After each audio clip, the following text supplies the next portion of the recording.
Adventures of Sam Spade, Detective. Brought to you by Wild Root Cream Oil Hair Tonic, the non-alcoholic hair tonic that contains lanolin. Wild Root Cream Oil. Again and again, the choice of men who put good grooming first.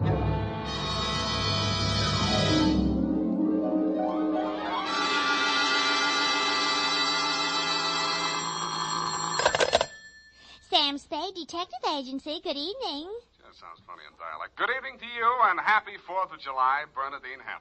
Oh, Mr. Spade. What was the caper? Don't you mean caper? No, the caper. The high point of the caper. The climax, the crescendo, the pinafore. Well, that's better. For a minute, I was afraid you were learning English. Oh, no. I'm studying Spanish. Soy infeliz que inicia... Yeah. Mucho interesting. Gracias. Shall I go home now? No, mal suerte. There's a little matter of murder in 2 languages, neither of which is Spanish, so stay where you are. I'll be right down to dictate my report on the Rushlight Diamond Caper.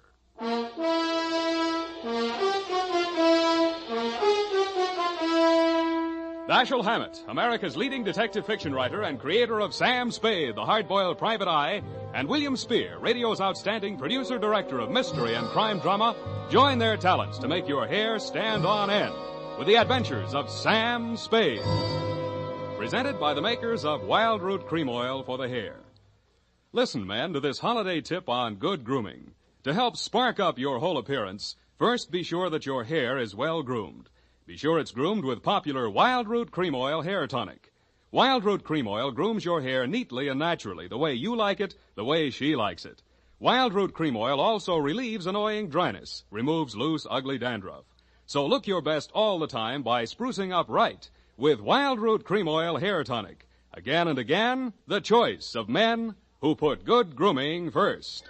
And now, with Howard Duff starring as Spade, Wild Root brings to the air the greatest private detective of them all in the adventures of Sam Spade.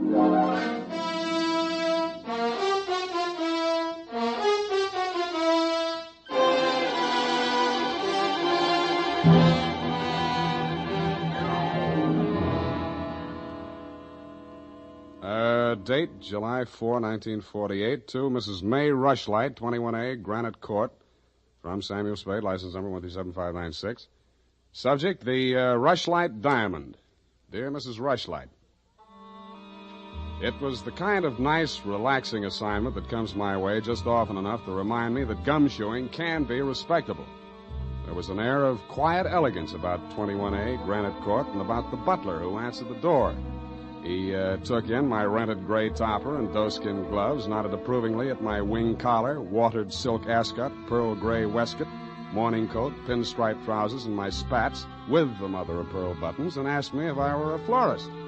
I set him to rights, and he led me up a flight of stairs to the early A.M. annex of your morning room. Mr. Samuel Spade.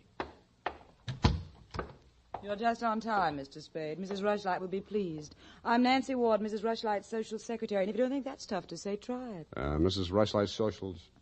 What's tough about that? You'll do. Definitely you'll do. Shall we dance? I will dance at her wedding. But don't get me wrong, I'm not secretly in love with Ralph Rushlight, and the bride is lovely. Just hate to see all that money going down the drain. Is there anything else you think I should know? You know what your job is. You're supposed to guard the wedding presents. That's simple because it's nothing but a lot of cheap silver. And stay away from the champagne. It's non-vintage. The food will be foul. The guests are the most dismal aggregation ever assembled. Sounds like a lovely party. I arranged the whole thing. I told you she's a lovely bride. What'd she ever do to you? I'd rather not say. I don't want to sound bitter. This way, Mr. Spade. The old hat. Mrs. Rushlight will see you now. Thank you, Florence Nightingale. Nancy? Oh. This is it, darling. Mr. Spade. Come over here, young man, so I can get a better look at you. How's this? It's good. Turn around. Yes, you'll do. That'll be all, Nancy. Couldn't I be finishing up these place cards while you talk? Take them with you. Do them outside. Very well. Nosy girl. But nice. Nice nose. Oh, you too, eh? Well, I agree. That's why I'm marrying off my nephew to that wretched girl, Lotte Van Eyck. Have you ever seen Bugs Bunny, Mr. Spade? You don't mean the... They protrude. The ears? No, the teeth. Oh. As my late husband used to say of her mother, she could eat a tomato through a tennis racket. Oh. There's only one thing that'll prevent this wedding from being an utter disaster. She doesn't understand much English. Uh-huh. What's the matter with your nephew? A great deal, but it doesn't show. Suffice it to say, he has criminal tendencies and the mentality of a snail. Mrs. Rushlight, I don't like to seem forward, but why are you telling me all this? Oh, you're supposed to mingle with the guests. You'll need some conversation. Now, as to your assignment. The bride, being what she is, the wedding presents are hardly worth guarding, except for one. Ironically enough, it's from me. What is it, a machine gun? Oh, that's good. Oh, excuse me, I must write that down. And then tear it up immediately. Oh, dear. No, Mr. Spade. But it's bad luck, the Rushlight Diamond. You've heard of it? Something about it in the American Weekly a while back, wasn't there? Yes. It's not as large as the Hope Diamond, but there's not a flaw in it. My late husband, Roy Rushlight, bought it for his first wife. She sank with the SS General Slocum in Hellgate, the East River, 1904, over 1,000 lives lost. Luckily, she was wearing a paste copy at the time. I was only a young girl when I married Mr. Rushlight, and fool that I was, I signed anything his lawyers asked me to sign. After his death, I discovered that the diamond was to be mine only until the marriage of my husband's male heir, at which time it must go to his bride. Well, that's too bad. You say, though, that the Rushlight Diamond is bad luck. Oh, there's that, of course. I wonder if it's too much to hope. Well, I must go and help dress the bride. Go along downstairs, Miss Spade. Take this jewel case with you. Put it on the table with the other presents, and guard it well. So I took the old velvet-covered case you held out to me and checked the contents. It was an old-fashioned lavalier with a clear stone pendant only slightly smaller than an 8-ball. Didn't look like a diamond, but smooth-cut diamonds hardly ever do. It didn't look like bad luck either, but a mirror broke in the hall as I passed it, then I fell all the way down the stairs, and as I entered the ballroom, I knocked over a punch bowl. Nothing really terrible happened until just before dark when the guests began to arrive. In theory, a detective guarding wedding presents is supposed to make himself indistinguishable from the other guests. In practice, it never works out that way. He has to spend most of his time within sight of the booty, so he is very easily spotted. I don't believe it. He's too good looking. Oh, but he must be. He's not anybody we know. Well, ask him. It's leap year. Oh, here comes Colonel Bixby. He'll know. Well. Beauty gathered round the booty, eh? And much more beauty than booty, though.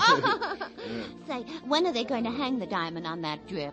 No, there's no way to talk about the blushing bride. Is that it in the crummy old case there? That case is heirloom, young lady. The stone that reposes in it is worth a king's ransom.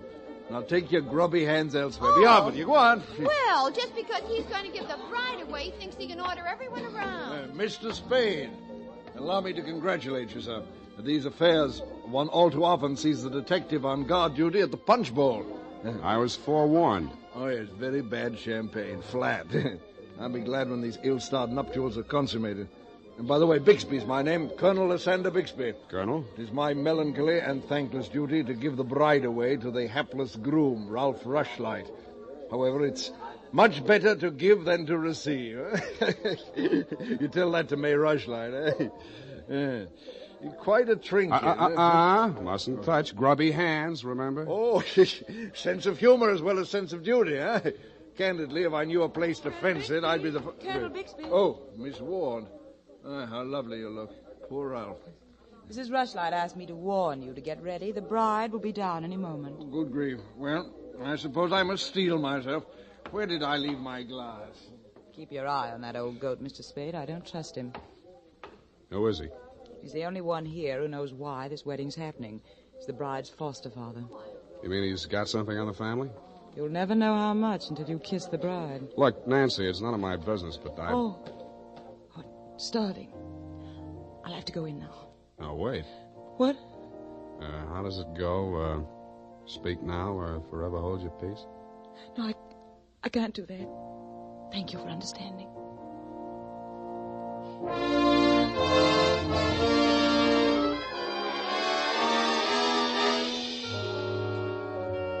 I didn't witness the ceremony, but judging from the mood of those who had, it was just as well I didn't.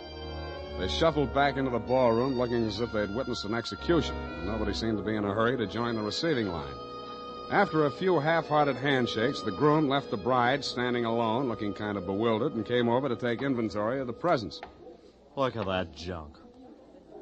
I'm Ralph Rushlight. Who are you? Spade. I was hired to guard this junk, as you call it. Sorry I'm wasting my time. The Rushlight dime. It's bad luck. Look at what it did to me. Look at her. Did you ever see anything? Keep it to yourself. Why should I? Because I'm liable to slap you clear across this room. Haven't I been punished enough? Go on, scram. Keep your hooks off that necklace. That's mine. I heard it's your wife's. Come along, you my heard dear. wrong. Come along over here. Oh, Mr. Spade, you haven't met the bride yet, have you? No. Thank you. I wish you a lot of luck, Mrs. Rushlight. You're going to need it. Thank you. Well, I suppose now as well as any time, Colonel. Oh, very well, my dear. Quiet, please. Quiet, everyone. Mrs. Rushlight, the elder Mrs. Rushlight, that is, has something to say to you. Mr. Spade. Yes? The necklace, will you please hand it to me? With pleasure. I'm tired of looking at it. Oh, you're not done yet. Stay close by my side. Dear friends, at this solemn moment, I want, first of all, to welcome this dear little girl into the Rushlight family. Thank you. Yes. And now, dear Lotta, I will place around your neck the gem which was my heritage when I became a Rushlight, and which is now yours. Thank you. Oh, what's wrong? Lotta, come back here. Lotta! I'll go out to the carport and head her off. You leave her alone. I'll take care of her. Whose wife is she, anyhow? Lotta, come back here. Lotta, bring it back!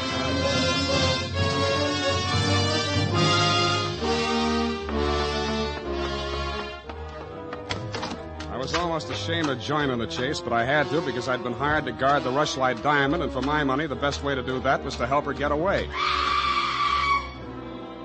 Somebody got to her before I did. A strip of wedding gown satin marked the spot. The body lay crumpled under a hedge, but it wasn't the bride's body. It was the groom.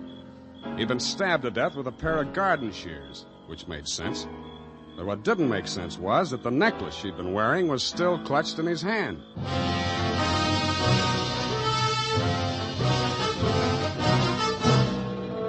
The makers of Wild Root Cream Oil are presenting the weekly Sunday adventure of Dashiell Hammett's famous private detective, Sam Spade.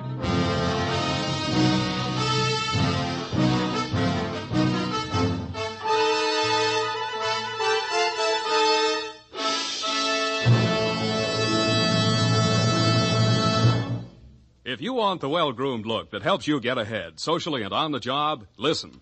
Recently, thousands of people from coast to coast who bought Wild Root Cream Oil for the first time were asked, how does Wild Root Cream Oil compare with the hair tonic you previously used? Better than 4 out of 5 who replied said they preferred Wild Root Cream Oil. And no wonder. Wild Root Cream Oil grooms the hair neatly and naturally, relieves annoying dryness, and removes loose dandruff. What's more, non-alcoholic Wild Root Cream Oil is the only leading hair tonic that contains soothing lanolin. So ask for Wild Root Cream Oil Hair Tonic. Again and again, the choice of men who put good grooming first.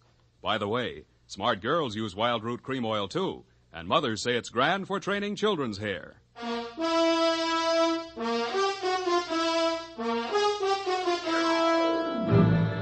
And now back to the Rushlight Diamond Caper. Tonight's adventure with Sam Spade.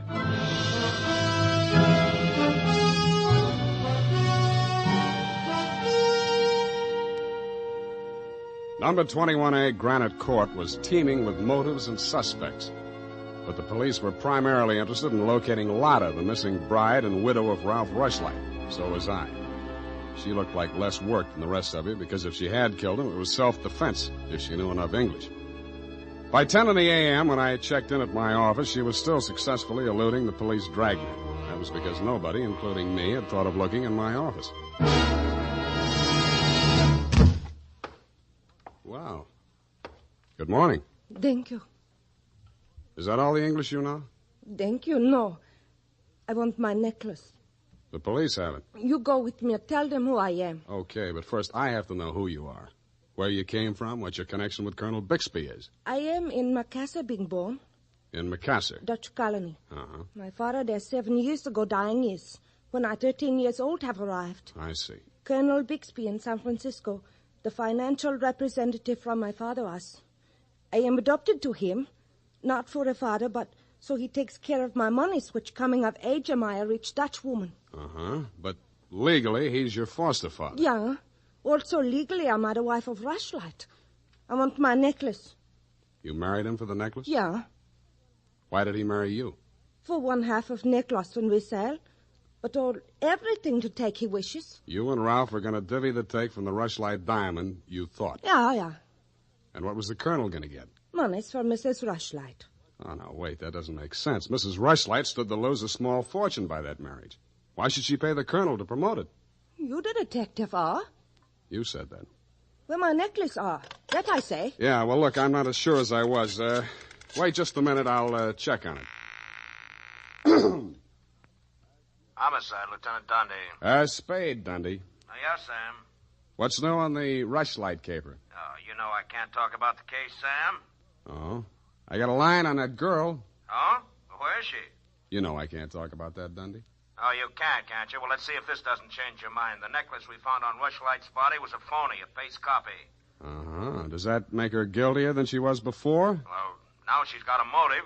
Throws all our previous theories into a cocked hat. Now, where's the girl? She's in my office, Lieutenant dear. Come and get her. Thank you.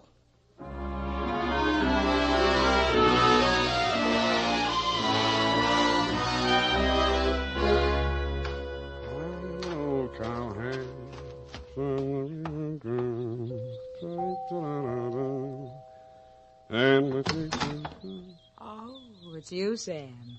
Back again? Yeah, do you mind? Well, that depends on who you came to see. You, sweetheart. Oh. But first, I'd like to talk to Mrs. Rushlight. Well, she can't see anyone. She's in a state of nervous collapse over Ralph's death. Oh, that's too bad. Mm-hmm. You seem to be holding up pretty well. Well, I'm relieved. He's better off dead than married to that. Yeah. Rushlight Diamond's still unlucky, you know.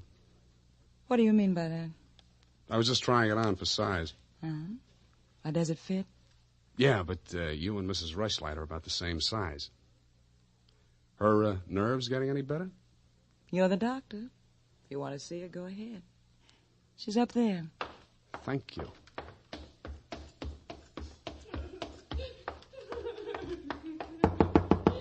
Mrs. Rushlight. Go away, I'm ill. I'm sorry to break in on you like this, but I haven't got much time. How dare you? Nancy! Where's that girl? Mr. Spade, please leave me alone with my grief. Funny thing, yesterday Nancy was carrying a torch for Ralph, and you were holding the torch to him. Today it's different. Oh, good heavens, you don't think I'm grief-stricken over Ralph. Good, that's one less mystery. Mr. Spade, what do you want? Your nephew's killer. Oh, does it matter? It does to me. Somebody getting knocked off right under my nose is bad for private detectives everywhere. Oh. For a moment, I thought that... Say, wouldn't you rather make some more money? I refuse to marry Lotta. Oh, no, nothing like that. It's the necklace, Mr. Spade, the genuine. What is? I don't know. All I know is the other one isn't. Who told you that? Well, the police know. It's in the papers, isn't it? Not yet. Well, how else would I learn? The murderer's the only one who could have told you, unless you're the murderer. I see. Very well, Mr. Spade. I'll tell you what I know. I'm not as wealthy as you might think. In fact, I have for 4 years lived from pillar to post, from hand to mouth, ragtag and bobtail, struggling to make ends meet. What you mean is you're eking out a meager existence, keeping your head above water, one jump ahead of the sheriff, stalked by the grim specter of poverty. Is that right? Oh, how well you put it. In fact, Mr. Spade, I'm something of a crook. I've borrowed large sums of money from Colonel Bixby, putting up as collateral something that was not mine to forfeit. Don't tell me. Let me guess. It was the Rushlight diamond? Well, you seem to know everything.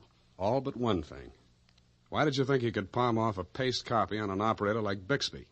He sent you here. I won't tell you another single thing. Well, then I'll tell you a few things. The only way the Rushlight diamond could be transferred legally into the hands of Colonel Bixby was by tricking Ralph into marriage with Lotta, since Ralph's wife automatically became the legal owner. With Ralph dead, Bixby would be in line to inherit the diamond from her. Inherit? California state law. Foster parent may inherit from a foster child in absence of any direct heir. Well, why, then he planned. He'd kill her, too. Mr. Spade, we must stop him. She's safe for the time being. I had her thrown into the pokey. They can hold her 48 hours for questioning, but they can hold you longer. They can even hold you as an accessory before the fact. Why, I didn't know he was going to kill anyone. Lotta was just going to hand over $1 million diamond to Bixby out of the kindness of her heart? Oh, no. Lotta wanted to become an American citizen. Marriage is the quickest way. For her, Ralph was the only way. Okay, I'll buy that. Now, tell me honestly, Mrs. Rushlight, what happened to the genuine stone? I honestly didn't know. I wasn't sure. But now there can be only one answer. Nancy with the laughing face? She went with me when I went to the bank vault to get the Rushlight diamond to present to Lotta after the ceremony. Uh-huh. She looked after all my jewels, including the paste copy that I habitually wore. Homicide, Lieutenant Dundee. Spade again, Dundee. I think I got the Rushlight caper all wrapped up. I'm heading for your office now, so wait for me. And whatever you do, don't let that Lotta dame out of your sight. Thank you. Goodbye. Wait a minute, Sam. Wait a minute. Yeah? The Lotta dame, she's already gone. Escaped? Bailed out. Custody of her foster father. Wait a minute. I got the name here, sir. Bixby. He's a colonel, and no wonder you're only a lieutenant. Mr. Spade, can't you stay for tea? Not thirsty. Nancy? Nancy, where are you? Oh, here I am, Sam. I was waiting for you. You got the keys to that car out in front? Why, yes. Do you want to borrow it? Yes, with you in it. Why, Sam, wait till I put my face on. Let it go. It's as good as lost anyway.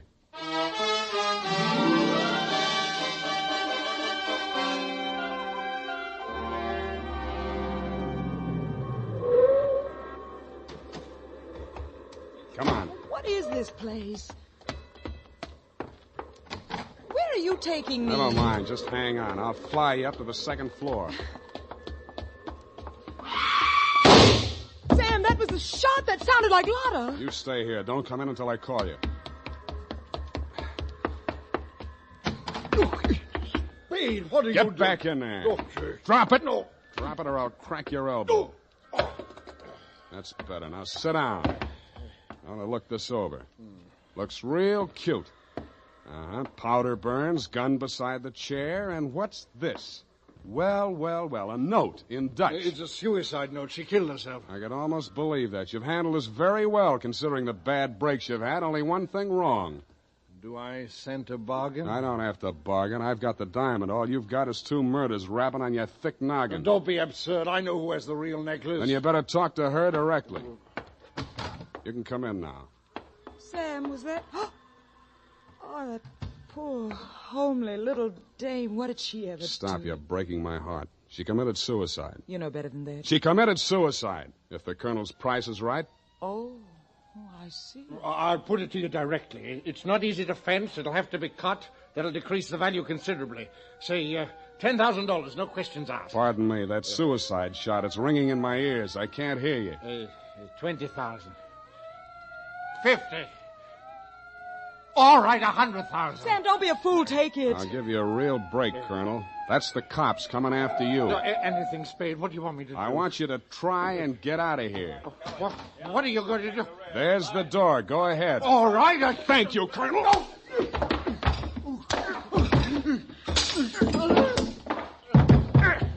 right, men, remember, he's desperate.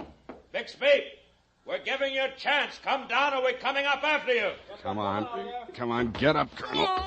Here he comes. Kevin, it may be a trick. Watch it, Dundee. Here he comes.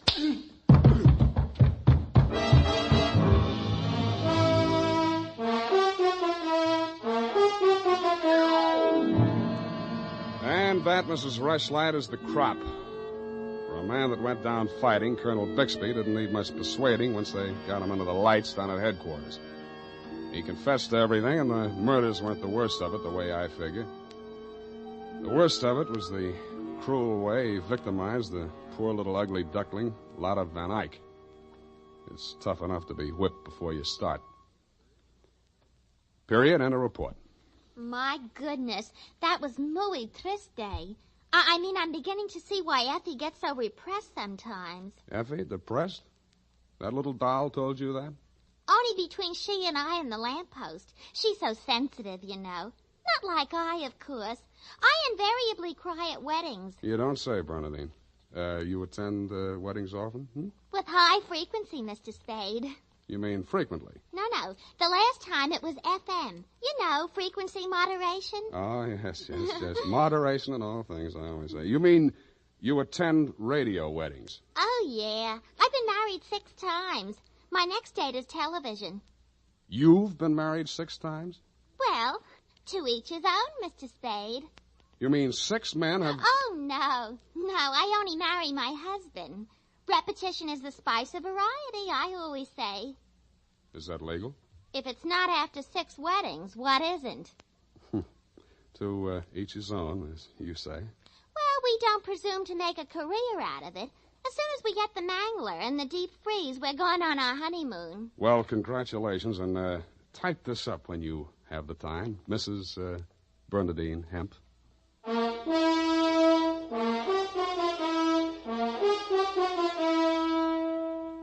Every day, more and more men are turning to Wild Root Cream Oil for truly handsome hair. And that's not surprising, for what other leading hair tonic gives you these big advantages? It grooms the hair neatly and naturally, relieves dryness, removes loose dandruff. What's more, Wild Root Cream Oil is non-alcoholic and contains soothing lanolin. No wonder Wild Root Cream Oil is the favorite with so many millions of smart, particular men. Get Wild Root Cream Oil. Again and again, the choice of men who put good grooming first.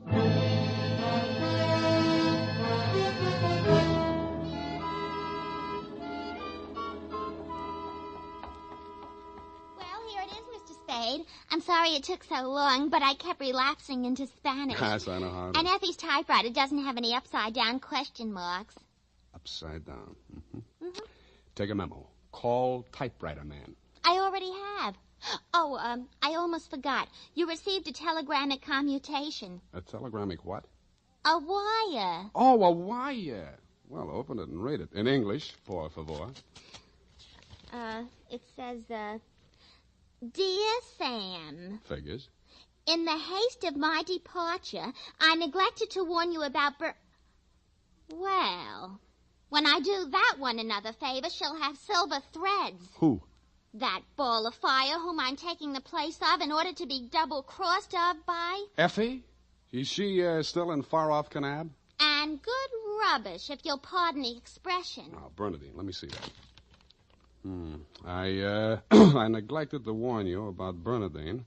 I'm sending the tales, airmail special, but in the meantime, whatever you do, don't go to any radio broadcasts with her, and if she comes to work in a wedding gown, take the day off. Love, Effie.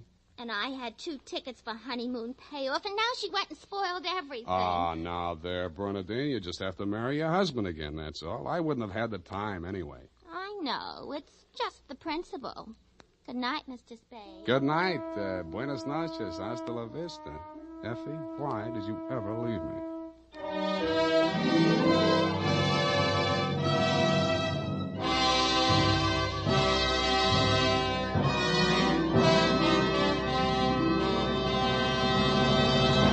The Adventures of Sam Spade, Dashiell Hammett's famous private detective, are produced and directed by William Spear. Sam Spade is played by Howard Duff.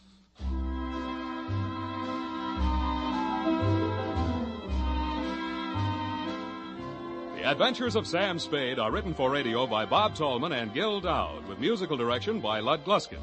Gil Dowd directed tonight's broadcast in William Spear's absence. Join us again next Sunday for another adventure with Sam Spade, brought to you by Wild Root Cream Oil. Again and again, the choice of men who put good grooming first. This is Dick Joy reminding you to get Wild Root Cream Oil, Charlie. It keeps your hair in trim. You see, it's non-alcoholic, Charlie. It's made with soothing lanolin. You better get Wild Root Cream Oil, Charlie. Start using it today. You'll find that you will have a tough time, Charlie. Keeping all the gals away. Hiya, Baldy. Get Wild Root right away.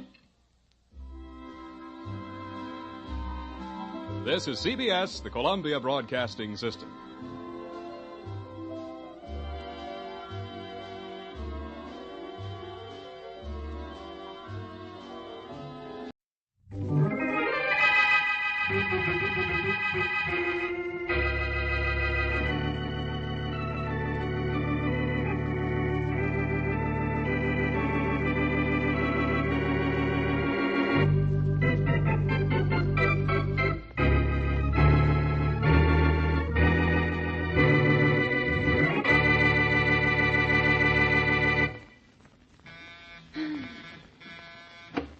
Yes? Oh, Mrs. Peterson, come on in. No, is your friend Boston Blackie with you? Why, no, he's not. Oh, well, then I want you to come over to my apartment right away, please, right away. Why, what's the matter? You know what the matter is. I've tried to tell you a dozen times. My husband's going to kill me. Oh, now, Mrs. Peterson, you know that. Please come over to my apartment. My husband made a phone call a minute ago, but Frank was out. But Frank's going to call back any minute. Frank? Who's Frank? My lawyer. Oh. Please, Miss Wesley, you have to come over. Maybe this phone call will prove to you that my husband's going to kill me. You've got to come, and you've got to help me. Well, all right, I'll come over with you. Come on, hurry up. Frank may call back any minute. Here's my apartment. I left the door locked. Now, Mrs. Peterson, if you keep this up, you're going to have a nervous breakdown.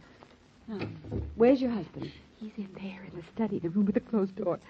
He's just waiting for that call. He's going to make plans to kill me, you'll see. Now, look, Mrs. Peterson, let's talk to your husband. Let's get this... so foolish, Miss Wesley. There's no use talking to him. He'll deny everything. Why can't you believe me? Why can't...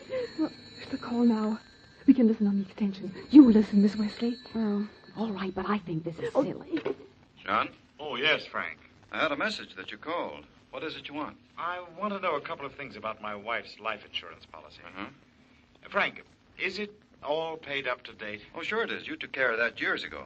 And I'm the sole beneficiary? Yes, sure. Well, Frank, what happens in the event my wife is murdered? Do I still get the $100,000? Sure you do, John. Unless the police prove that you murdered her. Oh, I don't think the police will be able to prove anything like that. Oh? No. No, I don't think they'll ever prove that.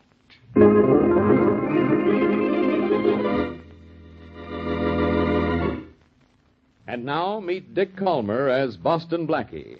Enemy to those who make him an enemy. Friend to those who have no friend.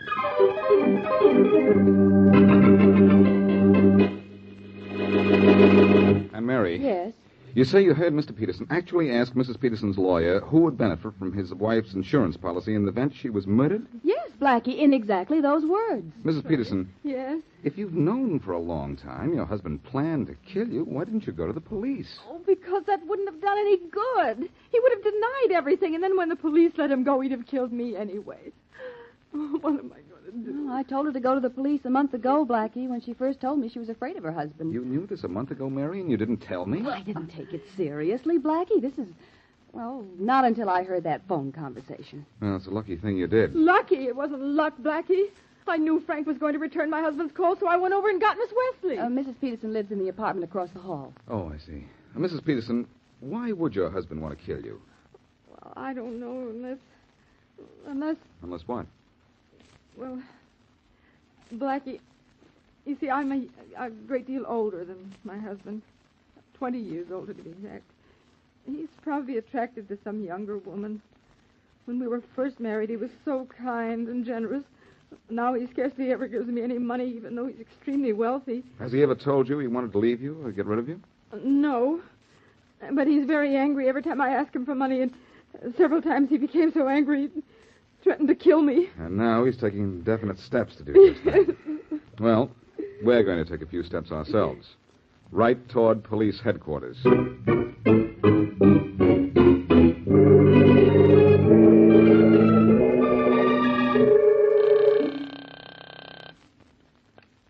John Peterson and Company? Miss Morgan, this is Mr. Peterson. Oh, Mr. Peterson, I'm glad you phoned in. You've had a lot of calls and all about the same thing. I know who called and why they called, Miss Morgan. Now listen. Yes, sir? Call everyone back. All of the companies we owe money to. Tell them very definitely that very shortly they will all be paid. In full.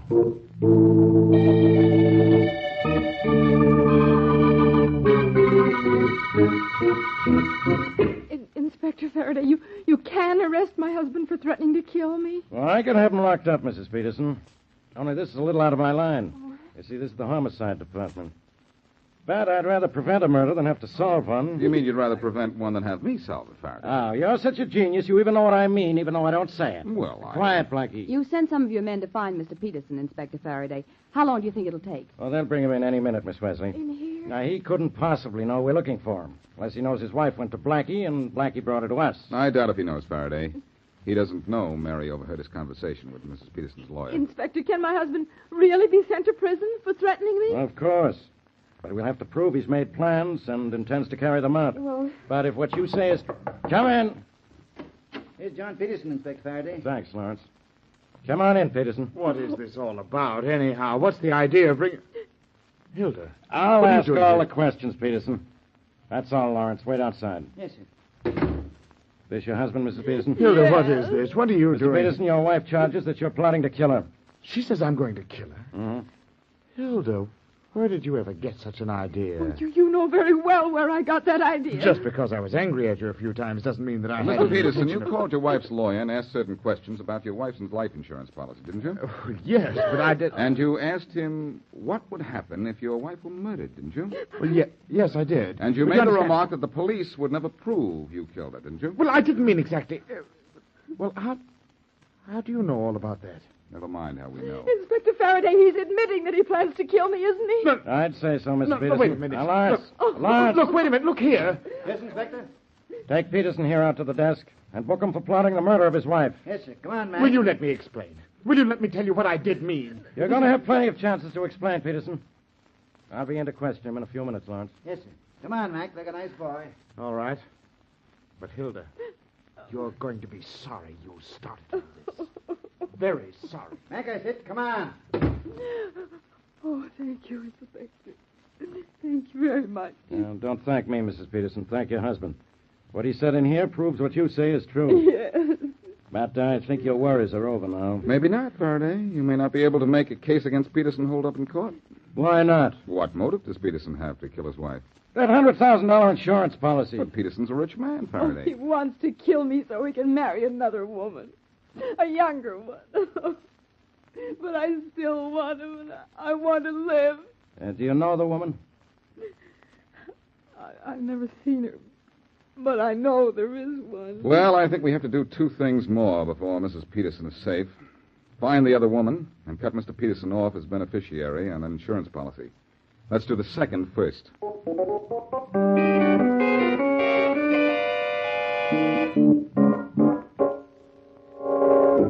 Frank, I want you to change the beneficiary on my insurance policy. You can do that, can't you? Oh, sure, Hilda, but I think you're very silly.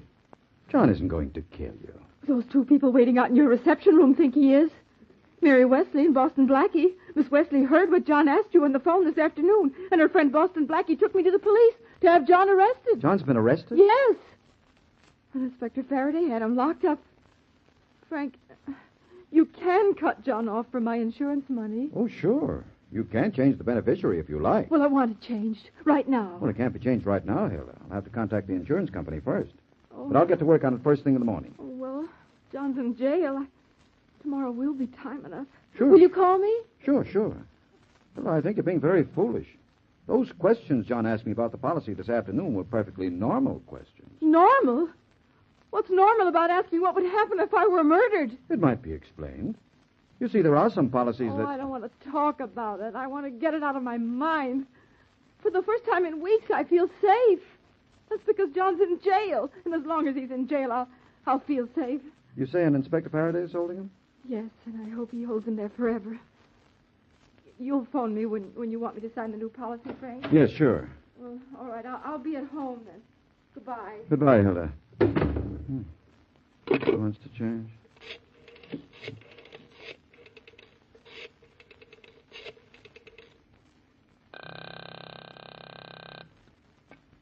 Police Department. Inspector Faraday's office, please. Just a minute. Faraday speaking. Inspector Faraday, my name is Frank Brandon. I'm an attorney. Yes? Is there a bond on John Peterson? Yes, he's being held under $25,000 bail. Well, I'll be right down. I'm posting his bond. Yeah? He doesn't belong in jail any more than you do.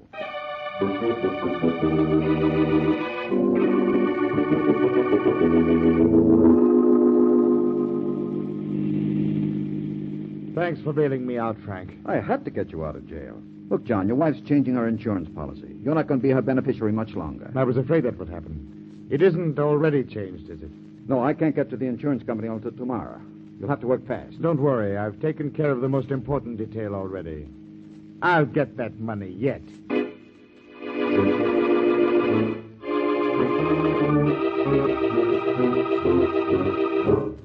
Mrs. Peterson, don't you want to come across the hall to my apartment for a while? Oh, no, thanks, Miss Wesley. And thanks for taking me to dinner, Blackie. Don't mention it, Mrs. Peterson. Maybe you should spend the night at Mary's. Oh, no, Blackie. I'll be all right in my own place, as long as John's in jail. But thanks, just the same. Oh, here, let me open the door for you. No, thanks. I'm used to opening doors for myself. Now, are you sure you won't feel safer over in my apartment, Mrs. Peterson? Thank you, just the same, Miss Wesley, but I'll be more comfortable here. All right. Dear, if I can find that light switch. Wait, perhaps I can find it. I found it, thanks. Good night, Miss Wesley. Good night. Oh, Mrs. Peterson. Mary, she's been shot. Oh, Blackie. I better call a doctor right away. No, Mary. Call a policeman. Huh? This woman's dead.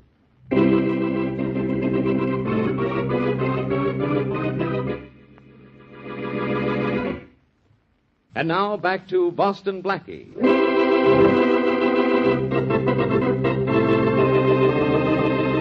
Hilda Peterson fears that her husband, John, is plotting to kill her.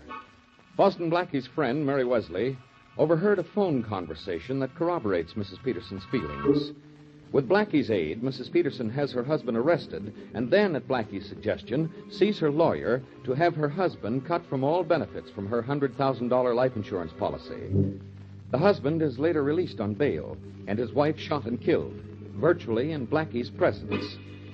Blackie phones for Inspector Faraday, and as we return to our story, Blackie and Mary inspect the murder scene, preparing for the inspector's arrival. Be careful not to touch anything, Mary, until Faraday gets here. All right. But let's have a look at the rifle that killed Mrs. Peterson. Well, what's keeping it up against the wall like that, Blackie? Well, it's these tiny wires here. Huh? They're looped around the gun stock and the barrel of the rifle and then twisted around these picture hooks. Golly. The wire's so thin I could hardly see it, but I do now. The wire that's really hard to see is the one that runs from the trigger down to the light socket. Now, let me see something here. Hey, what are you doing, Blackie? I'm trying to sight down the barrel of the gun. Uh-huh. The rifle is aimed at a spot about a foot over the light switch on the other side of the room, and the trigger is wired to the light socket. When the light was switched on, the gun was fired. And poor Mrs. Peterson's head was just a little more than a foot higher than the switch on the wall. Let's go over and have a look at that light switch. Well, it's just an ordinary off and on switch, Blackie. That's right, but look at this. What? This pencil mark on the wall, as if someone were measuring a person's height. Yeah, it's obvious how this was set up. It is? How obvious? Well, I'll show you. I'll turn off the lights so that the room will be dark, the way it was when Mrs. Peterson walked in. Oh, gee, Blackie, I don't like being here in the dark. I'm going to turn the lights on. Mary, don't touch that switch! Mary, you could have been killed. I think I am. Did you have to push me so hard, Well, I had to Blackie? push you fast. Bullets don't travel slow motion, you know. Open up in there. It's Faraday. The door's open, Inspector. What's going on? It's all right, Faraday. The shot you just heard was an accident. An accident, huh? All right, what's it all about? It's about time you got here, Faraday. Now, Inspector Faraday, don't go saying that Blackie did this. Maybe I'll pin this on you, Miss Wesley. Oh. You have trouble trying to pin on your badge. Have a look around, boys. Okay. Well, Blackie, I guess you've smeared every fingerprint, removed every clue by this time, huh? No, everything just as it was when Mrs. Peterson was shot, Faraday. I imagine the gun rigged to the wall there is Peterson's. It has the initials JP on the stock. Huh? Peterson could have set this trap before you arrested him. Or after he got out on bail, which was a couple of hours ago. Peterson's been out of jail for 2 hours? Then he could have rigged up this rifle gimmick. Could have. The bullet hit Mrs. Peterson in the head, didn't it? Yes. That means the rifle was aimed by someone familiar with the dead woman's height. Who'd know her height better than her husband? That's true. The rifle was rigged by someone familiar with this room and the position of the light switch. That would be Peterson. I agree. The rifle was rigged by someone who knew that Mrs. Peterson turned on the light the instant she walked in the door, instead of walking into the room and turning on a table lamp, the way some people do. That would be Peterson. It could be. It not only could be, it is. Why, this case is so tight against Peterson, a moron could get a conviction. Well, go to it, pal. You finally found a case you can handle.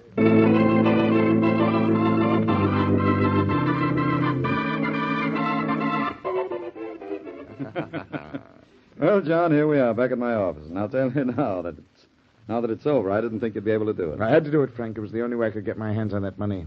Sure, I know that. But, well, do you think you're safe? Safe? Of course I am. Who's going to find out? I don't know. I was just asking, that's all. Come in. Well, I come to your lawyer's office to ask about you, Peterson, and I find you instead. Oh, getting lucky. I saw you in police headquarters. Who are you? I'm Boston Blackie. You're Peterson, so this must be Frank Brandon, right? Yes, you were here earlier today, weren't you? Mm-hmm. But I waited outside with a friend of mine while you and Mrs. Peterson talked shop. Now I've come to talk shop, too. My shop being murder. Good heavens, man. You don't believe my wife's fantastic story, do you? I have to believe your wife's fantastic murder, Mr. Peterson. What does that mean? Is Hilda dead? Yes, Brandon. Shot through the head by a bullet from no. John Peterson's hunting rifle. Oh, no, I don't believe it. You're a good actor, Peterson. But you're a poor murderer. Your fingerprints were all over the murder gun. Well, why shouldn't they be? I take it off the rack almost every night and look at it. It's one of my prized possessions. And you're a prize dope for going wife hunting with it. But I didn't kill my wife. She was shot exactly 45 minutes ago. It couldn't have taken more than 10 minutes to rig that gun. Killed her. Where were you about an hour ago? I'll tell you where I was. Don't be a fool. You stay out of this, Frank. As your lawyer, I'm advising you to keep quiet. I will not. John, I'm telling you not to do it. John, you mustn't. There's only one way to shut you up, so this is it. No! Come on, cut it out. Come on, break it up, will you? I'm going not going to do that. Brandon, maybe this will teach you it's not polite to interrupt when someone is talking. Want more? No. All right, then. Just sit there like a good boy while Peterson puts the finish on that story he was telling me. Now, where were you an hour ago, Peterson? At a friend's home. At Charlie Everlane's. Oh, you have wealthy friends. Oh, Blackie, they're rich, but I'm not. I'm broke. I was borrowing money from Everlane with my wife's insurance as collateral. I had to work fast before the policy was changed. Everlane gave me $50,000, which will just keep my business from going on the rocks. John, you're a fool to tell all this. Frank? You can go to jail for what you did. No wonder you wanted to keep him quiet, Brandon. Frank, I'd rather go to jail for swindle than for murder. And will I go to jail now? My wife's policy is still made out payable to me. So it is, but... But a man can't benefit from a crime that he committed, Peterson. I didn't kill my wife. Then why were you so interested in knowing whether or not the policy would pay off in the event your wife was murdered? I wasn't interested. She was. She asked me to call Frank here and ask him all those questions, including what would happen if she were murdered. She asked you to phone, did she? Yes, and gave me a specific list of questions to ask. Well, obviously, she was worried about being murdered, and obviously she was worried about being murdered by you.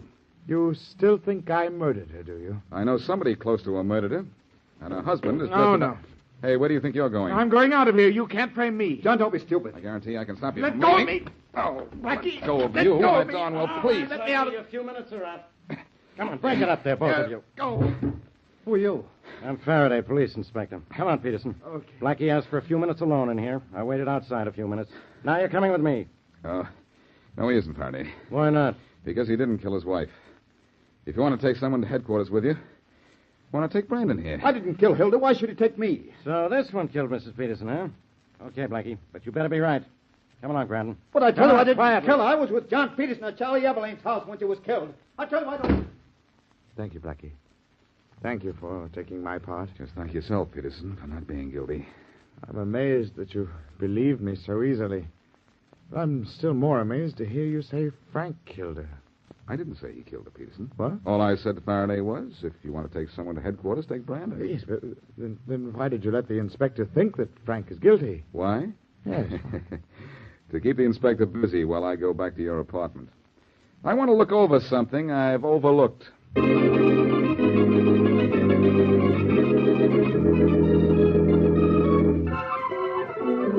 Oh, golly, Blackie. I've inspected every inch of this room so often I think I know it by heart. I think I do too, Mary. You tired? I'm exhausted. Well, why don't you sit down for a while I take another look around? All right. Oh, this big easy chair looks easy to take. Well, if I could only find some... What's the matter? Oh, I'm all right. I just had on Mrs. Peterson's purse. Surprised me more than anything else, but, gee, there is something hard in it. Maybe a gun. Let's look inside. Huh? Oh, you snoop. The only thing in here solid is a compact. I wonder if we'll find any papers or anything that will help me. Are you convinced that Mr. Peterson didn't kill his wife? I'm not convinced about anything right now, except that I haven't proved anything. Here's Mrs. Peterson's driver's license. Yeah. Hilda Peterson, age 51, hair brown, eyes blue, weight 124, height 5'5". Well, that's normal enough. Say, wait a minute. How tall are you? 5'2". Come here a minute. Oh, and I was so comfortable. Well, this will just take a minute. Come over here to the wall where the light switch is. All right. Let's see where that pencil mark is I saw last time I was here. Oh, yes, here it is. I suppose Mrs. Peterson let her killer back her up against the wall to measure her. Well, she was measured for murder somewhere or other. Mary, back up against the wall and stand up there straight, will you? Okay. Yeah, like this? You're 5'2"? Uh-huh. Yeah. Well, then that pencil mark is just about 2 inches over your head. Oh, but Blackie, I have high heels on. Well, they're fairly high. Well, take off your shoes and let... Holy mackerel, Mary, I've got it. Let's get to Faraday right away. I know why Mrs. Peterson was killed and also who killed her.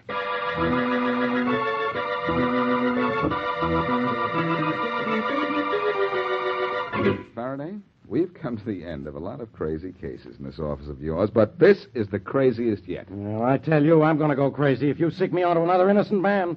Brandon didn't kill Mrs. Peterson. I didn't say he did, Faraday. Mr. Peterson, may I ask you a question? Of course, Blackie. Did your wife know you were broke? No, she didn't. But she kept asking you for money, didn't she? Yes, and the only reason I didn't give it to her is because I didn't have it. But I didn't want her to know I didn't have it. I just didn't want her to worry. Well, she thought you had money, and that's why she wanted the police to think that you tried to kill her. But why? What could she gain? Yeah, that's a good question. Well, I think I have a good answer, Faraday. Mrs. Peterson thought her husband was rich. And she also thought she could railroad him into giving her as much money as she wanted. By claiming I tried to kill her? With proof. All she had to do was threaten to go to the police with evidence of the rifle and the bullet hole she thought was going to be in the wall. And you would have paid. I would have, if I'd had the money. She could have sent me to jail for years. For plenty of years. But look, this isn't getting us anywhere. If Peterson here didn't kill his wife, who did? Faraday, I'm going to show you something very interesting now, something that's going to make you very happy. What is it? Did you just buy yourself a one-way ticket to Siberia? Banish the thought, pal. Are you ready, Mary? Mm-hmm. Just say the word. Well, the word is take your shoes off and stand up against the wall over there. Then take a pencil and draw a line on the wall to mark your height. Okay, it's done. Oh, is the pencil level, Blackie? Yes, I think so. Hey, what is this? It's just a little demonstration, Faraday. There we are. See that pencil mark on the wall where Mary was just standing? Yeah, I see it. Well, there's one just like it on the wall over the light switch where Mrs. Peterson was standing when she was shot. I know, I saw it. So what? So do you mind if I put a bullet hole in your wall? I'll say I mind. Blackie, don't... Oh, gee, I'm sorry, Faraday. I didn't hear you in time. Now look at that nice clean hole that bullet made. Mary, are you putting your shoes back on? Yeah, Blackie. Blackie, do you realize you could have killed somebody? Well, do you realize I'm just about to show you how somebody was killed? See where that bullet hole is? Yes, I see where it is. In the wall. It's about an inch over the pencil line marking Miss Wesley's height, isn't it, Blackie? Well, at least you noticed it, Mr. Peterson. The bullet hit just where I aimed, about an inch over the line marking Mary's height. Blackie, I have my shoes on now. Swell, Mary. Now stand up against the wall again, will you? The same place you did before. Yeah. Blackie, if you're going to put more pencil marks and bullet holes... Hey, I can't even see the bullet hole now. Hey, Blackie, Mrs. Peterson was wearing high heels when she was killed. Now you're catching on fast, Inspector. And she was wearing flat heels when she measured herself against the wall and aimed that gun. Good heavens. You mean my wife killed herself? By accident, Peterson. Your wife was 5'5", wasn't she? Yes, she was. Well, that mark on the wall in your apartment is just a little over 5 feet 5 inches from the floor. And the gun was aimed to fire just 1 inch over that. But in high heels, Mrs. Peterson was well over 5 feet 5 inches tall, believe me. She was a good 5 feet 8. Yeah, Miss Wesley is a good 5 feet 5 in those shoes she's wearing. She'd be killed if you shot at that same mark now. Well, let's not demonstrate to prove that point, Blackie. Don't worry, we won't, Mary. Well, Faraday, are you satisfied? Maybe. Just one more point. Why did Mrs. Peterson plan to have herself shot at when she knew her husband was in jail? Well, that would clear him. Oh, she took care of that little detail by informing her lawyer, or rather, informing her lawyer her husband was in jail. She knew the lawyer would get him out on bail right away, which is exactly what he did. It's quite a plan that woman had, huh, Blackie? She didn't plan so well, Faraday. Look where she is now, in a cemetery. She started out with a plan and wound up with a plot.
Personal notice. Danger's my stock and trade. If the job's too tough for you to handle, you've got a job for me, George Valentine. Write full details.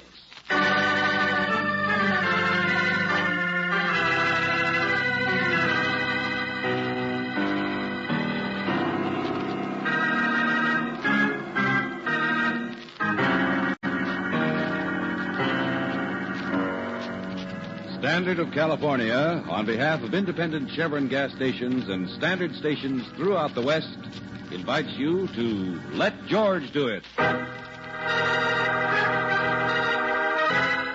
The Rose Petal Staircase, another adventure of George Valentine. My dear Mr. Valentine, once again I take pen in hand despite the fact that you have not answered my first letter. Since that time, my tireless genealogical search has led me to the little town of Culliver, named, as you perhaps know, after the once eminent Senator Culliver. Here in the senator's very house lies the tragic object of my search, guarded faithfully these many years by the senator's 2 surviving daughters. The ways of fate are strange, and death wears many hats. However, I do not believe that I will require your assistance as anticipated. I can manage women, particularly spinsters. I can make them see the light. And amid the cobwebs and jealous ruins of this house is a marble staircase which I am sure will lead me not only to the object of my search, but to the resolution of the future as well. Yes, I am sure I can trick them all. Sincerely, Professor Fulton. Well, George, we never got a letter from him. Oh, trick them all. Funny thing to say. Yeah. And it says, P.S. It's too bad that you couldn't have seen this wonderful staircase, Mr. Valentine. It's a delight to the eye, made of solid marble, but exactly the color of faded rose petals. Yeah. Brooksy, I wonder what it was that Professor Fulton was searching for that he found there. Genealogist, huh? Yeah. Something to do with a person, probably. Or a dead person. Anyway, I'm curious about a rose petal staircase set in cobwebs.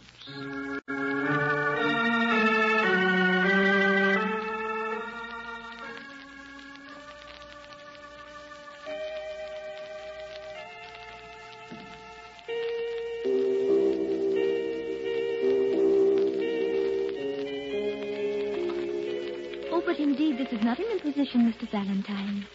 My sister Bertha and I often receive callers who are passing through. You know, mister, it's going to cost you 2 bits. What's that, driver? To get her to show you the local ruins, it'll cost you 2 bits. Mr. Valentine, I'm sure you could dismiss your taxi driver there for the time being. Oh, relax, Claudine. I'll hang around and wait for them. I got no other customers. Oh, you must excuse Johnny. He's our town character. So how some of the nicer people have endured him as the only taxi driver these many years. Yes, sure, of course, I understand. Here, I have 25 cents. Oh, thank you. Naturally, we only collect it for the local historical society. Every penny of it. Yes. Oh, naturally. And now, if you'll excuse the hostess who leads the way. Callers, Bertha? Oh, Bertha, dear, callers. What? Claudine, no. Tell him to come back later. Pardon me a moment. Oh, no, Claudine, can't you? It's almost 3 o'clock. Oh, I'm sure your watch is fast, my dear. This charming gentleman is Mr. Valentine, and this is Miss Brooks. Oh, how do you do? The house is a mess. There's dusting I can't reach. There's even cobwebs. I've got a bad heart. I want you to know it's all I can do. I'm sure they understand the difficulties of the servant problem nowadays, and scarcely expect 2 ladies to sacrifice their other activities. Not to mention the skin of their hands. The skin of whose hands? Bertha? Oh, now, look, please. We just heard about the staircase, and I want... All right. I don't care. Whatever you want, Claudine. But I warn you, my watch isn't fast. And if you're... Oh, nonsense, my dear. As all the famous people and handsome young gentlemen in their evening clothes came up to our doorway and in through this hall, a footman stood ready to throw open the doors of the ballroom like this. And there beyond... You see? Oh,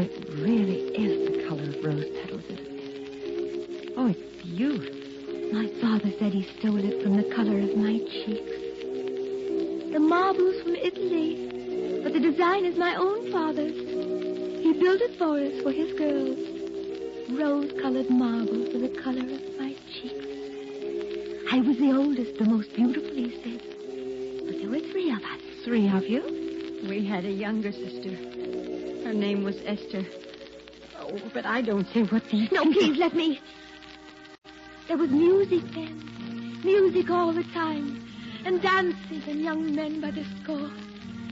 And before his death, my father used to tease me over who would be the first to come down on his arm with the rose petals and orange blossoms, and the young man of choice who'd be waiting below with the minister. Oh, there were many young men, Mr. Valentine. But it wasn't I, though I had many an opportunity. And it wasn't poor Bertha, who was never very attractive. Claudine? No, it was the youngest, little Esther, who came floating down dressed in white to the arms of her groom. Esther was married. Claudine, stop it. Please stop it. And that's why we're still spinsters, Mr. Valentine. Our misfortune dates from then, from 15 years ago. Our responsibility. What do you mean? Esther and her handsome, strapping husband left the house by automobile. And the automobile overturned. And Esther was killed. Oh, but I don't understand about... Oh, Claudine, look what time it is. Claudine, get them out of here. Get them. Oh. Yeah, 3 o'clock. George, a bell. Tiny bell. Uh-huh. It's from upstairs, isn't it? Up the staircase. Our responsibility, Mr. Valentine. For 15 years. Ever since Esther's death. Don't be frightened. Perhaps you'd like to carry a bed tray upstairs.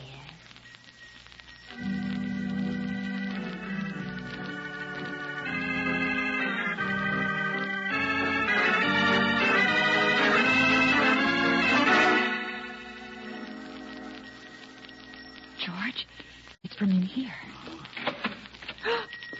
Man's face in the mirrors. Oh. Look at all the mirrors. Oh, there he is. Over there in the bed. Oh, yeah. Hello there. I brought your tray up. George, he can't speak. He just looks at you. Yeah. And that's the bell. Hanging from the bed springs. He's paralyzed. What? Moves just enough to make the bell ring. He can see you, though. Oh, yes, of course. He can hear, too. Can't you? Oh, that poor guy. 6 months ago, the doctor said he might even walk again or even talk. He tries to sometimes, but then he gets all upset and can't. He'll be this way forever, I guess. But how long? 15 years like that, you heard her. 15 years, and us running up and downstairs for him. It's Esther's husband, that's who it is. She was killed in the accident, but he wasn't so lucky. And neither were we. Oh, please, if he can hear you. I don't care what he hears anymore. It's what other people hear and say. He's the man, they say, the only man the Colliver girls could ever catch. And they couldn't have caught him if Esther hadn't died and he hadn't been paralyzed. Miss Colliver, stop it, please. Come on, Angel. I think we'd better get out of here. Yes, George. I wish he would, too. Please, I said. Don't I, Mr. Fulton? Don't I? What did you call him? Hubert Fulton, that's his name. Fulton. He isn't any relation to a man I met once, is he? A Professor Fulton? Oh, get out of here. Get out of here right now with your gossip. Your gossip! Oh, George. Poor guy. Well, Mr. Valentine, you ready to go back to the train? Oh, hello, Johnny. Everybody calls me Johnny. Everybody, huh? Well, listen, Johnny, you run the only taxi around here. There's a guy I want to find and talk to right now. His name's Professor Fulton. I know. He mentioned your name to me once. He did? He was up here at the house, about a week ago. Distant relative of Hubert in there. Yeah, well? The professor was trying to locate Hubert. Finally found him. I think he, being the only relative, had it in mind to move Hubert out of here, put him in the hospital. Well, that's the best idea I've heard in years. Well, I don't know what'll happen now. What do you mean, now? Professor's dead. What? Other night he slipped, fell all the way down that staircase. Now he's dead.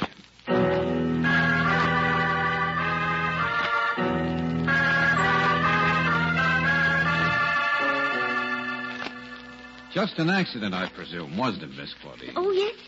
Yes, that's what the coroner said, and of course it was. Miss Claudine, I think you're lying to us. What? Yes. Why are you so upset, so nervous? And even the way you were before, telling us about your family and the staircase. Yes, and right now, why don't you take your hands away from your... pair of glasses. Pince-nez glasses. With a black ribbon. His death was an accident. It was. I know it was. He was going to take Hubert away from us.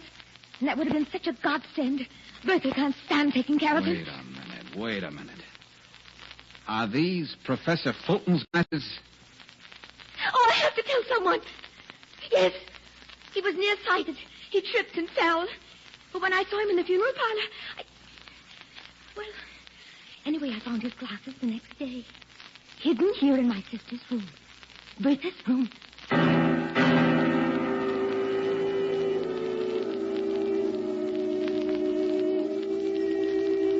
It's Bertha, Hubert.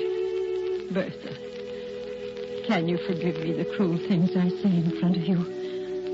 I have to say them, Hubert. They mustn't ever guess. No one must ever come again to take you away. I've stopped them all. I won't let them. I won't. All right, Hubert.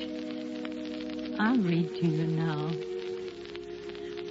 My love is strengthened, though more weak in seeming. I love not less, though less the show appear. That love is merchandise, whose rich esteeming the owner's tongue doth publish everywhere. Our love was new, and then but in the spring.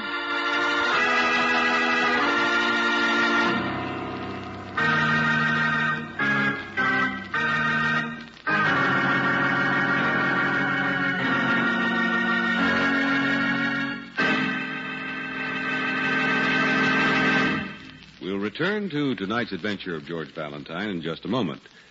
Do you know when most wear occurs inside your car's engine? Does it happen when your car is running or when it's standing still? The right answer is when your car is standing still. It's a fact that 80% of all engine wear happens after you turn off the ignition. It's caused by acid-laden moisture which forms on cylinder walls and results in corrosion and rust. RPM motor oil is compounded to prevent this damage. RPM keeps a moisture-proof film on internal parts at all times. Even though your car stands still for days or weeks, rust and corrosion can't get started when RPM is in your engine. No wonder RPM motor oil is first choice in the West. It's the oil that stops 80% of engine wear. For the car you love, get RPM motor oil tomorrow. Get it at standard stations and at independent Chevron gas stations where they say and mean we take better care of your car.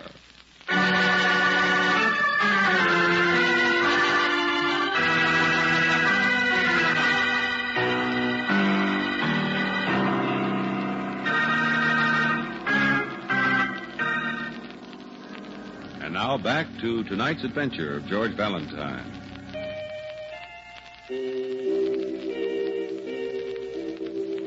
The rose-petaled staircase, built long ago for beauty and marriage and happiness, but now only a setting for tragedy. For upstairs lies a man paralyzed, the only man the Colliver girls ever caught, so the gossips say.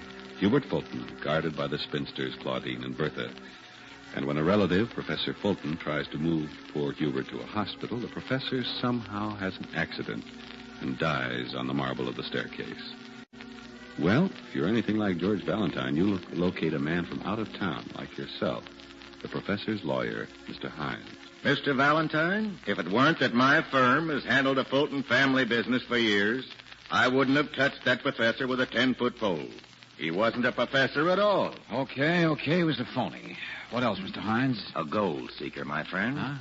Do you know the only earthly reason he so kindly came searching for poor Hubert? A relative he'd never even met? Well? I'll tell you. Hubert is worth exactly $73,000. Oh. Well, if Hubert has so much money, why haven't they spent some of it? Oh, they've taken very good care of him. Oh, sure. Yeah, they have. The doctors have been very optimistic, but, well, I'll grant you, it's rather an unhealthy atmosphere right now. That's an understatement. I think Bertha positively hates Hubert. Always complaining. Maybe, but Claudine, well, she's full of delusions, grandeur, and beauty. It's true. But at least to her, he's just a responsibility. We'll work out something for him, all right? Uh-huh. Okay, Mr. Hines. Just a moment. You still haven't told me exactly what this is about the professor's glasses. I'm still not going to. There's enough gossip already. Good night, Mr. Hines.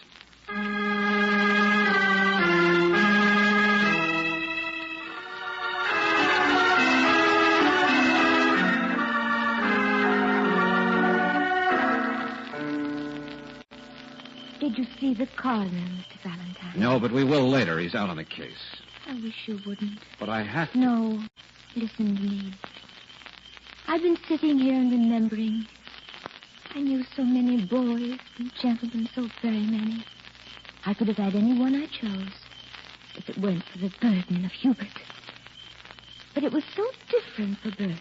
How do you mean? She was never attractive. No one ever liked her. She never had a single opportunity. And it isn't surprising, is it, if a plant that never saw the sunlight should wither in strange patterns.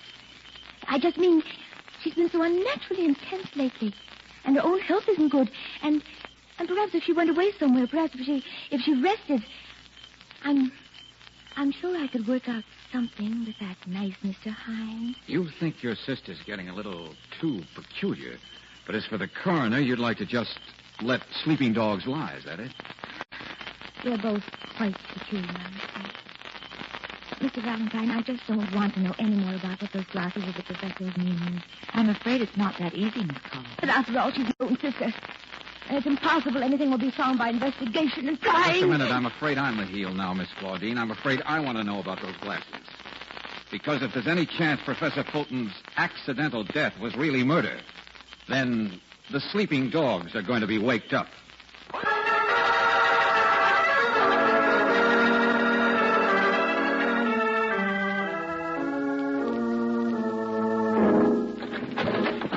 Well, Johnny, what are you doing in here in the senator's old room? And a handful of papers, huh? Yes, George, look. A letter addressed to you. Give me your hand. Professor Fulton's first letter to us. Yeah, that's it, Angel. Now, you just hold still. Oh, no, please. That was just in my pocket. I brought it to show you. He gave it to me the night he died. Oh, yeah, sure. But he did. He found it and realized he forgot to mail it. He'd warned in the desk. I was here looking for that. Oh, no? Then what were you looking for? Valentine! Mr. Valentine, what in heaven's name are you doing? What are you doing? Hello, Bertha. Hello, Claudine. Mr. Valentine, will you please be good enough to throw this man out? Just a second, Miss Colliver. I caught a taxi driver friend here rifling your father's desk. What? Yes, but I... All right, all of you. Now, listen. Angel, there wasn't much in that first letter to us from the professor. Huh? Just what Hines figured. The professor wanted us to help locate Hubert, that's all. What's that? Never mind.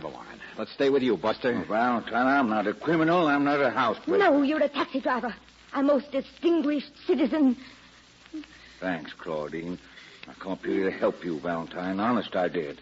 Only stopped by in the old senator's room because it's where they keep all the family papers. The what? No, it's not. Oh, yes, it is. I wanted to make sure I wouldn't find something.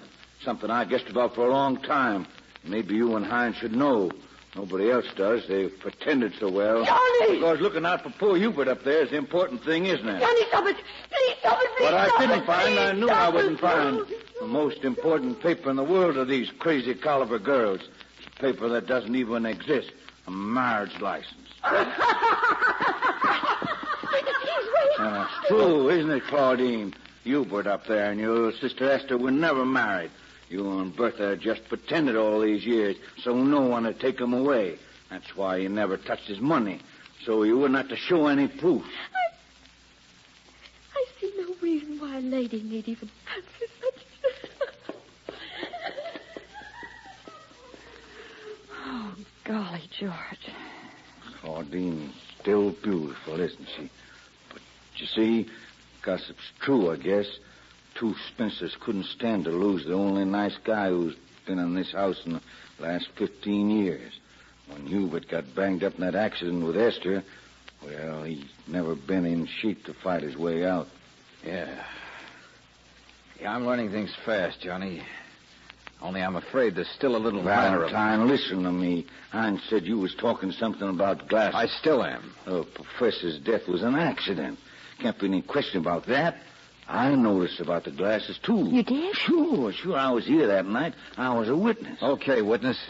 Claudine found the glasses in Bertha's room. Now let's hear your testimony. Bertha's room? But the professor had them on when he fell. I know he did. He was wobbling anyway. That's when he gave me a letter. Mumbled something about he'd forgotten to mail The it. professor was wobbling? He's no good. He's full of liquor. That's what I was doing here, bringing him liquor. That's why he stumbled. The girls is downstairs. I knew he was because I was just outside and come running back in. And his glasses? I'm positive he had them on, laying there on the floor at the foot of the staircase before I went out to get a doctor. Yeah, I get it. So what happened to the glasses after that still doesn't make sense, but at least his death was an accident. You can ask the coroner. There was other evidence. Why didn't you tell us earlier? Why did you wait until now for a lot of things? Coming here, sneaking, being caught. That scene with Claudine and Bertha, hurting them like that instead of just telling us. You know, don't you, lady? Yes, I think so. Oh, sure. I've been hurt myself. Claudine? Well, nobody's good enough for her. And besides, he's been hurt too, hasn't he? I don't think he's happy here, do you? Hear that? I guess he wants some. Oh, George, listen. Hubert's bell. Something must be the matter with Come him. on. No, hold it, both of you. Johnny, isn't there a back stairway up there? Well, sure, Okay, get up there fast, but don't let anybody see you. I'm finally getting my cap on straight. What? Now, Angel, we're not going up. We're going downstairs. Come on.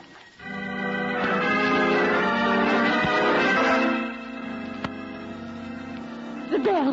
Let go of me. Mr. Valentine, something's wrong with Hubert. Let me go. I came down to stop you, Bertha. Be quiet, will you? I've got to go upstairs. He needs me. Quiet. Now, calm down. We'll do it. You can't go running all over the house. He needs me. He needs me. I love him. He needs me. Look, George. Oh. George, I better find the light. No, she's fainted, that's all. I want it dark. She's all right. Now, back we go, Angel, and do as I say.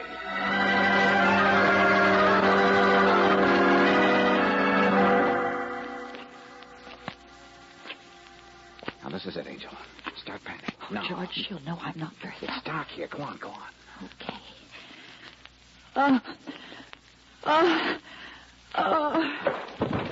Perfect. Hold your breath. Bertha? Bertha, dear, is that you? Did you hear the bell? Hubert is all right. I've looked in on him. You needn't have come. You shouldn't have come running up the stairs like that, Bertha. I know you have a bad heart. Bertha, you shouldn't.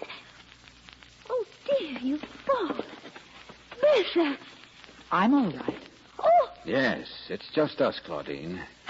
Your sister just fainted downstairs. Take care of her, will you, Brooksy? Yes, sure, George. Thank you. Yes, I'm afraid there wasn't any heart attack. So I guess there isn't any murder, is there? Mr. Valentine. Just like there wasn't any murder of the professor.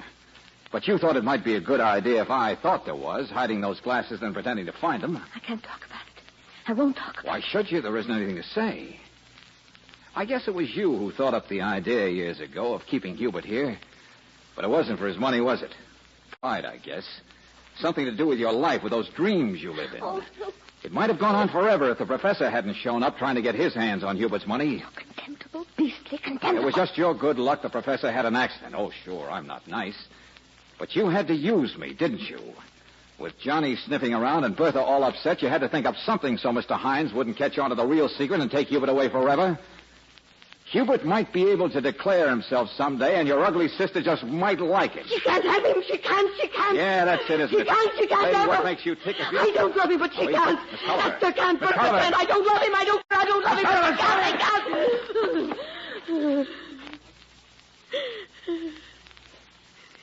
The marble's from Italy, but the design is yours. Isn't it, Father? Father?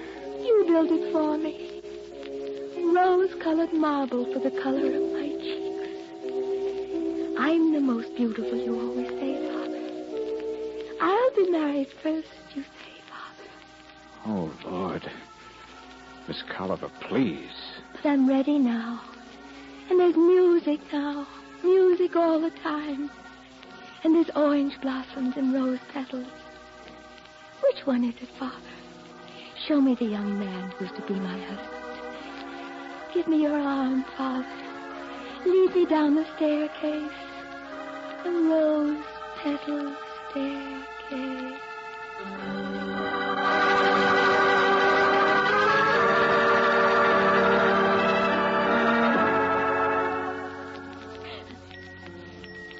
Oh, poor Claudine. Bertha, please, Hubert's watching us. I can't help it. It's my fault, too. Just as much my fault.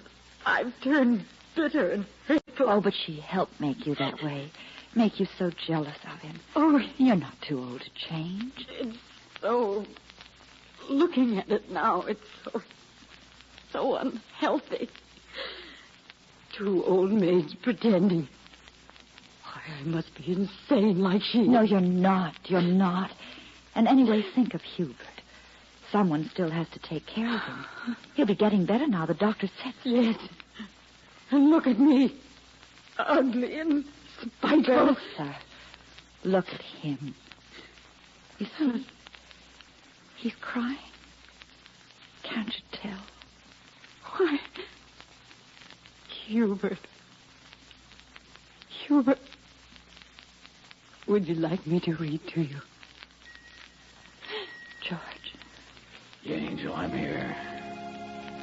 From you have I been absent in the spring, when proud-pied April dressed in all his trim. Time to go, isn't it? From you have I been absent in the spring. Brooksy, I guess spring's a pretty good thing not to miss, isn't it?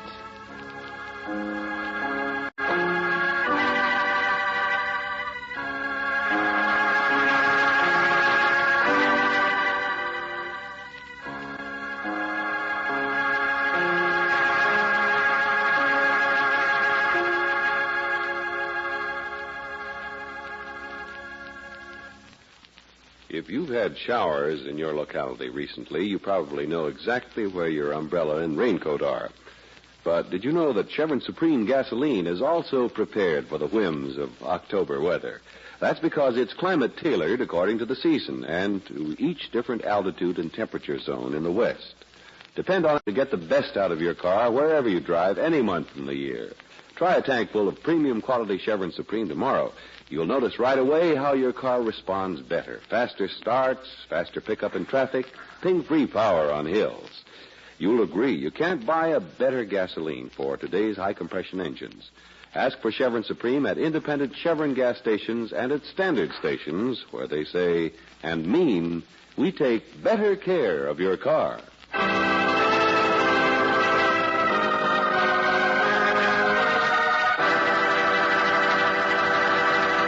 Now, here is Robert Bailey. Who cares about the kid next door, the boy from the broken home, the little guy who's always getting into trouble?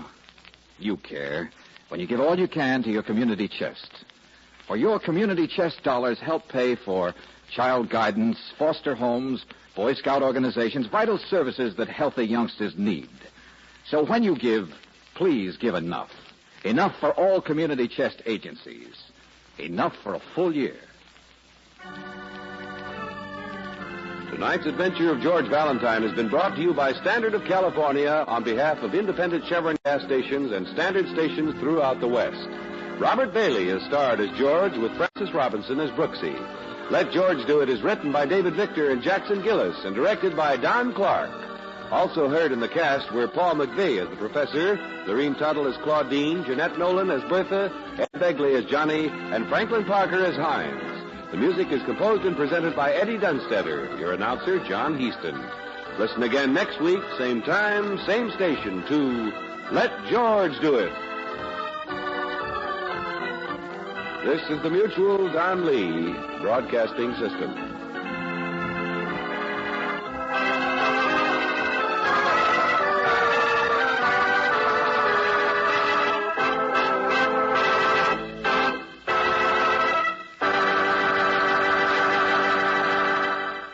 This episode from the life of Sherlock Holmes will be transmitted to our men and women overseas by shortwave and through the worldwide facilities of the Armed Forces Radio Service.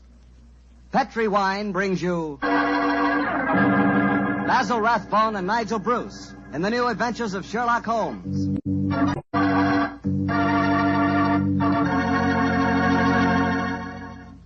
The Petrie family, the family that took time to bring you good wine, invites you to listen to Dr. Watson tell he shared with his old friend, that master detective, Sherlock Holmes. So let's settle back comfortably and listen. And while you're getting settled, I'd like to know if you like seafood. And by seafood, I mean everything from broiled lobster to fried halibut. Because if you like seafood, any seafood, you'll love it together with Petrie California Sauterne. Fish and Petrie Sauterne were made for each other. No kidding.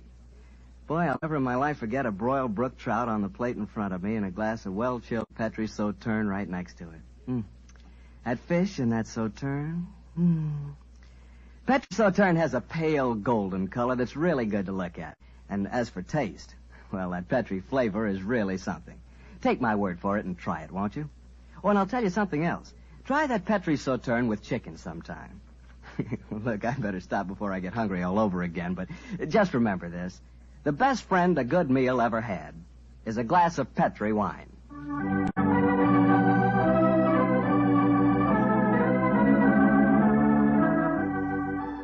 And now let's keep our appointment with the good Dr. Watson. Good evening, Doctor. Good evening, Mr. Bartell. Come over here and join me by the fire. I didn't think it was cold enough for a fire tonight, Doctor. Oh, I suppose it isn't really, but there was one late, so I just couldn't resist putting a match to it. Fire's a good accompaniment to storytelling anyway. Yes, my boy, a fire and a glass of port. Care to join me in one? Thanks, Doctor. So, you're going to tell us a sea story tonight? Yes, Mr. Bartell. The whole adventure took place aboard a small steamer as it plowed through the stormy seas of the Indian Ocean. Here's your glass, my boy. Thanks. And what were you and the great Sherlock Holmes doing on the Indian Ocean, may I ask? We're on our way to Calcutta to solve the case of the vanishing elephant of Parbhuti. Yes, the story you told us a few weeks ago. That's quite right, my boy. It's in the summer of 1894 that we left Liverpool aboard the steamship Lucifer. It wasn't a large ship, and as both the Mediterranean and the Red Sea proved somewhat, shall we say, unfriendly, I may tell you the first part of the voyage was quite unpleasant. In fact, until we left Aden, I'd spent most of the time in my cabin, you know. However, as we headed eastward towards Colombo, the weather cleared up a bit, and I came on deck and joined home. I remember on the second night out of Aden, we paced the decks together. The stars above us twinkled, the promise of a bright tomorrow. And the faint tinkle of a piano being played in the passenger lounge formed a perfect setting for an evening stroll. It only seems like yesterday, Holmes said... Watson, it's good to see you on your feet again. Yes, it's good to be on 'em, Holmes. It's been a miserable trip for me so far. The captain told me tonight that we can expect good weather between here and Caravati, our next port of call. I thought Colombo was the next stop. And where is Caravati, whatever you call it? Indian Ocean. It's a British protectorate. Those are the only facts I was able to glean from the encyclopedia and the ship's library. Did you ask the captain why we're stopping there? No, I didn't. As we're traveling incognito, I felt it wiser not to ask too many questions. I find this incognito business something of a strain. Every time a steward calls me Mr. Hamish, I can't think who on earth he's talking to. Whereas I find myself answering to Mr. Mycroft almost automatically. By the way, old chap, now that you're going to mix with the ship's passengers, I suggest that you adopt a Scotch accent. It would seem more appropriate for Mr. Hamish, and I don't want anyone aboard to suspect our true identities. I'll do my best, but I must say, Holmes, I think you're being unnecessarily mysterious. Possibly I've been influenced by reading too many of your rather florid stories of our adventures together. My stories are not florid. They're all perfectly true. Oh, don't be angry with me, old chap. Don't be angry, please. By the way, you'll be interested to know that I've unearthed a little mystery aboard this boat. I trust you to do that. Where is she? I mean, what is... Oh, you observed that suite of cabins on the bridge deck above us? Yeah? What about them? Well, I've been watching them during my nightly strolls for the past 2 weeks. The suite is occupied and the blinds are raised. But I've never seen meals taken in there. I presume, therefore, that it must contain a private galley and a cook. I don't see anything mysterious about that. It's probably occupied by some wealthy invalid. Well, possibly. Another interesting fact is that the occupants are not entered on the ship's passenger list. It all sounds very mysterious. There's probably a perfectly simple explanation for it. In any case, you must save your energies for the problem that awaits us in India. You're Mr. Mycroft now, remember that. Yes, Mr. Hamish? Would you care to join me for a wee drop of brandy in the smoking room? Mr. Hamish, I shall be delighted.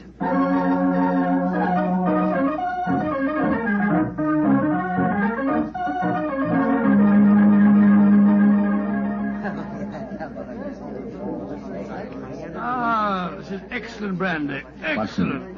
Watson. Gentleman over there in the corner. You mean the one at the table with the Oriental-looking fella? Yes, the talkative man is the ship's doctor, but I haven't seen the other gentleman before on this voyage. I wonder if he's an occupant of the mysterious suite on the bridge deck. Let's go over and talk to him, shall we? And remember the accent, Mr. Hamish. And so, Verda, when we landed at Colombo, I decided to take Mrs. Abbott for a moonlight rickshaw drive through the cinnamon gardens. Did you gentlemen want to see me? If you'll excuse us, Dr. Harris, my friend Mr. Hamish and I were having a little argument, and we thought that perhaps you might be able to settle it for us. An argument? Oh, I love a good argument. Sit down, gentlemen. This is Mr. Verda. How do you do, gentlemen? Good evening, sir. My name is Hamish, and this is my friend, Mr. Mycroft. I'm so happy to meet you, gentlemen. Now, gentlemen, tell me what you're arguing about. Well, I Doctor, love a good argument. You see, it's an argument. My friend Mr. Hamish insists that the Suez Canal was built by a Dutchman in 1870. I'm convinced that it was built by Lesseps, a Frenchman, in 1869. We thought you'd know. You flatter me. I'm only a ship's doctor, not an historian. Ask Verdi. He probably knows. Can you settle the question for us, sir? I can, Mr. Mycroft. You are almost correct. The canal was opened in 1869. Though its construction began 10 years previously. De Lesseps, a French engineer, was in charge of the operation. There is a statue of him in Port Said Harbor, built to commemorate his skill and enterprise. Much obliged to you, Mr. Vera. Hamish, I think that I win my bet. Mycroft, I'm afraid you do, if you're sure of your facts, Mr. Werner. I'm sufficiently sure of them, Mr. Hamish, to venture a small wager myself. No. I think I'll not make any more bets on the subject, thank you. Well, gentlemen, if you will excuse me, I shall return to my cabin now. Oh, don't go. No, don't go, sir. You'll make us feel as if we'd driven you away. Oh, not at all, Mr. Hamish. I enjoyed meeting you both, but I have some letters to write. Good evening, gentlemen. He's a charming person. Charming and extremely knowledgeable. Bit of a bore, if you ask me. You two fellas enjoyed your trip? I'm just beginning to. It takes a little time to get my sea legs, you know. Dr. Harris based on the Lucifer. Why? Well, there's something that puzzles me on board this ship. I'm sure that you would explain it to me. And what is it? Well, the suite of cabins on the bridge deck. Who occupies them? Wouldn't you like to know? Aye, Doctor, we would, and that's why my friend asked you. Well, I'll tell you. Though it's supposed to be a secret. But there'll be no harm in telling you now, for we're dropping anchor off the island of Cavarati in the morning. In that suite of rooms is the Rani of Cavarati herself. She has her own staff of servants and everything. What do you think of that? Oh, how very interesting. And is the Oriental gentleman who left the table when we arrived part of our entourage? He is, sir. He's the sort of Prime Minister of Cavarati. This whole trip of theirs is very hush-hush. Rani returning to her country, afraid someone might make an attempt all hush-hush. Cavarati is an island that's had a lot of trouble. You seem to be remarkably well informed about the place, sir. Yeah, I should be. I used to practice there in my younger days. Well, really, how very interesting. Yes, I could tell you strange tales about the island. I remember what... Oh, hello. See that fella coming into the lounge? You mean the big man with the grey hair? Yes. That's Sir Christopher Wyatt. Owns all the tea plantations on Cavarati. He's a dull fella, but I'll call him over. Wyatt, come over and join us. Be careful. He'll talk your head off if you give him half a chance. Draw up a chair, Wyatt. We were just talking about Cavarati. It seems to me that would be a good subject to keep away from. At least till after tomorrow, Harris. What do you mean? You know perfectly well what I mean. I should have thought that after your own experience on Cavarati, you would have learned a little discretion. You're talking like a schoolmaster, Wyatt. Why don't you just sit down and have a drink and be friendly? Thank you. I prefer my own company. Pompous ass. You and Sir Christopher... I know too much about him. He's afraid of me. That's what he is. Look at this girl coming into the room. Great Scott, she's good looking. Judging by our Oriental costume, she must be a member of the Rani's retinue. She's coming to our table. Yes, my dear. What is it? Which of you gentlemen is Mr. Mycroft, please? I am. My mistress sends her compliments and asks that you will call on her in her... May I ask? Her Highness, the Rani of Cavarati. Oh, I shall be delighted. Please tell the Rex without delay. We will join her in a few minutes. Very well, Mr. Mycroft.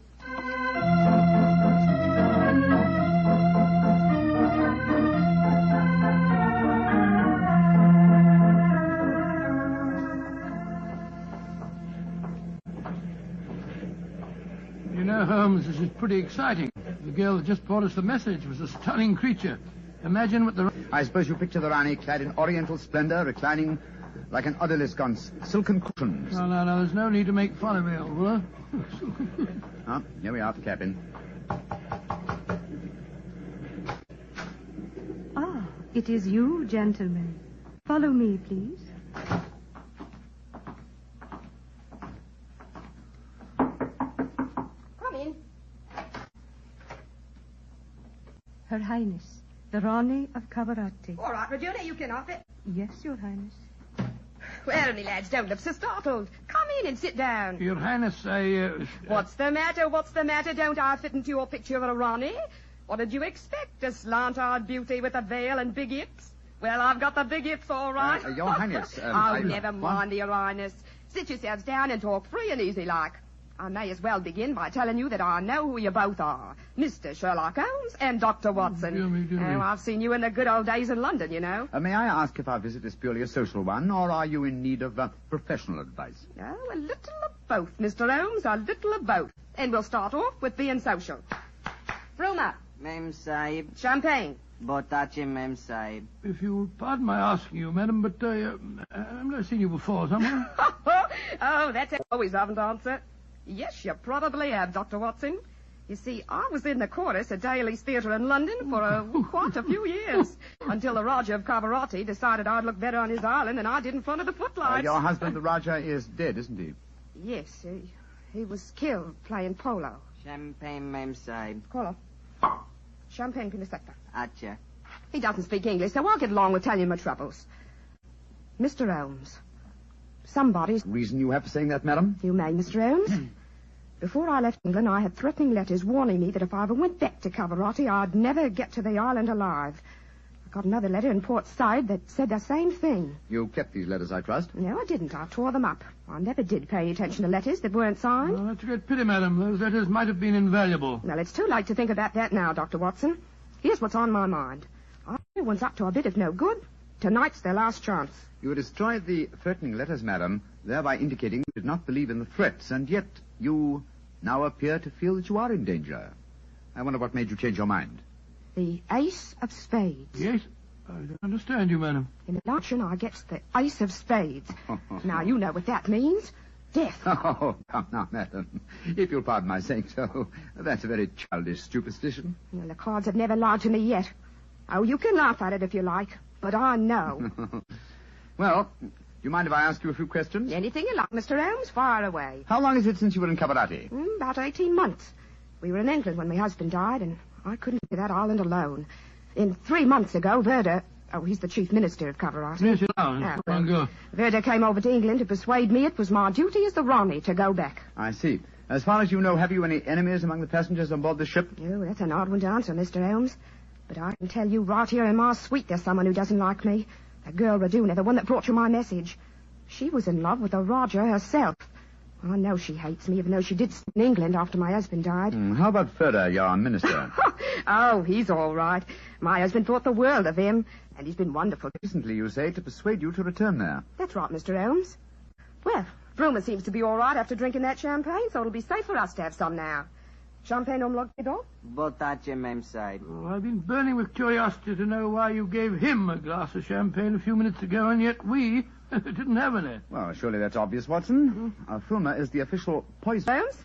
He tastes everything I eat or drink before I do. If it doesn't affect him, then I know it's safe. Berta brought him over to England when he came to fetch me. On the island of Cavarati, poisoning's quite an hobby, you know. There were 2 people in the smoking room tonight who seemed to know quite a lot about your island. The ship's doctor, a rather garrulous gentleman by the name of Harris, and Sir Christopher Wyatt, who owns tea plantations on the island. Do you know either of them, madam? I should say I do, both of them. Dr. Harris isn't any got into some kind of trouble, and my husband had him thrown out. And how about Sir Christopher Wyatt? Oh, Chris is all right. I saw quite a bit of him in London after my husband's death. As a matter of fact, well, if I weren't going back to Cavarati, I don't think he will. He hasn't been there for over 5 years, ever since he had a row with my husband over the wages he paid the native labor. It seemed to me that several people aboard this boat have a personal interest in the island of Cavarati. Interests that might be influenced by your death. Yes, just what I was going to say, madam. I think we should keep an eye on you. Oh, that's just what I was hoping you'd say, Doctor. You see, I'm giving a bit of a supper party tonight. All the people we've been talking about have been invited. And I thought if you two were to be here, perhaps you'd be on the lookout for any funny business. How about it? Well, of course we'll come, won't we, Holmes? I think it might be a good idea, though I would suggest that we retain our incognito. You say, Mr. Holmes? And now, let's have that champagne.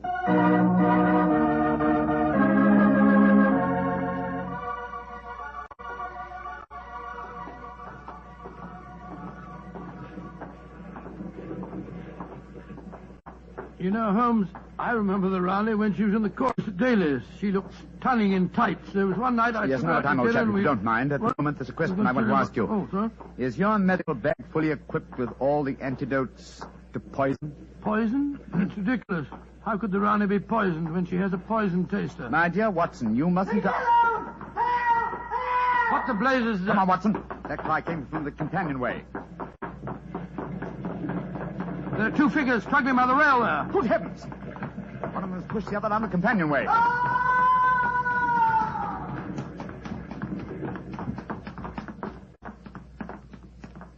Good Lord.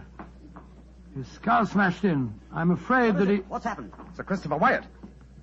What are you doing here? I was taking a stroll. I heard a yell from this direction and came here as fast as I could. Great Scott, this fellow's bleeding badly. We must get the ship's doctor. It's hardly necessary, I fear, Sir Christopher. What do you mean? In the first place, this man is dead. In the second place, he is the ship's doctor.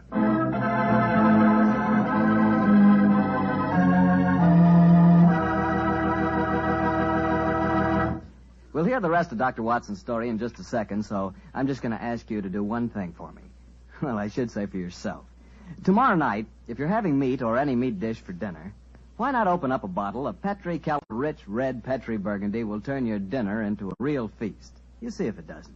Because there's nothing like a good wine with good food. It's good food, and I know that Petri Burgundy is a good wine. In fact, it's a perfect mealtime wine. Try it and see. And now, Dr. Watson, tell us what happened next. You said you found the ship's doctor dead at the foot of the companionway? Yes, Mr. Bartell. His neck had been broken instantly. Imagine there was a good deal of excitement aboard. No, my boy, as a matter of fact, there wasn't. We managed to get the body back to its cabin without attracting attention. Holmes, after revealing his true identity, was able to persuade the captain to hush up the killing until after the Rani's party had taken place. Oh, he didn't want to scare the murderer, I guess. What happened next, Doctor? Holmes and I returned to our cabin to dress for the party.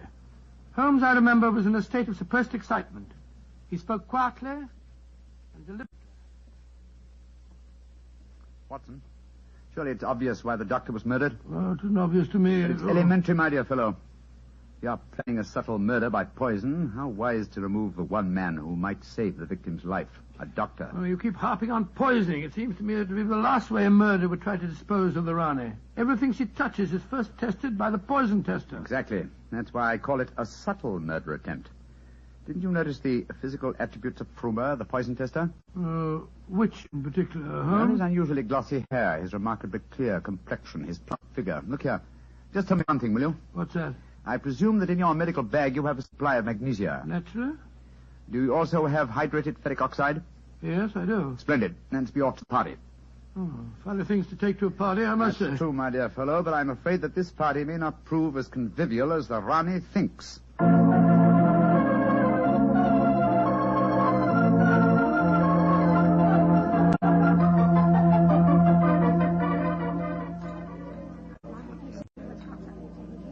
Holmes, it's nearly 1 in the morning. Everything seems to be going splendidly. It seems to be, Watson, but keep your eyes on the Rani. Yes, I have been. The poison testers tested everything that passed her lips. We don't Doris to you, Sir Christopher. You having a good time? Yes, indeed, thank you, Mr. Hamish. How about you, Mr. Mycroft? Oh, the Rani's a perfect hostess. Who could help having a good time? I don't think that girl Regina should be here, though. I don't want to be pompous, but after all, she's only a glorified servant. Possibly the laws of etiquette are not so strict in Cavarati as they are in London, Sir Christopher. Oh, perhaps you're right. But I don't trust the girl. Something shifty about her. I've told the Rani more than once. Oh, well, I suppose it's none of my business. I think I'll try and persuade the Rani to sing us one of her old songs. He doesn't trust Regina, and I don't trust him.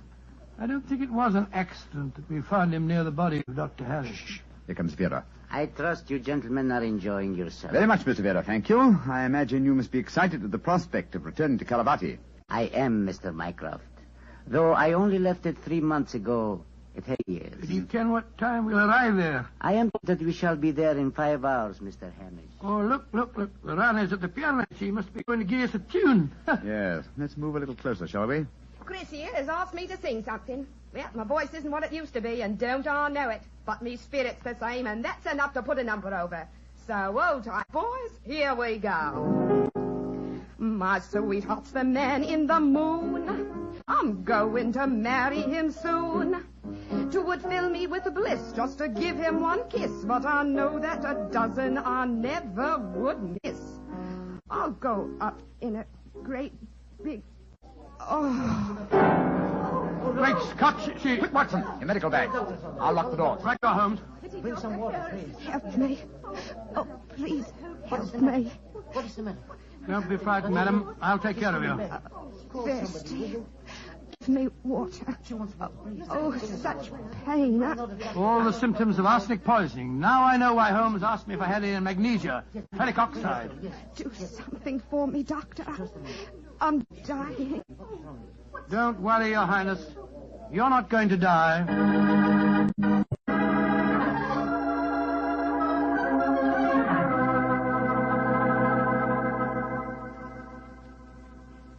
She's going to live, Holmes. Ah, gracious me, I'm tired.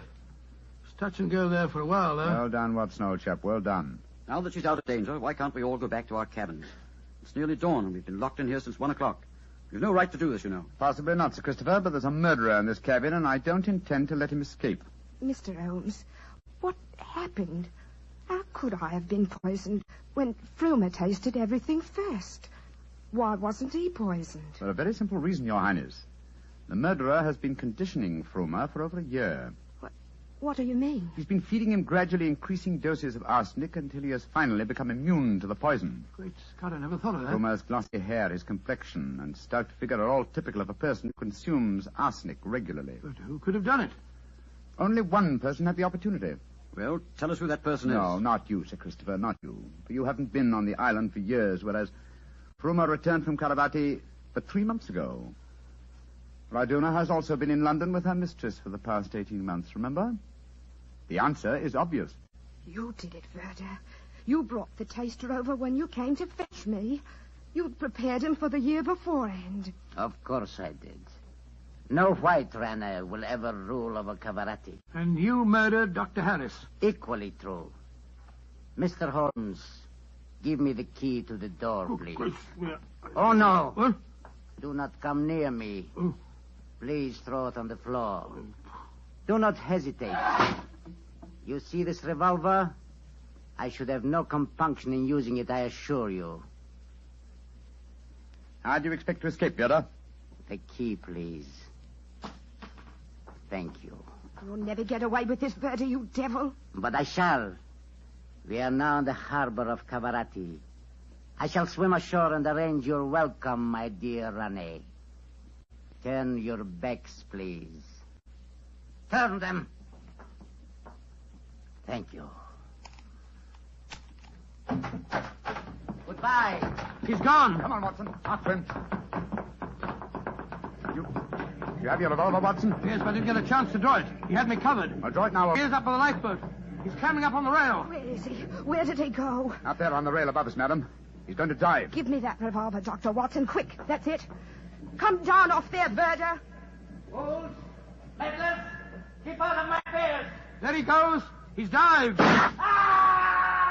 Madam, you shot to kill. Of course I did, Mr. Holmes. Remember that we're now in Cavarati waters, and that though I may not look like it at the moment, I am still the Ronnie of Cavarati.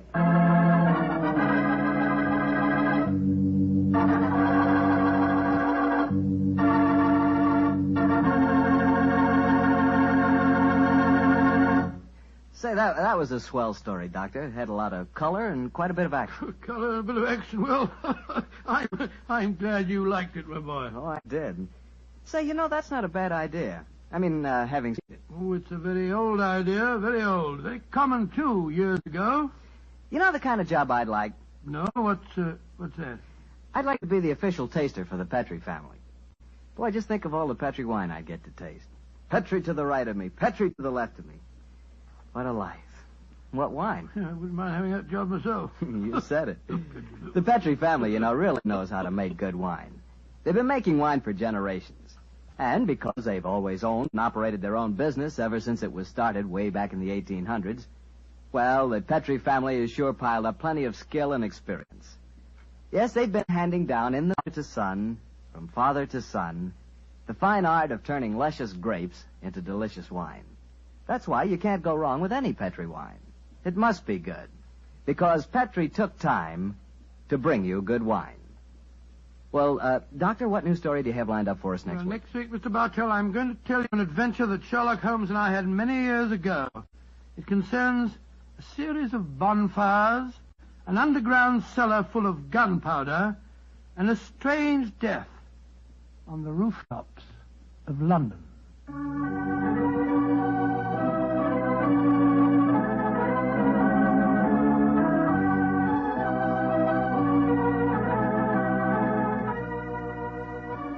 Tonight's Sherlock Holmes adventure is written by Sir Arthur Conan Doyle's story, The Adventure of the Mazarin Stone. Mr. Rathbone appears through the courtesy of Metro-Goldwyn-Mayer, and Mr. Bruce through the courtesy of Universal Pictures, where they are now starring in the Sherlock Holmes series.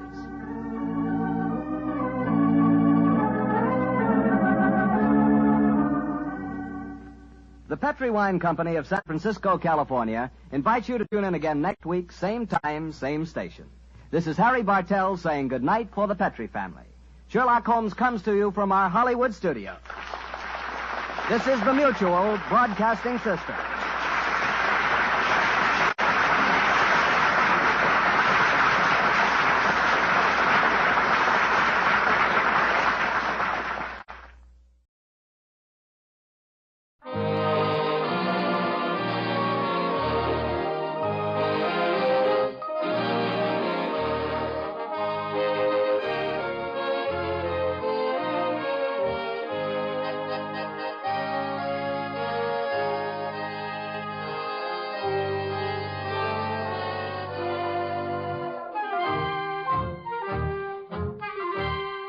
Tonight, we again present the famous Mr. Chameleon of Central Police Headquarters in his famous cases of crime and murder. Mr. Chameleon, as you know, is the famous and dreaded detective who frequently uses a disguise to track down a killer. A disguise which at all times is recognized by the audience. Tonight, we give you Mr. Chameleon in The Dream House Murder Case.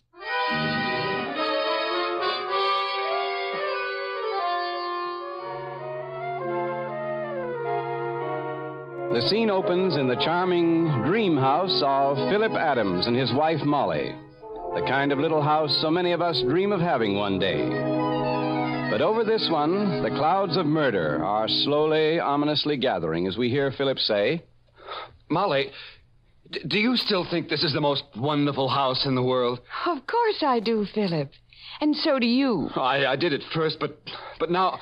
Now what, silly? Oh, Molly... Do you ever get a feeling there's something strange about it? What? Something dreadful. Something fearful. What on earth are you talking about, Philip? Molly, I've got to tell you the truth. I can't stand living here any longer. But, Philip, it's our dream house. Oh, but there are other dream houses, dear. We can sell this one and buy another. But, Philip... I have a premonition. If we keep on living here, something unspeakably terrible will happen to us. Philip... Darling, you've been working too hard. You're getting unwholesome ideas. You need a rest. Rest? When I walk the floors of this house all night, think of it all day, let's get rid of it. You love me, don't you? Yes, dear. And that's why I won't let you give up our dream house.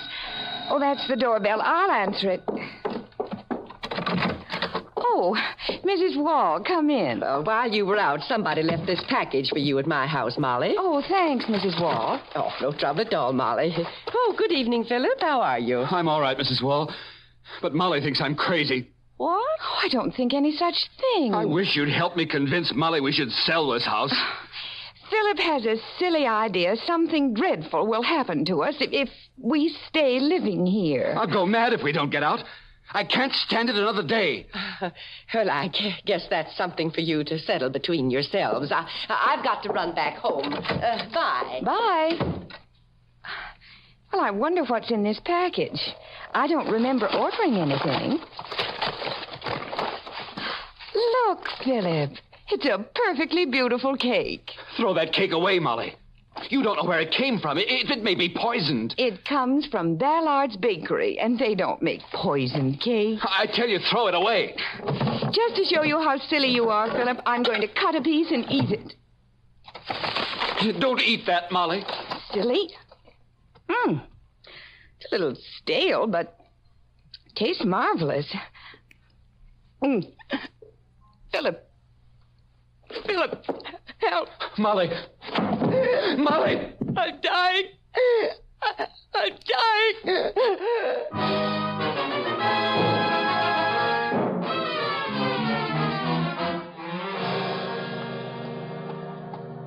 This is the house, Mr. Chameleon. Mm-hmm. There's a gray-haired woman at the door. Are you the police? Yes. I'm Chameleon, and this is Detective Arnold. Well, my name is Mrs. Wall. I live next door. I see. The poor murdered lady's husband's all done in. Got him stretched on a sofa in there. His name is Philip Adams, and his murdered wife is Molly. Is that right? Yes, Mr. Chameleon. Her body's in there. Mrs. Wall, do you know what happened here? I just got here myself, Mr. Chameleon. And Philip was so mixed up he couldn't talk. Poor man. All right, come along, Dave. We look at the body.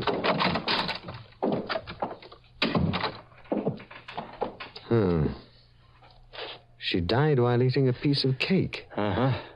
Piece of it's still in her hand. Well, obviously the cake was poisoned, Dave.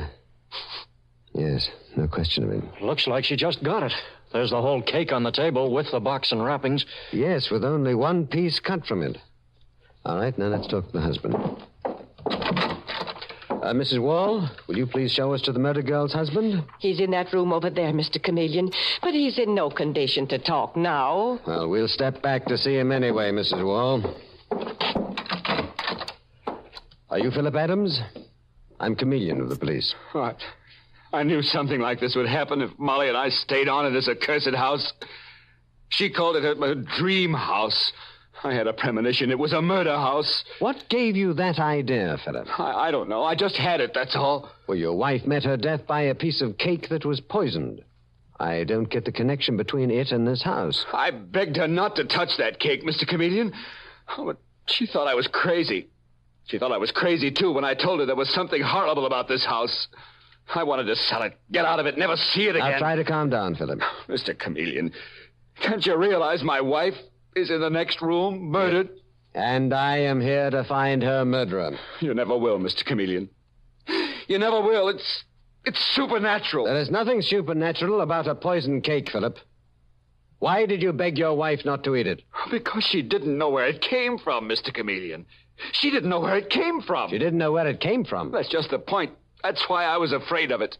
Well, it got here some way, Philip. Of course it did. Mrs. Wall brought it. What? Mrs. Wall brought the poisoned cake here, the same Mrs. Wall that I've just been talking to? Yes. Well, that settles the whole affair, then. Oh, let me finish, Mr. Chameleon. Somebody tried to deliver the cake here when Molly was out and left it at Mrs. Wall's next door. She took it in and brought it over later. Well, well. Try to get a rest, Philip. I'll see you later. Mrs. Wall? Yes, Mr. Chameleon. Why didn't you tell me that you brought the cake that poisoned Molly into this house? What? I bring it? Philip told me that you did.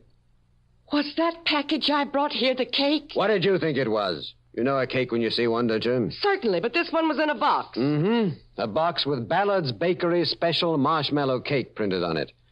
What's the answer to that? Don't try making out I killed Molly Adams. Why should I poison her? I have no idea. All I know is that you brought the cake here that killed her. I didn't know it was a cake. It was all done up in heavy wrapping paper. Exactly where did you get that cake, Mrs. Wall? A young man left it at my house next door. Asked me if I'd be kind enough to give it to Molly Adams when she got home. Did this delivery boy come from Ballard's Bakery? No, Mr. Chameleon. Ballard's is cash and carry. Mm-hmm. You get things there, too, eh? Well, nearly everybody in the neighborhood does. I see. Well, if If you're finished up with me, Mr. Chameleon, I'd like to get back home. I'm expecting some company. We're going to hold a seance tonight. The what, Mrs. Wall? A seance? Yes, the seance. I'm trying to talk to my husband from his grave. You know what I mean. Talk to his spirit. It's high time I did. We're in a nut house, Mr. Chameleon. Is that so, Detective Arnold? One moment, Dave. Let Mrs. Wall go on. No doubt she has some very good reason for wanting to communicate with her deceased husband. I certainly have, Mr. Chameleon. My husband built this row of dream houses. Now he won't let me live peaceful in mine. Night after night he comes back to haunt the place and scare me half to death. This dame is nuts, Mr. Chameleon. And so's the murdered woman's husband. The place for both of them is a loony bin. I think Mrs. Wall is a thoroughly sane person, Dave. Go on, Mrs. Wall. You were saying... I was saying he comes back and scares me to death out of his grave. But he won't say a word. You actually see your dead husband's spirit, then? No. All he does is throw pebbles against my window, turn things upside down on the kitchen porch. He's trying to chase me out of the house we both lived in. That's why I say it's high time for me to communicate with his spirit. Yes, I understand, Mrs. Wall. Well, go home to your seance now. Oh, thank you, Mr. Chameleon. Goodbye. Goodbye, Mrs. Wall. Hey, have you gone nuts too, Mr. Chameleon? I'm sorry, but I mean, what's it all about? The question in my mind, Dave, is, did Mrs. Wall tell that fantastic story to the murdered woman's husband, Philip? What? See, it might be that Mrs. Wall was trying to frighten him into selling this house for reasons of her own. She looks too down to earth to me to believe in ghosts. Want me to ask Philip about it? No, I'll do that myself. You take the poisoned cake in the box that came into Ballard's bakery. Okay. Find out if the cake actually was baked there, Dave. Gotcha, Mr. Chameleon. And rush the paper it was wrapped in to fingerprints right away. We'll soon see whether anybody delivered that cake to Mrs. Wall or not. Philip, you said you had a premonition of danger in this house and urged your wife to let you sell it. Yes, Mr. Chameleon. I was in deadly fear for Molly and me to live here. I imagine you got that feeling because Mrs. Wall next door told you of the dread that she had of living in her own house. Yes, she did, Mr. Chameleon. There's something supernatural about these accursed dream houses her husband built. Don't get excited again, Philip. I can't help getting excited. My wife, Molly, is lying in there murdered. Heaven only knows why. When the medical examiner gets here, he'll give you something to quiet you down, Philip. Hold on to yourself, old man. I think I'll phone the commissioner. Something darn queer about this case. Hello, Commissioner of Police speaking. This is Chameleon, Commissioner. Oh, yes, Chameleon. Try to get a line, will you, on a building contractor named Wall, who died a few months ago, and also on his widow. Wall, you say, Chameleon? Yes, Commissioner. W-A-H-L. Does that ring a bell? I'm not sure, but I think it does. I'll have it looked up. Okay, Commissioner. Goodbye. Well. Mr. Chameleon? Did you get anything at Ballard's bakery on the poisoned cake, Dave? Ballard says he sold nearly 100 cakes like it yesterday, Mr. Chameleon. Sold them yesterday? Not today? Yes, sir. Marshmallow cake is a Tuesday specialty there. He's got no idea who all bought them. Well, did you ask him if Mrs. Wall had bought one, Dave? He knows Mrs. Wall, all right. But he can't remember whether she was in yesterday or not, Mr. Chameleon. That's a tough break, Dave. Mr. Chameleon, here's a letter I just found among Molly's papers. Read it. From a real estate firm, Jones and Abel. Read what it says, Mr. Chameleon. Mr. Philip Adams, dear sir, since we have received no reply to our previous letter, our client will withdraw the offer of $18,000 for your house on Saturday of this week unless we hear from you before then. What do you make of that, Mr. Chameleon? What does it mean? It seems that somebody was trying to buy your dream house, Philip, and your murdered wife was afraid to tell you because she didn't want you to sell it. Incidentally, it's dated 2 weeks ago. If Molly had given me that letter, we'd have been out of this house. She wouldn't be lying in there, dead. When we know who was trying to buy your house, Philip, we'll know who the murderer is.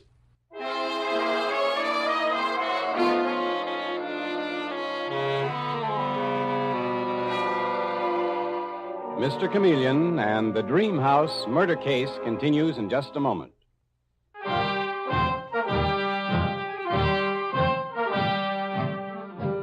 And now back to Mr. Chameleon and the Dream House murder case. When Molly Adams is murdered by poison in the charming little home which she had called her Dream House, Mr. Chameleon learns that her husband, Philip Adams, had a morbid fear of the place. A next-door neighbor, Mrs. Wall, whose dead husband built the house, is also involved.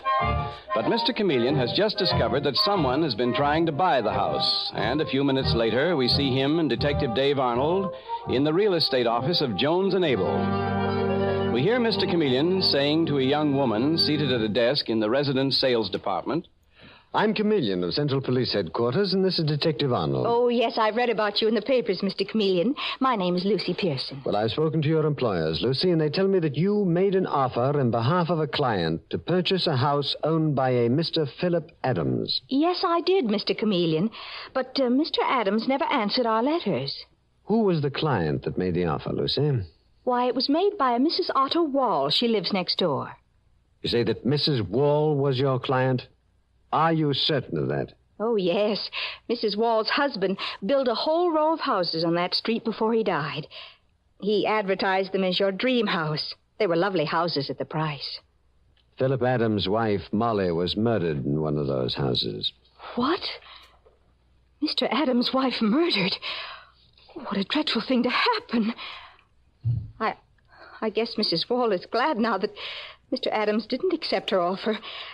It's almost impossible to sell a house where a murder took place. Did Mrs. Wall mention why she wanted to buy Mr. Philip Adams' house? No, I guess she didn't like them as neighbors. I may ask you to testify that Mrs. Wall made that offer through you, Lucy. Yes, Mr. Chameleon. Good girl, Lucy. Goodbye. Goodbye, Miss Pearson. I told you that Wall woman was bugs, Mr. Chameleon. She's yowling about being afraid of living in her own house because of her old man haunting it. And then we find out she's trying to buy the house next door. Plain nuts. Uh-huh. Very queer, Dave. Let's get back to headquarters. The commissioner will have a report on my desk. The name Wall rang a bell in his mind. And I think it's also ringing one in mine.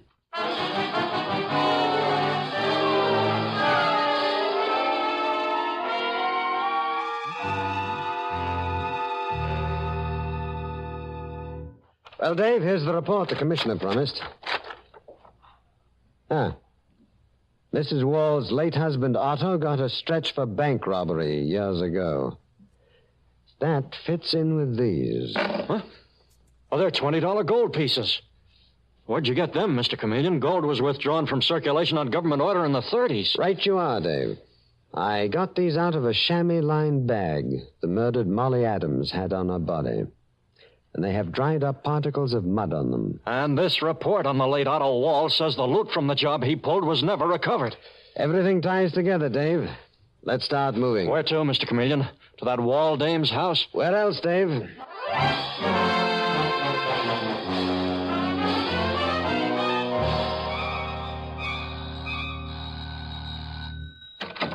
Oh, Mr. Chameleon. I'm Detective Arnold. Come in. Thank you. I stopped by, Mrs. Wall, to ask if your seance was successful this evening. Did you make contact with your dead husband's spirit? No, nothing come off. What's more, he was throwing pebbles against my window right before you came.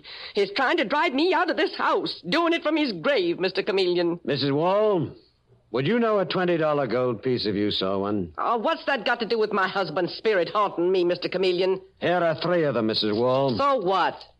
I found them on the body of Molly Adams, your next-door neighbor.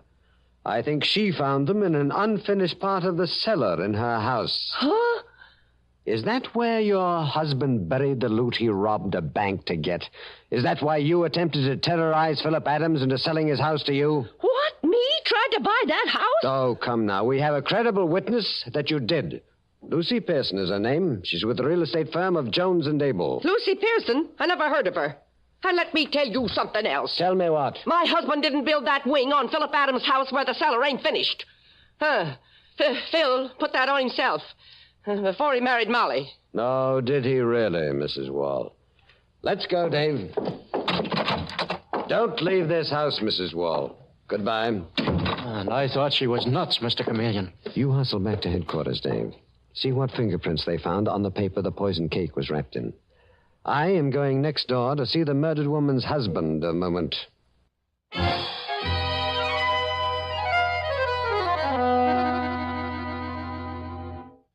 Philip, I must know something from you. What, Mr. Chameleon? What? Who built the extra wing on this house? Mrs. Wall says that you did. I don't believe her. Mrs. Wall built it herself. She took over her husband's contracting and building business after he died. These, three $20 gold pieces. What? They were in a chamois bag on your wife's body. Did she ever mention them to you? Oh, no. Where did my wife, Molly, get them, Mr. Chameleon? I don't know yet, Philip. Now, don't say anything to Mrs. Wall about them. You be very careful that you don't. Oh, I won't. I promise not to, Mr. Chameleon. The reason I tell you is that we have evidence that Mrs. Wall is the client who tried to buy your house. What? Well, then she'll try to kill me, too. I warned her not to leave her house. Now, take it easy, Philip. Good night. Trying to buy Molly's dream house, was she? Well, I won't sell it. I'll stay here till Molly's killer is brought to heel. Well, for your sake, I hope I can do that, Philip.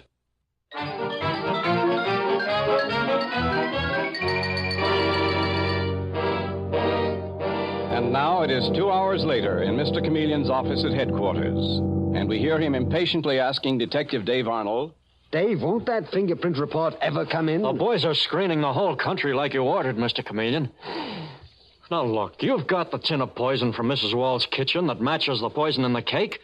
You've got the $20 gold pieces. What more do we want? The report on the fingerprints from the paper the poison cake was wrapped in. What is the delay? Oh, Mr. Chameleon, while we're waiting, what's the idea of that disguise you're wearing? You look like a picture from the book. And what's that stick you're carrying? That's a divining rod, Dave, that points to buried treasure. My disguise is that of old Nicholas Marker, finder of lost treasure with his divining rod. Hey, good idea. I guess that's the fingerprint report now. Thanks, Foley. Here's the report, Mr. Chameleon. Well, this clinches it, Dave. Get Lucy Pearson, the real estate girl, quick. Take her to the murder house and have Mrs. Wall and Philip there, too, in the unfinished part of the cellar. Okay. Now, here is the voice of my disguise, Dave. You, bring your spade for digging like Mr. Chameleon told you to, Detective Arnold? Okay, Mr. Chameleon. I'll introduce you to them as Nicholas Marker, treasure finder.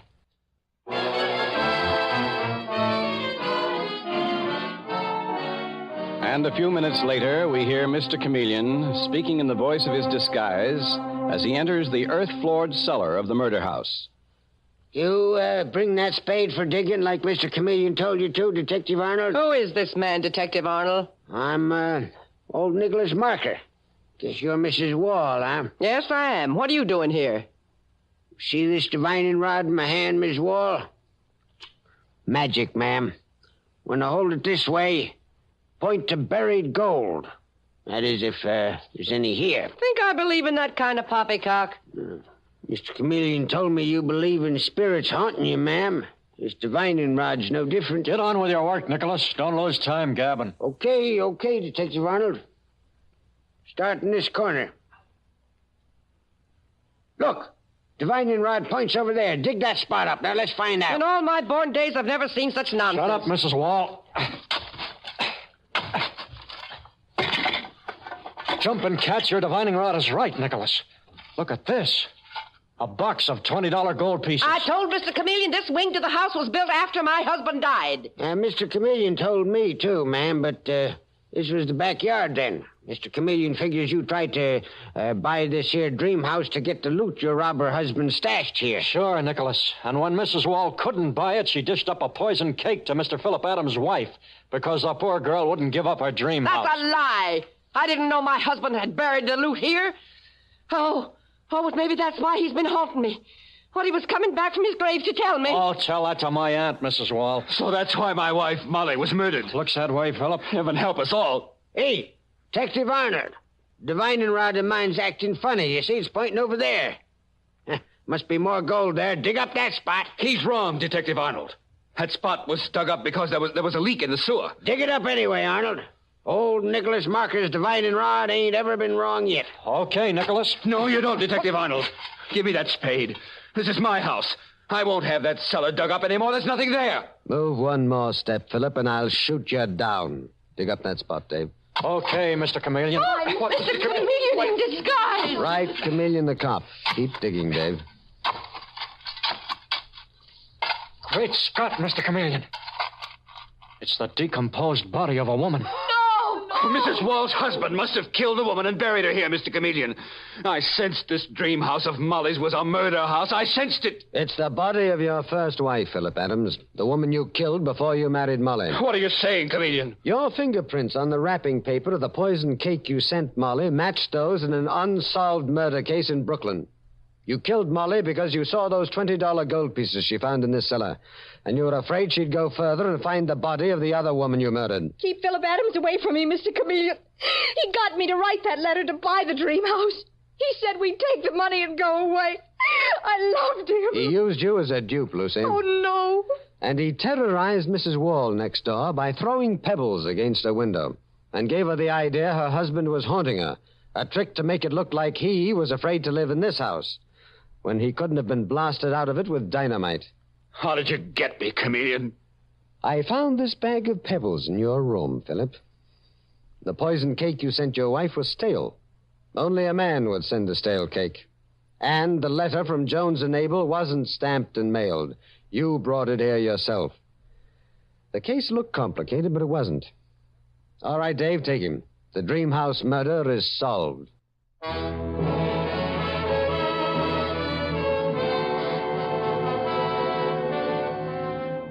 And with these words, Mr. Chameleon concludes tonight's murder case.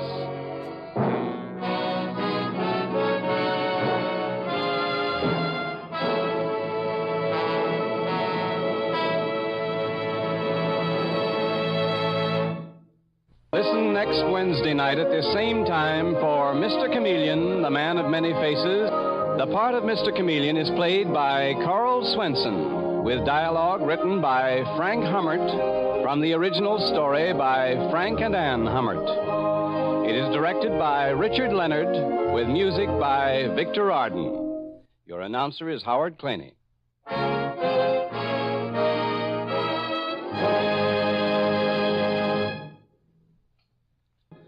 This is CBS, the Columbia Broadcasting System.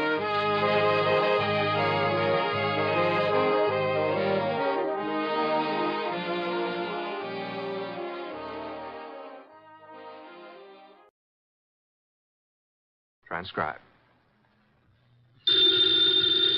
Ladies and gentlemen, the ringing of that phone bell brings you mystery, adventure.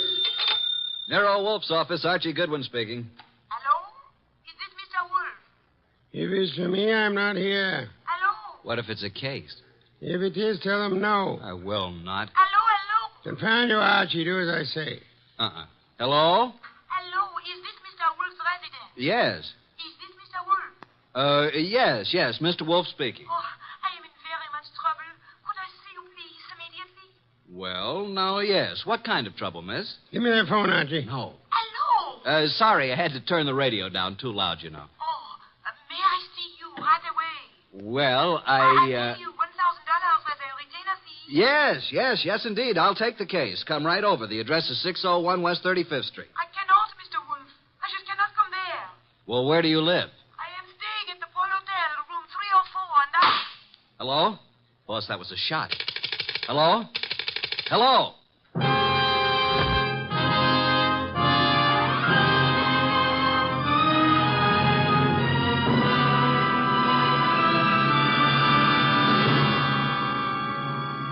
Ladies and gentlemen, it's that renowned genius who is the bulkiest, most ponderous, and most brilliant detective in the world. Yes, none other than that chairborne mass of unpredictable intellect, Nero Wolfe, created by Rex Stout and brought to you in a new series of adventures over this NBC network in the person of Mr. Sidney Greenstreet.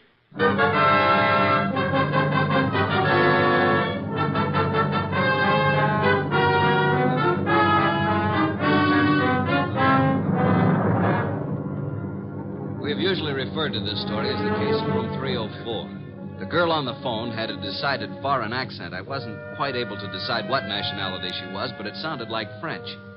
Anyway, there was what sounded like a shot, and then dead silence for a second or two.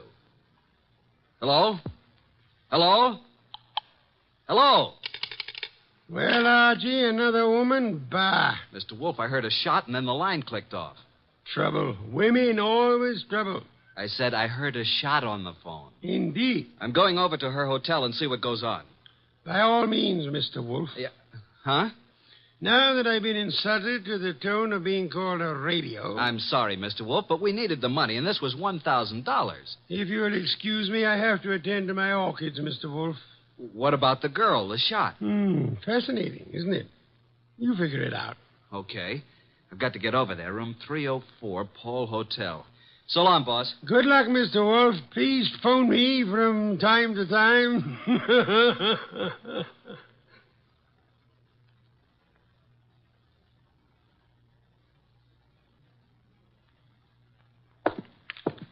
Room 301, 302, 304. What do you know? The door's open. Oh, hello. Who are you? Archie Goodwin. Now it's your turn. I'm Jay Bream, pilot for Jan Airlines. You seen... Yeah, I guess you have. This girl's been shot. Oh, that's all? Yeah, dead. Real dead. What do you know about this? I don't know anything. Say, who are you? Looks like you're in a spot, pal. You better start digging, hadn't you? I got here a few seconds before you did. I knocked on the door. The door was partially open, so I pushed it wide. And... Go on. Well, there was no answer. I couldn't see anyone, so I came in, and there she was. You know her? Well, yes. Why do you think I came here? That's what I'm trying to find out. Look, what right have you got asking me all these questions? What's it to you? Did you ever hear of Nero Wolf? Of course, who hasn't? Like I said before, I'm Archie Goodwin, Wolf's assistant. Now, would you rather talk, or should I call the police? I've told you all I know. Who is she? Helen Rennie. French? I don't know. European, anyway. Why'd you come here tonight? I have a dinner date with her. You mean you did have? Yeah. Let's turn her over. There. Got an automatic in her hand. Yeah. I never saw it before. Hey, I wouldn't use the phone. The fingerprints. It's okay. I'll use this handkerchief. Who are you calling? My boss. Oh. Nero Wolf speaking. Archie, boss. Archie, I thought you were Nero Wolf. You sound very much like him. Please, boss, be serious. Oh, but I am? I'm here at the girl's apartment, the one who called me. She's dead. Beautiful? Yes, was very beautiful. She would be. How did it happen? Shot. Neat round hole in her right temple. She's married and looks like she shot herself. When I turned her over, I saw a wedding ring on her finger and a .32 automatic still in her hand. Are you alone? No, a fellow named Jay Bream, a pilot. He was here when I arrived. No one heard the shot? Apparently not. No one showed up yet. Very interesting. What do you do now, Mr. Wolf? Should I call Inspector Kramer? No, say nothing to anyone. Get over here at once. And bring Mr. Breen, the pilot, with you. Goodbye.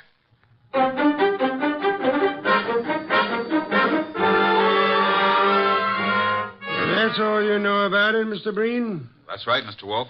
Just like I told Mr. Goodwin here. The whole thing sounds... Hey, I just thought of something. Pray tell, Archie. It can't be suicide.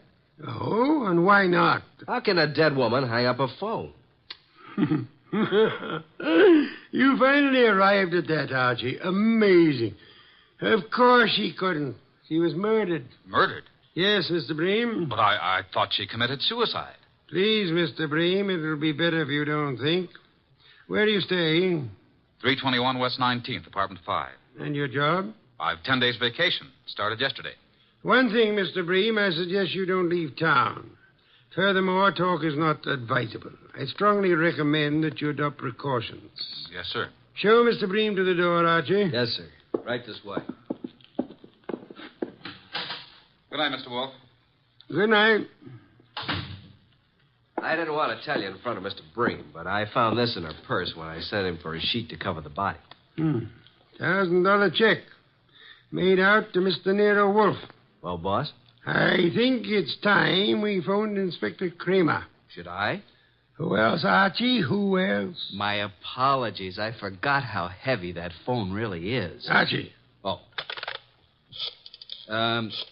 Do you want me to talk to the inspector? I'll do the talking. Should I hold the phone for you? You can get me some beer. Inspector Kramer. One moment. Here you are. It's Nero Wolf, Inspector. I think you had better go over to the Paul Hotel. Yeah, why? I believe you'll find a dead woman there. A dead woman? What is this, a gag, Wolf? I'm afraid not, Inspector. Well, how did you know about it? Have you been over there? Telepathy, Inspector. Mental Wolf, I'm too busy today to listen to nonsense. Telepathy. Don't give me that kind of stuff. If I find a body, I'll lock you and Goodwin up. You watch your blood pressure, Inspector. Never mind about my blood pressure. One thing, Inspector. Yeah? Would you hold off the press for the present? Why? What are you holding back, Wolf? Will you stop your idiotic jabbing to what I ask? Okay.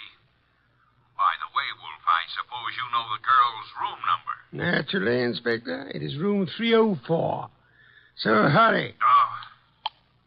Oh. Dear Inspector Kramer, he's so fond of me. Archie. Yes, sir? I suggest you call the bank in the morning and find the person who is handling Miss Renee's account. Try to bring all her canceled checks over here. And what if they won't hand them over? Then Kramer will get an order issued to do so. Simple?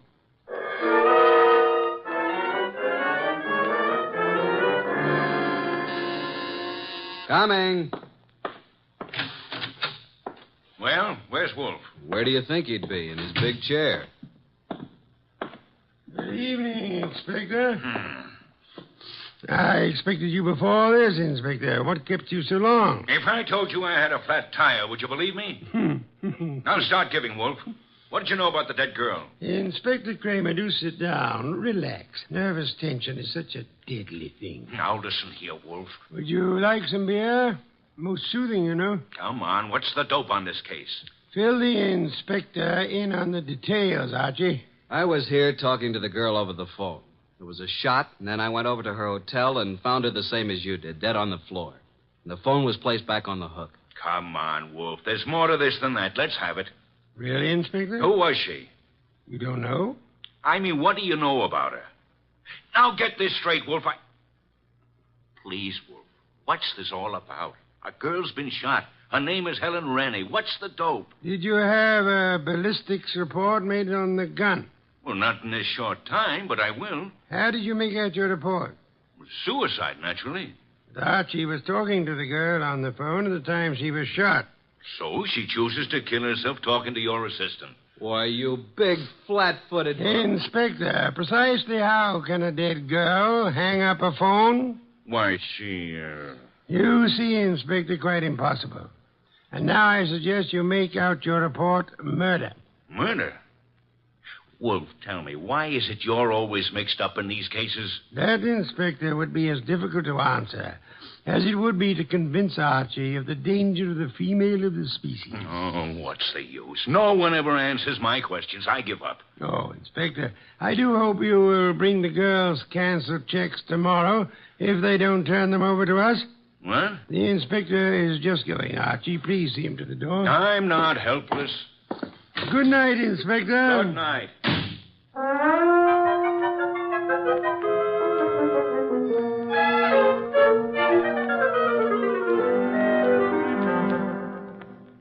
Please, boss, can't we have just a little air in here? You've been out all the morning. Isn't that enough? Gonna get me an oxygen tank to use in here. Did you contact the bank regarding the girl's account? I did. I finally talked to the head of the accounting department. He told me about our personal agent here, Mr. Renfrew. He was handling all our financial affairs. Went to see Renfrew. What did he have to say? Very little. But he seemed very upset when he learned of her death. I didn't tell him how she died. He said Helen Rene was here buying technical equipment for her government in Europe. Technical equipment? What kind? Laboratory stuff. Did she make any definite purchases? From the Arrow Company here in town, and Mr. Paul Morio is the head man of this Arrow Company. Mr. Renfrew, her agent, gave us quite a bit of an argument about coming over here today, said it was very irregular to show bank statements. But he finally gave in. I didn't need the inspector's help. What time do we have the honor? He said he'd be here at noon. No. You know I'll be busy at that time. Well, I didn't think you'd let... Archie, you never do. Your lunch will keep just this once, Mr. Wolf. Not this once nor any other time, Archie. You know I have lunch precisely at noon. Not after, not before. Understand? Yeah. I surmise you have the address of the Arrow Lab Supply Company. Yes, sir. You want me to go have a talk with Mr. Morio who runs the place? Sometimes, Archie. Your conclusions are fantastic. I'm leaving. One thing more. And? After you return from your visit with Mr. Morio, would you be so kind as to entertain Mr. Renfrew until after my lunch? And don't stand there with the door open. Sorry, boss. I'll go out through the coal chute. Do forgive me.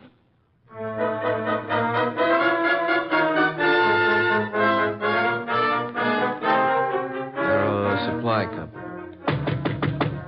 Come in. Oh, Mr. Morio in? Yeah, I'm Morio. My name's Archie Goodwin. What can I do for you, Goodwin? I'm Nero Wolf's assistant. You've heard of Nero Wolf? I don't get around much. Tell me about him. How should I answer that? Any way you like.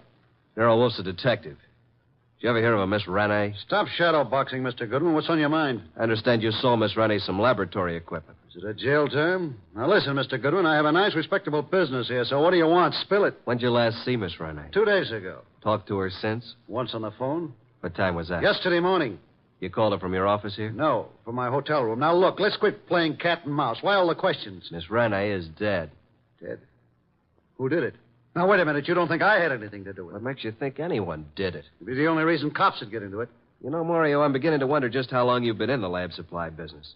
You know what a retort is? And don't tell me it's a snappy comeback. Now, what's the matter, Goodwin? What's eating you? Look, Morio, I came here to find out something about Helen Rene. Just what sort of equipment did you sell her? It was heavy stuff, heavy chemical work. Where is it? We don't have samples, just pictures. Yeah, we ship it direct. Oh, so the purchaser never sees what he's buying. That's right. Could I see what she purchased? I'm afraid not, Goodwin. Besides, what difference would it make? Did Miss Rene see what she bought? No, I already explained that. Now, I'm busy, Goodwin, so if you don't mind... Okay, I'll run along. Good afternoon, Mr. Morio. I'm sure we'll meet again. Soon.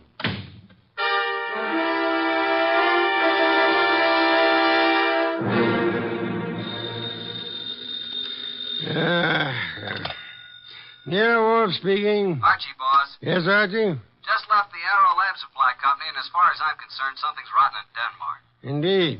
This guy Morio, who runs the company, doesn't sound like a legitimate lab supply man. I think he's running some kind of a racket. What makes you believe that, Archie? Just not the type to be in a legit business. Things just don't jive. And she didn't see what she bought. You believe, then, that he would have reason to want Miss Rene out of the way? Yeah. Guy made me see red. I wanted to take a poke at him. Archie, you're an idiotic hothead. He said it was all heavy lab stuff she bought, and it was too late for me to see it. Forget it now. Get over here as soon as you can. Immediately? Immediately. Have you forgotten you have an appointment with Mr. Renfrew at noon? Goodbye.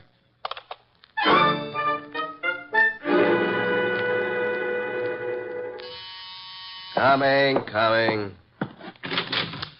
Hello, Mr. Goodwin. Mr. Renfrew. Well, who's this? My goodness, come in. Yes. Come in, my dear. Thank you. Mr. Goodwin, I brought my secretary along. I hope you don't mind. Mind? Why, Mr. Renfrew, how could anyone object? Mr. Goodwin, Miss Bennett. Oh, Miss Bennett? First name? Jean? Do you always use this approach, Mr. Goodwin? Only at noontime, and my name's Archie. Well, this is a happy surprise. Please sit down, Jean. Allow me. Thank you. Well. Wasn't it Mr. Renfrew you wanted to see? Yes. Mr. Wolf will be down shortly, Mr. Renfrew. Please be seated. Thank you. Is something wrong, Mr. Goodwin? Not a thing, Miss Bennett. Not from where I sit. I don't believe a word he says, miss. His judgment concerning women is not to be trusted. Thank you, Mr. Wolf. You're so kind. Mr. Wolf, Miss Bennett. How do you do? Mr. Wolf? Mr. Renfro, I presume. Yes?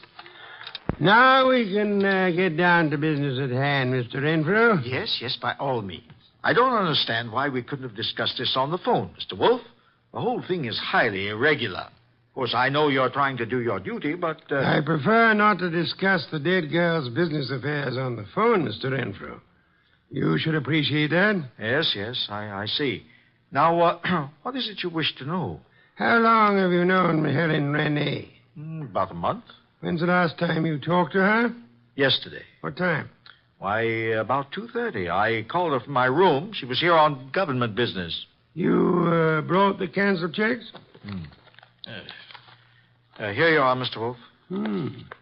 Quite sizable amounts, Mr. Renfro. Very interesting indeed. Yes? You see, Miss Renee made some very large purchases, Mr. Wolf, and of course they were all quite legitimate. Would you mind if I kept these checks overnight? Well, Thank you, Mr. Renfro. By the way, was Miss Renee right or left-handed? Why, left-handed, Mr. Wolf. Why? Just inquisitive. Now, if you would excuse me, Miss Bennett, Mr. Renfro, I have a very urgent appointment. Well, if I can be of any more service, don't hesitate to call on me, Mr. Wolf. Thank you, sir. Oh, dear. Poor Miss Renee. I hope the person who did this dreadful thing is dealt with properly. Indeed. I must run along now. Yes, this way. Must you go too, Miss Bennett? Good day, Mr. Wolf. I must, and good day. See you soon, Miss Bennett. Well, boss, what do you think? Isn't she a beauty? I'm sure I'm not a fair judge, Archie. Do you happen to know where the Morio warehouse is? Why, yes. It's at the other end of town near the river. Oh, no, not again. 9 o'clock tonight. Okay. I suppose you want me to take a gander at what's in the warehouse, break in like a burglar? Archie, if your mind were free of women, I do believe you could reach phenomenal heights in this your chosen profession.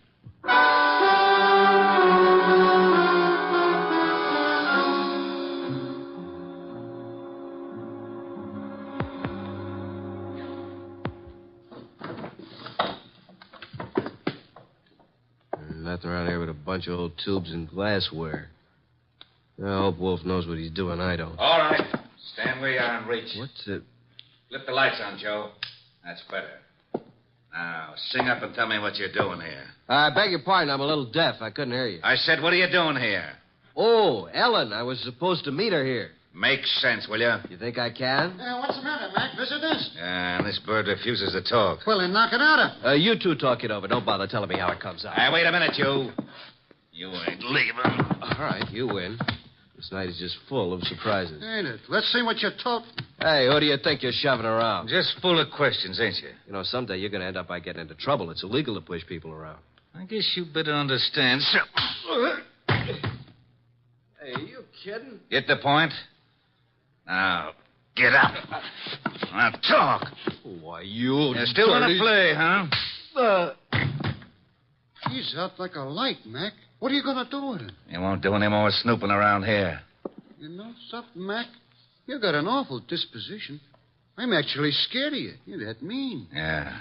Now, dump him outside.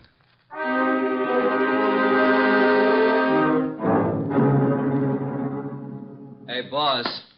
It's me, Archie, remember? Archie, these interruptions are detestable. Can't you see I'm busy? Is that you, Archie? I've been busy, too, boss.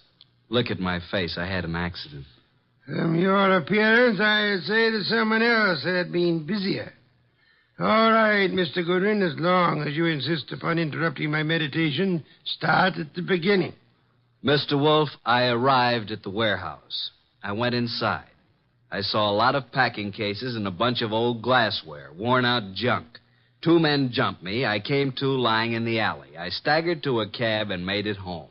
End of story. Archie, your repertoire of words is most astonishing. And your description of Morio's warehouse is without doubt most enlightening. I thought you'd like it. And now, Archie, I suggest you get Fritz to give you a piece of beefsteak for that eye of yours. And after that? I've arranged a gathering for 5 o'clock tomorrow afternoon. Then I shall repair to my bed to suffer in silence. You should be more careful on these nefarious expeditions. You might get hurt sometime. Yes, I've been a careless fellow, Mr. Wolf. Good night. Good night, Archie. Pleasant dreams.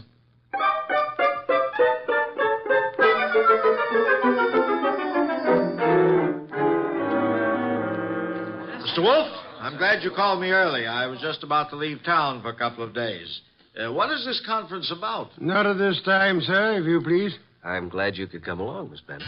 Well, I'll be happy to assist in any way I can, Mr. Goodwin. Archie? Right. Well, good evening, Mr. Morio. I knew we'd meet again. It's no fault of mine, Goodwin. Please come in. Come in, Mr. Morio. You don't want to keep the rest of the guests waiting. What do you want with me? Why what? Nothing. Mr. Wolf, this is Mr. Morio. Sit down, sir. Take the red leather chair. For special guests, Mr. Morio. Yeah? Now, gentlemen, you're probably wondering why I asked you here. Naturally, you know it has to do with the death of Helen Renee. Mr. Morio, I understand you and Miss Renee had some business transactions that involved quite a sum. That she purchased laboratory equipment. That's right. Archie told me that your warehouse contained nothing but second-hand junk. It was a shame, Mr. Morio, that this shipment was delayed by a shipping shortage. Otherwise, you might have gotten away with it. Is this why you called me over here? It is immaterial to the case at hand. Actually, I'm only interested in Helen Renee's murder. Hey, wait a minute. You don't think I did it? Didn't you? No. Mr. Wolf, I admit everything you said about the equipment. But I've had no part in any murder. I see. Mr. Bree, you're a pilot of Wallflower. If you had shot the girl and wanted it to look like suicide, in which hand would you put the gun? Why, her right hand. Indeed. Where did you first meet Miss Renee? Boarding the plane at Orlyfield, Europe. Mm-hmm. Mr. Renfrew. Now, look here, Wolf. This has gone too far. I won't be put through any third degree. So if you'll excuse me, I have to get to the dip. Sit down, Renfrew. Well, Mr. Renfrew, I'm astonished that anyone would be as amateurish as they were in this case. I don't understand. Could it be that you killed Miss Renee and attempted to make it look like suicide because she was about to tell me that through forgeries her bank account was $50,000 short? Well, what reason would I have to kill her? You told me yourself you phoned Miss Renee from your hotel the day she died. Yet there was no outgoing calls charged to your account. No, this is nonsense. Ridiculous. She suddenly became suspicious of you. And you are probably the only person here who knew that she was left-handed. Well, what does that have to do with it? She was shot through the right temple, Mr. Renfrew, while talking on the telephone. With a gun in her left hand, wouldn't it be awkward for her to twist her arm around her face and shoot herself? In your excitement, you forgot you had shot her in the right temple. And what else do you know, Mr. Wolf? That you once worked in Europe where you met Miss Renee, arranged to represent her in this country. Only you would know how much she had in the account here. I've heard enough of this nonsense. Yesterday, you made a statement. Quote, I hope whoever did this dreadful thing is dealt with properly. Only the police, and Archie and I knew Miss Renee had not died naturally. How did you know that? Unless you are the murderer. Don't make a move, any of you. I was forced to eliminate her. She accidentally learned about the shortage, and she became most unreasonable about it. Phoned you about it. Oh, dear me. So utterly weary of these melodramatics. Put up that gun. I've spent 15 years sweating, trying to get enough money to live the way that I want. And now I have it, and neither you nor anybody is going to take it away from me. I'll kill anyone who tries to follow me out of this house. Oh, no, Mr. Wolf. Stand back. Mr. Renfrew, don't, please. I will take that gun from you and... Stop it, Renfrew. What the...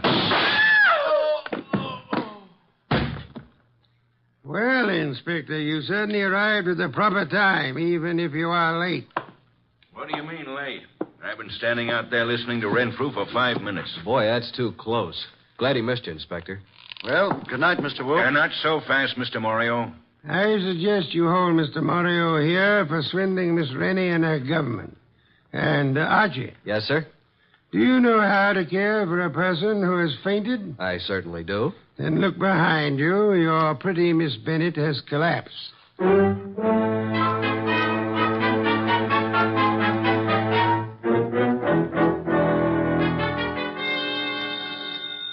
I'll get it. Hello? Is this Miss Jean Bennett?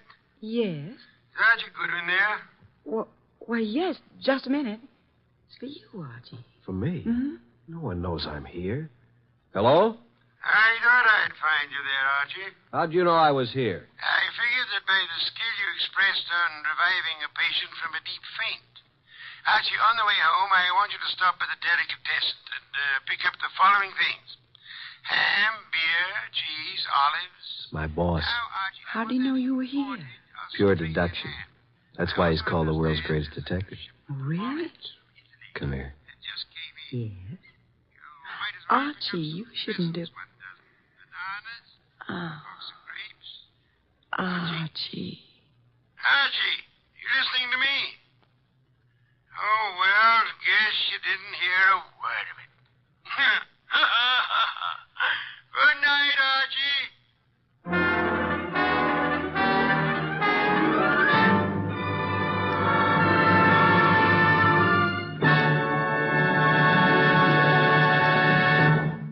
You have been listening to The New Adventures of Nero Wolfe, starring Sidney Greenstreet.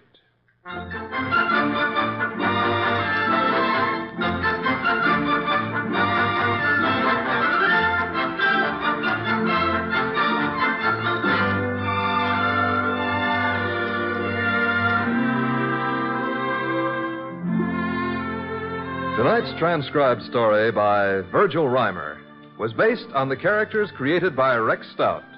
This is an Edwin Fadiman production, produced and directed by J. Donald Wilson.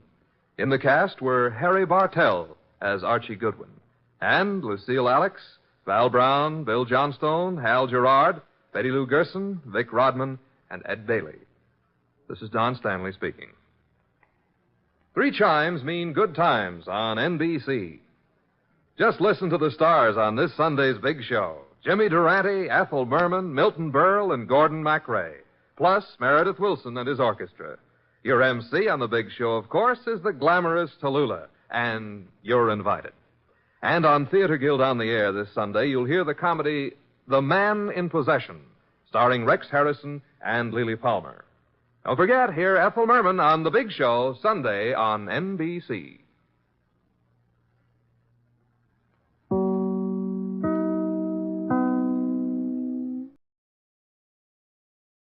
The Linux Show, starring Nick Carter, Master Detective.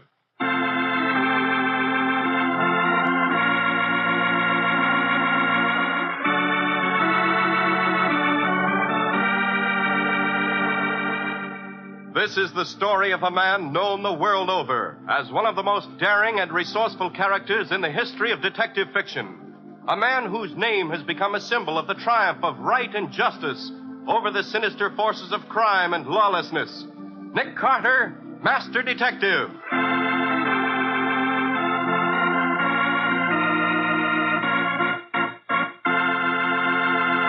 Today's exciting case, Shakespeare's Ghost, in which Nick Carter tracks a disappearing corpse and a ghost is accused of murder.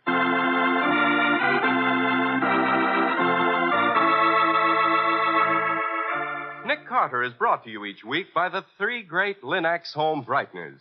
Linux Cream Polish, Linux Clear Gloss, and Linux Self-Polishing Wax. You know there's no time like New Year's for making good resolutions.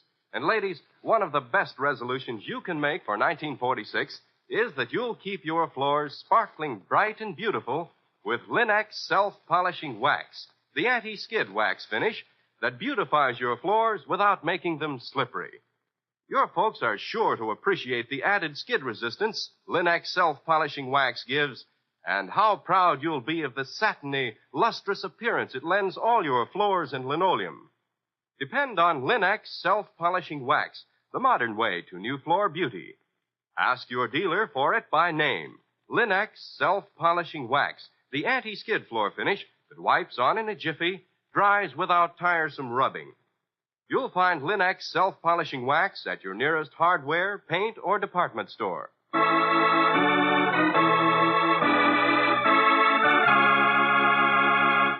And now for today's exciting case from the life of Nick Carter.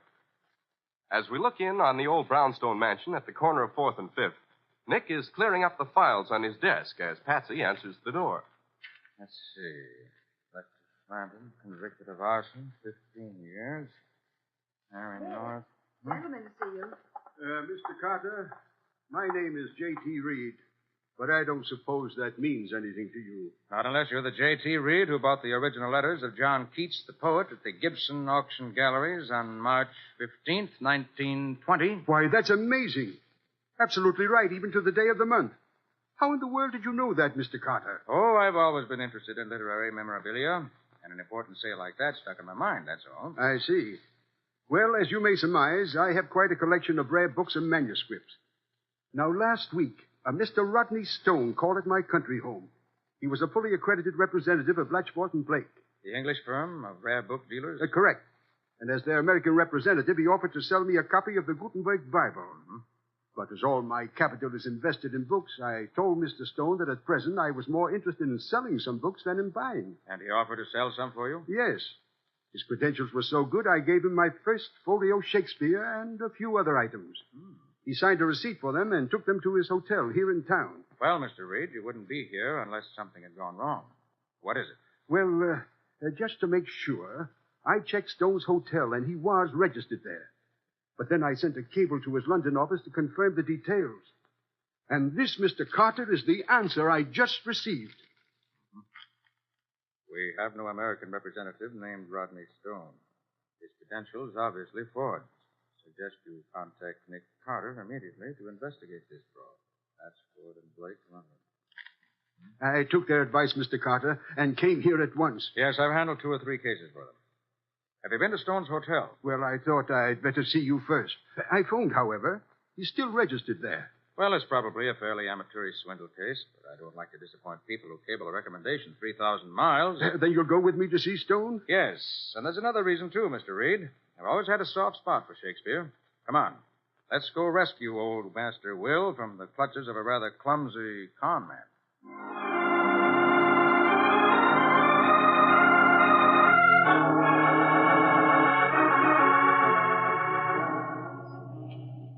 You say it was the first complete edition of Shakespeare's plays, Mr. Reed? Why, it must be 300 years old. 322 to be exact, Patsy. Wow. The folios were printed in 1623. And my copy is of special interest. The flyleaf is signed by Ben Jonson, Shakespeare's friend and fellow poet. A Johnson copy? Well. Yes. Oh, there's a legend about that copy. Very foolish, I suppose, but... Yes, I know the legend. Well, what is it, Nick? 3 times in 3 centuries that copy has been stolen. And each time the thief has been found later with his head cut off. Oh, slightly grisly, what? The legend is that Shakespeare's ghost comes back and slays the thief for meddling with his friend Johnson's copy. And that's the copy that this man Stone has stolen? Yes, Miss Bowen. And if this legend is true, then his head... Oh, nonsense. Just a silly story, Patsy. Yes? Well, if you think it's a silly story, why have you stepped on the gas?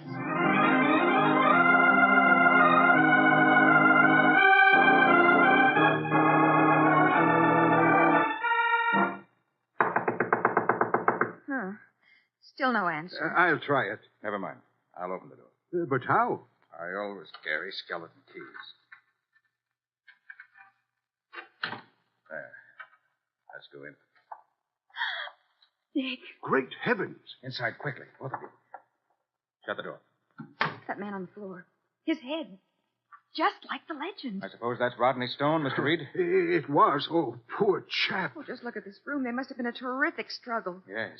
Furniture overturned, blood all over, clothes almost ripped from the body. Oh, what a battle he must have put up to save himself. Well, one thing's certain. Our simple case of fraud has certainly become a lot more serious. The bedroom door's open. I'll go in and see whether there's anything in there. Are you going to examine the body, Nick? In a moment, Patsy. First, I want to get an all-over picture of the room from here. Uh-huh. I often tell a lot just from standing in one spot, getting kind of a perspective on the crime. For instance, position of the body, Location of the bloodstains. The way the clothes are ripped. Looks as if the ghost of Shakespeare has struck again. Mr. Carter, come in here, quick. Right with you. Look what I found on the windowsill here, Mr. Carter. Don't touch it. Let me see. A sword. A blood-stained sword. Yes. 16th century claymore. 16th century sword. The thief's head cut off. Why, it all fits. Well, Mr. Carter, what do you think of the legend of Shakespeare's ghost now?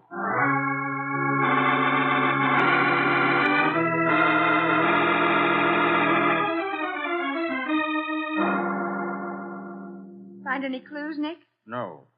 Bring me a pillowcase from that bed, will you, Patsy? I want to wrap up this sword. Yes, Nick. How do you explain it, Mr. Carter? I don't, yet. This is the 23rd floor. The door was locked from the inside. There's no fire escape or balcony outside these windows. Here's the pillowcase, Nick. Thanks. Now, gently. That's it. Well, it's a good thing we're all intelligent adults, because it certainly looks like the work of a ghost. That's one of the things that bothers me, Mr. Reed. It looks too much like ghosts. I think I'll go back and give the body a closer examination for What is it, Nick? What's wrong? Look, Patsy. Where's the body? It's disappeared. Vanished.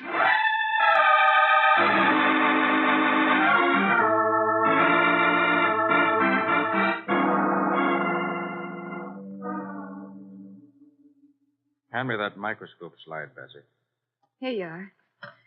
Nick, why didn't you investigate the other rooms on the 23rd floor of that hotel when we found no one had been seen leaving the floor since we came up? You can't search people's rooms without their permission or a warrant. Besides, there's more than one way to skin a cat. And catch a murderer? Right.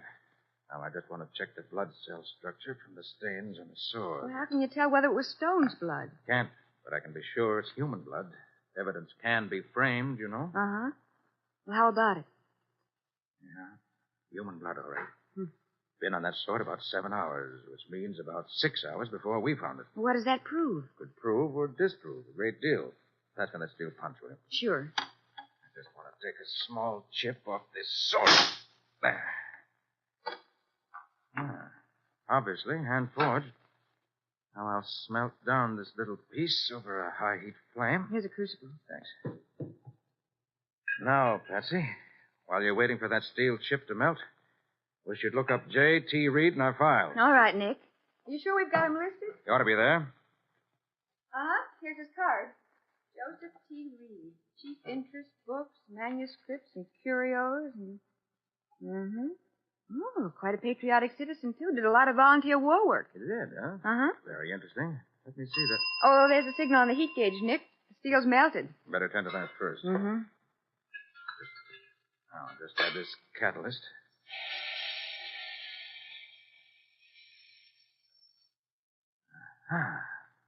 Just as I thought. What's the matter, Nick? Was the sword a modern fake?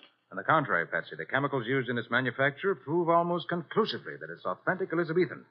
Now let me see Reed's file card. Here you are. Nick, why were you so anxious to prove the sword is genuine? Because it shows someone is trying to throw suspicion. Great Scott. What is it, Nick? What do you see on the card? Patsy, send a wire to J.T. Reed. Tell him we're coming out to report to him tonight. Well, that's more like it. A little action. If Reed can tell us what we need to know, we may crack this case tonight. Tell me what's on your mind, Nick, please. I can tell you two things, Patsy. First, there was more than one criminal involved. There was? And second, they're among the most cunning and cold-blooded men I've ever met. You haven't met them yet. Well, we may tonight. Hand me my Colt automatic. And then we're on our way.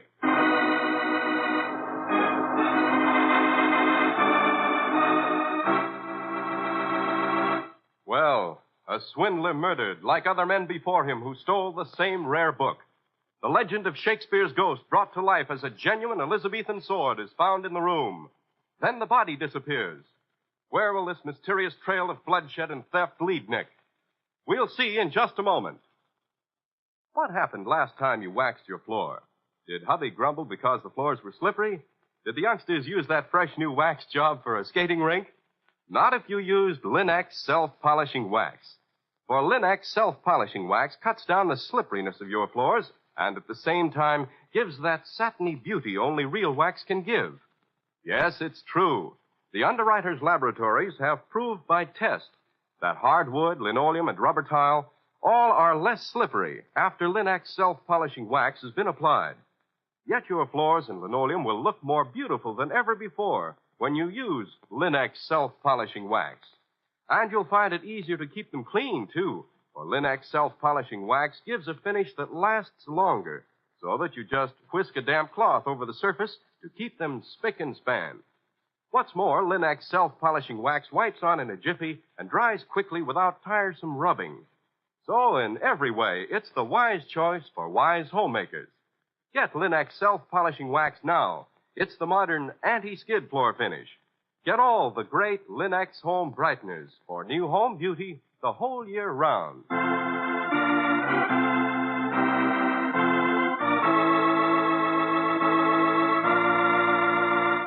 And now back to our story. Nick and Patsy are investigating a strange murder, a vanishing corpse, and the disappearance of a copy of a first folio Shakespeare. The entire crime seems to be linked to a legend about Shakespeare's ghost. They are now in a small suburban railway station waiting for their client, J.T. Reed. Nick, what do you suppose is keeping Mr. Reed? Oh, station master. Yep.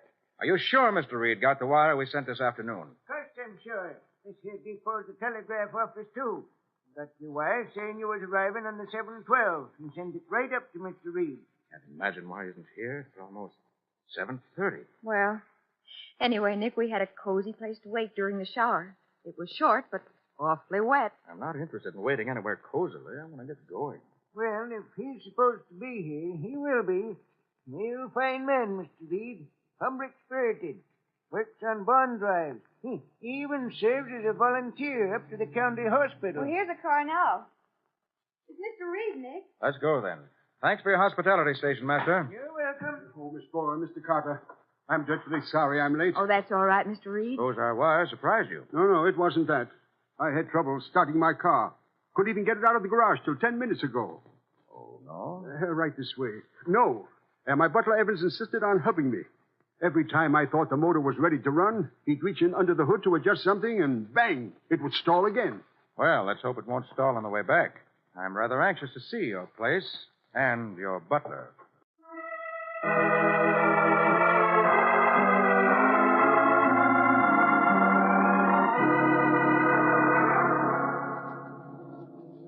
Mr. Carter, I do hope you can get my beautiful books back for me. I'll do my best, Mr. Reed.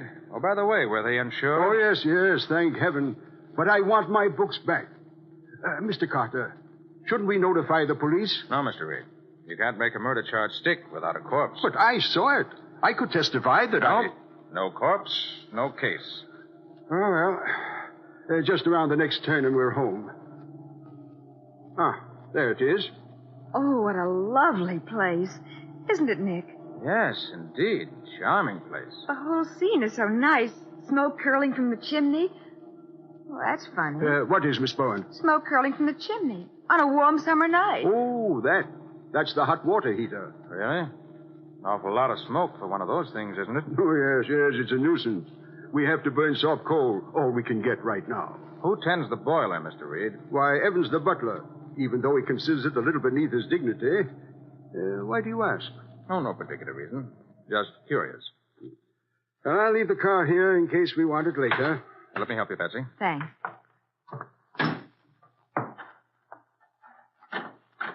Good evening. Oh, good evening, Evans. Come on in, both of you. Thank you.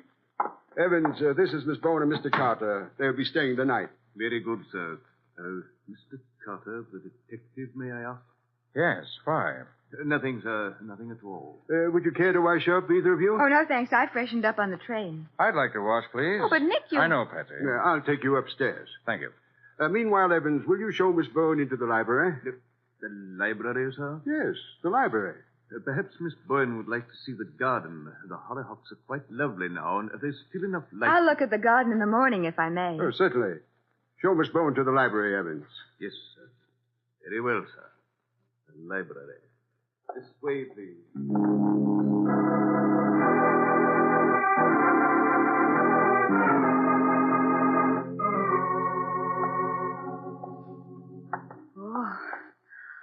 Oh, gee willikins, what a collection of books.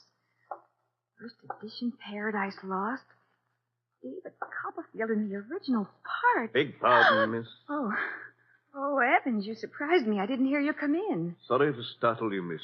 Thought you might like some tea. Thank you. And, Evans, could we have a little more light in here? Why... You've only this one lamp on. The whole other half of the room is dark. Makes it gloomy. I don't think it's gloomy, miss. I do. May we have a little more light, please? Very good, miss. Look at that other wall. Yes, miss. Wait, it's covered with armor, swords and things. Yes, miss. Very interesting. If you need anything, you will please ring, miss. Thank you. Let's see. I think I'll take a look. Complete suit of armor, time of Henry II. Well, in target, 14th century. Crossbows. Quiet, Patsy. Oh, Nick, it's you. I thought... Well, never mind. Come along. We've got work to do. Oh, but Nick, look here at the collection of armor and swords. So I see. A good collection of British battle swords, too. Look here, Nick. See this? Oh, yes. One sword missing. And the label says it was a 16th century claymore. True enough, Patsy. Good for you. Nick, that butler... Save it for now, Patsy. Come on. We've got work to do. Where are we going? Out through the French windows, into the garden. Whatever for? To see the hollyhocks and other things. Come on.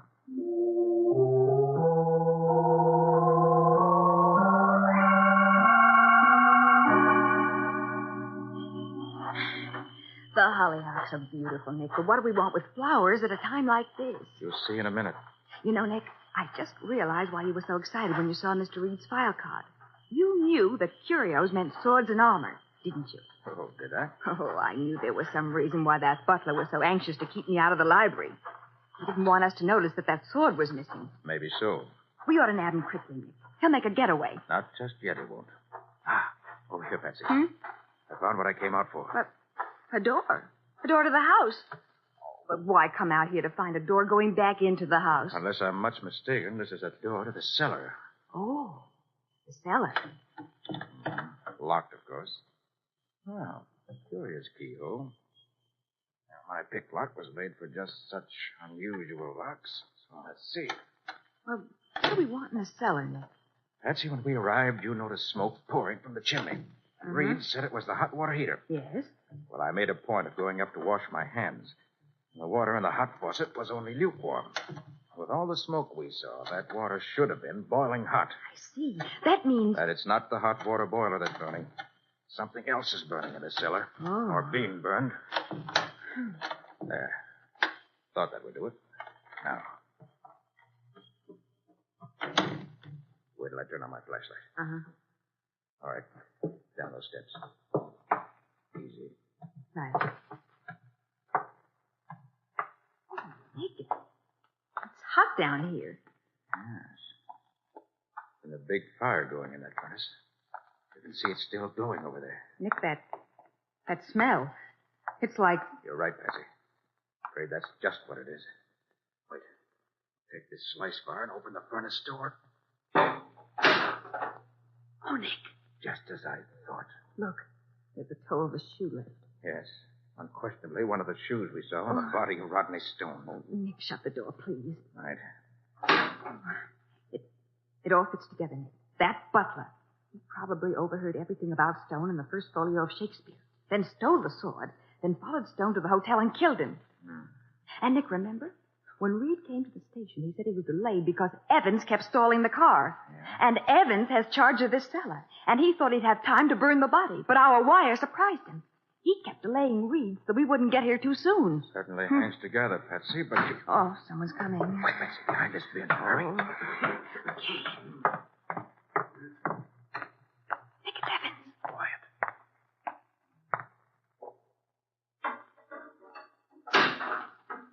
Well, Evans? Just keeping the home fires burning? Mr. Cutter. Drop that poker, Evans. But, Mr. Cutter... Drop it, I said. All right. Have all the cold-blooded, fiendish But, Miss, killers... I got your dead to rights, Evans. Now you're going to tell us where you've hidden those books. No, I Stay where you are. I've got a gun. So have I. Mr. Reed. I've got the drop on you, Carter. Let go of your pistol. Very well. Now, kick it over here. Good. I congratulate you, Carter. You're cleverer than I thought. But from now on, things will go my way. And what way is that? I'll turn Miss Bowen over to my associates, whom you haven't met. They'll take excellent care of her. And then tomorrow, you and I will visit the police and the insurance company. And if you don't testify as I wish, Miss Bowen will... Oh, Nick. You see, I don't want the books back. I want the insurance. It's a great deal more than the present market value of those books. And you're too clever. You really might find those books. You're darned right he would. Nick Carter can find... Look, on the wall behind you. The shadow of a bearded man. Shakespeare's ghost. Yeah, what? Why? Look, Patsy. Right. Now, Mr. Reed, I have the drop on you. You smart boys are always fooled by the simplest tricks. The furnace door was open, and by manipulating my fingers behind my back, I cast the shadow of a bearded man on that wall behind you. Oh, thank you, Nick. I wouldn't have liked to meet Shakespeare's ghost. I think I'm much more attractive with my head on. Now, Reed, I'm sure you won't be too reluctant about naming your accomplice, because you won't want to go to jail for both of you. Then we'll turn over to the police two of the most cold-blooded thieves I've ever met. Thieves? You mean murderers? No, Patsy, they aren't guilty of that. They couldn't have murdered Rodney Stone because Rodney Stone never lived.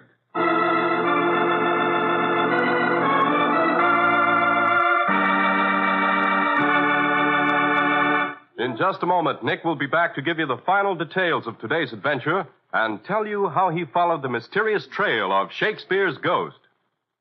Fingerprints and dust smudges can spoil the appearance of the finest furniture, as every housewife knows. Help your fine furniture to look its best always with Linex Cream Polish, the polish which dries hard with no oily surface film to attract those ugly smudges and finger marks. You'll find Linex Cream Polish, all the great Linex home brighteners, at hardware, paint, and department stores everywhere. And remember that your dealer is headquarters also for Chemtone, the miracle wall finish that has brought sparkling new beauty to 20 million rooms in American homes. Chemtone covers in one coat, dries in 1 hour.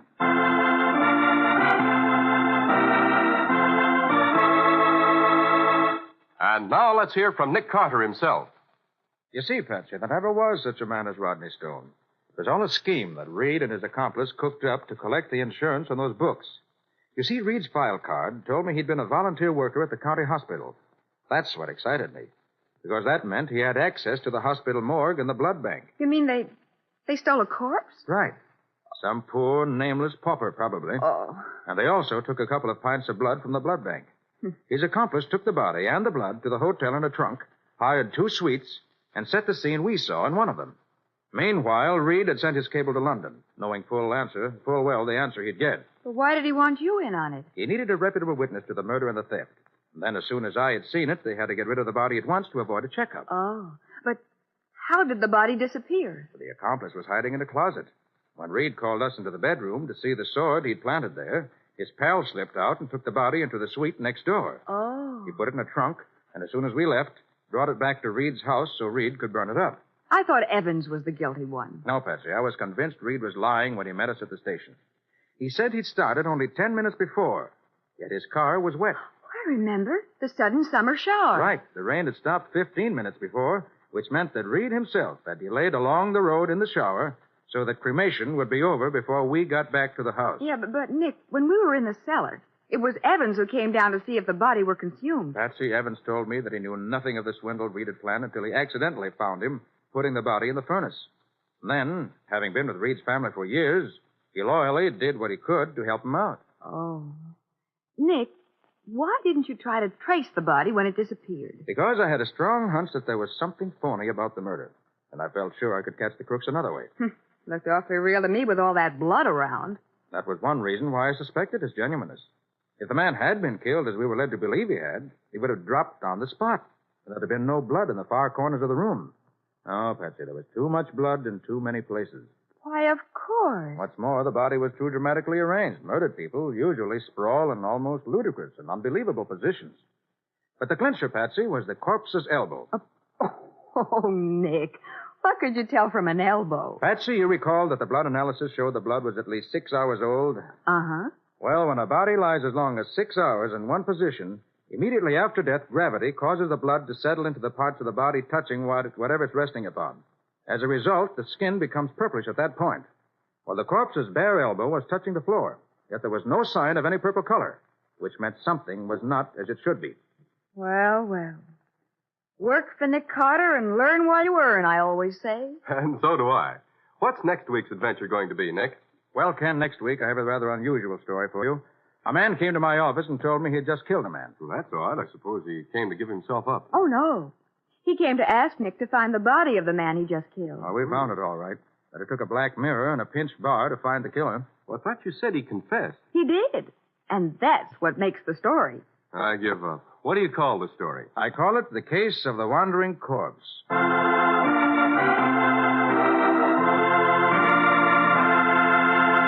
Nick Carter, Master Detective, produced and directed by Jock McGregor, is copyrighted by Street and Smith Publications, Incorporated. Lon Clark is starred as Nick, with Charlotte Manson as Patsy. Script is by Stanley Kaufman. Original music is played by George Wright. The programs are fictional, and any resemblance therein to actual persons living or dead is purely coincidental.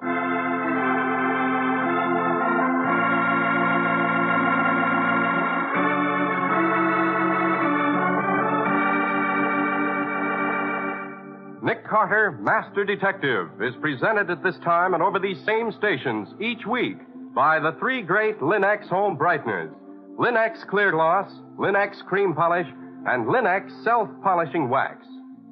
Now the makers of the great Linex home brighteners take this opportunity to send you their most cordial good wishes for a bright new year, filled with contentment, prosperity, and the realization of every personal ambition. May 1946 be the best year you've ever known. This is Ken Powell speaking for the thousands of Linex dealers all over America and saying so long until next week.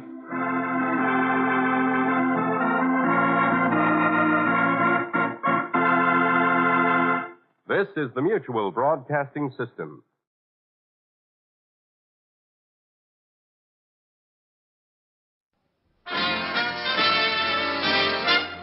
Listen while the makers of Rexall drug products and 10,000 independent Rexall family druggists bring you Dick Powell as Richard Diamond, private detective.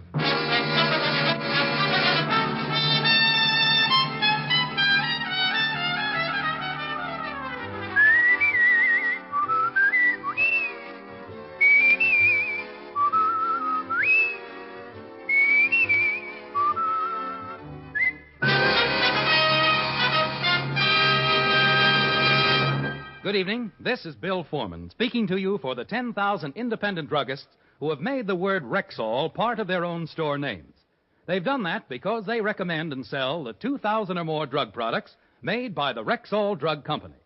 This evening, we want to call your particular attention to Rexall's sensational two-page ad in this week's issues of Life, Look, Collier's, the Saturday Evening Post, and in the Farm Journal. One page of this important two-page spread announces 10 great new products from the world-famous Rexall Laboratories. The other page features 10 bedrock bargains, available at Rexall drugstores all during the month of June. For new and better health aids, for bigger and more useful bargains, be sure to check Rexall's eye-opening two-page ad in this coming week's issues of Life, Look, Collier's, the Saturday Evening Post, and in the Farm Journal. Good health to all from Rexall. Now, your Rexall family druggist brings you a transcribed half hour with Richard Diamond, private detective, starring Dick Powell.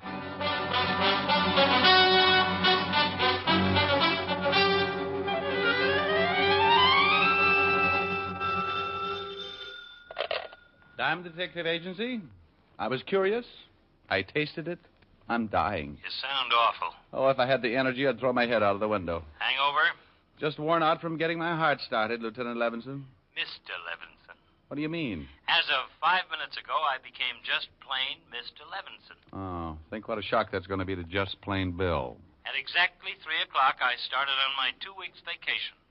I am going fishing. I want to get lost in the woods somewhere. Pack in. Do my own cooking. Catch myself a limit of nice fat steelheads and rainbows. Oh, I know. The smell of fried trout and boiling coffee. Yeah. Getting up the next morning. Breathing that fresh mountain air. and then realizing that you forgot to put out the fire and 20,000 acres have been burned flat. Yeah. That was pretty mean. Oh, go on. Get next to nature. Too bad you have to stay in town and work. I hope you get scurvy. Bye, Blue Eyes. No. Mr. Diamond? Yeah. My name is Holland, Mr. Diamond. Arthur Holland. Well, sit down, Mr. Holland. What can I do for you? First, come over to this window. Any particular reason, or do you plan on an accidental suicide? There should be a man standing across the street. He's been following me. Oh? What does this man look like? Crew cut, short, fat, wearing a black leather jacket. There he is. In front of the cigar store? Yes. Who is he? I have no idea. I've never seen him before. Know why he might be following you? No. How long has he been following you? Since this morning. Oh, okay. What did you come to see me for? My brother's name is William B. Holland. A long time ago, he left the family and started out to see the world. Started working his way from place to place. Although William has been gone for nearly 10 years, not once in those 10 years have I failed to receive a weekly letter. But he hasn't written lately. Not for a month. Where was the last place he wrote you from? San Borja, Bolivia. Never heard of it. It's a small city in the interior. Now, while in La Paz, he wrote me that he'd met a man named Louis Frober. This Frober was from San Borja and, according to Will, practically ran the place. Now, Will said he was going to visit him, and in his last 2 letters, he talked much of Frober and his hospitality, but said that something was wrong in this town of San Borja. Didn't say what it was? Didn't know. Then his letters stopped? Yes. Mm-hmm. And you wanted me to find out why they stopped, if anything's happened to your brother. Mr. Diamond, I'm quite wealthy, and I will pay you handsomely to take the job. Besides, it might turn into a nice vacation. South America is supposed to be wonderful this time of year. Vacation? Possibly. Well, Mr. Holland, I'll take the job on 2 conditions. What are they? Well, first, my fee, $100 a day in expenses. Accepted. Thank you. Second, that you purchase 2 tickets for San Borja, Bolivia. 2 tickets? Well, I'd like to take my assistant along. Bolivia is new territory for me, and it might be dangerous. I checked on you quite thoroughly, and I didn't find that you worked with an assistant. Well, only on the cases that take me out of town. He's a worldly man. He could find a trout in the Sahara. Lots of experience. 15 years with the police department. All right. What's his name? Walter Q. Levinson. The Q is for Quincy. But don't tell him I mentioned it. Well, that's how it works. Man comes in, wants me to find his brother. Last seen in South America. Walt Levinson was looking for a vacation spot, and I was looking for someone to talk to on my way to San Borja. Result? 1 phone call to Fatty Levinson. Bolivia? Oh, but you'll love it, Walt. Trout as big as sharks. Where did you get 2 tickets to Bolivia? Well, to tell you the truth, Fatty, I'm going down on a little job. See you when you get back. Bye. Now, wait a minute. Wait a minute, you ingrate. I've just got to find a missing brother. After that, we can relax and have ourselves a time. Oh, think of it. South America. The ocean as blue as my eyes. Dames. Native music under a golden moon. And dames. Quaint little What did you say? Dames. Well? I'll meet you at the airport.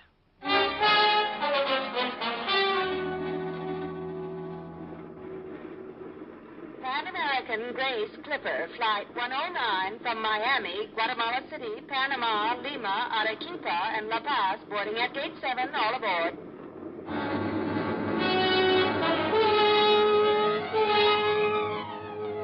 Pan American Clipper, destination La Paz, Bolivia. And enough horsepower to get us there in a snappy 14 hours.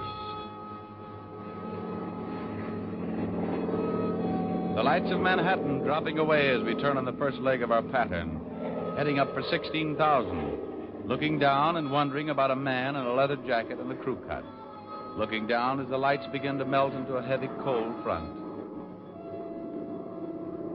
16,000, flying south, the pitch changing the propellers into a mellow hum.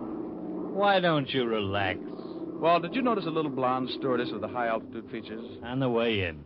I want to get some sleep. Well, indulge yourself. I'm going to see if I can do something about the pressure in this cabin. The water on my knee is beginning to percolate. Oh, miss.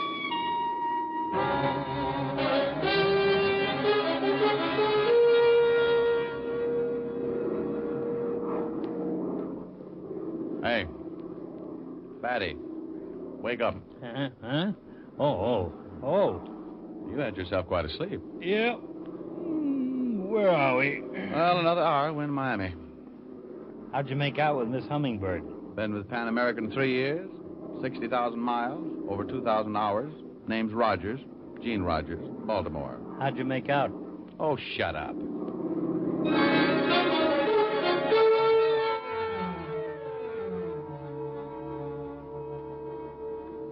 La compañía Panagra anuncia la llegada procedente de Nueva York. Los pasajeros desembarcarán en el terminal de Panagra número 3. Pan American Grace Airline Clipper Flight 109 from New York, now unloading at gate number 3. Oh, I'm a little stiff. I didn't know you brought anything with you. What now? Well, pick up our baggage and on to San Borja. Where the devil is San Borja? How do I know? Let's go find out. And we did. San Borja, according to the information desk, was some 200 kilometers into the interior. 10,000 feet above sea level, high on a plateau, and the only way there... Oh, this is swell. Dandy vacation, but what happens when my liver comes loose? Well, relax, Walt. Only 160 kilometers to go. Considering where we are, these roads are pretty good. We'll never make it. I'll lay 8 to 5. We end up riding side saddle on a bilious llama. Hey, driver. Si, senor? Why no airfield in San Borja? Oh, there is one there. But it is what you call the emergency. It is hard for a plane to land. Something to do with the wind. It's a plateau, isn't it? Si, senor. We got to climb 5,000 feet yet. Sounds like an ambitious chiropodist. 10 o'clock and the morning sun getting hotter. The old Ford straining up the grade like an antique teapot. 11 o'clock and the temperature crowding 120. I want to go home. Oh, we got to stop and let her cool off. Blue ocean and tropical music. Ha! Oh. How much farther, driver? Oh, about 20 kilometers, senor. I'm going to put some water from the canteen in the radiator. Hey, Walt, let's stretch our legs, huh? Okay. Oh, lousy humidity. Oh, she sure was empty. He means his head. Duck, Walt. On the car. You okay? Yeah. I think they're behind that hill. Put out this side and try to circle them. Keep them covered. Right. Keep your head down. Gee, I'm glad you thought of that. Walt covered me, and I crawled out behind the car and took off for a bunch of trees. They didn't spot me until I'd circled them and was almost on top of them. 2 men with rifles lying behind a small hill. One of them turned and spotted me moving in. Walt? Yeah? Okay? Okay. You all in one piece? Yeah. How about you? Fine. 2 of them, huh? Yeah, bandits, I guess. You got them both. Wonder what they're after. Our hides. Came close to getting them, too. The unexpected. 2 men with rifles hiding behind a hill. If I hadn't gotten them, they'd have gotten us. We picked them up, dragged them over to the car, and I kept asking myself, why? Why 2 men behind a hill with rifles? Bandits? Maybe. Assassins paid to wait there and kill us? If that was the answer, who told them we were coming? The man in the leather jacket back in New York? Maybe. Dumped them in the car? Yeah. The driver's had it. Slug got him in the chest. Well, dump him in, too. Let's get to San Borja and get some answers. And if you say anything about a vacation, I'll sing all the way up the hill.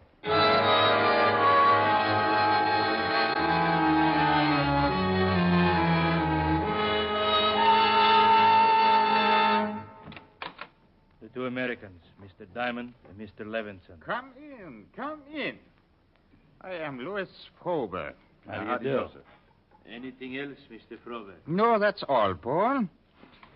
Well, gentlemen, I understand you ran into some difficulty, no? Well, your local constabulary seemed to think there was some law against driving around San Borja with 3 dead men in the back seat. And these bandits attacked you and killed your driver, is that right? That's right. And you, in turn, killed them? That's right. Well, for tourists, you fight rather well. Well, not exactly tourists, Mr. Frober. We asked to see you because we were sent here to locate a William Holland. Ah, I see. May I offer you a drink? Lovely suggestion. Here present the interests of Arthur Holland, William's brother. That's right. Water? Straight. Well, gentlemen, I informed Mr. Holland that William simply left. After all, there's nothing strange about that. There you are. Thank you. Thank you. We're not looking for anything unusual, Mr. Frober. This was the last place William was heard from, so this is the most likely place to try and locate him. Of course. Well, here's to a pleasant stay in San Borja, gentlemen, and to your very good health.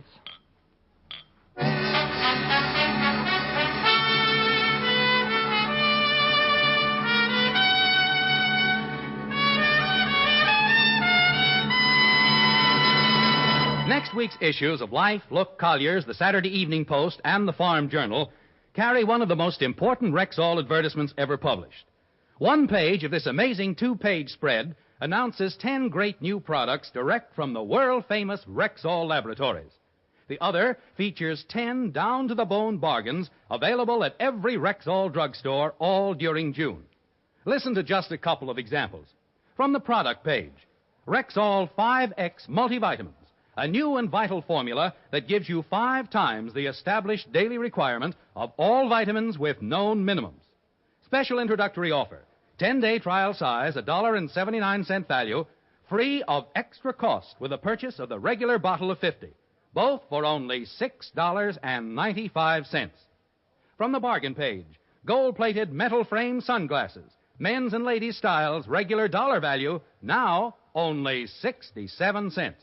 Remember, for new and better health aids, for bigger and more useful bargains, check Rexall's sensational two-page ad in next week's issues of Life, Look, Collier's, the Saturday Evening Post, and in the Farm Journal. And now back to tonight's adventure with Richard Diamond, Private Detective, starring Dick Powell.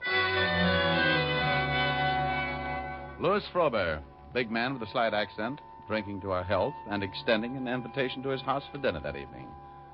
One hotel in San Borja, not many tourists, according to the manager, but good rooms and hot water, according to the manager. Sandwiches and a late lunch compliments the hotel. Frober owned the hotel, according to the manager. It's open. If you gentlemen would like, Mr. Frober instructed me to show you around the town. Who is it? You want to see the town? Sure. Oh, I'm glad to have you show us around. What's your name? Javacek. Paul Javacek. San Borja, Bolivia. Sitting on the top of the world, 2/3 dense tropical jungle. Population 335 who take 2 months every year to cut back the persistent jungle. Principal industry, tin. The mines, 2 kilometers east. Frober owned the mines, according to Paul Javacek. 3 main streets, modern, up-to-date. A clothing store. Several cafes, a bank, telegraph office, post office, and recreation hall. All built and owned by Frober, according to our guide, Paul Javacek. You mine tin, huh? How do you get it out? Trucks, then by cargo plane. If you had arrived tomorrow, you would have passed the caravans as you came up the mountain. The ore is taken out once a week. How well did you know William Holland? Not well. Now, if you gentlemen have seen enough for today, I suggest we leave for Mr. Frober's house. He expects you at 7. A kilometer from town in the house of Louis Frober. The jungle not far off and a heavy tropical shower right on top of us. Like Frober, the house was big and imposing. A showcase of its master's wealth and position. I am so sorry that you got caught in the shower. They are pesky things sometimes, but they don't last long. Louis? Gentlemen, my wife, Mrs. Frober, Mr. Diamond, Mr. Levinson. How do you do? How do you do, Mrs. How do you Frober? do? Dinner is served.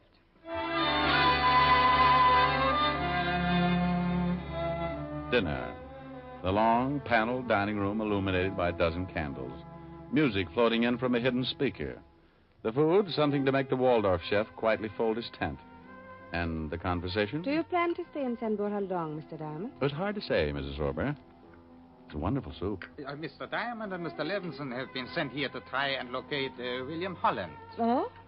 The soup is my own recipe, Mr. Diamond. Made from barley grown right here in San Borja.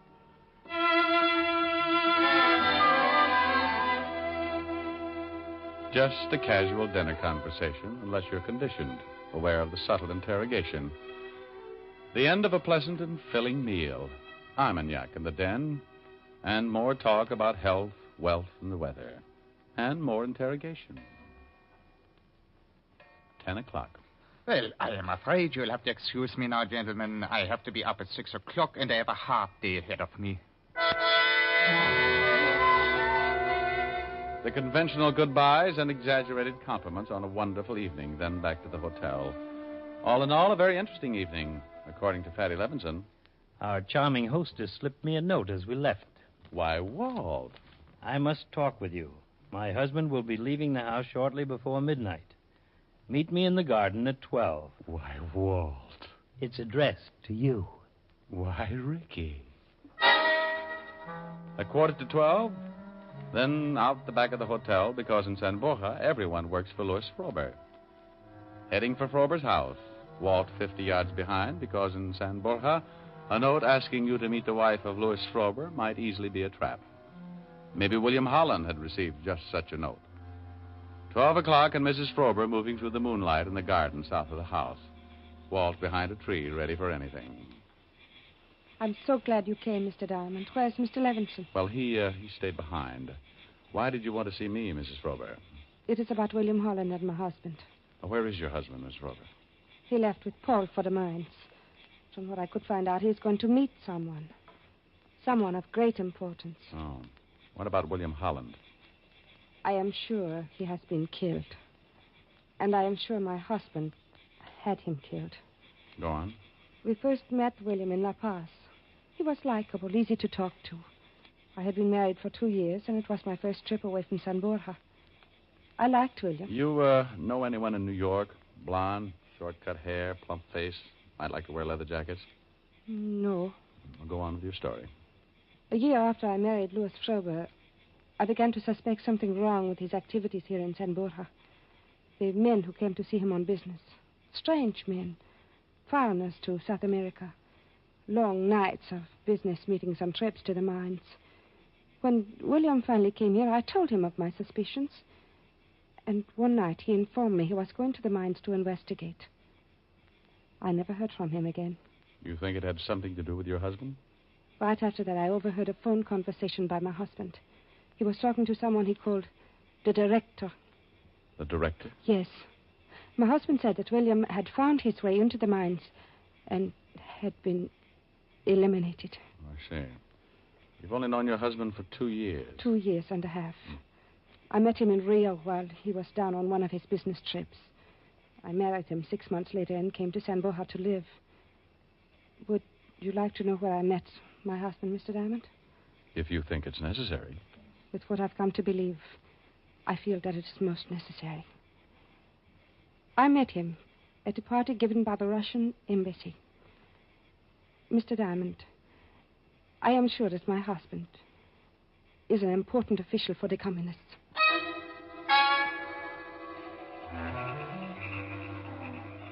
Along the road east of the Frober mines, no lights, just the moon. The sounds of the jungle raising the hair on the back of my neck. A kilometer from the mines, and the dull glow in the sky pointing the way. Frober's generators and manpower working late. The kilometer passed, and the tenseness in the middle of my stomach took on cramp-like proportions. We climbed a hill for a better look. Pretty busy. Must be 30 trucks down there. Getting them loaded for the trip down the hill. Hey, listen to that. Well, I'll be darned. Is that what I think it is? The fields in San Borja make it tough for a plane, but for a helicopter, that's another thing. Frober left the house to meet somebody important.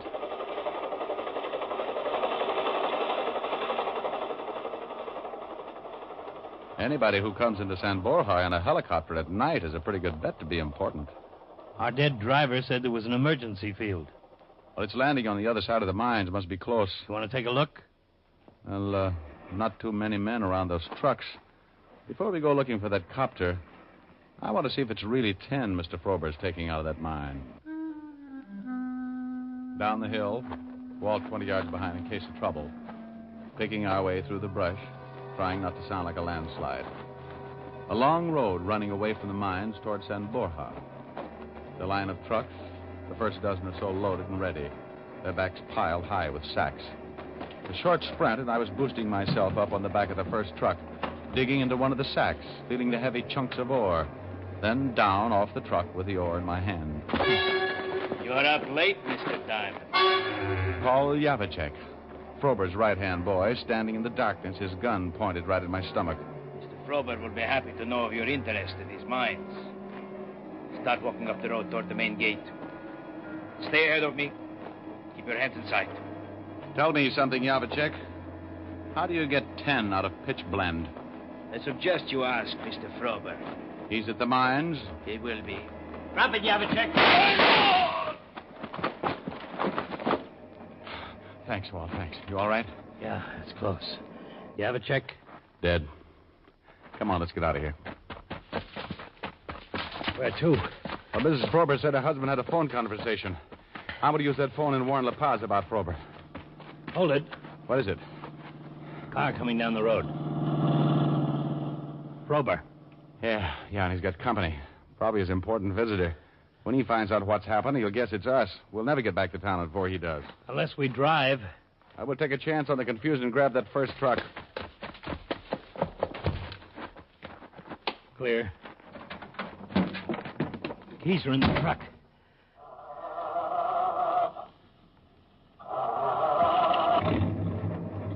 We must live right. Yeah, but for how long?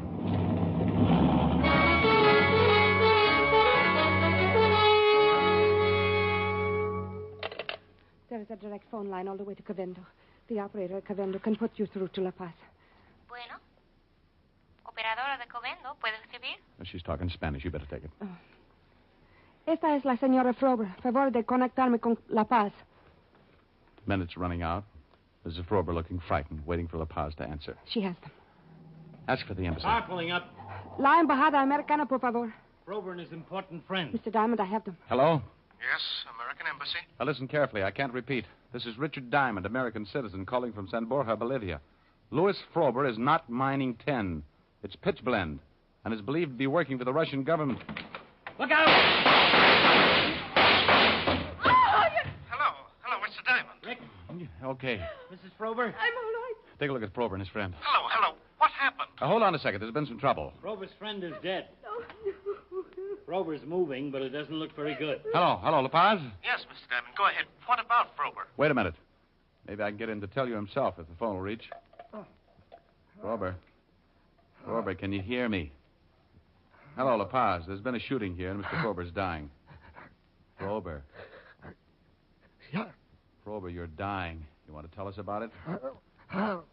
You're mining pitch blend instead of tin, right? Right. You're working for the Soviet Union? Yeah. Did you send 2 men to ambush me? Yeah. Our agents in New York watched Asa Holland and reported that she had been hired. The guy with the crew cut and a leather jacket. Did you have William Holland killed? Yeah. He found out what... Oh. Frober. Hello, La Paz. Frober's dead.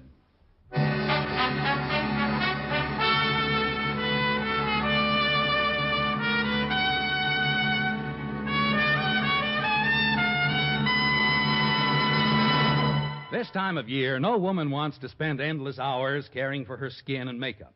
Since you want the finest beauty care in the least time and with no nonsense about it, why not try the new Ann Delafield Cosmetics? Designed expressly for the busy modern woman, they give you the most for your cosmetic dollar and save time as well.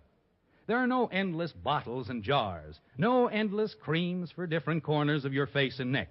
Just one fine cream, the Ann Delafield All-Purpose Deep Cream. A day cream, cleansing cream, night cream. All creams in one. There are vitamins, too, for true beauty from within, and other lovely makeup aids tailor-made for you. Look for the fine Ann Delafield Cosmetics at Rexall drugstores everywhere. Good health to all from Rexall.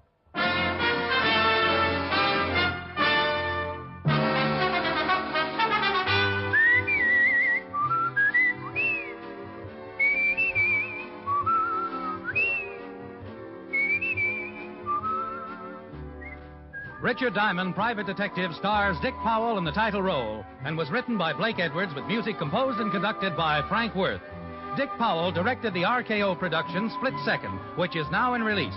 And his latest film appearance was in the Metro Golden Mayer award-winning The Bad and the Beautiful. Heard in tonight's cast were Arthur Q. Bryan, Wilms Herbert, Ben Wright, Jack Crucian, Virginia Gregg, Don Diamond, and Lillian Bayef. Richard Diamond, Private Detective, is transcribed in Hollywood by Jaime Del Valle.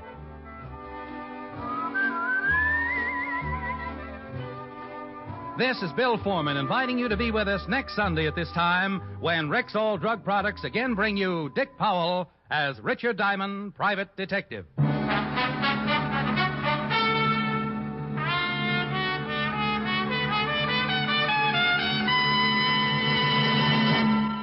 Remember, for new and better health aids, for bigger and more useful bargains, check Rexall's sensational two-page ad in next week's issues of Life, Look, Collier's, the Saturday Evening Post, and in the Farm Journal. You can know better health. You can save money.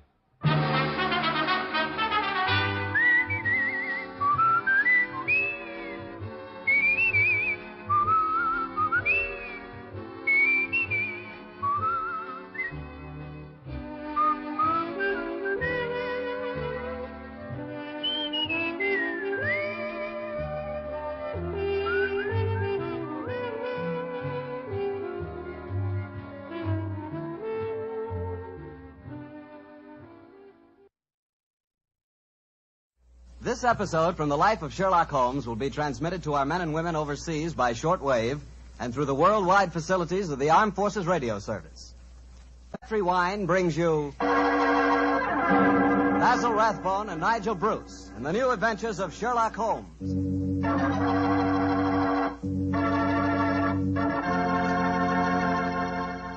The Petri family, the family that took time to bring you good wine, invite you to listen to Dr. Watson tell us another exciting adventure he shared with his old friend, that master detective, Sherlock Holmes. And I'd like to tell you about something Dr. Watson shared with me the other night, some Petri California sherry. Did you ever have a glass of Petri sherry before dinner? Well, that's a swell time for it, because the Petri sherry is the best beginning a good meal ever had. What a wine. You don't have to serve it in fancy wine glasses either. Not Petri sherry. That wine would taste wonderful if you drank it out of a water glass. You can just taste those sun-ripened grapes. And incidentally, if you like your sherry dry, not sweet, then just do what I do. Ask for Petri Pale Dry Sherry. It's a good idea to always have a bottle of Petri sherry in the house because it's just the thing to serve when company catches you unprepared. And believe me, you can serve that Petri sherry proudly because it's a fact that the name Petri is the proudest name in the history of American wines.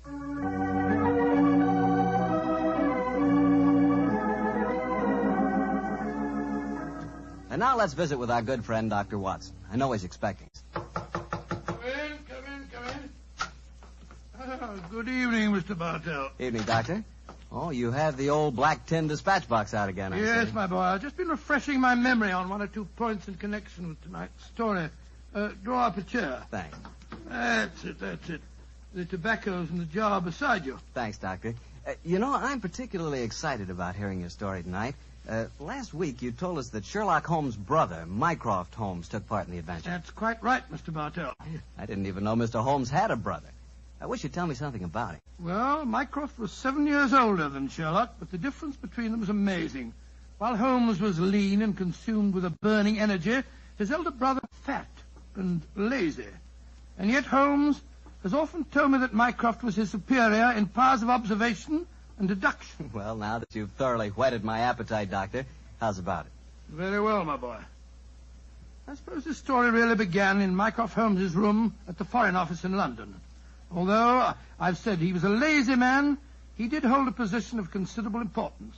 In fact, you may remember that on more than one occasion, Holmes has said Mycroft is the British government. But to get back to my story. It's on a June morning in 1912, just before the First World War, that a young man in the Foreign Office named Guy Travers stood talking to Mycroft Holmes, who sat sprawled in an armchair before him, his feet resting on another chair, his cupped hands cradling his ample stomach. Mr. Holmes? Gone to sleep, have you, sir? No, Travers, I'm not asleep. I'm just waiting for you to get to the point. Well, sir, the point is that I'm on the track of a most elusive female spy. Dear me, how exhausting. She's dangerous, sir, very dangerous. She's not only a collector of information, but a sort of central clearinghouse of military secrets as well. You seem to be a little young, Travers, to be on such a case. I asked for the assignment, sir. Eyes aren't as glamorous as they sound, you know. No one knows that better than I do, sir. You see, my brother got mixed up with this girl 2 years ago. He was cashiered from his regiment and committed suicide. I'm sorry, Travers. Tell me what you found out about her. You say you've been on her track? I've traced her to a number of seaside towns, but she keeps slipping through my fingers. Have you... What? No. You read them to me. Well, I first got on her track at Weymouth, Bournemouth, Portsmouth, Bognor, Worthing, Hove, Brighton, and... I trust you drew the obvious conclusion. I think I did, sir. Several of those towns are naval bases. No. The list you've just read me is a recognized theatrical circuit. Oh, I never thought of that.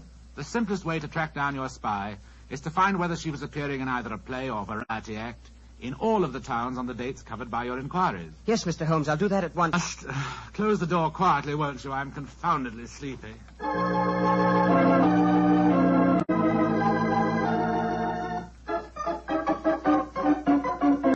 Mr. Holmes? Mr. Holmes, you haven't gone to sleep again, have you, sir? Oh, it's you, Travers. Well, what did you find out? A great deal, sir. The only theatrical show that was appearing at all of those towns was a magician's act called The Great Gandolfo. I trust you went and saw the performance. Yes, sir. Last night at Hastings. And? The magician's assistant was a girl who looked exactly like the one I saw my brother with 2 years ago. Did you go backstage and talk to her? Yes, sir. Like the other girl. I swear she isn't the same one. This girl seemed utterly charming and sincere when she told me she'd never heard of my brother. That's the danger of putting you young fellows on a case of this kind. A beautiful woman and a good actress can fool you 9 times out of 10. What's your next move, Travers? Well, sir, I was hoping perhaps you might come down with me and see the act. It's playing at Eastbourne tomorrow. It's not very far, sir. Stir my 20 stone. leave the comforts of my office and club to track a spy. No, my boy. However, your mention of Eastbourne gives me an idea. Yes, sir? My young brother Sherlock is living on a bee farm a few miles outside Eastbourne. He might help you. He's a great detective, isn't he, sir? I have never regarded him as one, though I will admit that for a man with such a shocking excess of physical energy, he possesses a relatively superior mind. Yes, go and ask Sherlock. Thank you, sir, I will. Tell him that if he can't solve the case, I'll...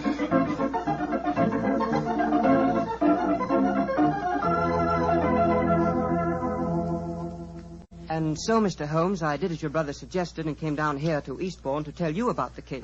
Boy, I'm certainly glad that I happen to be staying down here with you, Holmes. You'll handle the case, of course. I'm undecided, old fellow. The problem presents some interesting possibilities, and yet my life here among the bees has taken on a pleasant and soothing pattern. Oh, I hate to disturb it. Oh, come, Holmes. As I left your brother, he told me that if you couldn't solve the case, he'd do it for you, without leaving London.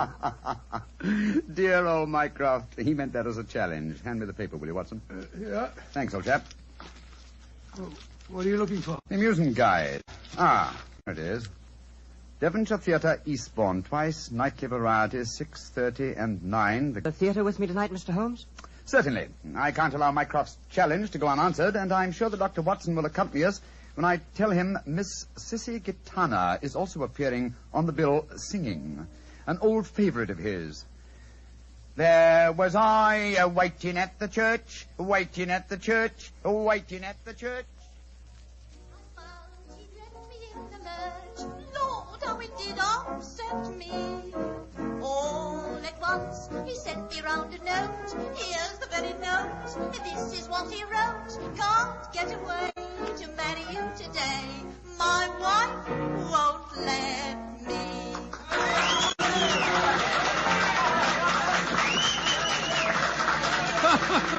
That's a most entertaining woman, Sissy Gitana. And dash good looking, too. My wife won't let me. The Great Gandolfo's next, Mr. Holmes. Yes, I'm just studying the program. Oh, the world's staggering illusionist. Presenting the sealing cabinet mystery, assisted by Miss Florine Lasseur. Oh, dear me, how very florid. I must say I love this old music hall flavor. I remember going to the Palace Theatre a few years ago to see a perfectly charming girl who wore a white dress that made her look like a little white rabbit.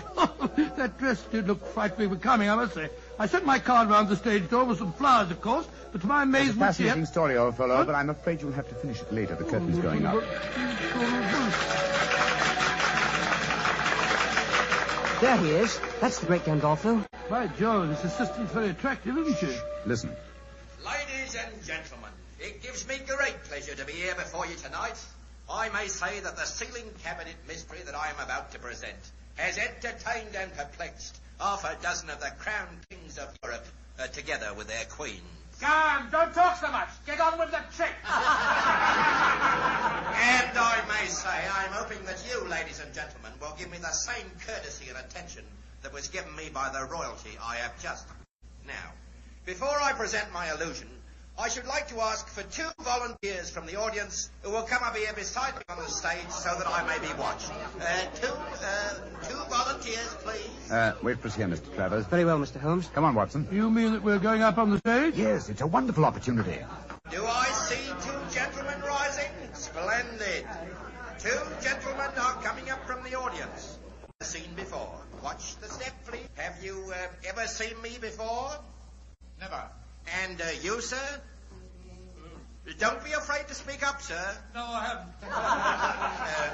Miss LeSueur, please see that the gentlemen are seated. Now, ladies and gentlemen, I want you to watch me closely. You will observe that there is a wooden cabinet on the stage. There is also another cabinet of the same shape and size, and in which you can all see. A glass of water, please, Miss LeSueur. Oh, go on. Put a sock in it. What did you say, sir? You heard. You ain't got cloth ears. We will dispense with the glass of water. Now, my assistant, Miss Florine LeSueur, will step into this cabinet on the stage. I want you 2 gentlemen to watch very closely. Miss LeSueur is now lying inside the cabinet, is she not? Yes, she is. Very well. I close the lid. So, I lock it with these bolts.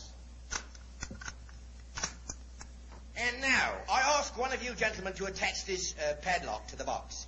You, sir, will you oblige me? Very well. I thank you. And now, ladies and gentlemen, before your eyes you have seen Miss LeSueur enter a cabinet on this stage. A cabinet that has been bolted and padlocked. You can still see the duplicate cabinet hanging above me by an attachment of wires and pulleys. I now count 1, 2, 3, and fire this revolver at the cabinet above me. Now, if you 2 gentlemen will kindly help me, we will lower the ceiling cabinet to the stage.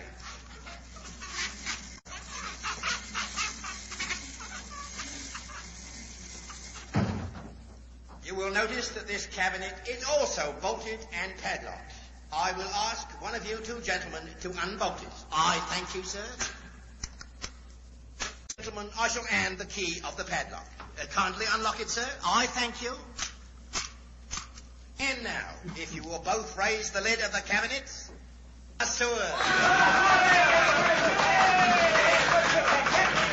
thank you, ladies and gentlemen. I thank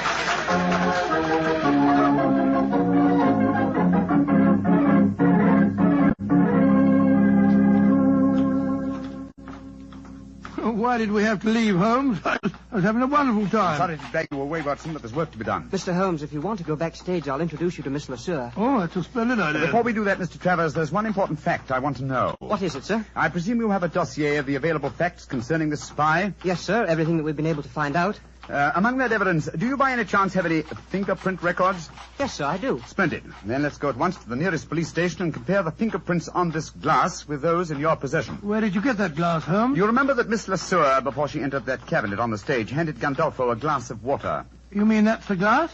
Why else should I be carrying a drinking glass with me, old chap? Very neat, Mr. Holmes, and right under the nose of a magician, too. Well, I'm not exactly inept at the practice of legerdemain myself, Mr. Travers. Come on, let's have a talk with that local fingerprint expert, shall we?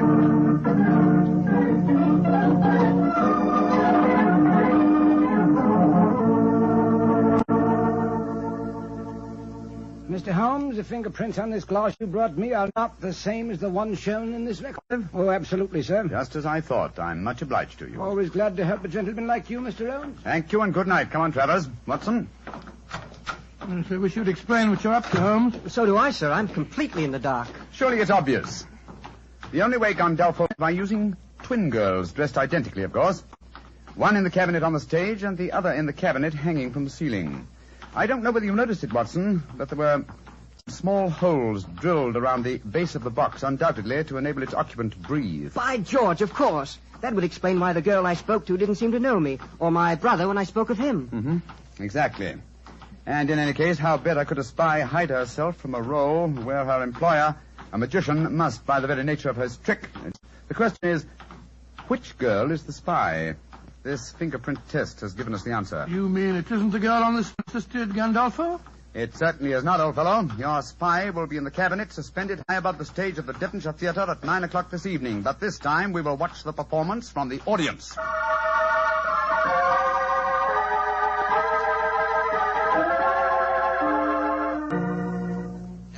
watch me closely, ladies and gentlemen.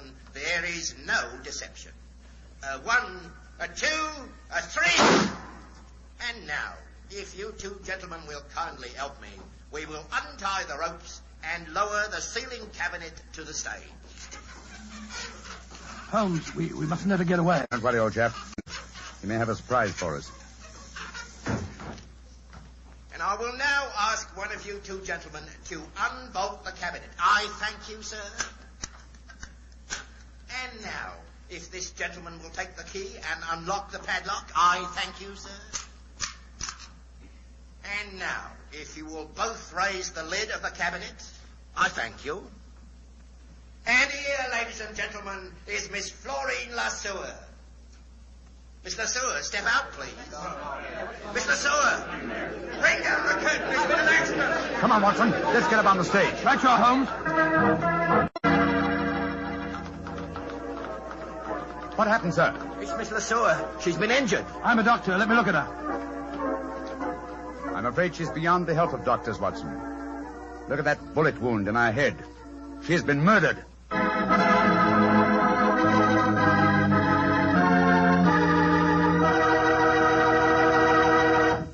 We'll hear the rest of Dr. Watson's suggestion.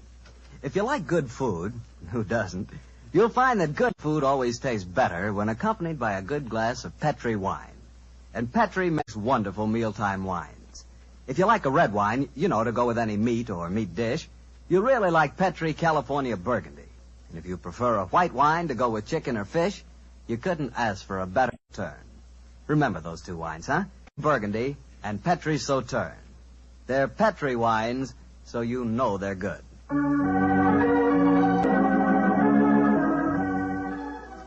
And now back to Dr. Watson and tonight's new Sherlock Holmes adventure, The Great Gandolfo. What happened next, Doctor? You just got to the part where you and Sherlock Holmes on the stage of a vaudeville theater were examining the dead body of one of the great Gandolfo's assistants. That's right, my boy. As you can imagine, the excitement was intense. The local police were soon at the theater, and the officer in charge, a certain Sergeant Buff, seemed to take a very great personal dislike to Sherlock Holmes. The great Sherlock Holmes comes out of retirement to teach our police force how to handle a case. Oh, Sergeant Buff, you're being ridiculous. I'm not trying to teach the police anything. You follow your own line of investigation, and I'll follow mine. And supposing I say I don't want private detectives poking their nose into a police investigation? Then, my good man, I shall report your conduct to the local chief of police and obtain the necessary permission. No need to get uppity about it, Mr. Holmes, but too many cooks spoil the broth, you know. Oh, an extremely profound remark, Sergeant. And now, if you'll excuse me, I've work to do. And so have I. And we'll see who gets to the bottom of this first. I'm going to Gandolfo's dressing room. Oh, about the dead girl's twin sister. I've been looking for her everywhere, and no one seems to have seen her since the tragedy occurred. Naturally, my dear chap, you would hardly expect her to reveal the secret of the cabinet trick by exposing the fact that the dead girl had a twin. But I never thought of that. But we saw her there on the stage when the trick started. Seems to me that she's in great danger. She is in very great danger. But don't worry. I've taken the precaution of having her guarded. Oh? How, Holmes? I'll explain that to you later. In the meantime, we have to work fast. It appears that Sergeant Buff is out to try and show me up by solving the case first. That makes the second challenge I've received today.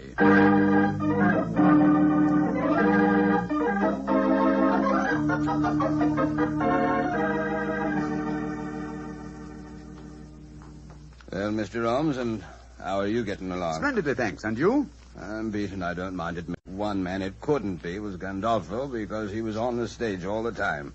But then it seemed to me that he might have fired a live bullet when he shot at the box on the ceiling. The angle from the stage wouldn't coincide with the bullet hole in the bottom of the box, Sergeant. That shot must have been fired from the audience below. Mr. Holmes, you know who did it, don't you? Yes, Sergeant, I do. I wish you'd tell me, Mr. Holmes. It should be obvious, Sergeant. Watson, you examined the corpse. Please tell the sergeant your findings. The girl was lying on her back in the box. There was a small hole in her forehead and a large one in the nape of her neck. Exactly.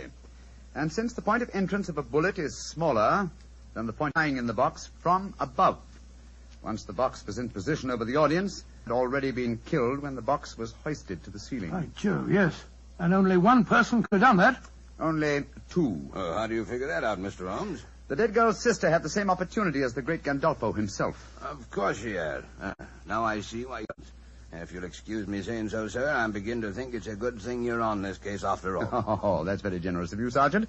And now, perhaps, if you'll do me the favor of keeping an eye on Mr. Gandolfo yourself. Of course I will, sir. Where are we going, Holmes? To the Jolly Fisherman Hotel, La Sueur. How do you know she's there? I just received a message from young Travers. He followed her on my instructions as she left the theater. Come on, old chap.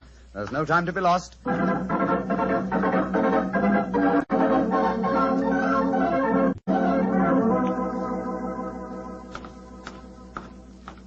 Ah, there you are, Travers. Miss La Sueur is still here, I trust. Yes, Mr. Holmes. She's up in her room. I wonder if you'd mind asking her to come down and see me. I'm sure that we can talk privately in the lounge over there. Right you are, Mr. Holmes. I'll go and get her. What are you going to say to Miss La Sueur, Holmes? That depends on her attitude, old chap. Come on, let's go into the lounge, shall we? It's a lucky thing that you had her followed. It was an obvious precaution, Watson. You see, I realized from the very nature of the cabinet trick that Miss La Sueur would have to leave the theater after escaping through the trapdoor below the cabinet that was on the stage, before her twin sister descended from the cabinet that was suspended from the ceiling. And she doesn't know that her sister's been murdered, huh? If she's innocent, she doesn't. And if she is innocent, then we'll know that our murderer is Gandolfo. Shh. Here she comes. I've told Miss Le Sueur that you want to talk to her privately, Mr. Holmes. If it's the act you want to talk about, Mr. Holmes, I've nothing to say. Magicians have a code of honor, you know. I quite appreciate that fact, Miss La Sueur. Won't you sit down? What do you want with me? I have news for you. News of your twin sister. I haven't got a twin sister. My friend knows exactly how the cabinet trick is done, my dear young lady. Yes, you might as well tell the truth, Miss Le Sueur. Well, all right then, so I have a twin sister. What of it? No crime in that, is there? What are you getting? My dear, you're going to need help and courage. What are you getting at? Look, come on, tell me. I'm sorry to be news. Miss La Sueur, your sister is dead. Dead? Huh. I don't believe it. I'm afraid it's true. She was murdered. You're lying. This is a trick. You're trying to make me give myself away. I'm trying to get at the truth. Your sister was found tonight. I still don't believe it. Why should my friend lie to you? How was your sister the last time you saw her for the commencement of the act? No different from any other time. Who was responsible for superintending her entry into the cabinet? Gandolfo, or me. She used to go into it before the performance, when the stage was dark and deserted. Did you help her enter the box tonight? No. Gandolfo did. You knew, of course, of your sister's activities. How do you mean? That she was engaged in espionage. That's not true.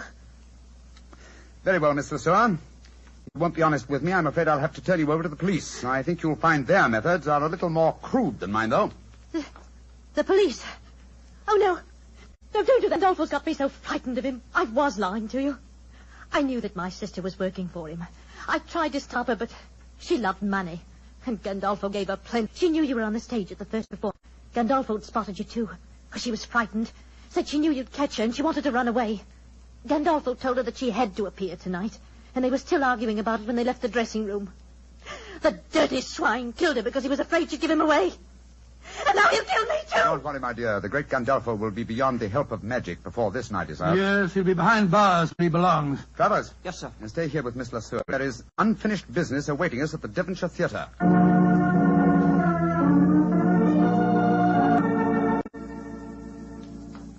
Well, Mr. Holmes, I can't tell you how grateful I am. Gandolfo's safely in prison, thanks to you, and now you tells me you don't want no credit in the case. Oh, my dear Sergeant. I'm really a bee farmer, you know. In it for your faith in private detectives. The next time you meet one, I'm sure you won't be so unfriendly, shall I say? I'm humble, sir. I'm very humble, and I thank you very kindly for all you've done. Oh, and by the way, Mr. Holmes, this telegram arrived for you at the theater while you were away, and here you are, sir. Oh, thank you, Sergeant Buck. No, sir, it's me that should be thanking you, sir. Who on earth knew that you were at the theater tonight? We'll soon find out. Well, what does it say, Holmes? It's from my brother, Mycroft. Mycroft? What's he got to say? Oh, really? He wouldn't have to, and he never did leave his armchair in London. Listen to this. Have just checked on Gandolfo's repertoire of magic tricks. Ended from ceiling of theater. Elementary. Eh, my dear Sherlock? Why, Joe Holmes, he really is amazing, isn't he? He is also a prophet, old chap. Prophet? How do you mean? Well, he indicates the handwriting on the wall. I'm past my prime. I'm too old for alert detection. It's back to me bee farm, old fella. It's back to me bees.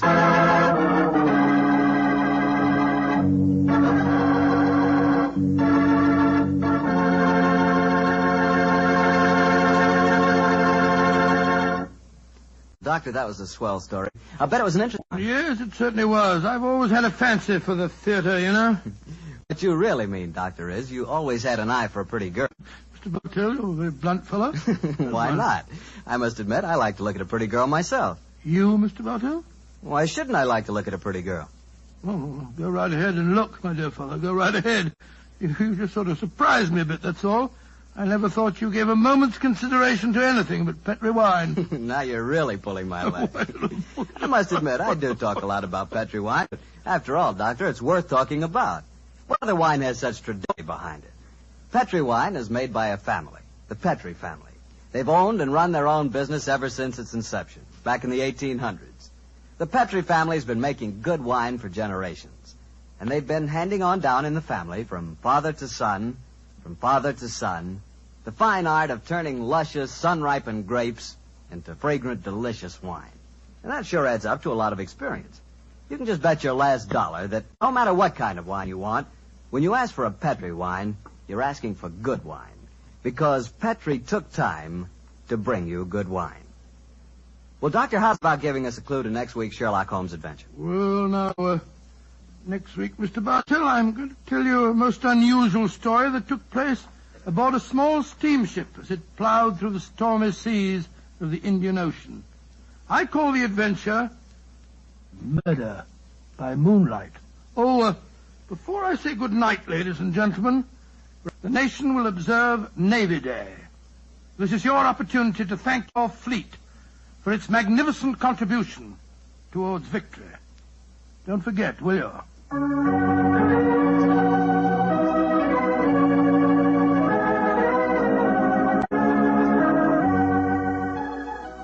Tonight's Sherlock Holmes adventure is written and was suggested by an incident in the Sir Arthur Conan Doyle story, The Second Stain.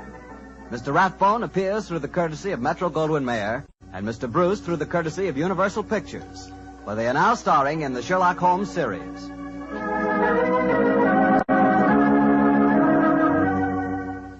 The Petri Wine Company of San Francisco, California, invites you to tune in again next week, same time, same station.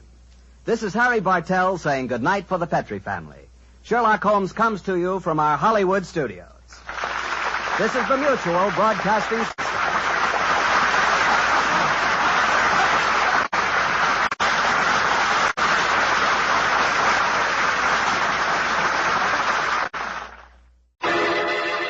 Personal notice, danger's my stock and trade. If the job's too tough for you to handle, you got a job for me, George Valentine. Write full details.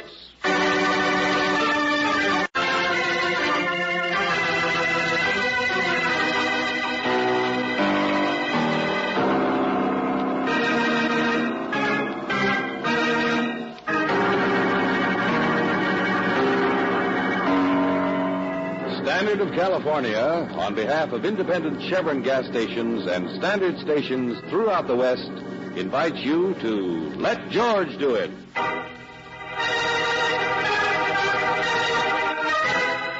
Run Until Dead, another adventure of George Valentine.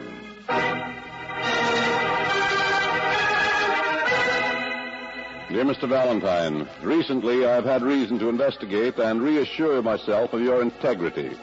I'm quite confident that you can handle a rather small task for me with the utmost secrecy. I say small, but it's a matter of great urgency to me.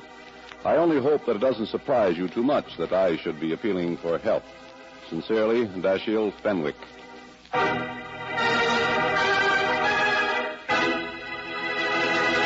Dashiell Fenwick? Well, Brooksy, we're coming up in the world. Oh, the world's coming down.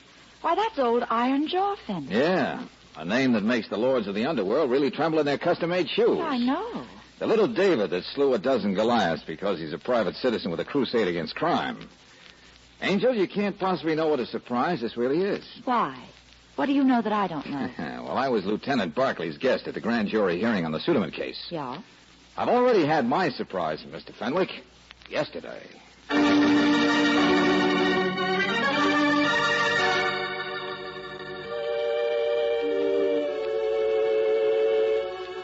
And so, members of the grand jury, as your special investigator, I must report that there is no case against Mr. Suderman.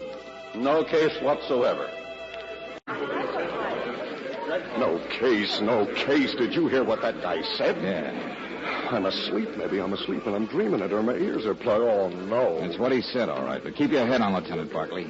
It's only a state tax evasion case. Well, what else are you going to get a guy like Suderman on? You can't prove anything else? You're mixed up with everything in town, but you can't prove it, can you?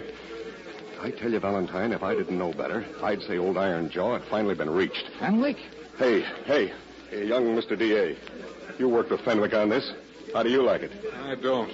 Hello, Barclay. Hi.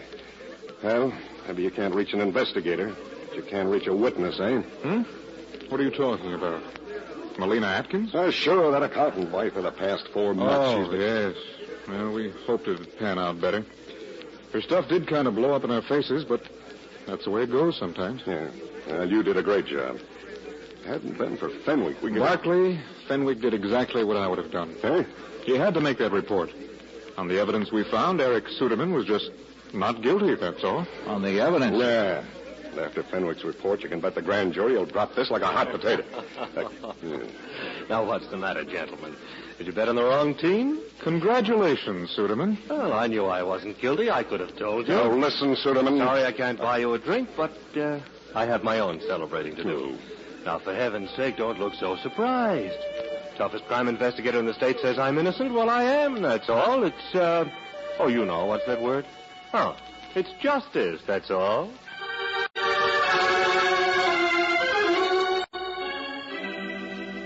That was yesterday, Angel. Only yesterday. Well, come on. What are we waiting for? This is today.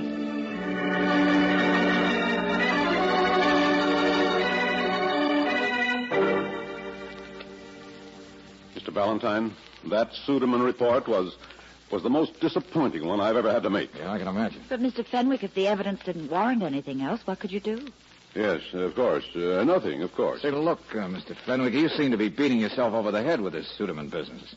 Is that why you came to me? Oh, no, of course not. No, not at all. Uh-huh. No, it's something else. Something altogether different. Yeah? Yes. This morning, I tried to get in touch with an old friend of mine out of town, a man who's been ill for some time. Mr. Atkins. Atkins? Yes. The father of the recent prosecution witness, Melina Atkins. Go on. Well, I called Mr. Atkins this morning. An old dear friend, mind you. And he sent word by his housekeeper he wouldn't speak to me. Oh? Well, I suggested driving up. Thought perhaps his illness was worse, quite frail, you know. But he just doesn't care to see me. Yeah? Well, that's all there is. I want you to find out what's wrong. Driving, you should make it up there by midnight. Huh?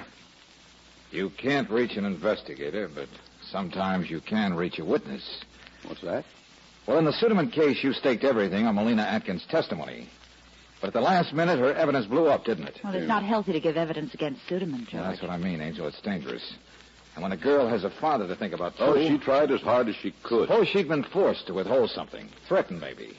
Or her father. Isn't there some way you could see the girl here in town? Ask her what's wrong with her father. Yes, I've seen Melina. She's upset and tired, naturally. Yeah, naturally. Yes. Anyway, she cares too much for me not to reveal any other reason for upset. What do you mean? I've said so much, I may as well complete the confession.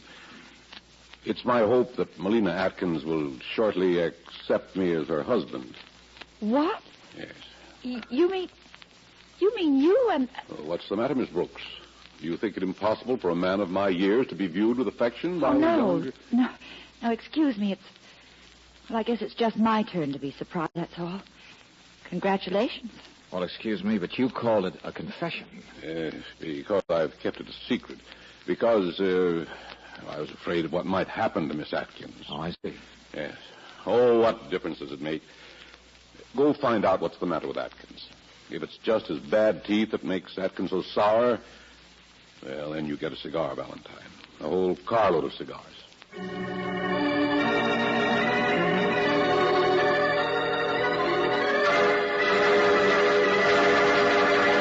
I said Mr. Atkins is dead. He's what? Oh, I'm sorry you drove all the way up here and didn't know but he is since this evening.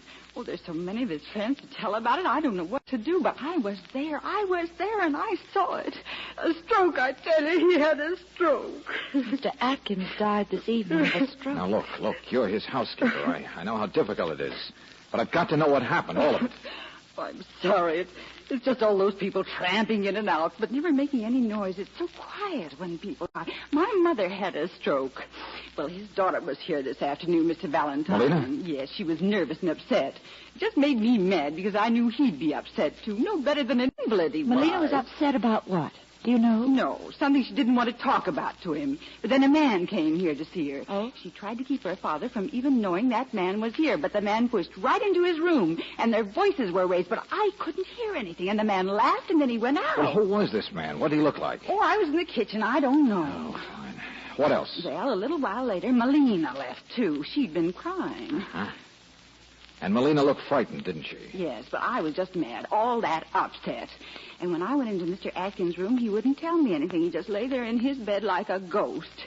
It was half an hour later, Mr. Valentine. I heard his slippers on the floor. He's never supposed to be out of bed. And when I got to him, he was trying to climb the hall stairway. He was mumbling he had to reach the telephone, had to call somebody named Weirick or Fearick. Fenwick?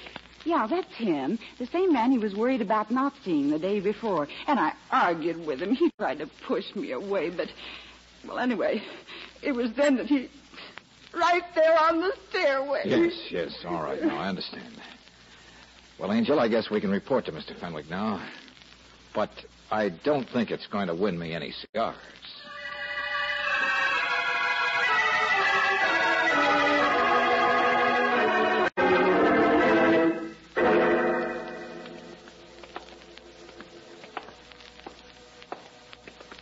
His lights are on, George. He must still be awake, but it's almost full. Well, good evening. Yes, but I'd say it's good morning, wouldn't you? Oh, it's Valentine, isn't it? Yeah, that's right, Mr. Suderman. This is Miss Brooks. Mr. Well, how do you do? Nice morning for a stroll. Yeah, sure. And you always do your strolling in front of Mr. Fenwick's house? That thing behind me is not a Doberman Pinscher I'm walking. All right, we can go into the house now, Mr. Suderman. A policeman? George, what? All right, get him in here, Peters. Suderman, we've been looking for you for the past hour. Well, Valentine. Let's skip the formalities, Barkley. Where's Mr. Fenwick? Or is he... No, he's not dead, if that's what you mean. Fenwick's a little too tough to kill, isn't he, Suderman? I was awakened from a sound sleep. I have no idea what you're talking about, and furthermore, Lieutenant... Oh, sure. Alibi. Barkley, we've been out of town all night, so come on, let's have it. Oh, tell them, Peters. Go on, you tell them. Yeah, sure, Lieutenant. And listen carefully, Mr. Suderman. After the lecture, we always have a question period. I'm willing to be instructed. Well, I'm on the 7th Street beat, see, downtown. Checking doors and night lights. You know how it is. When I see this guy wrapped around a telephone pole. On foot, I mean. Well, I can see at a glance he's drunk, so I poke him to send him home. And gosh, I see it's Mr. Fenwick. What? Oh, now, wait a second. I know, miss. Old Iron Jaw never took a drink in his life.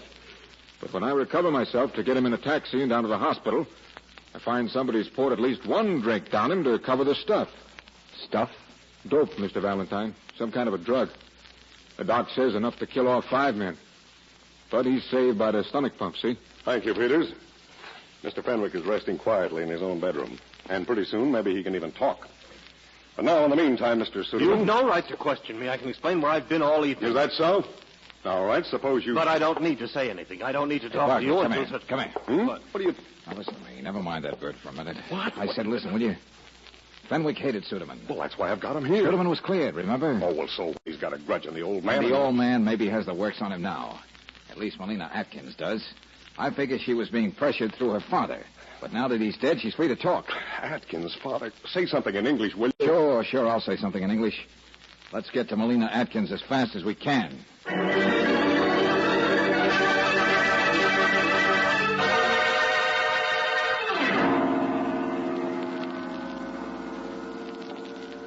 Well, it wasn't fast enough, was it? No.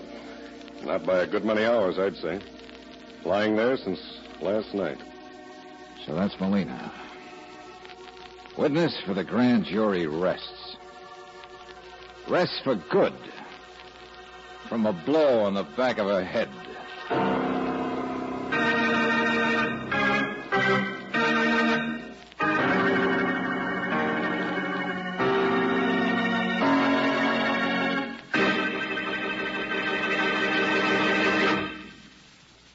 We'll return to tonight's adventure of George Valentine in just a moment.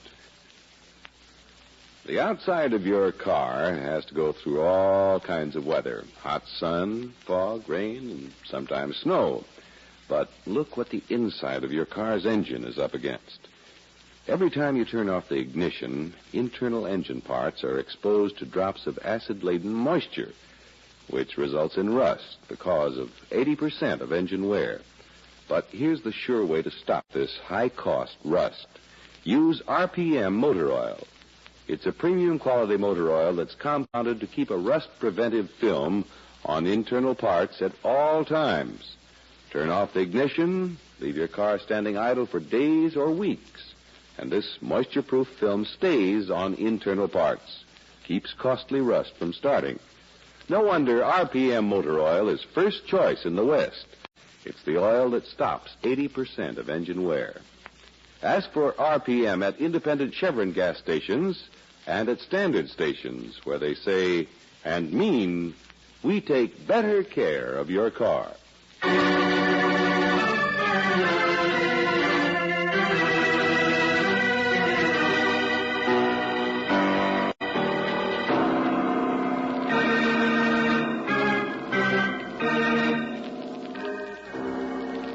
And now back to tonight's adventure of George Valentine.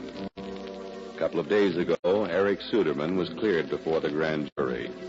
A simple state tax evasion case, but as Lieutenant Barclay says, on what else can you ever nail a cagey man like Suderman? Melina Atkins was chief witness for the prosecution, though her testimony faded rather badly at the last minute. Well, Special Crime Investigator Dashiell Fenwick, old Iron Jaw, had an idea pressure might have been brought to bear on Melina, and you have an idea he was right. You see, old Iron Jaw himself was picked up downtown, drugged, and Melina Atkins is dead. Yeah, that was it, all right. Her head smacked the corner of the table there. But the broken lamp on the floor. No, the technical boys say it was the table. Yeah, somebody must have socked her with a lamp, Angel. Just stood there and socked her. She fell, hit the table, and well, that was it. Well, what did the janitor say? He listened to the radio all last night. But he did fix a fuse in the basement at 9 o'clock. Fuse? Mm-hmm. Well, breaking the lamp might blow a fuse. Okay. So we say she was killed at 9 o'clock. But did anybody see anybody? No. Was there a party elsewhere in the apartment house so people might be wandering around? Seeing anybody? No. Oh, no. Are there any... Yeah, I get the general idea, Lieutenant. Nobody saw anything. Where was your little friend Suderman around 9 o'clock? Out giving birth to an alibi, 8:30 to 9:30. Oh, how convenient. The rackets he runs, the payoffs he gets, he's always covered.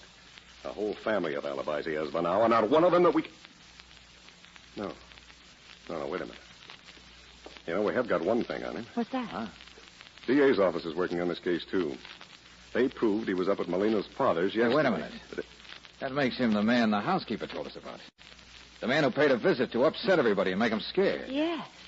So at least we know Suderman was in touch with Melina. He was threatening or intimidating or... All right. We know there's more evidence in the tax evasion case. Everybody knows that. It's murder I want solved.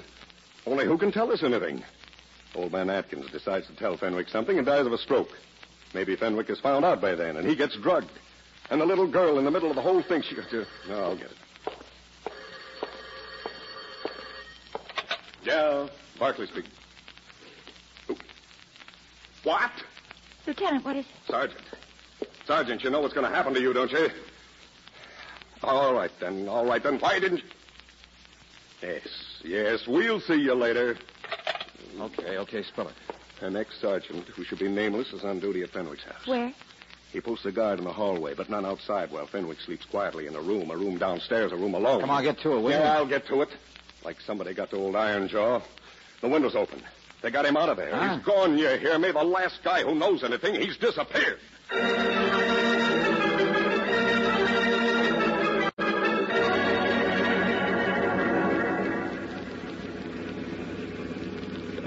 Brother.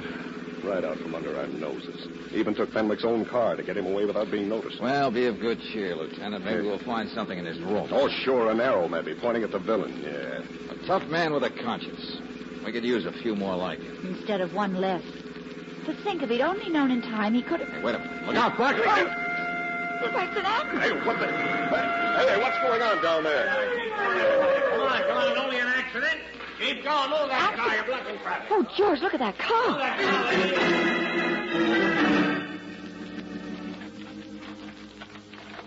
It's Fenwick. All right, easy does it, boys. Lift him easy.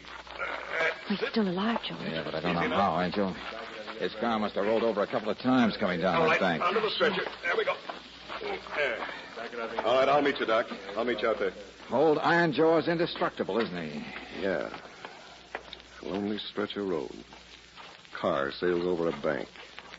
No reason. One occupant in car, Fenwick. Run, Fenwick. Run until dead. Oh, no.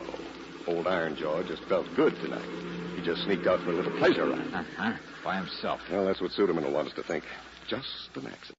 Skid, maybe. Why, you couldn't go over that bank unless a lot of extra effort was made. Mm-hmm.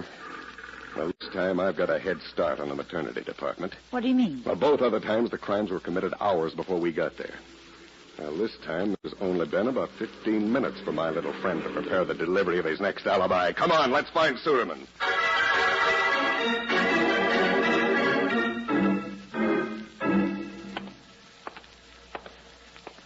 Let go of me, will you? I'm not touching you. The rule book says I can't. Well, I just keep walking up there to the door, Suderman. Oh. He's back at his house again, huh? Mm-hmm. I told you Fenwick's too tough to kill. The doctor didn't want to move him any further than this. He's, that is, I suppose he's able to talk? Oh, no, you don't get an answer to that. Come on, get inside. Huh? What do you gentlemen want to ask me? We want to tell you that everybody else is being eliminated. I mean, everybody who could conceivably have a grudge against Fenwick.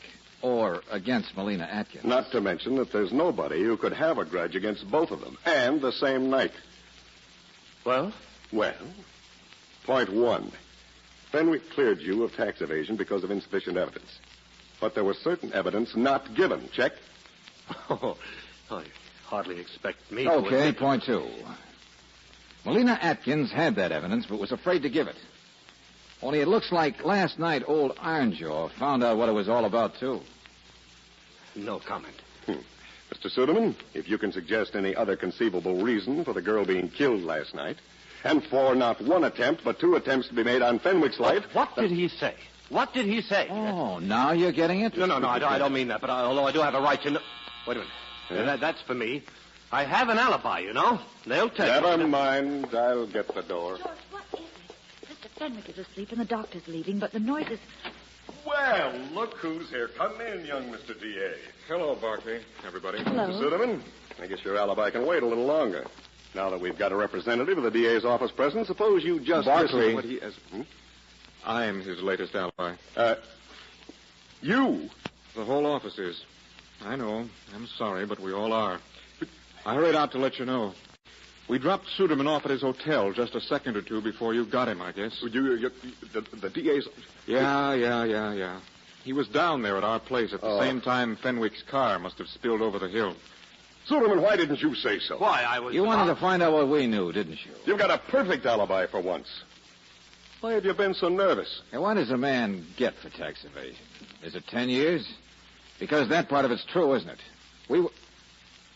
Hey, Angel, what did you say about Fenwick? Well, just that he's asleep. The doctor's out packing up his things now. Old Ironjaw's alone? Well, yes, but... Hey, listen. Upstairs. Keep him there, Barkley. Let me do this. George! Fenwick! Fenwick!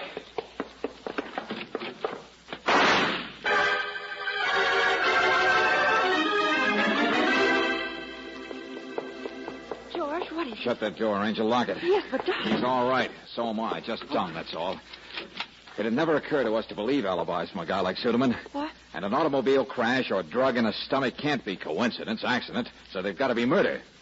Well, all they really were was what happened right now. Fenwick's been trying to commit suicide. Please, Mr. Valentine, please. Sure, you want us to go so you can try it again. No, you hired me. You're stuck with me. Just a minute, Barkley. We're all right. I'm a coward, that's all. A coward. The whole slate wipes clean pretty fast, doesn't it? You swallow some drug and a glass of liquor. Liquor to give you a little courage.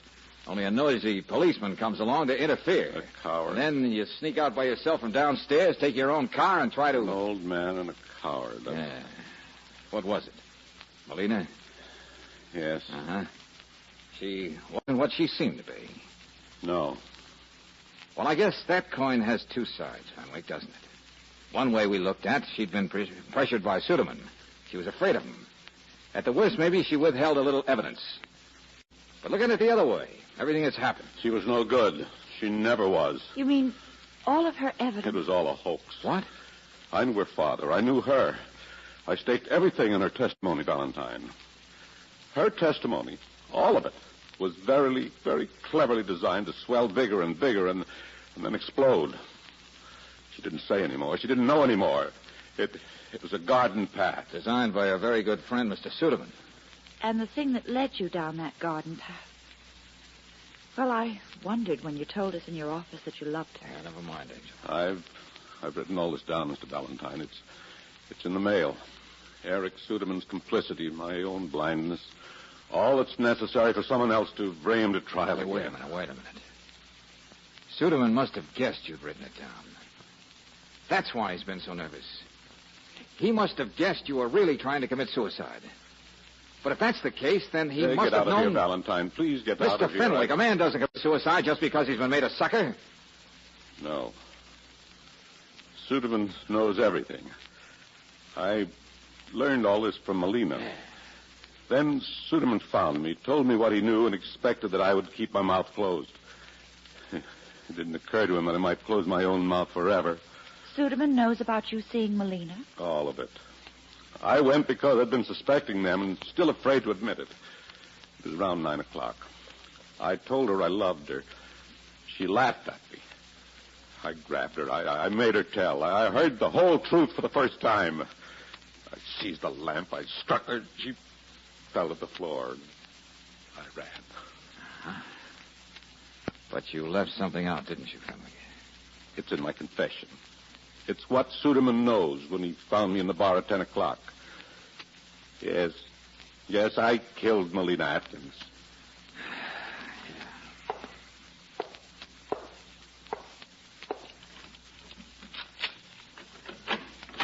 Okay, Barkley. Come on in now. You too, Suderman. Hey, what's been going on in here? Hello, Lieutenant. Valentine. I'm rather glad it worked out this way. I can... Just cut it out, Fenwick. Suderman, we've got you for framing false evidence, perjury, maybe tax evasion, too. But you may slip out again. What is this? What's he been saying? Slip out? He will not. I wrote down every single word. Suderman, where were you at 10 o'clock last night? Never mind, I know already. In a bar someplace accusing Fenwick here of murder. Well, how did you know he'd committed murder? Why, I merely added two and two and decided a man like Fenwick had done that? How fantastic can you get? Oh, but I've been following him, watching him earlier in the day. No. You were out of town at old man Atkins' place. You had an alibi. Oh, well... In fact, you've got too many alibis, all of them good. Hey, wait a minute. How did he know she was dead? We didn't find her till this morning. Well, I was up there, of course. After it happened, I could tell Fenwick had been there. How could you tell? There wasn't anything in the apartment to indicate anyone beside Melina had been there. But it was just after it... Well, I'd seen him leave. Fenwick struck her with a lamp at 9 o'clock, and then he ran. Now, how could you see him when you've got an alibi that says you were somewhere else 8:30 to 9:30? Too many alibis. No. Well, people told me they'd seen him. Just a minute. Nobody saw anybody out there, not even the janitor. Wait a minute, Barkley. There is a way you could have been told, isn't there, Suderman? What? A way you could have got there after 9:30, then gone out to find Fenwick by 10, and still in the meantime be told who it was struck Malinow with a lamp. One way you could have been told, just one. No, you Go ahead, grab it. The corpse told you, didn't she? Melina herself. Nursing a bruise, maybe, and telling you what happened. Sure. Sure, it was the corpse gave you the idea how to kill two birds with one stone, to keep them both quiet. All you had to do was add another bruise. The back of the head against the table. So she'd lie there more quietly, Suderman, like a real corpse should.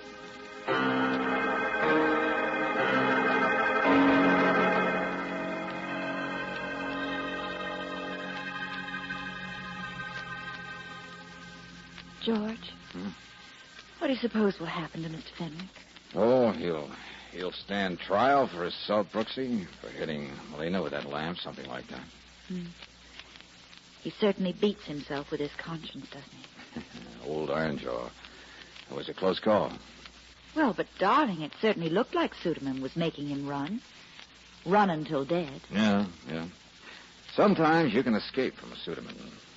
Fenwick tried to escape from himself. He probably... Oh, come on, Angel. Let's go out for dinner before I turn philosopher.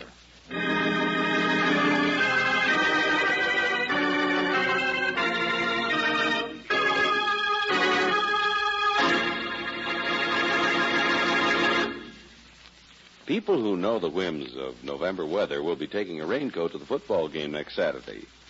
And don't think Chevron Supreme gasoline isn't prepared for the weather, too.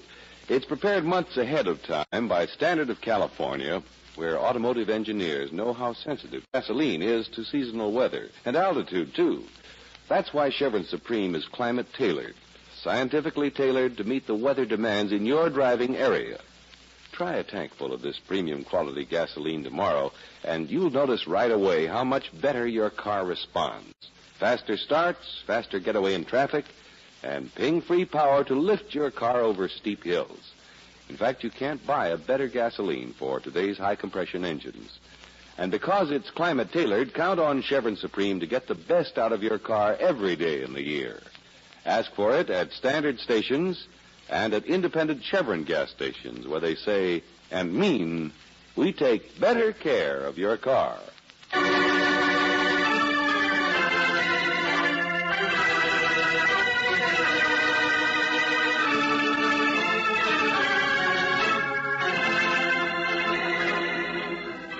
Tonight's adventure of George Valentine has been brought to you by Standard of California on behalf of independent Chevron gas stations and standard stations throughout the West. Robert Bailey is starred as George with Francis Robertson as Brooksy. Let George Do It is written by David Victor and Jackson Gillis and directed by Don Clark. Also heard in the cast were Bill Boucher as Lieutenant Barclay, Will Wright as Fenwick, Byron Kane as the attorney, Larry Godkin as Suderman, and Frank Hale as the housekeeper. The music is composed and presented by Eddie Dunstetter. Your announcer, John Heaston.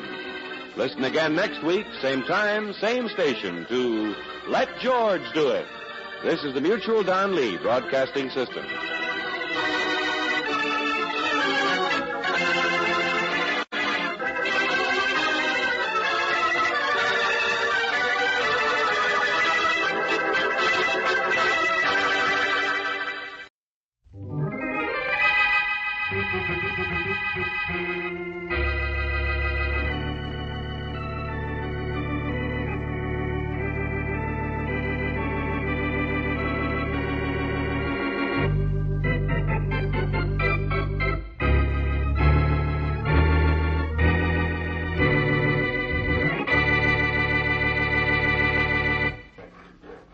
Blackie, that saw's making too much noise. The guards are sure to hear us sawing these bars. Bite your tongue, Brennan. We've been looking so far. What happens if they catch us trying to cut our way into the corridor? It'll be a long time before either of us see the outside of these prison walls. That's what happens. I won't care to see them if we can't do this, Blackie. Well, shh. The guard's coming. Duck down. I'm already down. Whew. That was almost the end of that. Could it be? Maybe we'd better not go through with this. It's too late now, Brennan. Besides, this is something I have to take care of personally. Gotta be, Blackie. If things go wrong, you'll never get out of that uniform you're wearing. You'll be number 6859437 for the next 10 years. Oh, I don't know. If I'm a good boy, they might give me a different number just to break the monotony. There, we did it. That's 3 bars sawed through. I think I can crawl through the window now. Thanks for the help, Brian. I'm the one who should be thanking you. Well, don't thank me yet. I haven't done anything so far. But you think you can do it, don't you? Well, so far, I've done everything I said I would. Well, here goes. And I'll bet this is the first time on record anyone ever broke into a state penitentiary.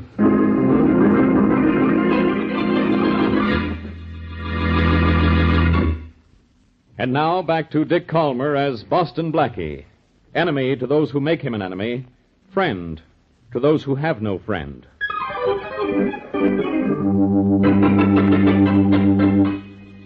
Now, wait a minute. All right.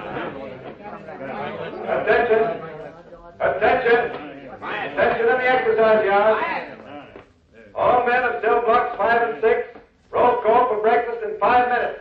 5 minutes. Gee, some nerve they got calling this an exercise yard. Who's exercising? That Kevin? I don't know. All I know is it ain't us. You see him around anywhere? No. I'll let you know when I do. I promised you, didn't I? Well, this is the day. The day I gotta take care of that rat. That's what I promised myself. And nobody's gonna stop me. Oh, I wouldn't say nobody, Kevin, Huh? unless you call me a nobody. Boston Blackie. And in prison. Well, what do you know? Hi, Kevin. Who's your friend? His friend is me, and the name's Joe. What's it to you, Blackie? Don't make me answer that. So the great Boston Blackie finally wound up in stir. Well, what do you know? Beat it, Blackie. Sorry, Kevin. I went to too much trouble getting in here. Relax. We've got talk to make, you and I. Wrong boy, Blackie. Me and the friend Joe are talking to each other, and we kind of like it that way. I'd keep moving if I was you, Blackie. You heard what Kevin said. Don't get tough with me, Joe. I don't like it. In fact, I don't like you. Go walk away somewhere. In fact, don't walk, run. Go away. I want to talk to Kevin. Blackie, I wouldn't talk to you if we were the only two cons inside these walls. Now get out of my sight before Matty Ennis finds you here. Hey, Kevin, what's Matty Ennis want with this guy? Only his heart, Joe. If any two guys in this world hate each other, it's Matty Ennis and Boston Blackie. Only maybe I'm in there, too. I hate them both as much as they hate each other. Listen, Kevin. Ennis is just the guy that I want to talk to you about. Talk to me about rat poison. I'd like it better. And you keep out of my sight or I'll... Uh-oh, the alarm. Some fool's trying to make a break for it, the jerk. Something big, all right. Attention. Attention in the exercise yard. Then we want for inspection. Quiet. Stop talking. Quiet, all of you. Fall in for inspection. Fall in. Inspection. Hey, some nerve they got. What for? Something screwy somewhere, that's all I know. The men are saying something. Can you make out what it is? No, but they're passing the word down this way. Hey, fella. Hey, what's up, boy? Shut up. Listen. We'll find out what's happened. They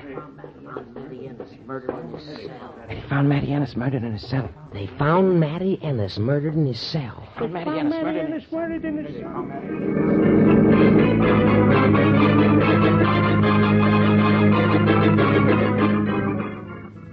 Look, Warden Ross, if you'll just get hold of Inspector Faraday of the Homicide Squad, he'll identify me. We have a call into Faraday already, Blackie. That's what your name is. You'll just have to wait. But it might help if you told us what you're doing here in prison uniform. I can't tell you that, Warden Ross, but believe me, I didn't break into prison to kill Matty Ennis. And I have a permit for the gun that you found on me. You don't have a permit to break into this penitentiary, Blackie. What did you do it for and how? Suppose we settle for the how. I got over the wall and sawed my way into the corridor in cell block 5. Where were you all night?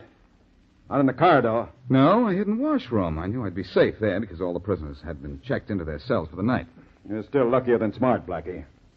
I've heard about the crazy things you've done, but I want you to know that this is the... maybe this is your friend Faraday. I hope so. I want to get out of here. There's no point in my being here now. Hello? Hello, Warden Ross. This is Faraday, homicide. I got your message. What's the matter? Well, first of all, a man broke into this prison last night. I guess we have a bad connection, Warden. I thought you said broke in. I did say break in. Or broke in. Connection's good. It's the situation that's bad. Somebody broke into Langley Penitentiary? Yes. Last night and wasn't caught till this morning in an emergency checkup of prisoners. There's only one man who would try such a wacky thing and get away with it. Boston Blackie. Well, that's exactly who this fella claims he is. Would you know his voice if you heard it over the phone? Yes. Put him on. Just a minute. Hey, Blackie wants to talk to you. Thanks. Hello, Faraday, old pal. That's enough. Put the warden back on. He wants to talk to you, Warden. Okay. Well, Inspector, is it Boston Blackie? Yes, it's Blackie, all right. What do you want to do with him? Get rid of him. I have enough trouble on my hands as it is. Okay, let him go. He's all right. Only, don't tell him I told you so. Tell Faraday I can hear him. It'll spoil his day. I'll spoil that guy's face one of these days. What's this about other trouble, Warden? A convict was found murdered in his cell this morning. That's so. Anybody I knew? You might remember him. It was Matty Ennis. Matty Ennis? Yes. And Blackie broke into prison last night? Don't let Blackie go. Don't let him go. Why not? Why not? Because Boston Blackie promised he'd get Matty Ennis one of these days. That's why not. And it looks like, as usual, Blackie's kept his word.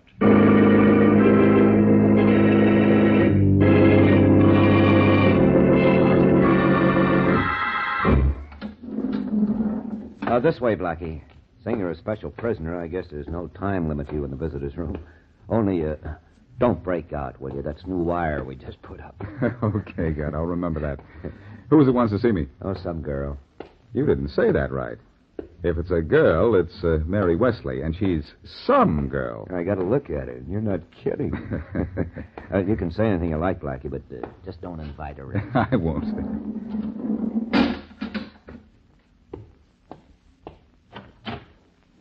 Hi, Mary. Blackie. Oh, Blackie, how did you get into this mess? Why, this isn't a mess I'm in. It's penitentiary. Oh.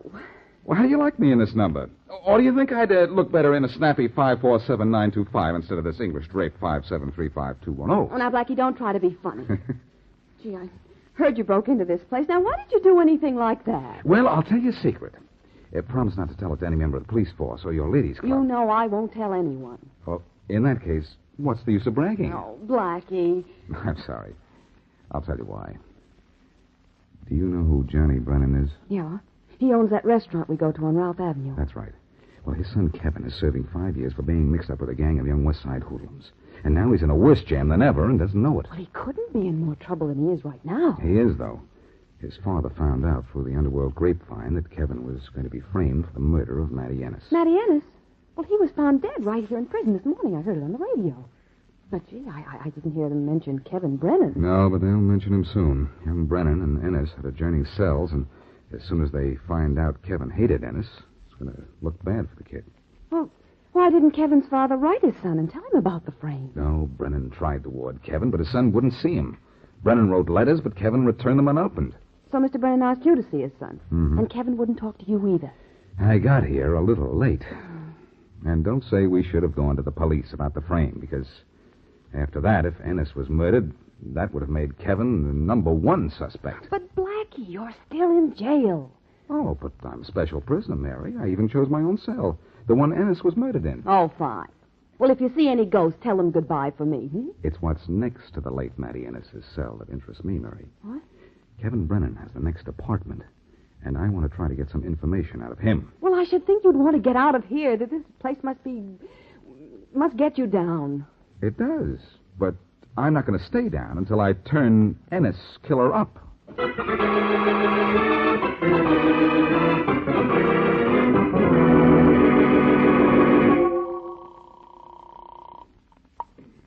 Hello? Brennan's restaurant? Mr. Brennan, this is Mary Wesley. Mary, did you see Blackie up at the prison? Yes, and they tried to kid about it, but he's in trouble. And you've got to get him out of it. Now, look, you've got to go to Inspector Faraday with me and explain why Blackie broke into prison. Well, Miss Wesley, with Ennis dead, I can't do that. But if I say I asked Blackie to go and order to stop my son from being suspected of his murder, they'd throw the book at me, boy. I can't go. Blackie didn't say he couldn't go when you asked him to break into prison. Oh, but that was different. This could mean me boy's life. Or Blackie's. Well, I tell Faraday myself, but he won't believe me, and Blackie won't talk. Now, you've got to do it, Mr. Brennan. Please don't ask me to do that, Miss Wesley. It'd be like killing my own boy. I'll go to see Inspector Faraday with you if you want. But I can't tell him why I asked Blackie to go to penitentiary.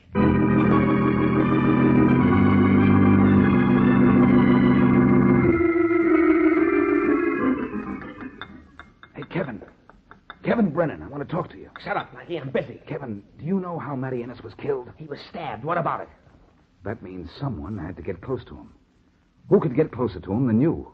This cell I'm in is the one Ennis was in. It's the last in the row. You're the prisoner nearest to him. So what? I didn't kill him. Now, keep your talk in your own cell, will you? Listen, Kevin, I want to tell you something. You You're had not... a kid to say shut up, didn't you, Blackie? Who's that? It's me, that's who. It's Joe, my cellmate. And we're having a nice, friendly little game of cards. So for the last time, shut up and let us alone, will you? Not a chance, kid. You're going to listen to Now me look, if it's Blackie, I'll tell you something that'll maybe make you shut up. Oh, the tough character again, huh? What do you know, Joe? You ain't funny, Blackie. The kid don't want you to talk to him, so don't. I'll start taking it personally. Know what I mean? I hope so. I'm still unhappy with myself for not taking a poke at you in the yard. Maybe I'll make myself glad about me tomorrow, though. Oh, tomorrow, huh? Well, you got a date, Blackie. You see, maybe the kid didn't like Matty Ennis, but I did. He was my friend. And I don't like guys who kill my friends, which is one more reason that I don't like you.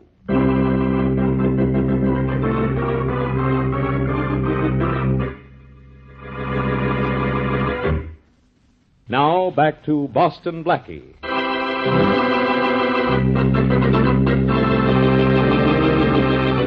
Because he is not on speaking terms with his father, and because he refuses even to read his father's letters, convict Kevin Brennan is unaware that he is to be framed for the murder of Matty Ennis, a fellow inmate of Langley Penitentiary. So Boston Blackie breaks into the jail to see Kevin, but before he can force young Brennan into conversation, Matty Ennis is murdered. Because Ennis and Blackie are sworn enemies, Inspector Faraday feels Blackie has something to do with the killing, and Blackie is held in the penitentiary, pending investigation. As we return to our story, Mary Wesley and John Brennan are in Inspector Faraday's office. Please, now, Inspector Faraday, before you go up to the penitentiary, tell me that you know Blackie didn't kill Mr. Ennis. I don't know anything of the kind, Miss Wesley. Sorry, be Inspector. Why would Blackie kill Ennis? Why, Mr. Brennan? Because Blackie said he would someday. Well, now, Blackie says a lot of things that he doesn't mean. He meant this, Miss Wesley. Ennis was sent to jail for a $100,000 robbery, in which 2 little girls were killed in the getaway. We couldn't pin a murder rap on Ennis, and Blackie said he'd take care of Ennis himself. Oh, but that was just an idle threat, Inspector. Blackie hasn't been idle a day in his life, Mr. Brennan. But I have more against him than that threat. Ennis swore he'd get him someday because Blackie broke that case. And I have an idea Ennis and Blackie met. Ennis went for Blackie when Blackie broke into the prison, only Blackie was too quick for him. Well, that would be murder in self-defense, Inspector Faraday. You can't... I know what it is, Miss Wesley. But it's still murder. You don't think I like to see Blackie in a jam, do you? Well, I hope not. But he is in a jam, Miss Wesley. Why did he break into Langley Penitentiary if not to kill Ennis? That's what has to be answered before he has a chance to get out of this mess. Well, I could tell you why he did it. And I'm supposed to believe you? Sorry, Pete. Do you think Blackie broke into that jail to kill Ennis? He might have, Mr. Brennan. Ennis was caught after that robbery, but we never found the money. Maybe Blackie went after Ennis to force him to tell where he'd stashed the dough. Well, I remember the Ennis robbery, Inspector. Ennis had an accomplice who wasn't caught. You don't remember enough. Ennis had an accomplice, all right, and he wasn't caught right after the robbery. But he was caught a little while ago. And according to the records I went over this afternoon, it looked as if he wanted to be picked up. Yeah, the clever Joe Atherton walked right into a trap. Joe Atherton? That was Matty Ennis's partner? Yes. Thought he'd be. Joe Atherton is my son's cellmate. So what? Nothing. Well, no wonder Kevin has turned against me so. What do you mean, turned against you? I have his last letter written several months ago, telling me not to bother writing to him anymore. Huh? He had a friend, Joe Atherton, who was going to show him the right way to make good. He didn't want to be bothered with any more of my preaching. That's typical of all youngsters who get in with hardened criminals, Mr. Brennan. It may not be too late to straighten your son out. I'll see if I can have him moved away from Atherton. And will you see if you can have Blackie moved out of the penitentiary, Inspector Faraday? Getting out of jail is strictly up to Blackie, Miss Wesley. When I get there, he's got to tell me what he was up to when he broke into jail. That is, if he hasn't broken out by now.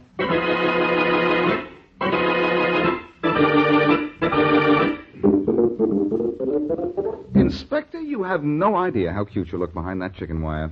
Just like a setting hen. You're going to be looking at me through bars if you don't start talking, Blackie. Listen to the setting hen cluck. Blackie, you going to tell me why you broke in here, or aren't you? I read any good books lately, Inspector. All right. Then you can stay in here till you're 95. Well, that's a relief. I thought you might have them keep me here polite. Look, Blackie, why did you kill Matty Ennis? Oh, Inspector, come now. Maybe I'm a bad boy, but I'm not that bad. You're plenty good. Good enough to break in here without getting caught. Good enough to find Ennis and try to force him to tell you where he stashed the $100,000 he got in that robbery. Good enough to beat him to the punch when he tried to kill you. Will you be good enough to tell me what I'd want with that $100,000? You're not the richest man in the world. No, but I wouldn't go to Ennis to find that money. If I wanted it, I'd try to find his accomplice who wasn't caught and beat it out of him. His accomplice is right here in this prison. Is he? Yes. And in a cell right next to where Ennis was killed. Kevin Brennan didn't work with Ennis. No, but Joe Atherton did. And Atherton and Brennan share the same cell. But I don't think that's news to you. I think you knew it. Keep your badge on, Inspector. Keep your badge on. How do you know Atherton and Ennis were partners in that robbery? Because we got a description of the accomplice who got away when we grabbed Ennis. And Atherton fits that description. He fits something else, too, Inspector. Go back to sleep and dream that the Ennis murder is solved. See me later, and I'll make that dream come true.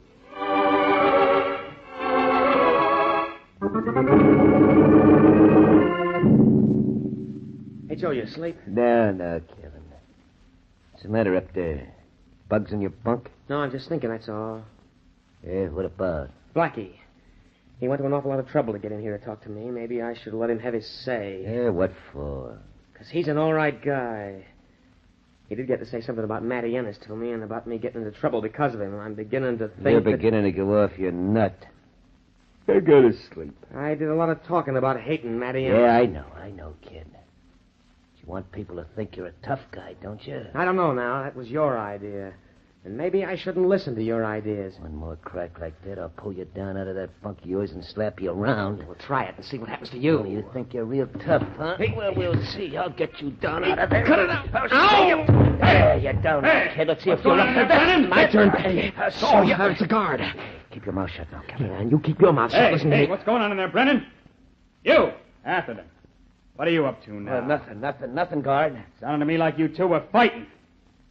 Maybe you'd both like a little solitary, huh? No, we weren't fighting, guard. Just swatting flies.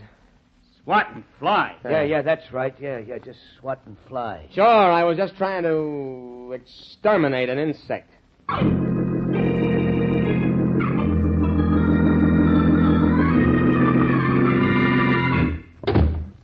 Hello, Warden. You sent for me? Yes, I did, Blackie.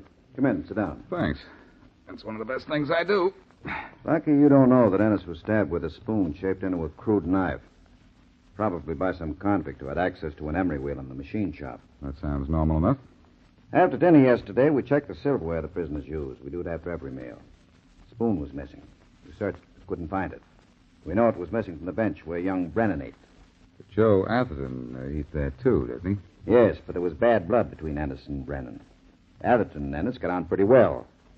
And Blackie, young Brennan worked in the machine shop. Didn't Atherton? You see, you keep overlooking one fact, Warden, and that is that Brennan's cellmate Atherton had the same opportunity to kill Ennis as the kid did. Exactly the same. Your point, of course, is that Atherton had no reason to kill Ennis, and Kevin did. Well, let's make believe that Atherton had no reason you know of. What are you getting at? Warden, would young Brennan be foolish enough to kill a man everyone knows he hated in a way that had to be traced to him? I doubt it. Look, can you arrange a baseball game between the convicts for tomorrow morning? Yes, of course, but why? You want to know what the score is, don't you?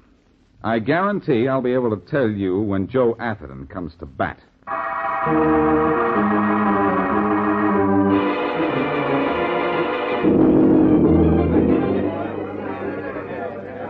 Your attention, all prisoners. Your attention. Okay, Warden Ross, okay. You men are allowed in the exercise yard today pending your best behavior. I'm allowing this baseball game because I don't think it's fair for all of you to suffer for the actions of two or three. I think it's a good idea for us to take our minds off Matty Ennis for a little while. But you're to be allowed out here only as long as you behave yourselves. All right. I'll umpire the first few innings. Let's play ball. Come on, the warden said play ball. Stop yapping out there on the mound and pitch to me. All right, let's go, men. Well, Blackie, I didn't know you were a catcher. I've caught more than baseballs in my time, Warden Ross. I didn't know you were an umpire. I'm not. Who's going to argue with the warden? I see what you mean. Come on. Stop that fooling out there and let's play ball. Come on, pitcher. Burn one in. You're too good for this guy. You're too good for him, pal. 6 is 1 you're not going to feel in that mitt of yours, Blackie. I'm going to slam this one over the wall. And don't you wish you could go over the wall after it? You said Here it. comes the pitch, boy. You can't get it. You can't. Hey, he got it. Fair ball. Batter up. Get the next batter in there. Lucky hit, kid. Lucky hit. Just keep finding the middle of this whole mitt here. Burn it down and they'll never see it. Pitch it to me, boy. Pitch it to me. It's gonna never reach you, Blackie, and a pass to the first one a mile. Well, look who's up. Joe Atherton. Sucker's up, kid. Throw him a hook and he'll break his neck. He'll break yours, I get half a chance. Wouldn't surprise me at all, especially after what you did to Matty Ennis. Blackie, don't fool with me now. Run. What do you mean? Nice pitching, kid. Nice going. The guy needs a paddle, not a bat. Now, one more in the same place, boy. The next one goes right in your head, Joe. That's right. I'll beat your brains in. That's something that would be impossible for me to do to you. No brains. Boy, I'll show you. What do you see, Atherton? You turn back to look at me, and my boy puts another one right over. You put one over on Matty Ennis, too, didn't you? You killed him so you'd get the money he'd stashed away after you got out. Blackie, after the game, I'm going to fix you. Shut up. You're not going to do anything. Now, come on, kid. One more gets this sucker out here. Oh, a sucker, huh? Sure you are. You didn't think I knew that you were Ennis's partner in that 100-grand robbery, did you? Who told you? Oh, the Brennan kid, huh? I should have framed him better. Let's see. You're out. Okay, Blackie, you talked me into striking out, but you know too much, and I'm going to... Not with that bat, John. Warden, look away. He could have killed you. Hit you with that bat. Sure, but I hit first. Warden Ross, this character killed Ennis here and was going to frame young Brennan for the murder. A baseball game is a swell spot to tag him, too. He had 2 strikes on him from the time I broke in here.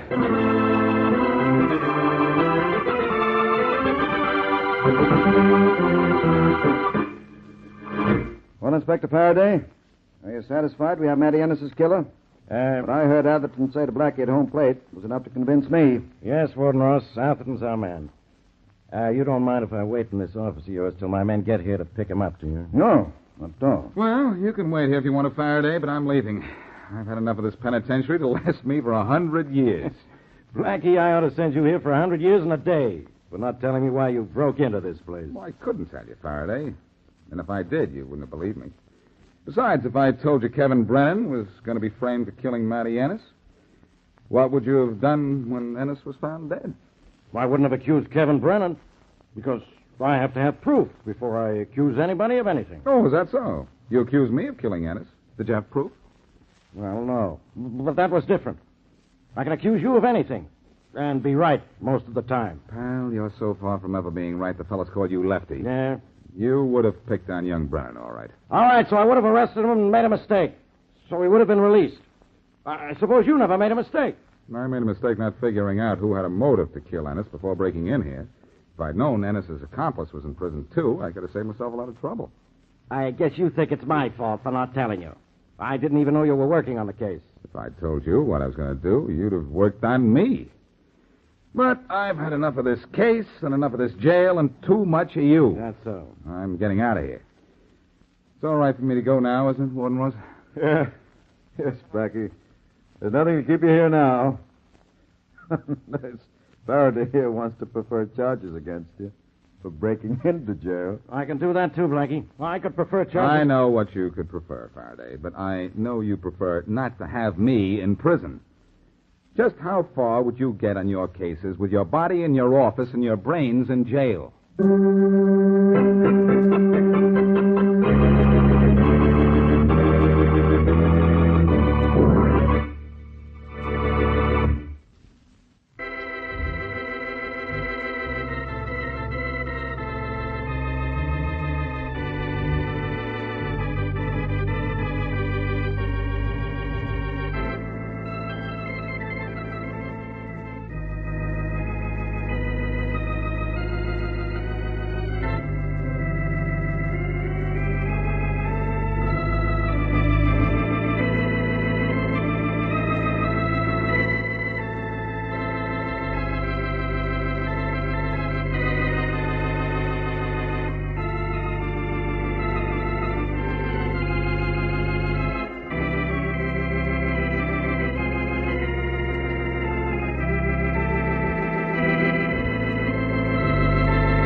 Listen while the makers of Rexall drug products and 10,000 independent Rexall family druggists bring you Dick Powell as Richard Diamond, private detective.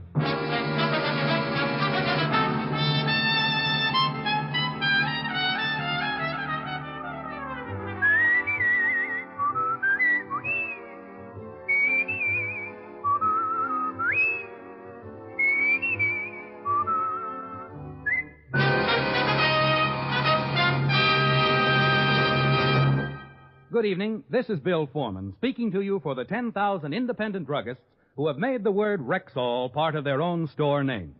They've done that because they recommend and sell the 2,000 or more drug products made by the Rexall Drug Company. The new Ann Delafield Reducing Plan is a good example.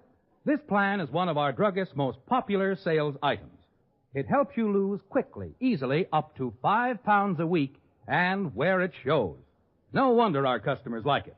It's the work of famous health and beauty expert Ann Delafield, who has successfully reduced more overweight people than any other expert alive. That's why you can be sure of a safe, sound, scientific plan with no drugs, no calorie counting.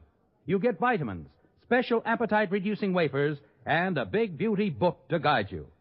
See how easy it is to be slim. Ask about the Ann Delafield Reducing Plan at Rexall drugstores everywhere. Good health to all from Rexall.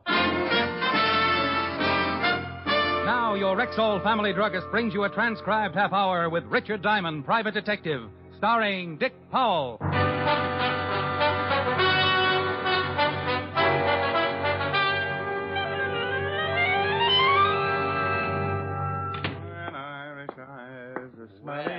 If it ain't Richard Diamond, the smiling gumshoe. Well, if it ain't Sergeant Otis, the laughing hyena. The lieutenant in? Yeah, go on in and spoil his afternoon. You know, Otis, I think you've got the kindest, most wonderful face in the whole wide world. You do? Absolutely. But I do wish you'd do me a favor. Well, sure, anything. Stop wearing it upside down. Hello, Walt. Hello, Rick. Sit down. Oh, thanks. What's doing? Want a sandwich? I'll take some of that coffee. Sure. Something on your mind, Rick? No, just got tired of sitting around the office. No business? Not in a week. Got any sugar? Oh, yeah, I forgot. Here. Yeah, Otis? Lieutenant, I got some guy on the phone who won't give me his name. Says he wants to talk to you. Matter of life and death. Okay, put him on. Right. Homicide, Lieutenant Levinson. I'm going to say this once, so listen carefully. Tonight, somewhere in New York City, I'm going to kill a man, and there's nothing you can do about it. What? Promptly at 8 o'clock, somewhere in this city, I'm going to kill a man. Hello? Hello? Something wrong? Some guy says he's going to kill somebody at 8 o'clock tonight. Oh, dandy. Crank. Did he say who his victim is going to be? No, just a crank. I should have humored him. Made suggestions. My landlord, for instance. Be a little gruesome if he really did it. Yeah. You'd have a hard time protecting 8 million people from a killer you don't know anything about. Hope it was just a crank. Otis. Yeah, Lieutenant. If that guy calls back, put him through and trace the call. Right. It sure would be miserable if that call was on the level. Oh, relax. I'll have some more coffee. I had some more coffee. Walt worried a little, not a lot, because the big precinct caters to a good number of cranks every day. We talked about old times, and around 6, I matched Walt for dinner. He stuffed himself at the automat until I ran out of change and begged for mercy. Then he dropped me off at my flat on 53rd and went back to the precinct. I showered, shaved, slipped into my blue suit, and headed for the door.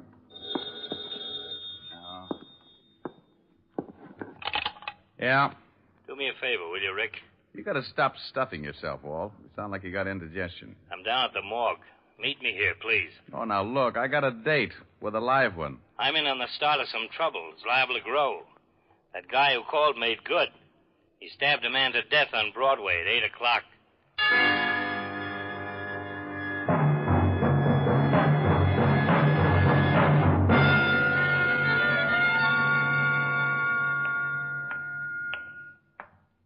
Here he is, Lieutenant. Hello, Walt. Hi, Rick. Thanks for coming down. Okay, Hal. Who is he? Or, who was he? Brother identified him, Abraham Weiss. Stabbed in the heart from behind with a long, thin instrument. On Broadway at 8 o'clock. That's right. A dozen people saw him stagger to the curb and fall.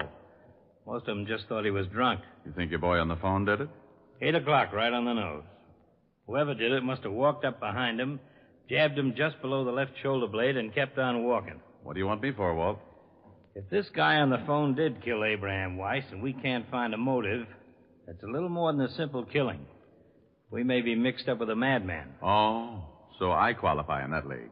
You're one of the few guys who really is interested in criminal psychology. Well, I think it's the answer. You can't stop something unless you know the cause. Will you give me a hand, Rick? Sure. I've got Weiss's family at the station. Let's go see them.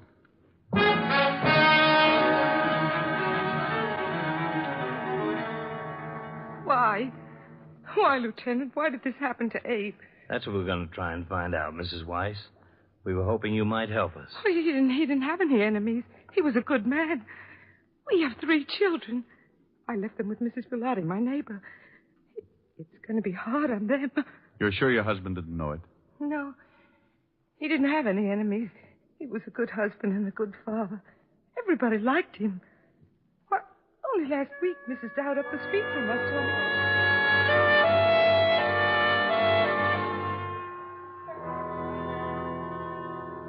We'd like a list of your brother's friends, Mr. Weiss. Where he worked, people he had business with, anyone you can remember who might give us a lead. Been sitting out there thinking about that. There just isn't anyone that I know would want to kill Abe. He was a good guy, did his job, took care of Louise and the kids. He didn't bother nobody. How long were Louise and Abe married? No, 6 years, maybe a little more. Nice girl, Louise. Oh, the best. Good wife. What happens to her now? I'll take care of her. You're not married, huh? No. Quite a job taking care of a widow and 3 kids. I'm doing all right. It's the least I can do. You got a girl? Yeah, why? Maybe going to get married, huh? Well, I'm engaged. I've been thinking about it. It'll have to wait for a while, I guess. Until Louise gets back on her feet. Okay. Tell us about some of your brother's friends. Well, I guess his best friend was Art Brearley. They was awful close for years.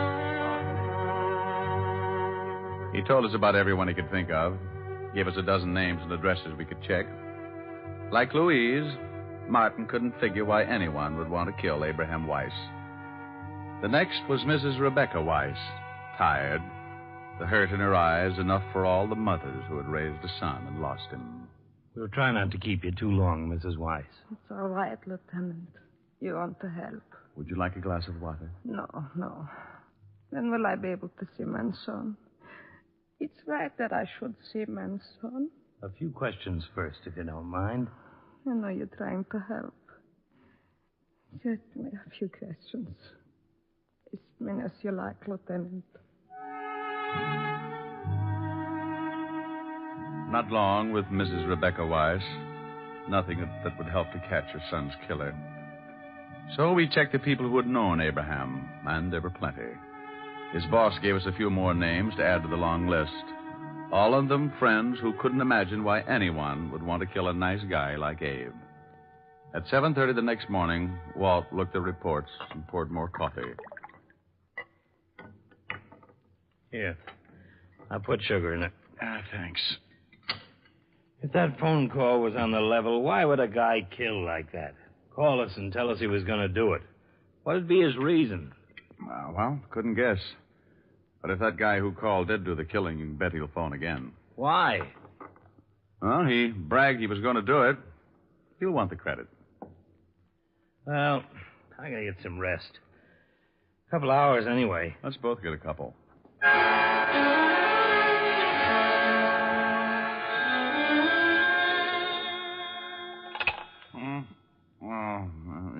Yeah? Sorry. That doesn't matter. Lousy dream. What time is it? 5 o'clock. Oh, I died, didn't I? Our boy called again. Oh? You trace it? Phone booth in Grand Central. What do you have to say? Not much. Wanted to know how we liked his handiwork. What's a good answer to that one? Well, I said a few things, but I guess he figured we weren't satisfied, so he promised he'd kill somebody else tonight.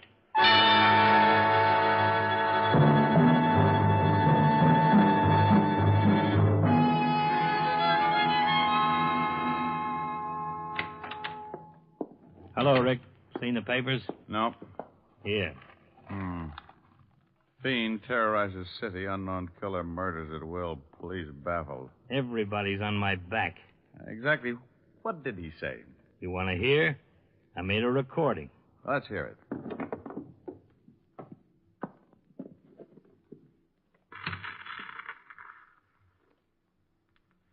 Okay, Otis, put him on. Hello, Lieutenant. Yeah? What do you think now, Lieutenant? I did what I said I was going to do, didn't I? Look, who is this? The man who called yesterday and said he was going to kill someone at 8 o'clock last night. I don't believe it. Well, certainly you do. You'd like to stall so you could have this call traced. Well, you'd better listen. I want everybody to know just how stupid the police force really is. I'm going to kill again tonight, and there's nothing you can do about it. Look, you, whoever you are, if it's the last thing I ever do, I'll... Tonight at 8, another innocent victim will die because the police can do nothing about it. Hello? Hello? Otis!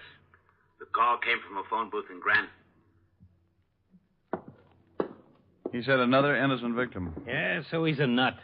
For some reason, he hates the police force. There's your motive. Well, I guess it's possible, but something sticks in my craw.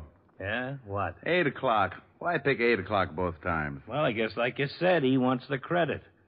We're liable to get a couple of killings in an evening. He wants us to be sure which one he did. Okay, so he makes it 8 o'clock the first time. Why the second? Why not 6 or 7 or 10 or... Just following a pattern, I guess. Maybe so. Well, what'll we do? I got every man possible on the streets. But, Rick, let's face it, this is a pretty big city. And at 6-2 and even, if he does kill again, it won't be anywhere near the scene of his first stabbing. I guess we just wait. Yeah. A little over an hour to go. So we waited. Walt got the coffee going, and I went to a whole package of cigarettes.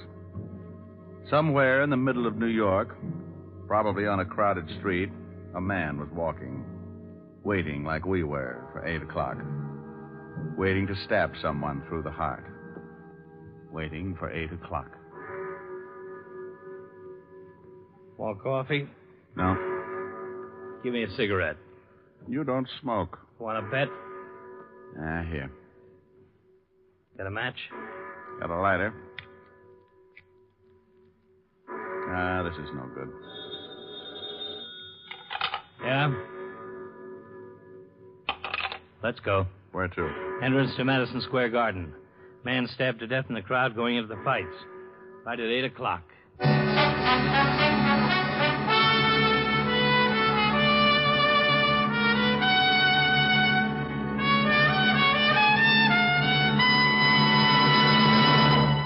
Now you can get 5 times the established daily requirement of all vitamins with known minimums in one formula. It's Rexall 5X Multivitamins, a marvelous new product direct from the world-famous Rexall Laboratories. In this new, carefully balanced formula, Rexall scientists have provided a tablet that is 5 times stronger than the minimum daily requirement of all vitamins with established minimums, plus red crystalline B12. Rexall family druggists are so anxious for you to reap the benefits of this amazing new vitamin formula that they invite you to try it for 10 days at their cost. They offer you a 10-day trial size, a regular $1.79 value in itself, free of extra cost, with a purchase of the regular bottle of 50, both for only $6.95. If, after 10 days, you do not notice a marked difference in your general health and well-being, return the unopened bottle of 50 tablets, and your full purchase price will be refunded. Take advantage of this special introductory offer on Rexall 5X Multivitamins, the tablets that give you 5 times the established daily requirement of all vitamins with known minimums, plus red crystalline B12. Ask for 5X Multivitamins at Rexall drugstores everywhere. And now back to tonight's adventure with Richard Diamond, Private Detective, starring Dick Powell.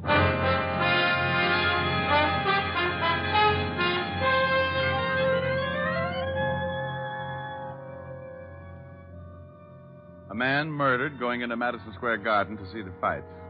Stabbed through the heart while he stood in the middle of the large crowd. We went through the same routine. Identify the body. Question witnesses who had been close to him. See his friends. Anyone who knew him. Name's Leon Ellis. Small-time fight manager. No family. Handles a young kid named Billy Martin. Wasn't fighting last night. At 10 o'clock the next morning, we found Billy Martin working at the East Side Gym. We talked to him for a while, but he couldn't help much. So we kept going, making our list of names, talking to everyone, all morning and into the afternoon. By 4:30, we were holding each other up. Look, we're working with a madman who kills anybody close to him so he can show how helpless we are to stop him. The whole city's in a panic. The newspapers are blasting everybody in the department, yours truly in particular. Yeah? I got him on the line again. He even bragged to me about this last killing. Trace it as fast as you can. Right. Start that recorder, Rick. It's our boy again. Okay. Go ahead. 5th Precinct, Lieutenant Levinson. You can skip the formalities, Lieutenant. Your sergeant told you who was on the line. Well, I did it again last night, didn't I, Lieutenant? Okay, so we can't stop you. I admit it. I'll admit it to the papers. That should make you happy. The police department can't do anything about it. That's what you want, isn't it? Again tonight, Lieutenant. One more person will die. Now, wait a minute. At least give me a chance to talk to While you. you trace the call? No. Tonight at 8 o'clock, and you can't stop me. Hello? Yeah? Call came from a phone booth in Rockefeller Center. Pick's the right place to call from. We look pretty silly rounding up everybody in Rockefeller Center.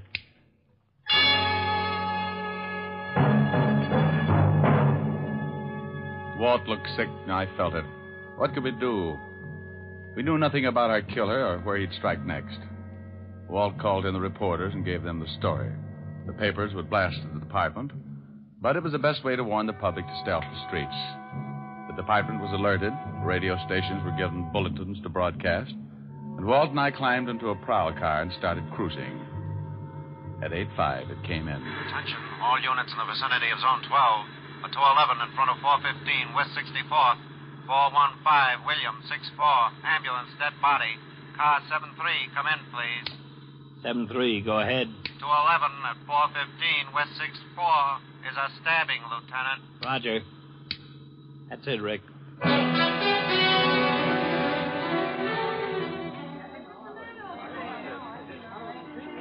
The victim was an elderly man dressed expensively and lying face down on the sidewalk. Again, no witnesses to the killing. Most of the people who had seen the man fall realized almost immediately what had happened because of the publicity on the last 2 killings. But like one man said... Well, how are you going to see who killed him in a crowd like this? Maybe 100 people on the block when it happens. Oh, you guys better start doing something.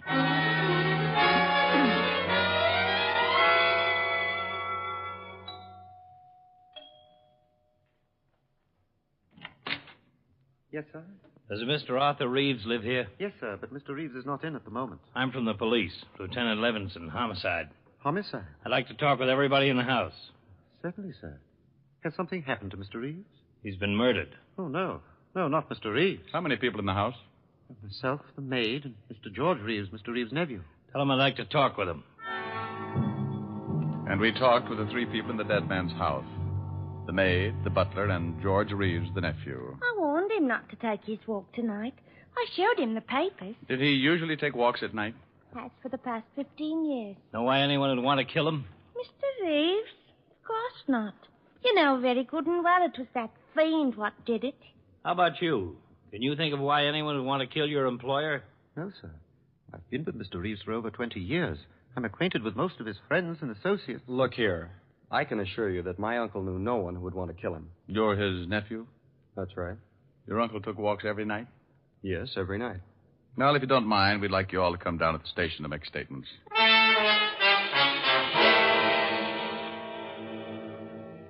Okay, we got the statements, another list of names, and a long one. None of these killings tie together. Nobody on the first list has any connection with anybody on the second list. Let's face it, if that madman calls again, we can't stop him. Oh, take it easy. Well, can we? I want to talk to the maid, the butler, and the nephew again. Why? It's just the same as all the others. I want to talk to them, okay? I'm sorry. Getting jumpy. No, you're tired. So am I. Otis, send in the maid. What are you doing? Fixing the recorder. I may want to listen to it again. So we again talked to the maid, then the butler, then the nephew, and the tape recorder picked up everything they said, and it sounded very much like everything everybody else had said after the first 2 killings. Walt let them go home and went up to talk to the commissioner. When he came back, he looked pretty discouraged. I'm sure on the griddle. Salvador, turn in my badge. I want you to listen to something. Oh, sure. I've cut out sections of tape, stuck them together. Mr. Reeves took walks every night after dinner, and dinner was always at 7? That's right. Then he always left sometimes close to 8? Yes, 7:30 or 7:45. He was never gone more than half an hour? No. What time did he leave tonight? About 7:45. Weren't you worried when he didn't come back within half an hour? Well, certainly. Both the maid and I were very anxious. Were you all in the house between 7:45 and the time we arrived? Yes, sir. Where was Mr. Reeves' nephew? In his room. He went up right after dinner. How wealthy was your employer? He was very wealthy. Mr. Reeves, who inherits your uncle's fortune? Why, I do. Was Mr. Reeves ever longer than half an hour with his walks? Never more than a few minutes, one way or the other. Who handles your uncle's affairs, Mr. Reeves? Well, Richard B. Gregg. He's been my uncle's attorney for many years. Young Mr. Reeves has always been excitable. Gotten a lot of trouble in the past. Yes, he argued with his uncle many times. No, Mr. Reeves didn't come down and ask why his uncle had been gone so long. Certainly I worried about my uncle, but I thought he might have stopped along the way for something or other. Okay, so you took out pieces of the testimony and stuck them together. So what? Just this. Every one of these killings have taken place at 8 o'clock.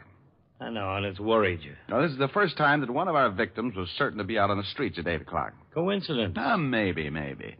Mr. Reeves was a wealthy man, very wealthy. And the nephew gets his money, and the nephew was in his room at the time of the killing. Who saw him? The butler and the maid both say he was up there. So he climbs out a window. His uncle was killed only 2 blocks from the house. Plenty of time to stab him, get back through the window. You're really reaching out, aren't you? Sure I am. What do you want me to do? Well, the nephew's voice certainly doesn't match the ones we got on the threatening phone calls. So he disguises it. I got an idea. What? Let's put a tail on all 3 of these people anyway. It's not much. It's all we've got so far. I'm going out to check on something.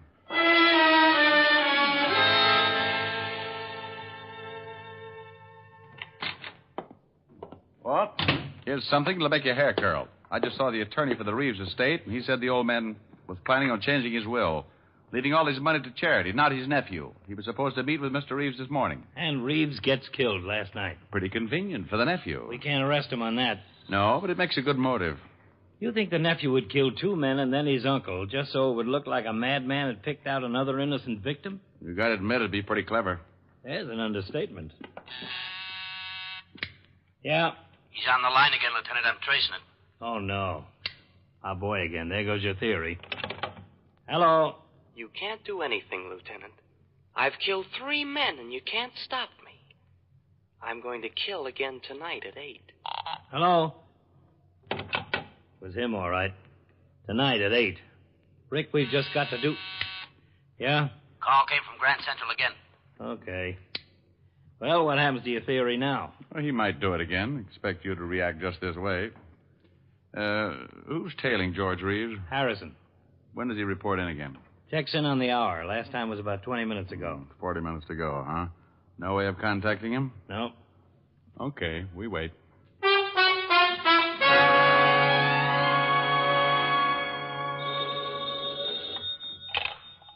Yeah? Yeah? Where was he at 4:46? Don't let him out of your sight. Well? At 4:46, George Reeves made a phone call from a booth in Grand Central Station. He's home now.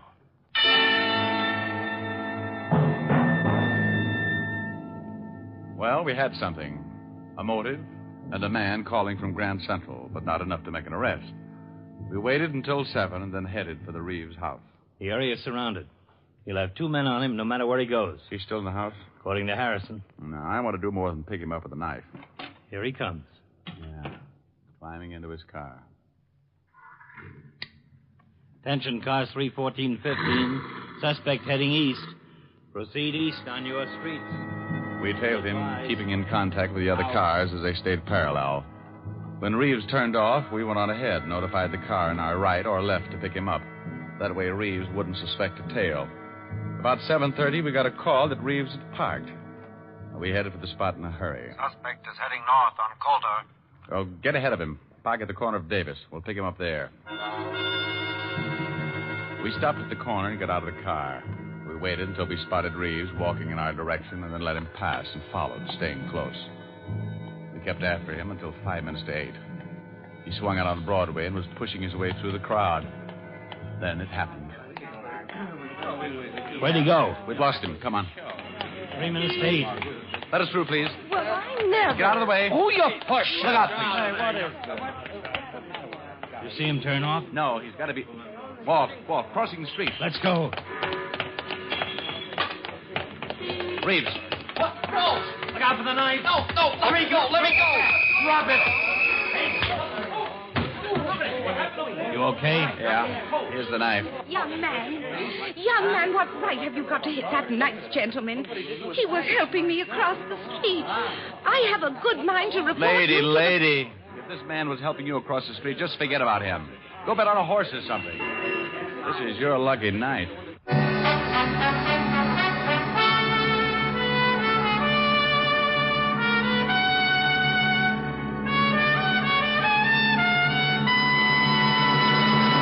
Right when you need it most, Rexall scientists have developed a wonderful new product, Rexall Sunburn Cream, available now at Rexall drugstores everywhere. Rexall Sunburn Cream is a new film-forming compound that relieves sunburn misery almost immediately, gives more uniform coverage, and stays on longer than ordinary sunburn remedies. The protective agents in Rexall Sunburn Cream relieve the soreness and annoying itching of a fresh sunburn, soothe and cool the fire, help you sleep easier after overexposure. During these summer months, keep Rexall Sunburn Cream in the family medicine chest. It's available now at Rexall drugstores everywhere, the stores with the orange and blue sign. Good health to all from Rexall.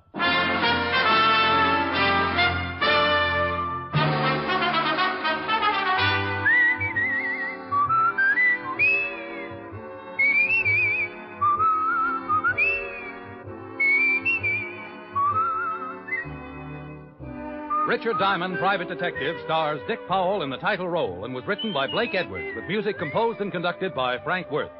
Dick Powell directed the RKO production Split Second, which is now in release, and his latest film appearance was in the Metro-Goldwyn-Mayer award-winning The Bad and the Beautiful. Richard Diamond, Private Detective is transcribed in Hollywood by Jaime Del Valle. This is Bill Foreman inviting you to be with us next Sunday at this time when Rexall Drug Products again bring you Dick Powell as Richard Diamond, Private Detective.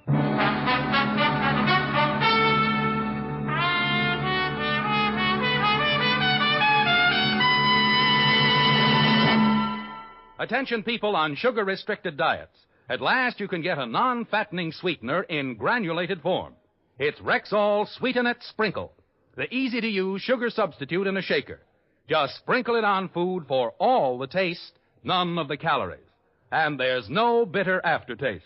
Remember the name, Rexall Sweetenet Sprinkle, at Rexall drugstores everywhere.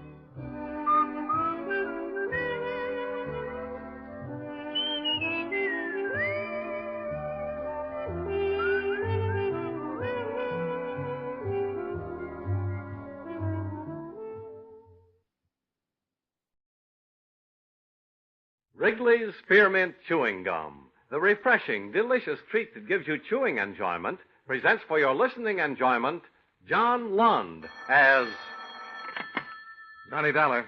Tom Benson, Johnny. Feel like traveling? Not particularly. Why? About 6 months ago, we wrote 2 policies, a man and his wife, Harrison and Maida Langley. Double indemnity. $125,000 each. You got a death claim already? No, but we're liable to. Got a letter from the underwriter. Says Langley claims somebody's trying to murder both him and his wife. Where do I go? Sundown Rubber Plantation, Kuala Lumpur, Federated States of Malaya. Well, I should have my passport around here somewhere.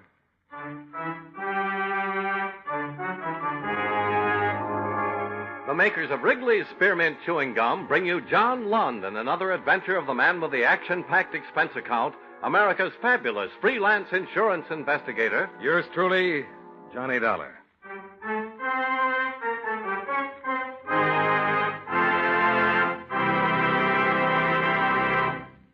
Friends, the makers of Wrigley's Spearmint Gum present these weekly adventures of Johnny Dollar because they know that millions of you enjoy Johnny Dollar.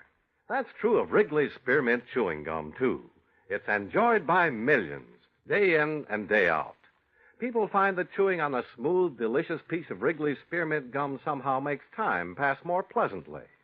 Whether you're working, driving, shopping, or just taking things easy, that good, tasty chewing gives you enjoyment and satisfaction. So always keep a package of Wrigley's Spearmint Chewing Gum handy. And whenever you want a refreshing, delicious treat, chew a stick. You'll like it. You really will.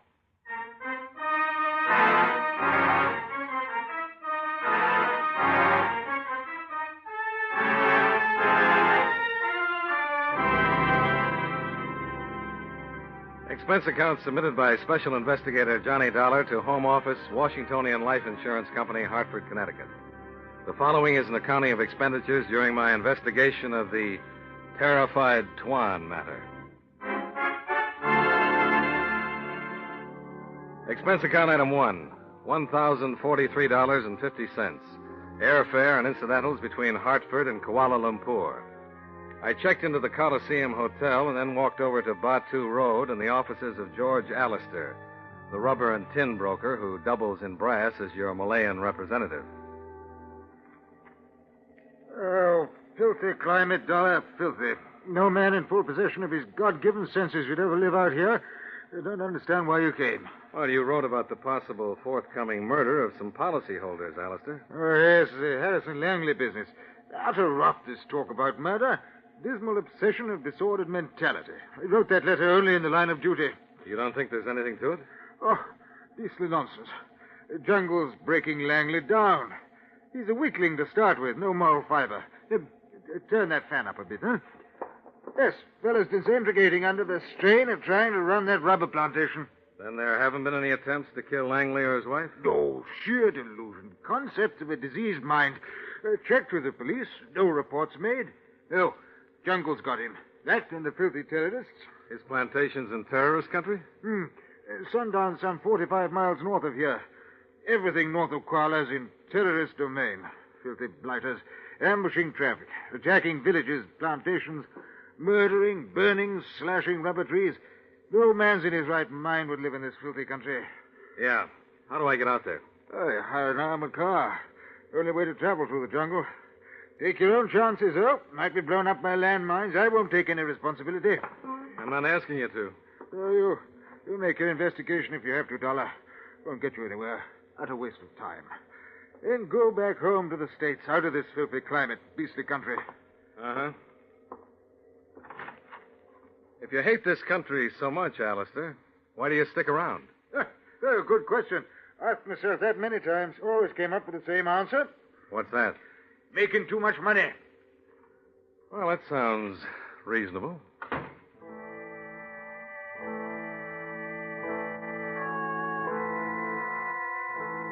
Expense account item 2, $120. Rental of a 1949 Ford, completely equipped with armor plating and bulletproof glass. The jungle trip was hot, but fairly uneventful, and only the barbed wire enclosure and the armed Malayan guards at the entrance to the Sundown Plantation gave evidence that this was anything but a quiet, peaceful land. Good afternoon, Tuan. May I have your identification, please? Yeah, sure. Here it is. Tuan Dollar. You are here to speak with Tuan Langley? That's the general idea, yeah. I think perhaps it would be wise for you to speak with Tuan Crawford first. Crawford? Who's he? He is the plantation overseer, Tuan. Why should I talk to him instead of Langley? Tuan Langley is not well at the moment. He is still suffering from the shock. What shock is that? His wife, Swan. She has disappeared. Well, in that case, if you don't mind, I think I'll see Mr. Langley.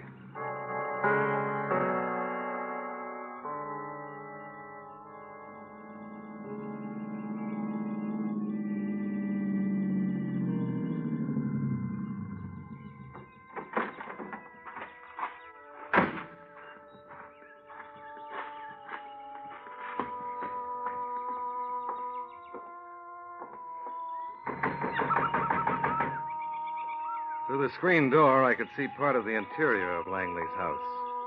There wasn't a sign of anyone around, but it looked cool and inviting in there. Too good a bet to pass up. You take one more step into this house and I'll kill you. Well, thanks for the warning. I mean it. Every word of it. You're not going to murder me the way you did Maida. No, not a bit of it. You didn't expect me to be waiting here ready for you when you came sneaking in, did you? No, I'll bet you didn't. You win on all counts, Langley. Now, suppose you put that thing down and let's start talking sense. Not a move, I said. I know your kind. Sneaky, tricky. Try to get me off balance. Look, my name's Dollar. I'm an insurance investigator. Washingtonian Life sent me out. You're lying. George Alistair told me they wouldn't do anything about it. Wouldn't send a man halfway around the world to help me. He was right. I've got my identification here to prove it. You have identification? How do you think I got past those guards at the gate? Here. Take a look for yourself. What are you...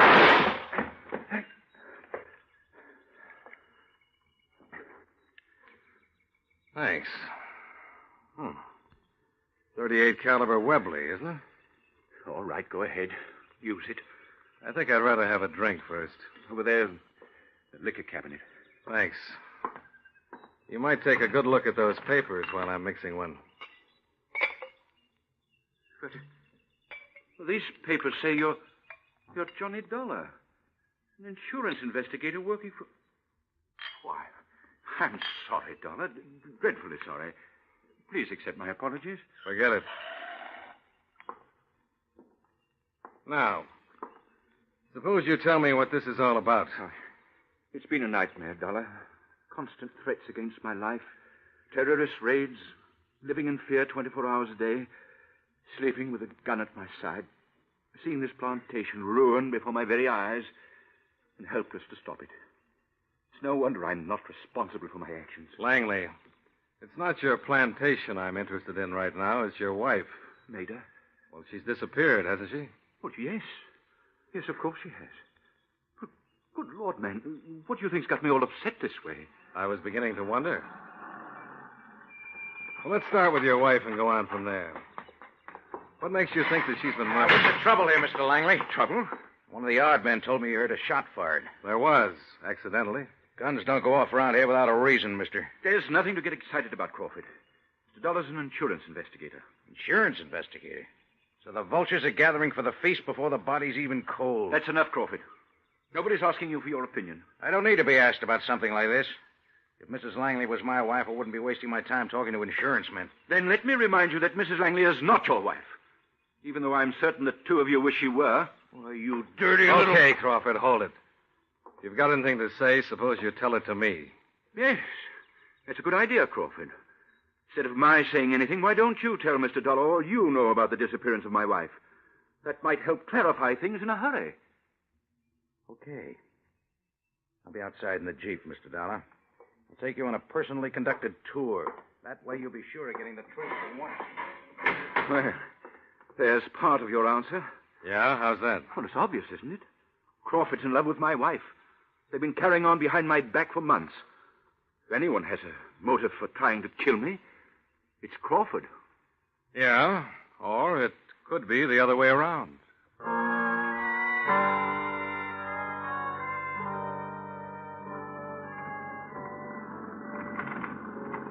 That's been going on for 3 or 4 months now, Mr. Dollar. This crazy idea Mr. Langley has that somebody's trying to murder him and his wife. What makes you think somebody isn't? Hey, he says he gets threatening notes and telephone calls. Only nobody else has ever seen them or heard him talking to anyone. Uh-huh. Now, what about Mrs. Langley? Oh, he was driving her nuts. Walking around afraid of his shadow. Carrying a gun every place he went. spying on her and me, trying to find out if something was going on between us. Was there?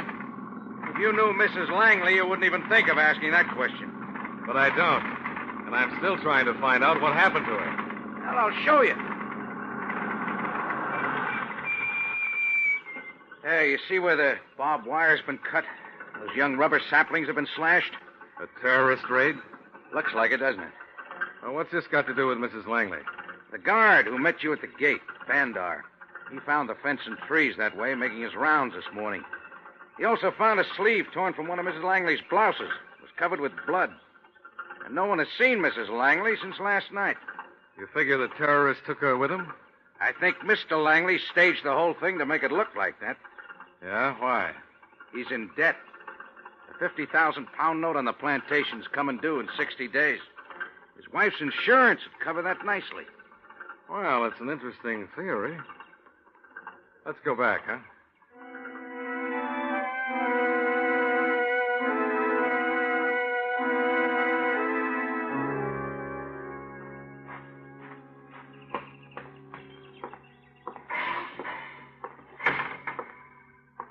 Where's Mr. Langley, Bandar? He has left for Kuala Lumpur, sir, some 10 minutes ago. Why? Did he say? Oh, no, sir. I only know that Tuan Langley received a telephone call, and then he left. Did he leave any message for me? I do not know if it was a message, sir, but he made some strange comment concerning yourself. Oh? What was it? He was rather excited. I did not get all the words, but it was something about giving you something to really investigate. And that was all? Yes, sir, that was all. Then he took a .45 caliber automatic from the gun rack and left. Where's the phone, Bandar?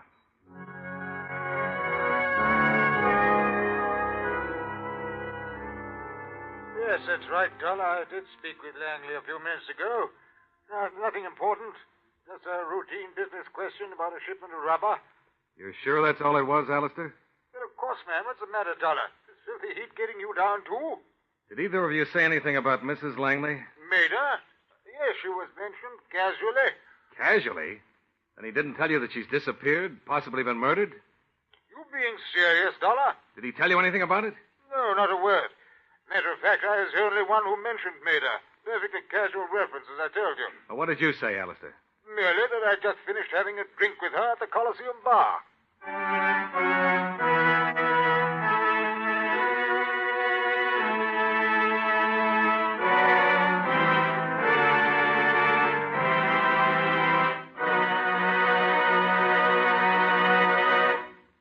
Friends, here's a suggestion that'll help you go through a busy day feeling more relaxed and satisfied. From time to time, especially when you're feeling tense or under pressure, chew a stick of Wrigley's Spearmint Gum. You see, chewing is a natural way to get rid of some of that pent-up tension. Chewing on a good, smooth piece of Wrigley's Spearmint Gum not only helps you feel more relaxed, but also gives you taste enjoyment. There's lots of refreshing, delicious flavor in Wrigley's Spearmint Chewing Gum. You'll really enjoy it. So do what millions do. Always keep Wrigley's Spearmint Chewing Gum handy and chew some every day. You'll feel more relaxed, and you'll get more enjoyment out of the things you do. Next time you're at the store, get a few packages of Wrigley's Spearmint Chewing Gum.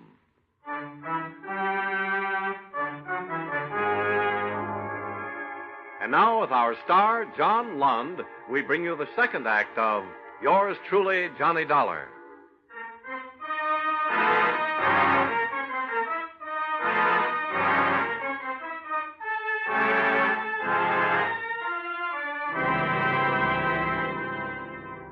I managed to get back to Kuala Lumpur in about half the time it had taken me to get to the plantation.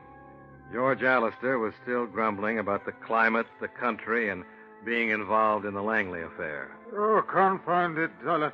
I told you Langley was disintegrating, but I didn't think he'd ever take a gun and go hunting his wife to kill her. Has he tried to get in touch with you? No. But he knows you saw Mrs. Langley at the Coliseum bar. Why, yes, I told him that on the phone. Did she say anything about a raid at the plantation? About an attempt to kill her there? Oh, not a word. Claimed she was in town on a 2-day shopping trip. Seemed cheerful and happy. And she's staying at some hotel, huh? Mm-hmm. Room 22 at the Crown House. Small, reasonable rates. She usually stays there when she's in town. Mm-hmm. Well, you better call the police and brief them while I'm on the way over. The sooner Langley's picked up, the better. Yes, of course.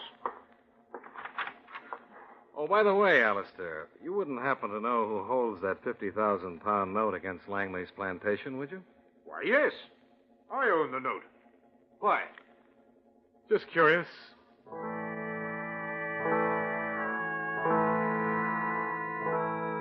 There wasn't any sign of the Koala police in the Crown House lobby, so I went right up to Mrs. Langley's room on the second floor. Whatever preconceived ideas I might have had concerning what Maida Langley would be like didn't even come close. So you're an insurance man, Mr. Dollar. That outfit of yours must have a hole in its head, sending you all the way to Koala because of those crazy ideas of Harry's. You don't think there's anything to him, Mrs. Langley? But nothing. The lad got himself into a lather over that crummy plantation that's riding his back. Been working too hard, that's all. You think that's all there is to it? Overwork? What else? All he needs is a good long vacation away from that stinking plantation. What went on out there this morning? What do you mean? Well, you were at the plantation when the terrorists made that raid, weren't you? Oh, that, sure. I'm getting so I don't pay any attention to those things anymore. They're happening all the time. Where were you when it took place? My room, packing for this trip to town. Why?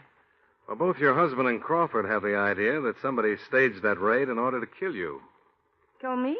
They both said you disappeared right after it. Well, sure I did. I drove to town. Anybody see you leave? Bandar was at the gate. He let me out. And Harry knew I was coming here. Your husband knew that? Sure, Harry's going to join me here. This place has got a kind of, well, you might call it sentimental feeling for us. Oh, yeah? How's that, Mrs. Langley? I was staying here when I first met Harry. Lots of show people stay here. Oh, you were in show business? Oh, couldn't you tell? Sure. I was traveling around the Orient with a girly show. Nothing big time, you understand, but it was a living. Funny how those things turn out. Never figured I'd wind up someday being the wife of a rich plantation owner. Must have been quite a change. Oh, I know what you're thinking. Just another chorus cutie on the make who managed to snag herself a gold mine. I didn't say that. Well, don't. I happen to love that guy of mine. When he meets me here, I'm going to make him take me to Singapore for a month. Just the two of us. A real vacation. And then he'll forget all this crazy business about people wanting to kill him and me. Everything will be okay then. When we get back, we'll go... Get down! What was... Get down! Mr. Dollar? Yeah. You didn't get started on that vacation soon enough. The shots had come from the rear of another hotel, just across the alleyway from the Crown House. When I got over there, I found just about what I'd expected. A room filled with babbling tenants, the smell of burnt cordite, and an excited room clerk. Yes, Tuan. It was a gentleman who rented this room. He had registered here 30 minutes ago. I do not understand why he's not here now. Happen to remember his name? Oh, yes, Tuan. I take great pride in my work here. I remember the names of all the hotel guests. Well, I'm only interested in one. The man who rented this room. Oh, yes, I remember quite distinctly. He registered here under the name of Harrison Langley. I went back to Maida's room to get her out of there and under police protection. I could have saved myself the trip. She was gone. I spent the next 3 hours going round and round with the Koala police. Eventually, they decided they'd try to pick up Langley and see what they could do about protecting Maida. Expense account item 3, $10 for a double scotch on the rocks and a half-eaten dish of mame at the Coliseum bar. I don't think the bill would have run that high, but when I saw the face in the crowded bund outside the window, I didn't feel like waiting for change.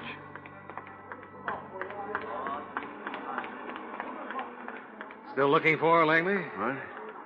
Oh, it's you, Dollar. Still looking for Maida? Then you knew I came here to Koala to kill her. That's the general impression I received, yeah. It's a terrible thing. What a scheming woman can do to a man, Dollar. Terrible thing. You want to tell me about it first, or do we go straight to the police? Doesn't really matter now, does it? Probably not. There's a little garden across the square. I used to meet Maida there. Do you mind if we talk about it there? Sounds like as good a place as any.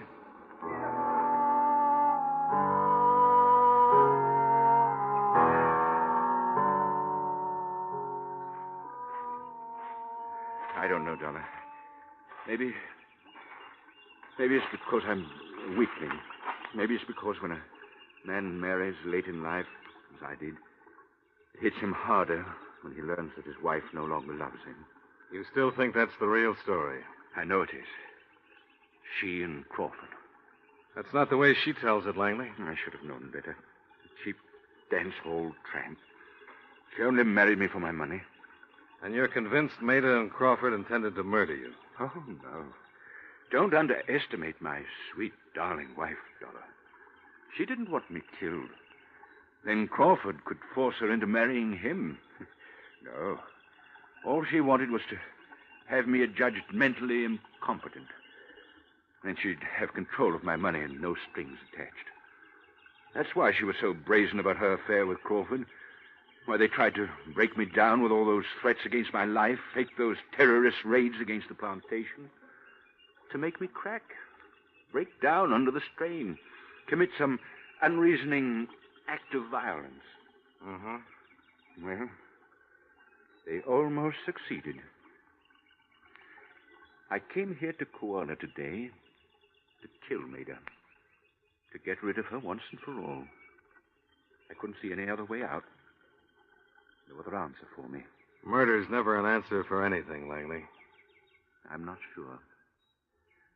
I spent the whole afternoon walking the streets, thinking about it, trying to bring some semblance of sanity back into my life. I don't know, Dollar. Maybe I shouldn't have changed my mind. Maybe if I'd gone to that hotel and killed her. I don't know. You still have the gun with you? Yes. Yeah. Here it is. Thanks. Well, the magazine's full. Gun doesn't look as though it's been fired. Why should it? I told you I changed my mind about killing her, didn't I? Yeah. So you did.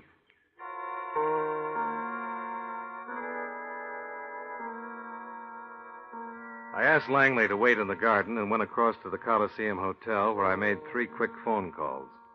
The first was to the Koala police. They told me the slugs they dug out of the wall in Maida's hotel room were .38 caliber. The second call was to the Sundown Plantation. Yes, sir. That is correct. One Langley's wife left the plantation early yesterday morning. And why did you tell me she disappeared? It was at her request, sir. She said to tell everyone that. She was planning some surprise for Tuan Langley. Uh-huh. What about Crawford? Is he around? No, sir.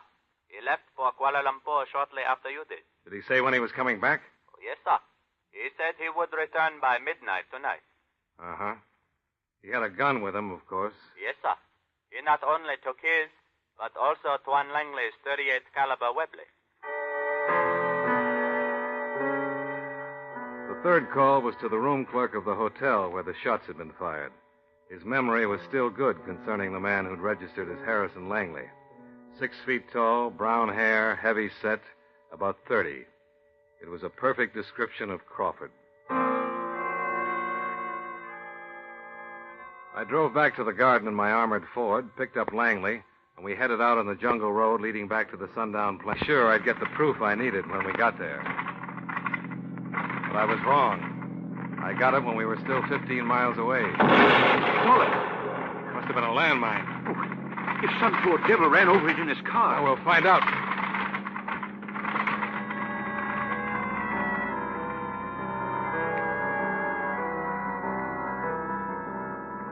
There it is, Dollar. An armored car. Blown clear off the road. Yeah.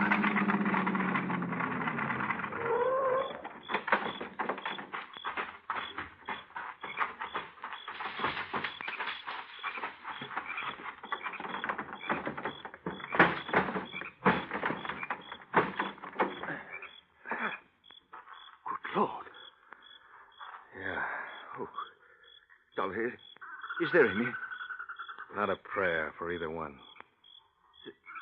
The gun he's wearing. That's my Webley. I know. He used it this afternoon. Looks like I was the target and not Maida. So, she died out here like this. Instead, cheap chorus girl. All she wanted was money, so she married for it. But that wasn't enough. She had to scheme and connive to break me down, destroy me, so it could be all hers, alone. Well, she didn't succeed, Dollar, and I'm well rid of her. She deserved to die like this by violence. Just another dead animal in the jungle. Mr. Langley, let's... Cheap, no-good tramp. That's all she was. Believe me, I'm well rid of her. Well rid of her. She deserved to die like this. Nothing but a cheap, gold-digging... gold-digging...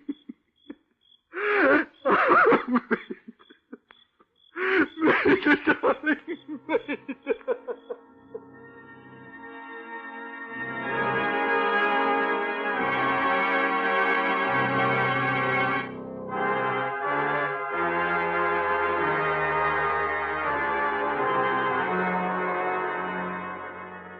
Expense account item 4, $39.70. Hotel bill and incidentals in Kuala Lumpur. Expense account item 5, $1,083.25. Airfare and incidentals from Kuala Lumpur back to Hartford. Expense account total, $2,296.45. Remarks? Sorry I couldn't save you the loss on Maida Langley's death claim, but if it's any consolation, you're in good company. Everybody concerned seems to have lost something. Yours truly, Johnny Dollar.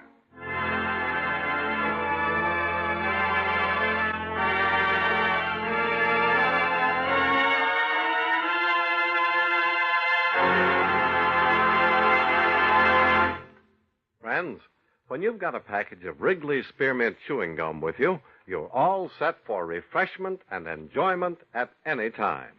At work, at home, in your car, wherever you are. Just slip a stick of delicious Wrigley's Spearmint Gum in your mouth and keep on with what you're doing.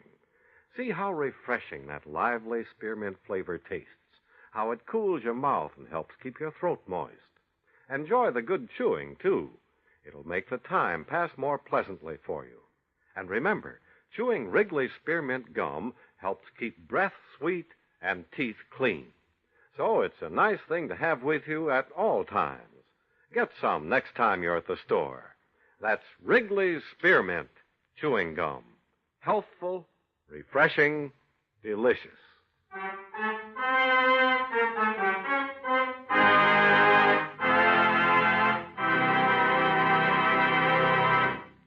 Yours truly, Johnny Dollar, brought to you by Wrigley's Spearmint Chewing Gum, stars John Lund in the title role and was written by Sidney Marshall with music by Eddie Dunstetter. Featured in tonight's cast were Howard McNear, Ben Wright, Jack Edwards, Bill Johnstone, Jack Moyles, and Virginia Gregg. Yours truly, Johnny Dollar, is produced and directed by Jaime Del Valle. The makers of Wrigley's Spearmint Chewing Gum hope you enjoyed tonight's story of Johnny Dollar and that you're enjoying delicious Wrigley's Spearmint Gum every day. This is Charles Lyon, inviting you to join us again next week at this same time when from Hollywood, John Lund returns as yours truly, Johnny Dollar.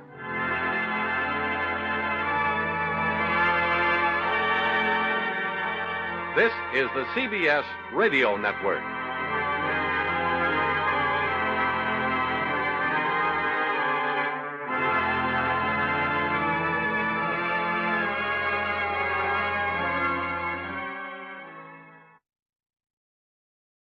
This episode from the life of Sherlock Holmes will be transmitted to our men and women overseas by shortwave and through the worldwide facilities of the Armed Forces Radio Service. Petri Wine brings you Basil Rathbone and Nigel Bruce in the new adventures of Sherlock Holmes.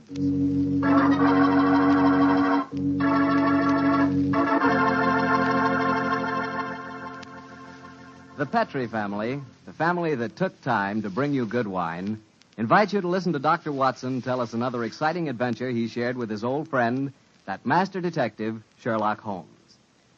And I sure wish you could listen to this story with a glass of Petri California port right at your elbow. Petri port. That's the wine that's perfect after dinner when you're just taking things easy. And say, if you've never tried Petri Port, if you've never tasted that wonderful, rich red wine, well, this is the week to do it. I'll tell you why. This is National Wine Week, sort of a celebration we're having to mark the return to good living.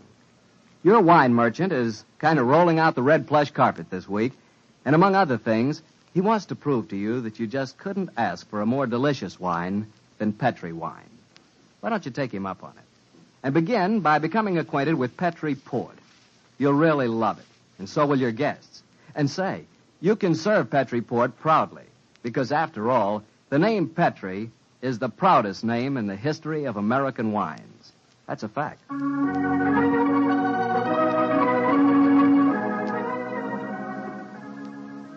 Well, here's the patio of Dr. Watson's Northern California bungalow, but where's the doctor? Here I am, Mr. Bartell, out in the garden. Okay, I'll be right there. Oh, sitting by the fish pond, huh, Doctor? Yes, my boy. It's rather pleasant out here for a change.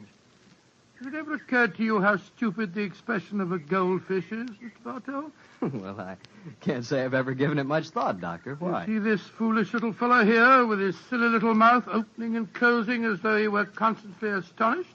What is this? I thought you were a fish lover. Yes, I am. But as I was brooding over tonight's story, that goldfish seemed to be making faces at me as though it were trying to remind me of how my face must have looked on a certain June evening in 1890. It sounds to me as if you're going to tell a story against yourself, Doctor. I am, young fellow, my lad. What happened? One Sunday morning in 1890, I dropped round to visit my friend in Baker Street. Mrs. Hudson told me that he was out, but suggested that I wait in our old rooms for his return and promised me a pot of strong tea with some buttered scones as an inducement. As I walked into the sitting room, I was astonished to see Holmes standing there, a bag in one hand and a coat in the other. My dear chap, how are you? I'm fine, Holmes. I'm surprised to see you, though. Mrs. Hudson told me that you were out. I have been, Watson, on a case. I just returned by my private entrance for some necessary apparatus. Oh, could I come with you? My wife's away, you know, but my practice is quite slack at the moment. Not even my trusty old friend Watson can accompany me on this case. It's a ticklish business. The fate of two nations hangs in the balance. I must work alone. Sorry to leave you like this, old fellow. Goodbye. Oh, wait a minute. Mrs. Hudson's making me some tea and some buttered scones. Can't you wait and share them with me? Huh? Good old Watson. You're the one fixed point in a changing age. Empires are tottering, and you talk of tea and buttered scones. Oh, I'm sorry, I must be off. Oh, goodbye, old fellow. Oh, don't look so sad, old fellow. When the time is ripe, I'll tell you all about the case, and you can write it up in your memoirs. Goodbye, old boy. Buttered scones. I haven't got any appetite for them now.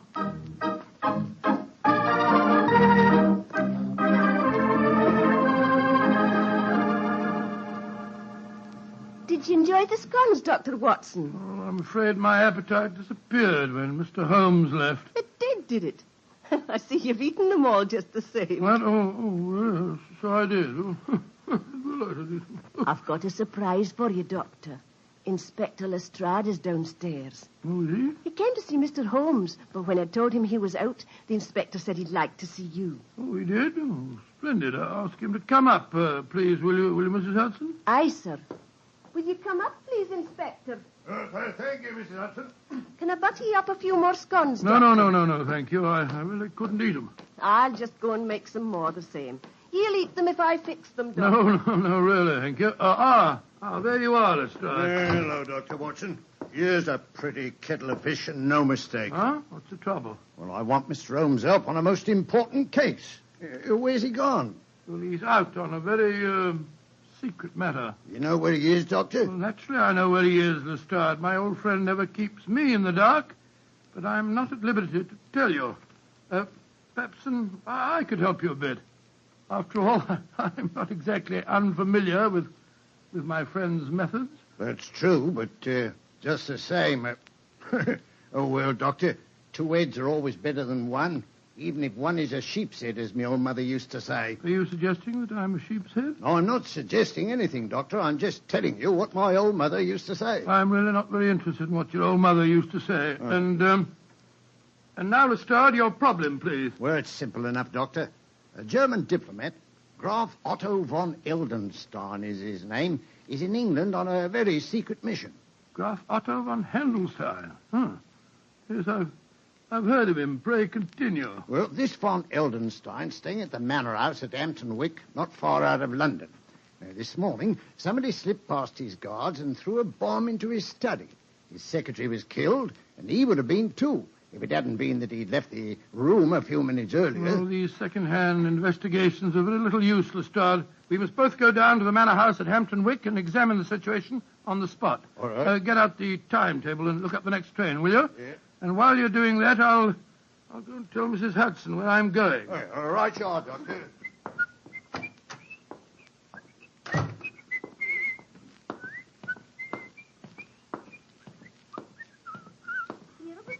Doctor, I was just bringing them up to you. Scones? Well, who can think of scones when an empire's tottering? Are you sure you're feeling quite well, Doctor? Of course I am. Now, listen to me, Mrs. Hudson. If Mr. Holmes should return, please tell him that I've gone to Hampton Wick with Inspector Lestrade to investigate the von Heldenstein business. The von Heldenstein business. Aye, Doctor, I'll tell him that. Mr. Holmes didn't tell you where he was going, did he? No, Doctor, he didn't. Oh, I see. All right. Well, thank you, Mrs. Hudson. Thank you. Are you sure you don't want the scones, Doctor? Well, I might as well take him along. I dare say Lestrade could eat him. Ah, you're the one, Doctor.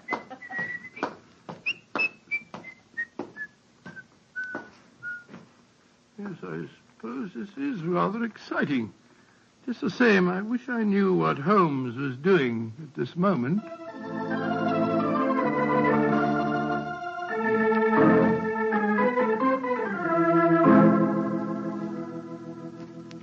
You are Herr Sherlock Holmes? Yes, I presume Graf Otto von Heldenstein is expecting me? Ja, Herr Holmes. He was so anxious that you would come here to the Manor House. I left immediately after I got his summons. He's very weak. He has lost much blood from the injuries he received this morning. Injuries that no one knows about, eh? Nein, Herr Holmes. Only I, his old and faithful servant, knows. Follow me, please. I will take you to him.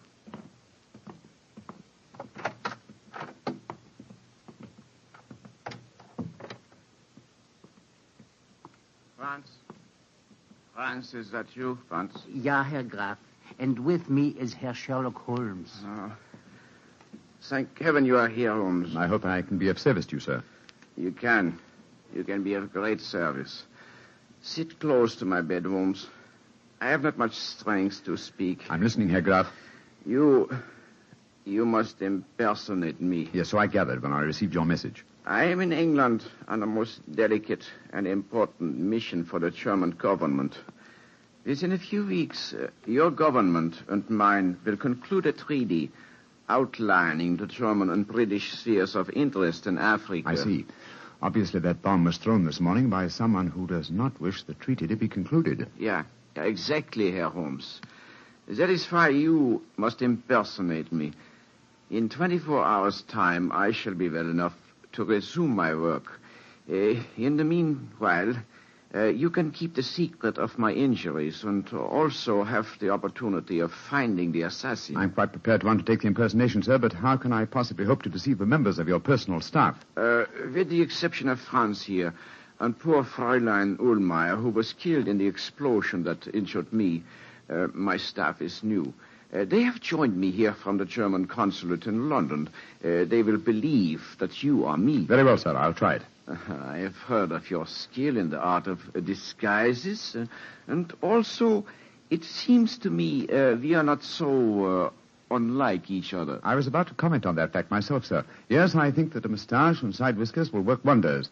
If I can make the accent reasonably convincing. I will coach you, my friend. Splendid. Help me off with my coat, will you, Franz? Get me towels and a mirror. Jawohl, Herr Holmes. And while I'm applying my makeup, Herr Graf, perhaps you will be so good as to give me the complete circumstances regarding this morning's attempt on your life.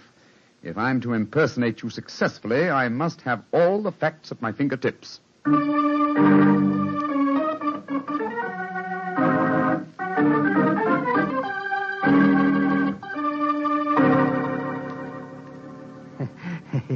Wunderbar. It is amazing, Herr Holmes. Even I can hardly tell you from my master. Yes, I think it's the wig that puts the finishing touch to my disguise. How did it look to you, Herr Graf? Colossal. I feel as if I were looking into a mirror. And my accent, you find it reasonably convincing? Oh, yeah. Extremely so. Try it once again, Herr Holmes. Ja, Herr Graf. It gives me the greatest pleasure to do what you ask of me. Prächtig. Splendid, Herr Holmes. Splendid. A cab has drawn up at the gate. 2 men are getting out. You can see them from the window here. Oh, it's the police, possibly, or... Great Scott. It's Watson and Lestrade.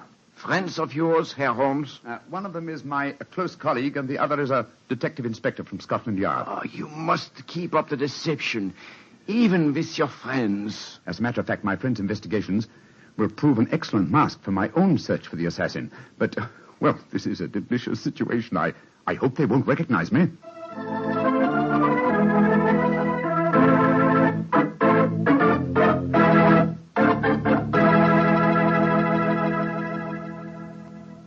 I am Graf Otto von Heldenstein, gentlemen. You wish to see me? How do you do, sir? My name is Watson, Dr. Watson, and this is Inspector Lestrade of Scotland Yard. How do you do, sir? Inspector, Dr. Watson, may I ask if I have the great distinction of addressing the Dr. Watson, friend of Sherlock Holmes? Oh, I'm very flattered that you know me, Herr Graf. But who does not know the great Dr. Watson? In my country, many people think that you are the real brains of the combination. Tell me, Herr Doctor, is that true? Well, I wouldn't exactly say that, sir. Of course, you have both come here to investigate what occurred this morning. Yes, we have, sir. Please sit down. If you can find any furniture that is unbroken. Oh, thank you, sir. I must say the place is in a bit of a mess. And now, Herr Graf, please tell us exactly what happened. Yeah. I will tell you everything, Herr Doctor. This morning I was working in here with my secretary, poor Fräulein Ulmer. I had occasion to go upstairs to my room to get some necessary papers. As I came down the staircase to return here, I heard a scream from Fräulein Ulmer. A moment later, there was a most frightful explosion. The concussion stunned me. When I came to, my poor secretary was dead. What people were inside the house at the time of the explosion? The servants were all at the church. The only people here was my secretary who was killed. My servant, Franz. I can vouch for him because he was upstairs when I went for my documents. There were 3 other people in the house, however. Madame Lisa Varona, my hostess, and the owner of this house. A young Englishman from the Home Office. His name is Hilary Adams, and the 3rd person in the house was a member of the German embassy, Colonel Schweiger. Oh, then it's just a matter of cross-questioning the 3 of them as to their alibis at the time of the explosion. I'll take them one at a time, Lestrade. Ring for that servant fellow. What was his name? Franz. Franz, that's the name. This is a rare privilege to watch a master detective at work. Yes, Herr Graf. I shouldn't be surprised if my methods teach you quite a bit about the art of detection.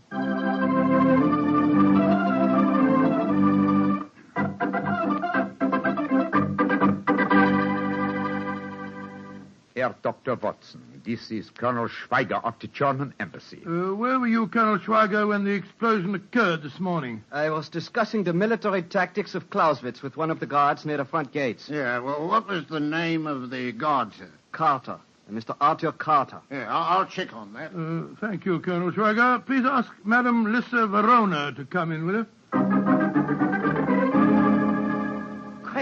Questions, nothing but questions. Leave me alone. Sorry, madam. All I want to know is where were you when the explosion occurred this morning? Where was I? In my boudoir, listening to that stupid babblings of the young Englishman, Hilary Adams. Herr Graf, when I offered you my house, I did not know that I would have to put up with the love-making of your staff. Everywhere he followed. No. Please don't get so excited, Madame Verona. Questions. Stupid young English puppies making calf eyes at me. My beautiful house blown to pieces. Lord, you do it. Mr. Adams, where were you when the explosion occurred? In Madame Verona's suite. You swear to that? Of course I do. You may ask her. I've already done so, sir. Thank you, Mr. Adams. Thank you. That's all. You may go.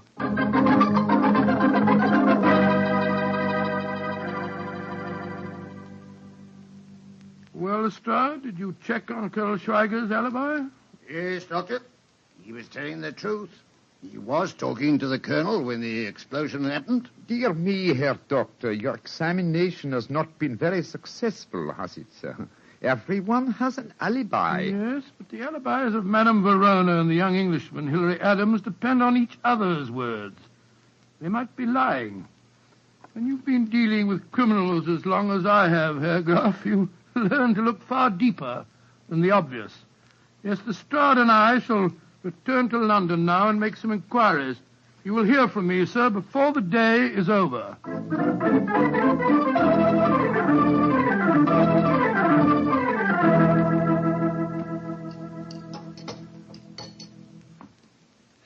Ah, yes.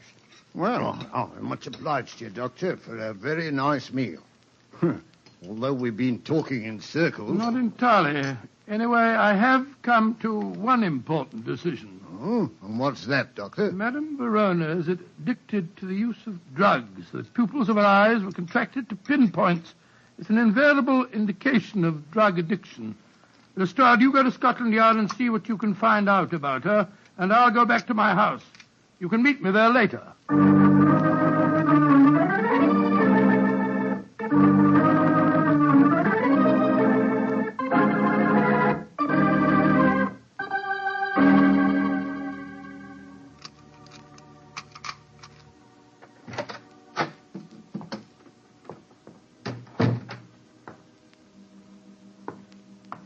I wish Mary wasn't away. It's the cook's night out, confound it. I can't see a thing. I'll strike a match. That's better. Hello? Who's that in the drawing room? Who is it? Watson! I thought you'd never come. Holmes, where on earth do you spring from? Never mind that, old chap. I've come to warn you. Keep out of the von Heldenstein business if you value your life. Well, how did you know that I was working on the case? I haven't time to tell you now, but I implore you. Keep out of it. There are dangerous forces at work. Forces that would snuff out your life without a thought. Please believe me, old chap. And do as I... Quick, Watson! Under the dining room! Down, Watson! Down, above!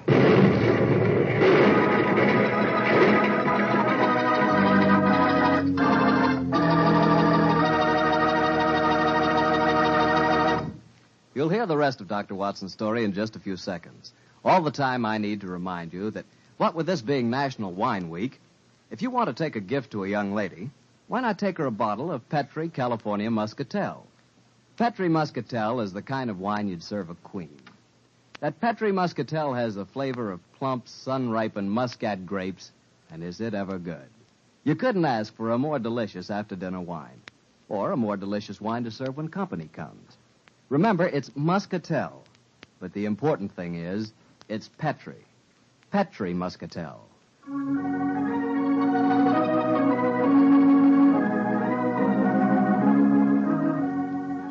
And now back to Dr. Watson and tonight's adventure, the Manor House case. That was a fine place to break off your story, Doctor, I must say. Mr. Bartell, I thought I'd keep you in as much suspense as possible. Well, what happened next? Were you and Holmes injured when that bomb exploded? No, my boy. Though the concussion of the explosion knocked me out for a few minutes. When I came to, Holmes had disappeared. And I can imagine where he'd gone.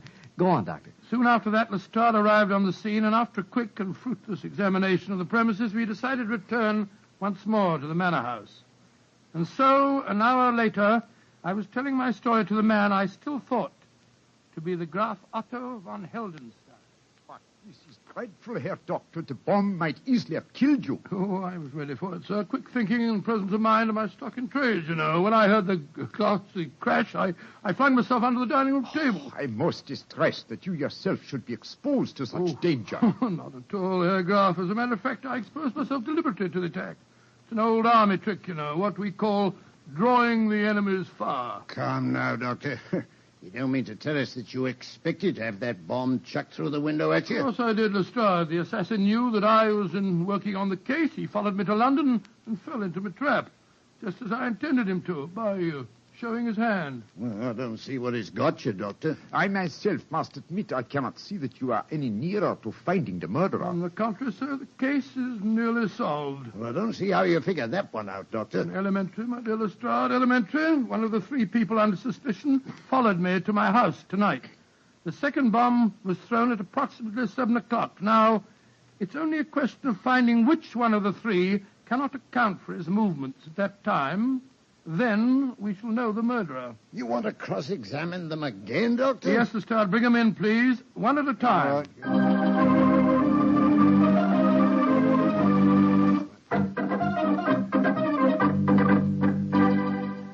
Colonel Schweiger, where were you at 7 o'clock tonight? Discussing the military tactics of Clausewitz with Mr. Carter, the Home Office Guards. Great Scott, that's what you were doing at 11 o'clock this morning, too. It would take many days of discussion for two students to appreciate all the subtleties of Clausewitz. Yeah, I'll check on that again, Doctor. Oh, thank you, Lestrade. And please ask Madame Verona to come in, will you? Questions, and still more questions. Where was I 7 tonight, you ask me? I was listening to more babblings from that stupid young Englishman. Ask him for yourself. Mr. Adams, where were you at 7 tonight?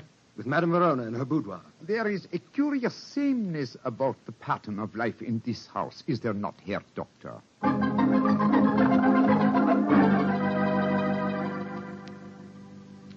Well, I checked on Colonel Schweiger's statement. It was true. He was talking to Carter at 7 o'clock, all right.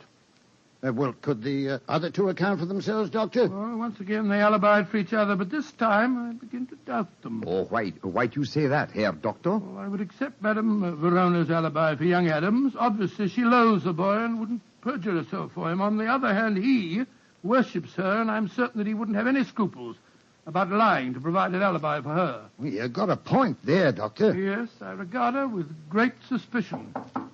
Yeah, come in. Yes, Mr. Adams? Dr. Watson, I've been worrying about Madame Verona. I was afraid you wouldn't believe my alibi for her. Indeed? I have another, an unbiased witness who can testify that Madame Verona was in this house at 7 tonight. Come in, Franz. Jawohl, gnädiger Herr. Franz, did you see Madame Verona at 7 tonight? Yeah. I take up 2 glasses of sherry to her. It was a few minutes before 7. Thank you, Franz. Thank you, Mr. Adams. I appreciate your concern. You may go. Yeah. Seems to me we're still traveling in circles, Doctor. On the contrary, my dear Lestrade, the case is solved. Indeed. You astonish me, Herr Doctor. Who is the guilty party? You'll know in a minute, sir. Lestrade, bring the 3 suspects in here, please. All right, sir. When they are assembled, I will give you the solution to the mystery.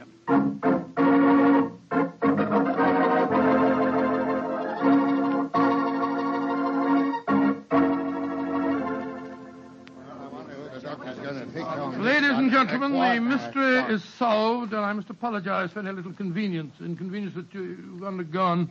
You, Madame Verona, you, Colonel Schweiger, and you, Mr. Adams, have all unshakable alibis. Therefore, the solution's obvious.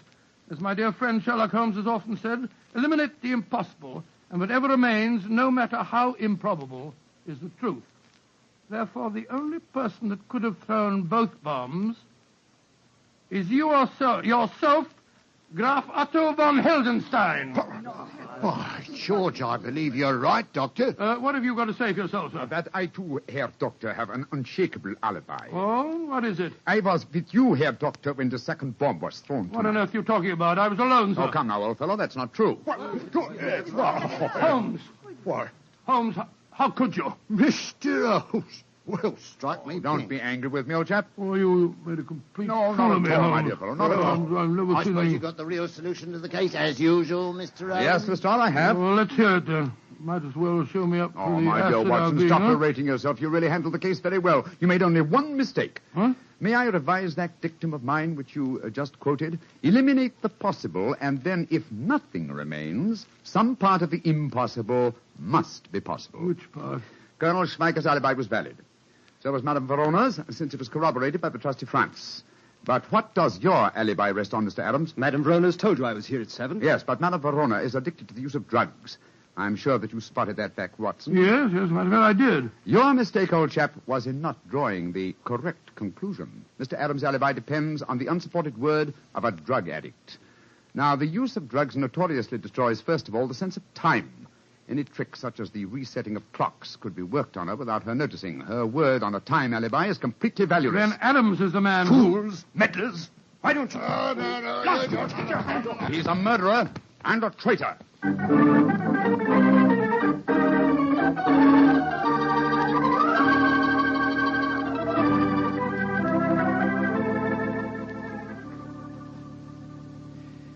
Well, now that we're back in Baker Street, Watson, I may as well tell you that I had my suspicions of Adams from the first. You did? Why? Well, my brother Mycroft had told me that he was suspected of being a traitor at heart.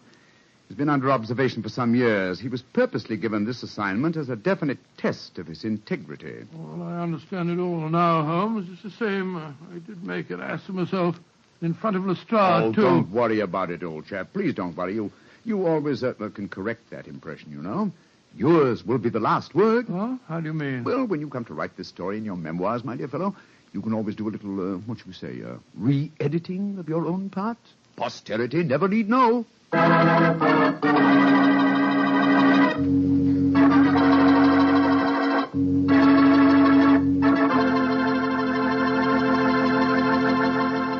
Doctor, that was really a swell story. Oh, I'm glad you liked it. Sort of made me out of a bit of a fool, though. Oh, nothing of the kind, Doctor. I agree with Holmes. You did a splendid job. Oh, you really think I did? After all, you did line up his suspects for him, didn't you? Well, come to think of it, yes, of course I did. And you did make the point that Madame Verona was a drug addict. Yes, by Jove, so I did. And you did say that Mr. Adams' alibi could be a lie. By Jove, you're right. I did solve that case for Holmes after all. Mr. Bartell, did anyone ever tell you that you're really a very smart young man?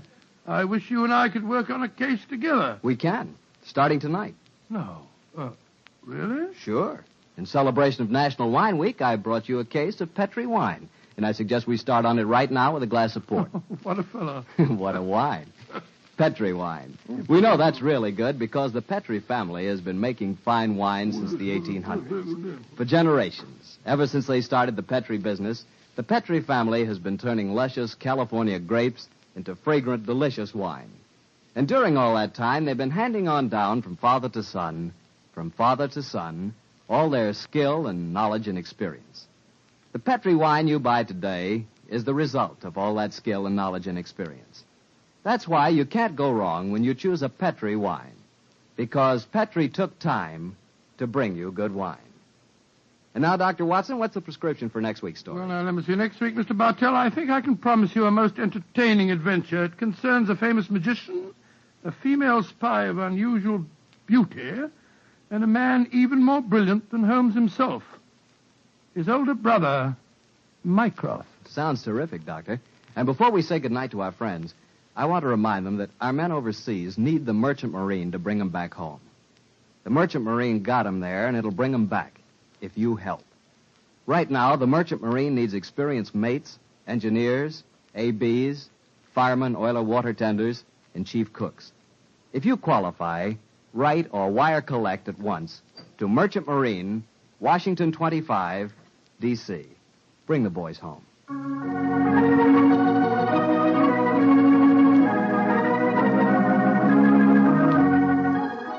Tonight's Sherlock Holmes adventure is written by Dennis Green and Anthony Boucher and was suggested by an incident in the Sir Arthur Conan Doyle story, The Greek Interpreter.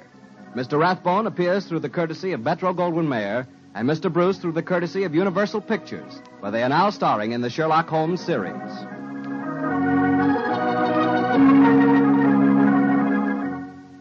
The Petri Wine Company of San Francisco, California, invites you to tune in again next week, same time, same station. This is Harry Bartell saying goodnight for the Petri family. Sherlock Holmes comes to you from our Hollywood studios. This is the Mutual Broadcasting System.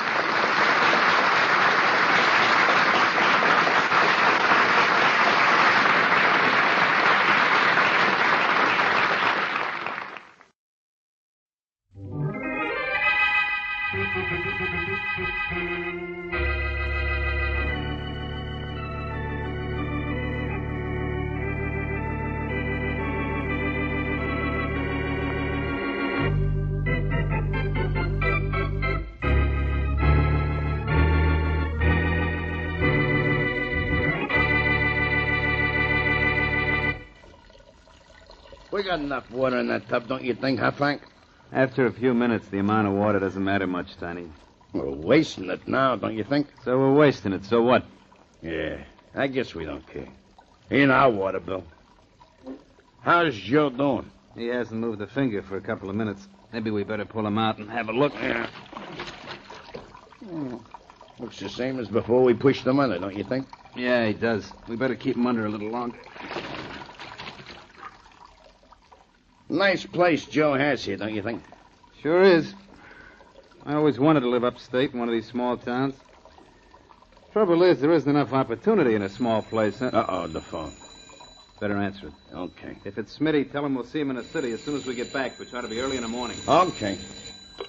Hello, what you want? Hello, I'd like to speak to Joe, please. You want to speak to Joe, huh? Yeah. Just a minute. Hey, Frank. It's a dame who wants to speak to Joe. Wants to speak to Joe? Just a second. Too late. He's dead. Okay. Hey, lady. Yes? Sorry, lady. Joe's out. Oh, I see. This is Valerie Johnson. When'll he be back? He didn't say. When he went out, he wasn't talking. Well, is Frank Horton there? No. Well, when Joe comes back, will you tell him I called? Okay, lady. I'll tell him when he comes in. Goodbye. Goodbye. Hey, Frank. That was sure fancy covering, don't you think? The dame wanted to know if you was here, but I said no. You did right, Tiny. Now turn off the water, will you? Okay. Who was that, did you say? Yeah, Valerie Johnson. Oh, yeah. Joe's girl. What do we do with Joe? Leave him here for his girl to find? No. We'll take him to the city with us tonight. Let's see. It's almost midnight now. If we leave right away, we ought to be in the city before it gets light. Yeah, if we drive fast. But what do we do with Joe? You call Smitty after I leave you, and the two of you dump him in the river. I have to go home and get some rest, or I'd help you. What do you want to rest for, Frank? The big job we just pulled will keep us healed for a long time, don't you think? Yeah, it should. But last time I stayed up all night, I slept all the next day. And I couldn't watch them feed the sea lions at the zoo. They get fed at 2:30 every afternoon. Oh, what do you care if the sea lions get fed or not? Tiny, my day isn't right unless I watch them jump after those fish. I tell you, my day just isn't right.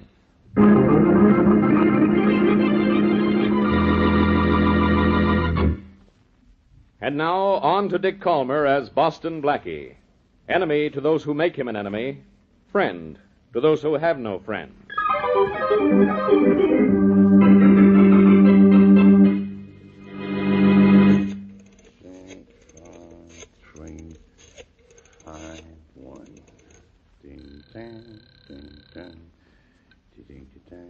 Hello? Hello, Smitty. This is Tiny. Oh, hiya. You and Frank back from Portic already? Yeah. We just got in a couple of minutes ago, and Frank went home to get some sleep. You got Joe with you? Uh-huh. Frank says me and you were supposed to dump him in a river, and you'd know where. Why the river? Well, Joe's drowned. The river's a natural place for a drowned man to be, don't you think? The river's no good, Tiny. You never know when a guy's going to turn up and embarrass you. Yeah, that's right. How about the lake? No, that's not fair to sailors and their girls out in the boats. Maybe we ought to take 'em back out in the country and dump 'em down a well. Yeah, that's it, a well. Well, Frank says we ought to dump Joe somewhere in the city where nobody will know him. And when Frank Horton says something, we do it, don't you think? Sure, but let's not make it the river. Too many patrol boats these days, and they got cops watching the lake, too. Hey, wait a minute, Smitty. Huh? I got the perfect place to dump that body. Yeah, and what a joke that's going to be on Frank.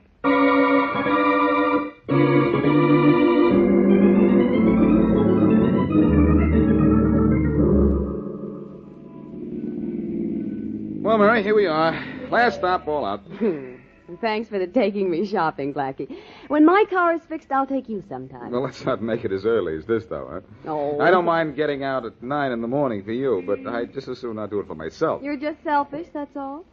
What are your plans for today? Well, for one thing, there was a robbery and a murder last night. I heard it on the radio after you woke me up with that phone call. Well, that means you're going to see Inspector Faraday? That means I am not going to see the good inspector. I'm keeping away from police cases if I can. Especially as you and I have a 2 o'clock appointment this afternoon. A matinee, remember? Oh, Blackie, I'd forgotten all about that. We'll have to change the tickets for later in the week. Why? I promised Aunt Martha I'd take my niece to the zoo today. Well, it's only 10 o'clock. It doesn't take all day to look around a zoo, does it? Oh, I know, but little Helen wants to watch the sea lions being fed. And their feeding time is until 2:30. What am I doing now? Playing second fiddle to a bunch of fish-eating sea lions? All right, be jealous if you want to. But you'll have to admit a sea lion has awful cute whiskers. You don't have to shave for 2 days, and I'll take Helen to see you. How's that?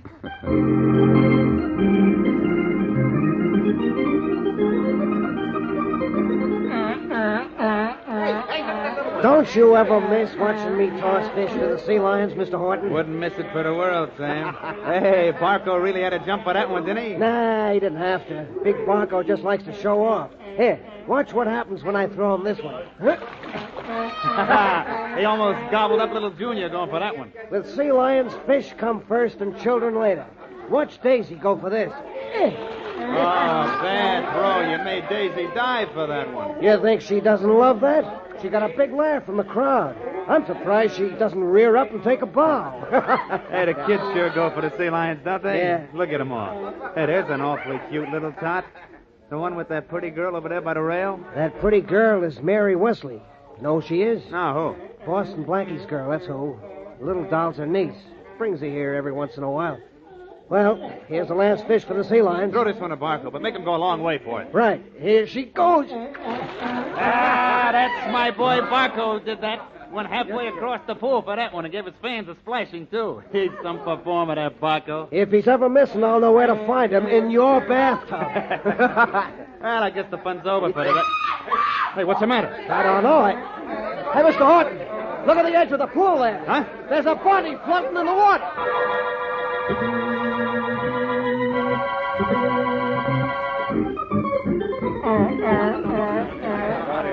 All right, Parker, get that crowd back and make it stay back. We gotta have room to operate. What's with the body, Coroner? He's dead. He's going to stay dead, Inspector Faraday. I know that much. What can you tell me about him? Well, I'd say this fellow's been dead at least 12 to 14 hours, maybe 16. In that case, he died sometime between 10 last night and 2 this morning. That's right. This zoo is locked up at 8 at night. It isn't open again till 8 the next morning. What did this guy sneak in here to commit suicide for? Or didn't he? I guess so. He died by drowning. Suicides go to crazy lengths to kill themselves sometimes, Inspector. Yeah. You know who this fellow is? No identification on him. All we found on him was a gun. I sent it to the lab for tests. Yeah? I just wonder if this is the guy I'm looking for. You mean the man who held up that warehouse safe and killed that guard yesterday? I mean just that. He knew we were going to nab him sooner or later, so he turned yellow to beat the chair. They're all yellow, these tough guys with guns. Hello, Faraday. Oh, hello, Blackie. I'm glad to see... Blackie, what are you doing here? Well, it's a long story, Faraday. Where do you want me to begin? At the end. Now go away. I got work to do. And no brain to do it with. What'd this guy do? Jump in the sea lion's pool? Yeah, but why? Maybe he likes fish. Maybe I don't like you. What do I mean, maybe? Blackie, for the first and the last time, beat it. Oh, please, now, Inspector Faraday. Miss Wesley, you too. Yes, me too. In fact, I'm responsible for Blackie's being here. I was watching the sea lions when this man's body came to the surface, so I phoned Blackie. Who is your dead friend, Faraday? I don't know. But I suppose you do. He's just like you. All wet. I never saw him before in his life. Was he drowned, shot, stabbed, or strangled? He drowned himself. You mean he slipped in here in the middle of the night, climbed high wire fences to drown himself in a sea lion's pool when there's a nice lake just outside the zoo? How do you know he had to sneak in here to kill himself? I heard the coroner tell you how long the man's been dead. Okay, big ears. So what? So I don't think this man died here. Oh, he killed himself somewhere else and then walked here to be found, huh? No, I don't think he killed himself. That's all. I think he was murdered and thrown in the bottom of this pool. You know, Faraday, you can't keep a good man down. That probably applies to a bad man, too.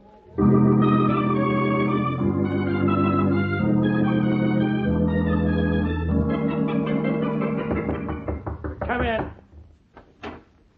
Here's the lab report on the body found in the sea lion pool, Inspector Faraday. I thought I'd bring it in myself. Good, Bob. Thanks. I've been waiting for this. Ballistics show the gun we found on him is the gun that killed that warehouse guard, all right? Yeah? I say the guy killed himself because he was yellow. All right, what's the report say? Well, I was right, Inspector. The man died somewhere between 10 and 12 midnight last night. Uh-huh. Dead 14 to 16 hours when we found him. Mm-hmm. That means he slipped into the zoo to kill himself because he knew the place would be deserted. Go on, Bob. Well, water found in the man's body is a far different type than the water found here. Its iron content is 90% greater than ours. Huh? What does that mean? That means our man didn't die in the sea lion pool, Inspector, because he drowned in water the likes of which isn't found within a radius of 150 miles of here. Well, I'll be it. That Blackie is always right. This means the guy was murdered. Now I have 2 killings on my hands instead of 1. I don't even know who this victim is. It's going to be tough to identify, too, Inspector. There wasn't even a laundry mark in his clothes. We don't have his prints on file, neither does the FBI. That's a big help. That means the only thing we know so far is that the gun on him is the gun that killed that warehouse guard.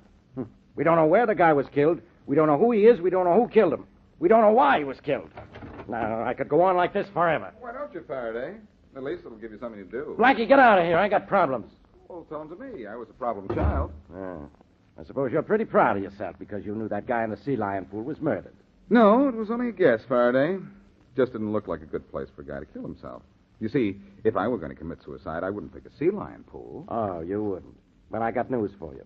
Go pick any place you like to do it. It'll be okay with me. Faraday. Yeah?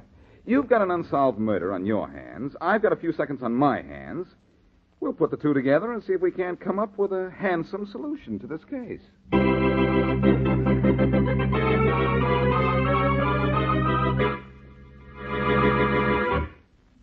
And now, back to Boston Blackie.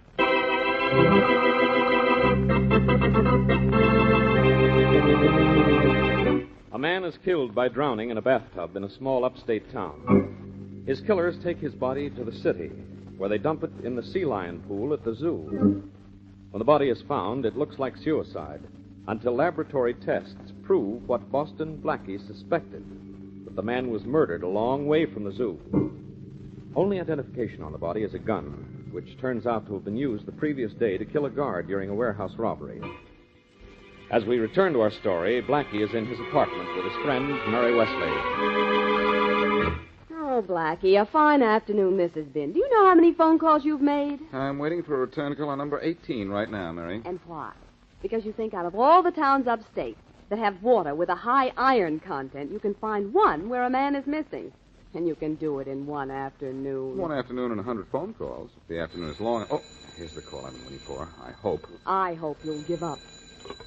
Hello. Hello, Boston Blackie, is it? Yes, this is Blackie. This is Chief Williams of the Pawtucket Police. You put in a call to me, did you? Yes, I did, Chief Williams. Tell me, do you have any recent report of a missing person in your town? I sure do. Joe Adams. You found him, have you? I don't know. What does Joe Adams look like? Oh, tallish, black hair, light complexion, long, slight, crooked nose. That's the Joe we found, then, Chief. Good. He's got his girlfriend together. She's been calling me every hour since last night trying to get me to locate him, she has. Will you tell his girlfriend that... No. No, wait a minute. What's his girl's name? Johnson. Valerie Johnson. Nice girl. Prettiest thing in Pawtucket. Crazy about Joe, she was. Well, you tell her that Miss Wesley and I are going up to Pawtucket. Miss Johnson must have liked Joe Adams. Maybe she can tell us who didn't.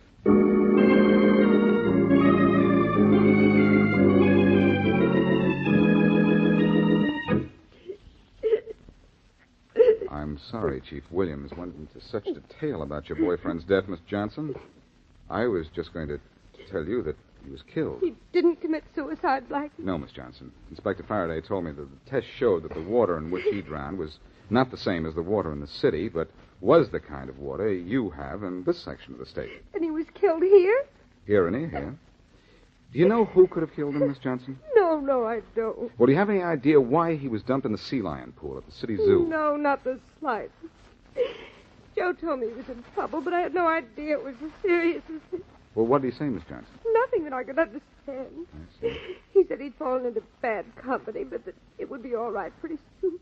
Oh, my handkerchief, I'm sorry. Oh, here, I'll pick it up. There you are. Thank you. You and Joe were going to be married soon? Yes, this week. Uh-huh. Well, Chief Williams told me Joe had no family. Do you want to come to the city with me and take charge of the body? I suppose someone ought to. Good. I'll wait outside with my friend Miss Wesley while you pack some things, and we'll drive you down. All right. I won't be long. Take your time. Poor girl. She must feel awful. Well, she sounds it, doesn't she, Mary? I could hear her out here, and she'll have to stop crying, Blackie, or she'll be exhausted. That girl wasn't crying. She was acting. Her handkerchief was completely dry when I picked it up. No tears? Not one.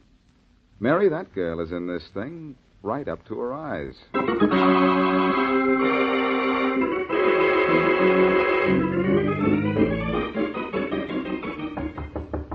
Come in. Hiya, Frank. You sent for me? What you want? You know what I want, Tiny. Are you sore or something? Of course I'm sore. Of all the stupid places to dump Joe's body. Oh, that was a good joke, don't you think? It was a stupid joke because you don't think. Whose idea was that? Yours or Smitty's? Mine. Smitty said the river or lake was no good, Frank. Too many cars. Well, you could have taken him out in the country to dump him.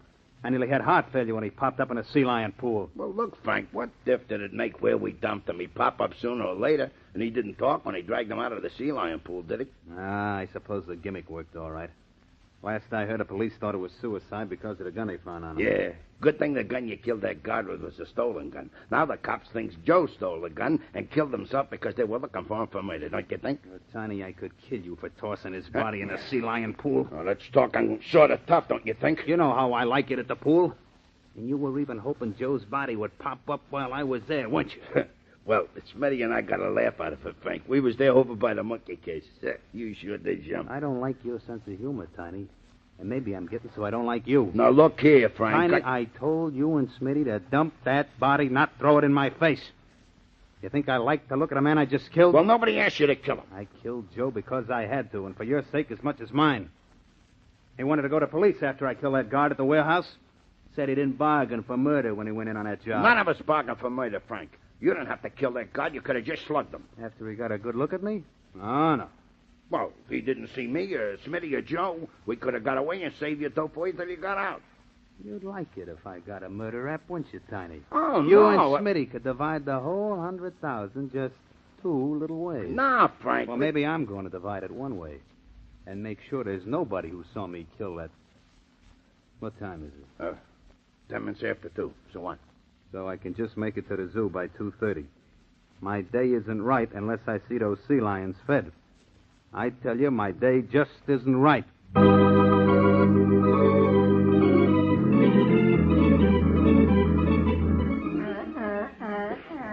I beg your pardon, but you're the keeper attached to the sea lion pool, aren't you? That's right. Who are you? You wouldn't know me. My name is Boston Blackie. Boston Blackie, and you think I wouldn't know you? I know all about you. What can I do for you, Blackie? That fish you're loading in the basket there, that's for the sea lions, isn't it? Yeah, I feed them in about 5 minutes. Why? I want to take over for you today. What? See that girl over by the sea lion pool? Well, yeah. I followed her here. I know she's waiting for someone. I want that uniform you're wearing and a basket of fish. And with the help of this phony mustache I'm carrying, while I'm throwing fish for the sea lions to catch, I'm going to catch a killer.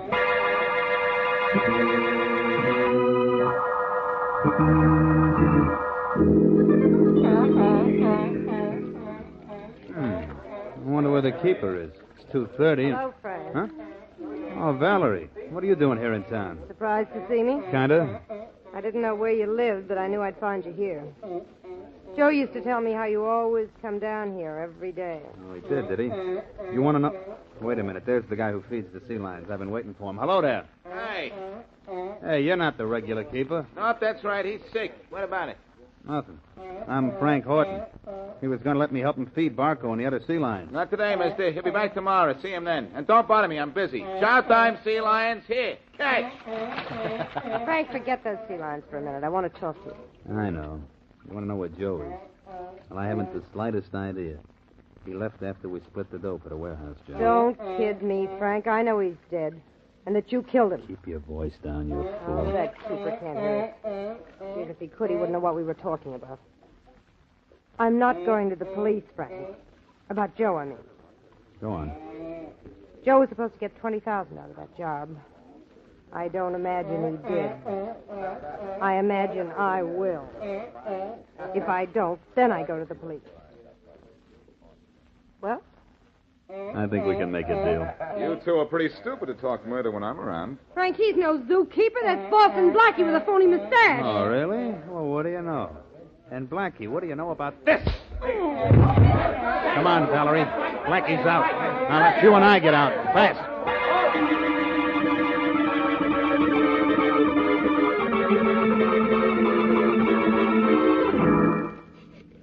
Do you remember what to say now, Mary? Sure, yes. And can you remember how to say it? Well, I drove all the way down to Portuck with Valerie Johnson, didn't I? Well, yes, you did, but... All right, now, shh. Phone's ringing. So was my head from that sock I got at the pool.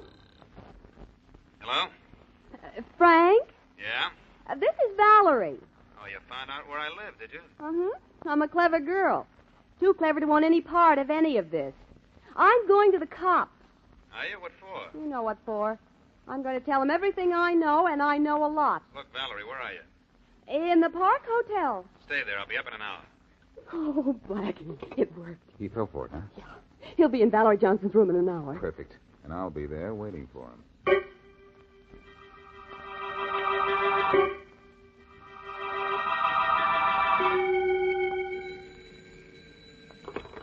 Hello? Hello, Valerie. This is Frank. Oh, yes, Frank. Valerie, did you just phone me? No, I didn't. I didn't think so. I thought that was just one of Boston Blackie's tricks. What's up? Blackie is on his way up to your room. On his way up here? How do you know? Some girl phoned me just a minute ago pretending to be you and saying she was going to the police. I knew you wouldn't do that to me. What I do to you depends on what you do for me. I'll take care of you, honey. But first, we got to take care of Boston Blackie.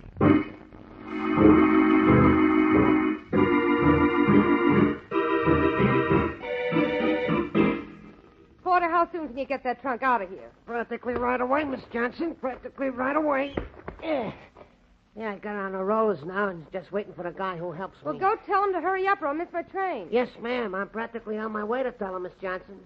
You mind if I leave the door open? No, that's all right, but hurry up, will you? I'm practically hurrying as fast as I can now, Miss Johnson. I'll be back in just a minute. See if I forgot me.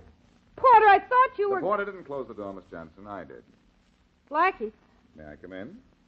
I don't know why not. You're already in. And I see you're on your way out. Trunk is ready to be rolled away and everything. Yes, I'm leaving. Is this your trunk? No, it's not. It is your trunk, Miss Valerie. You live here most of the time, don't you? Or did live here.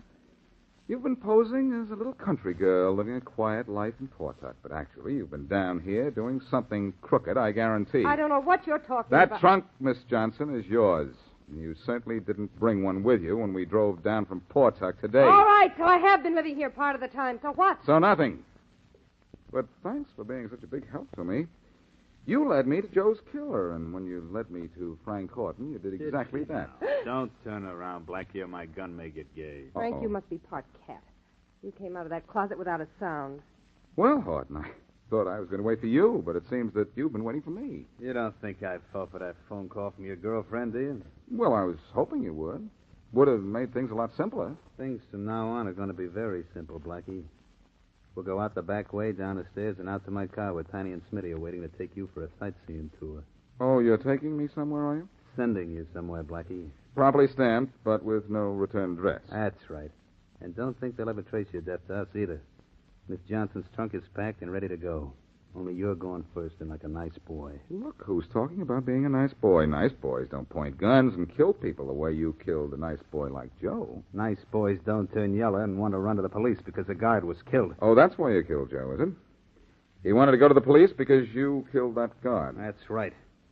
Now, Blackie, let's move. I'm not moving. That truck is moving right at you. You can't shoot straight either, can you, Horton? Yes, I can. You don't get another chance. What you think? Open up in there, Blackie. Come on. Come on in, Faraday. And Valerie, you better be a good girl and a quiet one. Okay, What's smart going guy. on in here? Hey, you sound as if you expected me.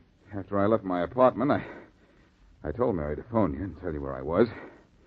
There's your killer, Faraday. The man who killed Joe and also that warehouse guard. His two boys are downstairs. We'll get them. So this guy spilled everything, huh? Yes, after he was spilled by this trunk. Nice going, Blackie. Hey, this trunk is on wheels. Yes. It was just about to be carried out. What do you say we do the honors with Horton here instead?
Personal notice, dangerous my stock and trade. If the job's too tough for you to handle, you got a job for me, George Valentine. Write full details.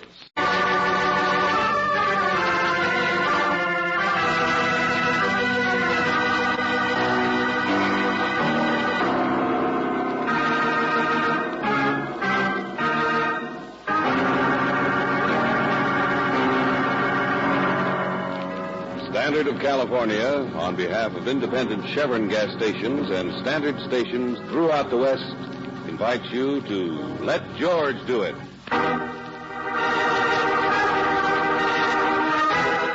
The Dark Chain, another adventure of George Valentine.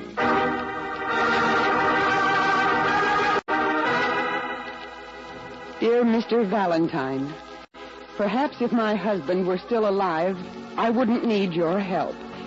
He was the strongest man in the entire county, but he's been dead a long time now, and his brother, who manages the farm, can't see any farther than the cows and horses and the fields and the bright side of everything. Now, Buddy, please, just play with your toys, dear. Oh, here, I'll open that safety pin for you. Can't you manage? Now, you'll be quiet, won't you? There is no bright side, Mr. Valentine, when my only neighbor for miles should be in prison. And unless he's put there soon, heaven knows what will happen. Buddy, you'll tear it. Now, that's your nice dog doll that Uncle Simon gave you for Christmas. Can't you? There, that's better. I'm not begging for sympathy, Mr. Valentine, but I'm a woman who already has all she can bear. All the sorrow and the tragedy and the burden. Buddy, don't do that to your dog. It's your doll. Buddy, don't. Now, don't. Go outside, dear. Go outside, won't you? Go and see if you can help in the fields. I like my chickens.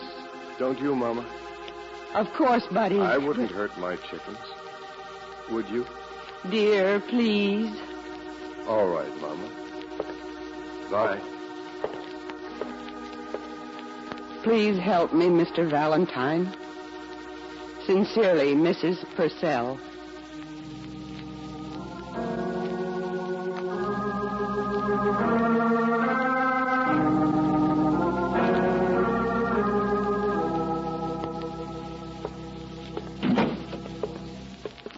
He's 19 now, Mr. Valentine. Well, he's certainly big. His mind isn't. Yeah, I understand. But he's really quite gentle. But there are things that he can do on the farm to be useful. Those huge log chains he carries, why, he can pull stumps out of a field better than a team of horses. Well, Mrs. Purcell, isn't there anything that... No, there's nothing that can be done. Well, that's too bad. No, I'm not sorry for myself. He's just a little boy, that's all. And he's my son, Mr. Valentine. He's my... Yeah, your life, sure, of course. Well, Mrs. Purcell, you asked us out here to visit his friends or something. A little quiet investigation of a neighbor. Yes, you weren't very specific. His name is Luke Schroeder. Schroeder? Half a mile down the road. He's always lived there, but he hasn't been around much. He's been in prison. Oh. He's on parole now. He can be sent back if he does anything wrong. And the other night, something was stolen. You mean that this... No, now, please, let me tell it in my own way. A brooch. You know, one of those delicate, old-fashioned cameo brooches. It was my grandmother's. I hadn't seen it for some time. I never go out anywhere. But it was in the storeroom in a little box. Well, Buddy wanted to look at the jewelry. That's what he calls it. So I took out the box, and the brooch was missing. I see. But you say Buddy likes jewelry. Yes. Outside, he couldn't take his eyes off this naughty thing here on my purse. Oh, Buddy wouldn't take it. Oh, Buddy doesn't ever touch anything that isn't his. Besides, I asked him later. It didn't even register. He just said it was bad to take things, especially chickens. What? A weasel killed chickens the other night. Oh. Well, how do you know this brooch was taken just recently if you haven't looked in the box for a long time? But I have, a week or so ago. I know it's been in the last week. Uh-huh. Is that all, Mrs. Purcell? Luke Schroeder is a thief. That's what he was in prison for. He stole jewelry before from a store in town. Well, there's nothing you've told us that proves he stole it. And even if we discovered some proof, all we could do is turn it over to the local police. I've seen the police. I've talked to the sheriff. Yeah, well, what'd he do? He was too busy to bother. Well, look, I'm sorry, but from what you've told me, it doesn't seem... Oh, excuse me, sis. Simon, won't you please... this is Mr. Valentine. Yes, we met downstairs. Oh, what have you got there in the crate? Oh, George, look at them. Little baby chicks. Uh-huh. Cute little rascals. Oh. Just fixing the bed for them under the kitchen stove. All right, Simon, but right now... Weasel got to Buddy's chickens, you know. Thought he'd like some more to play with. What's this? Here's a funny thing. Found it there under the stove. Thought you might like. What? Well, his little doll, see? Oh. It's a little dog doll, isn't it? Yeah. Only its neck is all twisted around. No, it's been torn. The head's been torn clear off, see? I did that. Hmm? I was fixing the little doll, that's all. I tore its head off so I could put some more stuffing in it. Well, I guess... Now, Simon, please, we're busy. Can't you take those chicks downstairs? Yeah, they're getting cold. Here, I'll carry them for you, Simon. What? Oh, but Mr. Valentine... Don't worry, Mrs. Purcell. We can talk later. Yeah, I think we'll be staying around here for a while after all.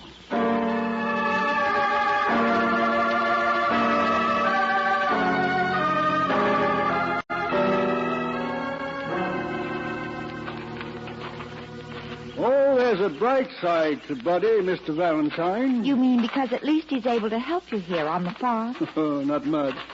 So clumsy he can't even harness up the horses. Oh? Then he gets an idea of his own, sticks with it. Nothing else matters. You know how little kids do. No, I was thinking more. He's happy, you know what I mean? He's not bothered by thinking he's smarter than he is, like most of us are in this world. Simon, I was thinking more about his mother. Upset, ain't she? Yeah, that's right. I used to think it'd be less strain on her if we put the boy in one of those homes or something, but she bristles out like a porcupine if you ever mention it. I'm upset right now about something. Oh. Well, I'm glad you're here. Friends are good. She needs friends. I don't know what it is, Mr. Valentine. She is upset bad. I suppose maybe it's only she has trouble seeing the bright side. What's the matter?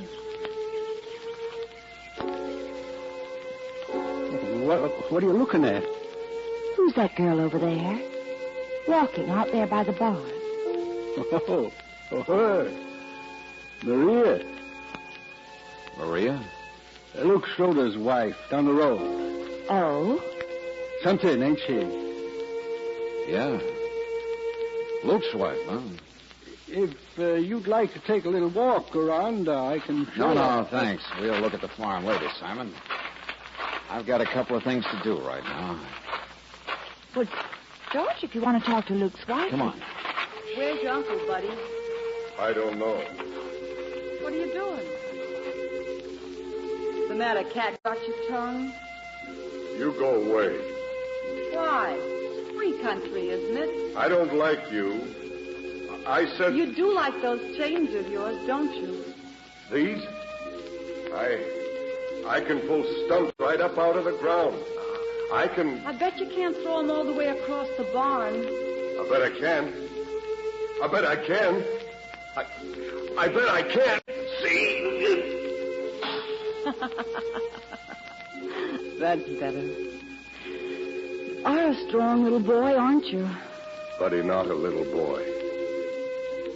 Why don't you like me? You got yellow hair. Mm-hmm. I just washed it, too. And I got a new dress on with a sparkly belt, see? Why don't you like me, buddy? Maria. Yes, buddy? Do you belong to Luke like my chickens belong to me? Stop laughing. I'm sorry, buddy. I told you it's a free country, isn't it? Stop laughing. It's not funny. They're dead. What? My chickens are dead in the nighttime. They're all dead. And when you're dead, you don't breathe anymore. I hate you. Buddy, what are you talking about? Tell me. Oh, George. Come on, buddy, what is He's crying. I realize it's you, buddy. Oh, George, that girl's the most awful. All right, get out of the way. Huh? Go on, I said get out of the way, whoever you are. Slow down, Buster. Where is she? Come on, Angel, we're in the town. Yeah? I was just wondering when you were going to... Get back to the house. Get back home. What? Just supper's ready, Luke. It's already just waiting, and it's... Hey, who are they? We're friends or buddies, Mrs. Schroeder. Stay out of this, mister. Go on, Maria, beat it. I will not. You got a fine lot of nerve in front of people. Hey, yo. You hear me? How do you like that, mister? How do you like a... Yeah, he's real tough, isn't he, lad? I said stay out of it. Cool off, you big mug. I'm going. Bye, mister. Well, so you're the great Luke Schroeder. Yeah. I know who you are, too, Mac. Now you beat it. No, don't go away, mister. Don't go away, mister. Don't go away, mister. Don't. Shut up. Shut up, you crazy idiot. Buddy, leave Luke alone. Oh, mister, just leave me alone with this freak. Buddy hates You're not going to argue with me now, Buddy, Luke. it's not going to do you any good. Buddy hates Buddy, stop it. Buddy hates Buddy, it's all right. Stop it.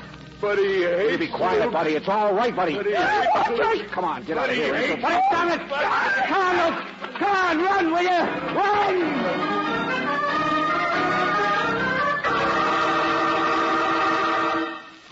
All right, let go of me. Let go of it. Crazy jailbird, you sure take the cake for brains. That poor kid back there's 5 times your size. All right, I say. Look, mister. The other night, a weasel killed some chicken buddies. Everybody in the county knows it's a weasel. They've had the same trouble. Only that crazy, overgrown bird brain gets an idea in his head, it sticks there like concrete. Oh, what do you mean? Come over here, the back of my car. Something I just found on the road. Something I had longer than Maria. Something never killed a chicken in its life. Oh. A dog? Yeah, my dog. At least it used to be. Before it was beat to death with log chains.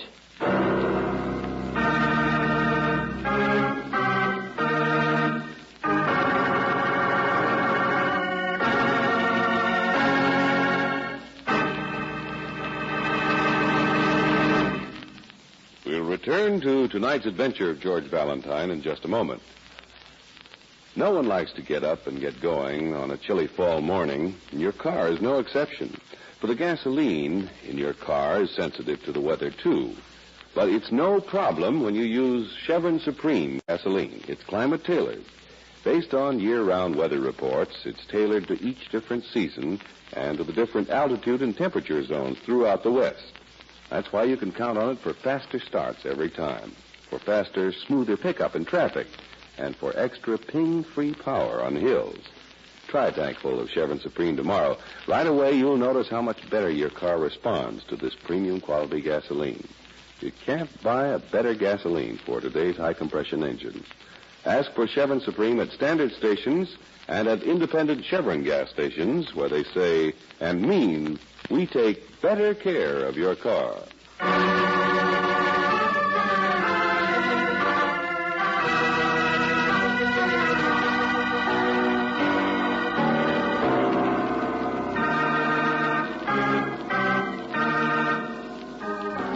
Back to tonight's adventure of George Valentine. You meet Buddy Purcell, who is both an enormous man and a small child at the same time. His mother first called you to try to locate a cameo brooch that she says has been stolen. She's even sure who stole it, Luke Schroeder, who lives down the road. But if you're anything like George Valentine, you're much more interested in something else besides missing trinkets, like dogs, for instance. First a toy doll dog that had been torn and mutilated. And now Luke's dog, a real live dog. Only not anymore. Well, there it is, Angel. Those log chains he lugs around are dark in a couple of places. Dried blood. Well, look now. How about it, buddy? Come on, kid. How about it? I don't think he even understands us, Mr. Valentine. Well, look, kid, you're a big boy now. You don't need to cry. Did you get mad at the dog? Look, buddy, did you kill the dog? Let me go. Let me go. Oh, George, we ought to wait until his mother gets back from town. Yeah, Mr. Valentine. I've never seen the boy like this. Now, listen to me, both of you. I get rid of that guy, Luke, all right, but it wasn't easy. And the kind of trouble he's liable to cause isn't exactly legal. What do you mean? He's headed for town to buy himself a drink or two, and he still says he's going to kill Buddy. I'm not afraid of anybody named Schroeder. Buddy going outside. Oh, now, look, wait a minute, kid. We're friends of yours. We've got... I killed a dog once. You know that? You did?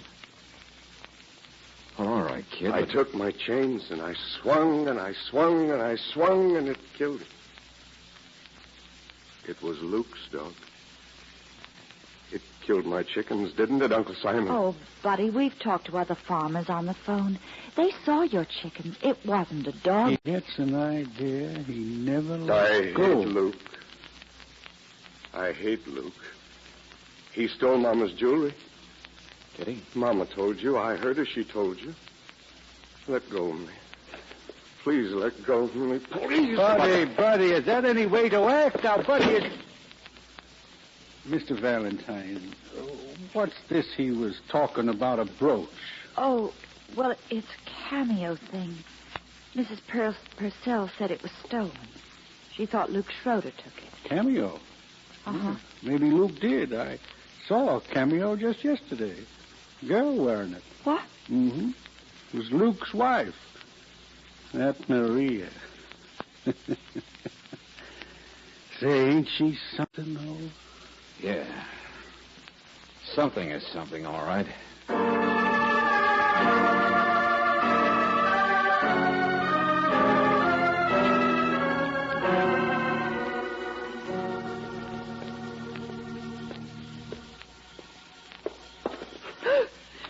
Sorry, we've been waiting for you, Mrs. Purcell. Have you? Yes, I think it's time we had a little talk about Buddy. I'm so late getting back. It's so late serving supper. You haven't had a thing to eat. Oh, we don't mind. Sit down, won't you, Mrs. Purcell? No, not now. Excuse me. I'm sorry, Mrs. Purcell. You got us out here with a story about a brooch being stolen. Maybe by Luke Schroeder. And maybe Luke did take it. I don't know. Of course, Mr. Valentine, that's right. The only reason you pointed a finger at him is because you want to get rid of him. Get him out of the neighborhood. Is that right? He's a troublemaker. You mean for Buddy, he is? He teases him. He picks on him like a bully. Yeah, I know. And his wife, Maria, is no better. She could get anybody in trouble, even Luke. But the person you're really afraid of is Buddy himself. What? You're afraid of his violence. No, he's always been so kind, so calm. It's just that Luke is... Oh, well, Luke, he's on parole. I can see the sheriff about him. I don't like guys who pull knives on people anyway. But what I mean is, you'd better be thinking of doing something about Buddy. No, What's that? Well, it's just the wind outside, that's all. Hey, I guess you've lived in fear, haven't you? In fear of the things your own son might do, and nobody's big enough to stop him from. Oh, please, not now. Please, Mr. Valentine, I don't like please. what I'm saying, but it seems... George, wait a minute. Mrs. Purcell, where have you been? What? Oh, I know you've been in town shopping. But I heard your car drive up quite a little while before you came inside here. Oh, leave me alone. And you've been so frightened just now that you've hardly heard it. Where were you? What's happened? Nothing. Leave me alone, both of you. Mrs. Purcell, you've also kept your hand in your pocket. Why? No, leave me alone. I have to... George. Oh. George. A cameo brooch. So that's why you had your hand in your pocket. Where did you get this, Mrs. Purcell? Come on now, where'd you get it? Buddy. Buddy? Well, where did he get it? I don't know. He just gave it to me outside and ran. Outside? But, George, Buddy was in his own room a little while ago. Come on.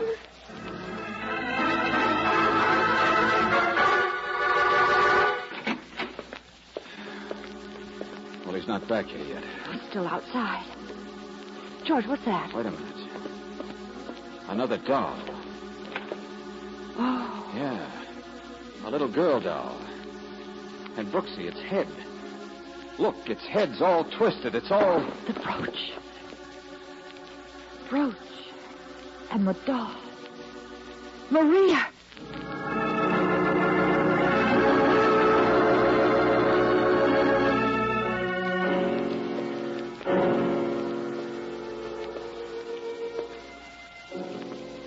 Oh, Maria's dead, isn't she, George? Brooksy, that's an understatement. With the chain. Yeah. Bruises. Even scratches on the floor. Chains, all right. George, look. Look at her blouse here. 2 little tiny holes. Yes, so what? Well, it's where the brooch was pinned. See the mark of the clasp? This is where Buddy got it. Before he took it outside to give to his mother. Mrs. Purcell must have guessed where it came from. Well, I guess there's nothing to do. But to keep looking, Angel. What? Something I noticed outside a second ago. Huh? Her husband Luke went into town, didn't he? Well, yes. Well, I saw something on the lawn, there by the bushes. Here we are. A hat, see? Oh, it's the one he had on earlier. Well, George, Luke's been here. Well, it could have been at supper, and he could have left his hat On a windy night like tonight? Oh, no, Angel. He went into town, all right. I just think he got back, that's all. Yeah, sure. There's his car on the side of the house. And he left the car door open. Georgie was in a hurry, running maybe, and lost his hat. Why, maybe it wasn't Buddy. Maybe it was Luke who came back here. That's a man's voice. Come on, this way.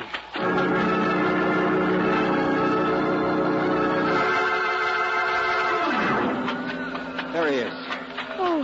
Hey, Luke. Luke. Oh, no. The chain. Luke, can you hear me? Luke, listen, can you hear me? What happened? Chase. He was waiting for me. I'd seen him earlier on the road with the chain. I ran. He chased me. Hit me. Oh, George, can't we get him back to the house? It's too late. What are you going to do? Look, this just happened, Brooksy. It just happened. Don't you get it? We interrupted it. You mean in someplace right around? Shh. Wait a minute. Yeah. It's the chains. Hear them? Oh, this crazy wind, you can't tell which direction. Across the road, Angel. That little patch of woods. Come on. What? Oh, George, you're not going. I said come on. We can see him if he runs for it across the fields in the moonlight. Oh. Yeah. Come on. In here someplace. Mr. Valentine! Mr. Valentine! Oh, there you are. Well, hello, Simon. I've been chasing after you as fast as I could. I saw what had happened back there. And Luke, too. Oh, you did, huh? Yes, I wanted to. What's that? His chains. George. Yeah. Still in there. The woods. Come on now. A little more to the left, I think. Mr. Valentine, you're not going after Buddy when he's like this. Why not? George? But we can get the sheriff here in half an hour. Buddy wouldn't have time to leave the property. He wouldn't even know enough to. Right now, we only have to search a tiny patch of woods. But, George, there's no one else he can hurt except us. Oh, we're crazy. 5 times as strong as an ox, Mr. Valentine. You've seen it yourself. We can't handle him. He's clumsy. What difference does that make? Oh, George, please don't. He's moving. Listen. No, he's not. He's back to the right again, through here. I still say he's clumsy. He's got hands like baseball gloves. Mr. Valentine. So clumsy he can't even harness up the horses. It's closer, George. You know, I'll bet Buddy can't even open a safety pin. What? Can you imagine what he'd look like trying to unfasten the pin on a delicate cameo brooch? Huh? How about that, Simon? You should have torn it off Maria's blouse. It would have looked more like Buddy did it that way. George. That's the way you wanted everything to look, isn't it? But you made that one little mistake. What did you do after you killed her and took the brooch? Just give it to Buddy, knowing no one would believe where he got it? I don't understand. Mr. Valentine, the chains. He's right in here with the chains. Oh, yeah, sure, Buster. The chains are the weapon, all right. That's why I'm going after them right now instead of later. In a little tiny patch of woods, a man couldn't run away without being seen. But he could come out of the woods and pretend he came from someplace else like you did. No, I didn't. Buddy's right there. Look And out. I search those woods and don't find Buddy, and instead I find... Sure, there they are. The chains, Simon. Right where you left them. Hanging on a branch, swaying in the wind. No, you don't, Buster. I guess you don't mind if I use the chains to tie you up.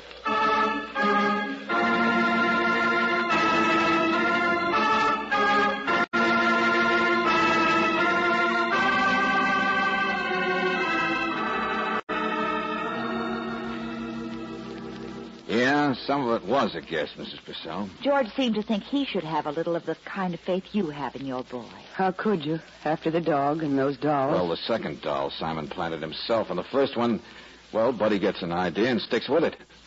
But that doesn't say where he got the idea. It's Simon who's been making him so upset. He gave him that stubborn idea that Luke's dog had killed his chicken. Luke's dog. He did kill the dog, Miss Brooks. Yeah, well, he threw a chain at it, like he said. But I think you'll find Simon was the one who, well, added the finishing touch. There's an awfully easy way for Simon to get out of a nasty spot.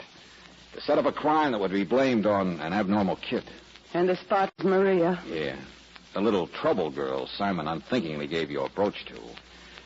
Oh, she was something, all right. And Simon must have lived in terror of that tough husband finding out. Luke gave us another clue, you know, Mrs. Purcell. Yeah, he was attacked because he'd seen someone with chains on the road. He didn't say who, but certainly Buddy wouldn't think in terms of trying to kill a suspicious witness. Oh, no. And Buddy is really kind when you know him. He's really... Oh, no. You were right, Mr. Valentine. I'll find a place where they'll take good care of Buddy. Of course you will. But I'll always be near him. I'll always be near my son.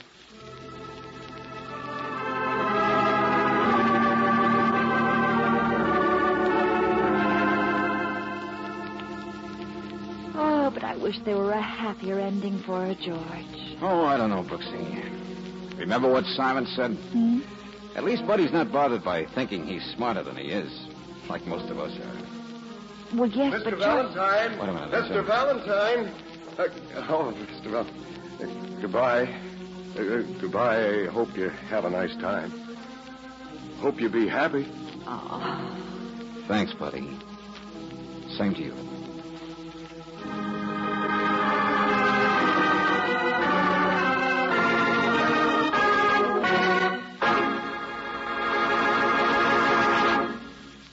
What's the one biggest cause of wear in your car's engine? Automotive engineers have proved that internal corrosive rust is responsible for 80% of all engine wear.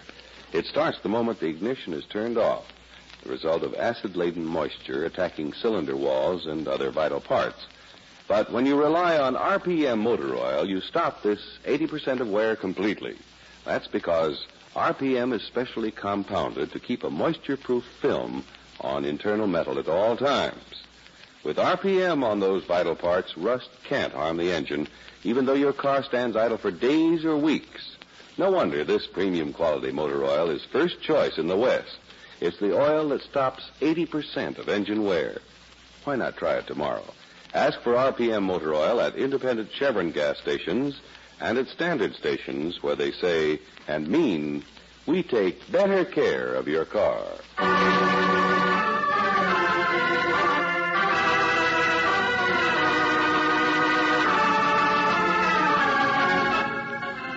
Tonight's adventure of George Valentine has been brought to you by Standard of California on behalf of independent Chevron gas stations and standard stations throughout the West.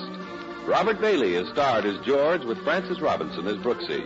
Let George Do It is written by David Victor and Jackson Gillis and directed by Don Clark. Also heard in the cast were Georgia Backus as Mrs. Purcell, William Boucher as Buddy, Louise Arthur as Maria, Herbert Butterfield as Simon, and Tony Barrett as Luke. The music is composed and presented by Eddie Dunstetter. Your announcer, John Heaston. Listen again next week, same time, same station, to Let George Do It.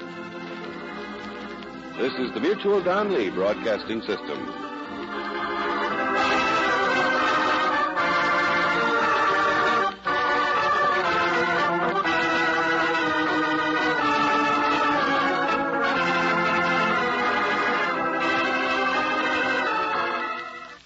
Petri Wine brings you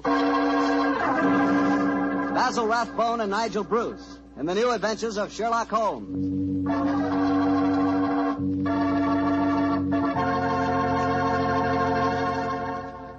The Petri family, the family that took time to bring you good wine, invite you to listen to Dr. Watson tell about an exciting adventure he shared with his old friend, that master detective, Sherlock Holmes.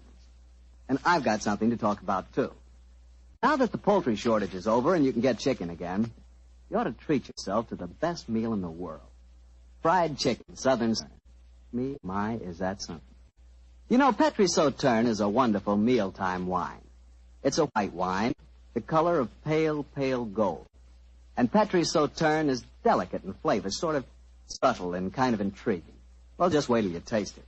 You'll really love it with that fried chicken. Oh, and I'll tell you something else. It's wonderful with fish. If you haven't tried fish or any kind of seafood, together with Petri Sauterne, well, I hate to say this, but you don't know, folks. You just don't know. So how about finding out?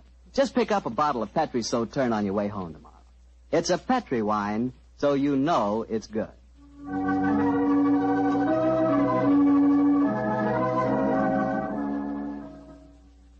And now let's see if our old friend Dr. Watson's expecting. He's out on the patio. Dr. Watson?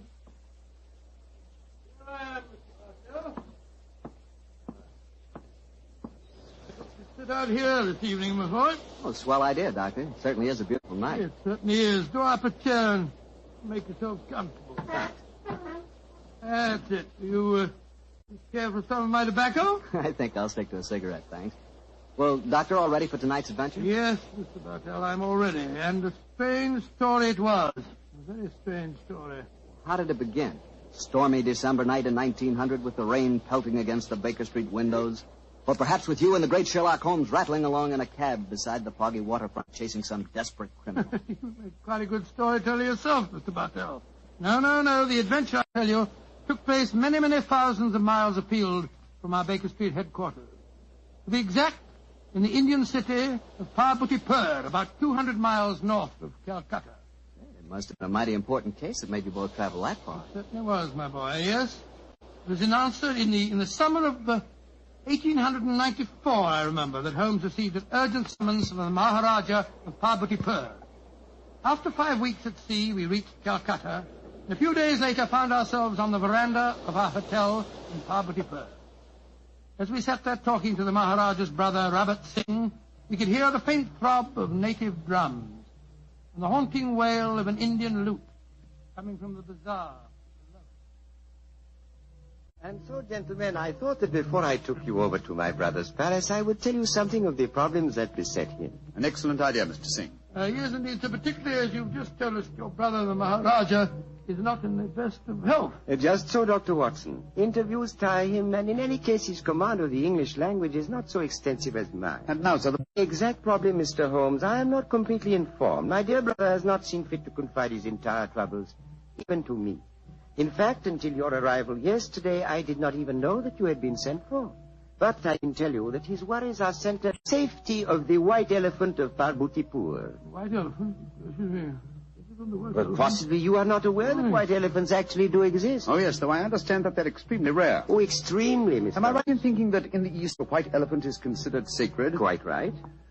Pray continue, sir. Well, in 1750, the first white elephant was presented to my great-great-grandfather. The legend that the Maharaja's rule would be happy, healthy, and successful only as long as the elephant flourished. If the animal were to die, then the reign would come to an end and the Maharaja was doomed to a sudden death. Mr. Singh, who was responsible for the origin of this legend? Oh, a good and wise man who traveled from the mountains beyond Nepal. He it was who brought the first elephant to my great-great-grandfather. And how has the legend worked out in actual practice, sir? Its prophecies have come frighteningly true, Dr. Watson. Oh? The first elephant was killed by his mahout, his own keeper, after my dismissed man for incompetence, was himself killed in a native uprising. And so it has gone on, gentlemen, since then. Amazing, amazing. When the elephants have died, and they have always died, the Maharaja of Parbutipur has died a violent death soon after. And as each new Maharaja has succeeded to the title. The wise man from the beyond the mountains has appeared, and with him, a new sacred white elephant. It last appeared 4 years ago when my brother inherited the title. But it can't still be the same man, sir. Why not, Doctor? Well, I mean to say, that'd make him a couple of 100 years old. A trifle less, I fancy, Doctor. Oh, really, my dear sir? It seems to me your story's the wrong way round. Men don't live to such an age, whereas elephants are noted for their length of life. That's true, Watson, but apparently not the sacred white ones of Pabadipur. Mr. Singh, in the event that your brother's death, who would become the Maharaja? I should, Mr. Holmes.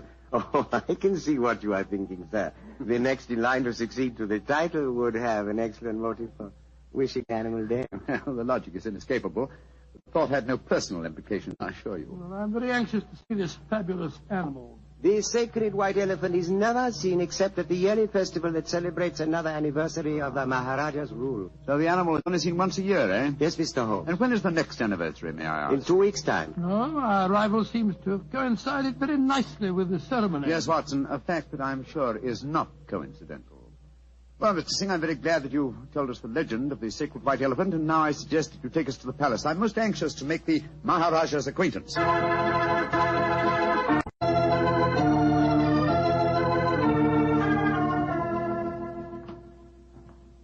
This is the council chamber, gentlemen. If you will wait here a moment, I will go and see if my brother is well enough to receive you. Very well, sir. My soul, Holmes, I'm not easily impressed, but this palace is absolutely staggering in its magnificence. Yes, it does rather take one's breath away, doesn't it? I think it does. This floor is of the finest marble, and unless I'm much mistaken, that magnificent rug... Yes, by Jove, it is. I could swear that the staircase we mounted a moment ago had railings of solid gold. You did, old chap. It did? This is a country of paradoxes, where opulence beyond the dreams of Midas rubs shoulders with the direst poverty. And yet, looking at a palace like this, it's not hard to see why India is called the brightest jewel in the diadem of the British Empire. Good Lord, what's that? That is an elephant trumpeting. Oh, yes, of course. Was it the sacred white one? Undoubtedly. You will recall the Maharaja's brother told us it's the only one at the palace. Cheers. It's an odd sound. Yes, it's a very comforting one. The animal seems to be in the best of health. Who waits in the Maharaja's council Good gracious room? me, you gave me a start. I didn't hear you come in. And my friend and I are waiting for an audience with His Highness. No one can hold audience with the Maharaja. Please to leave. Now, look here, my good fellow. Watson, please to leave. Watson. What? We've traveled 12,000 miles to see the Maharaja, sir, at his request. In any case, his brother is with him now, arranging an audience. I am Mada, Maharaja's physician and chief counselor. And I tell you, you cannot hold audience today. And I tell you that I haven't the slightest intention of leaving the palace without seeing him. You defy the authority of Mada? Saila! Azur? Sahib Loke, lay out. Now, I warn you that if I have any...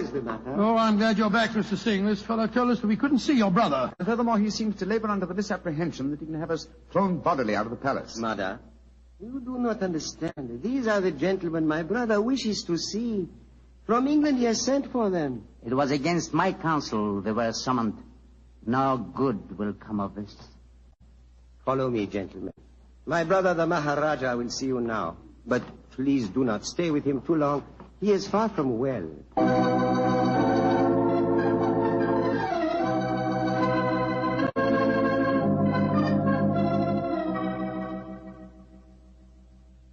Mr. Sherlock Holmes, Dr. Watson, I'm so happy you have arrived here safely. It was great imposition to ask you to travel so far. Oh, not at all, sir. I only hope we can prove of material assistance to you. Ranji? Yes, Rabat? I wish you would permit Dr. Watson to examine you. No, just what I'd like to suggest myself, sir. In fact, I brought my medical bag along just in case. Mother would not approve. Mother not believe in Occidental medicine. I do not trust Nada. I do not think he wishes you to get well. Please, Ranji, let the doctor examine you. Very well. But you not tell not Mother. And now, what seems to be the trouble, Your Highness? My they torture me. Night and day they torture me. Yes, I noticed they seem very inflamed. Now, let me take a look at them. Yes. Now, Open them a little wider, please, sir. I throb, burn, night and day. Night, day, burn. The color is distinctly reddened. However, this isn't anything very, very serious, sir.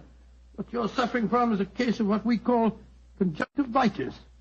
What you do relieve pain, Doctor? Some eye drops will give you relief in no time, sir. I have some here in my bag. Oh, thank you. Thank you. Perhaps medicine will help.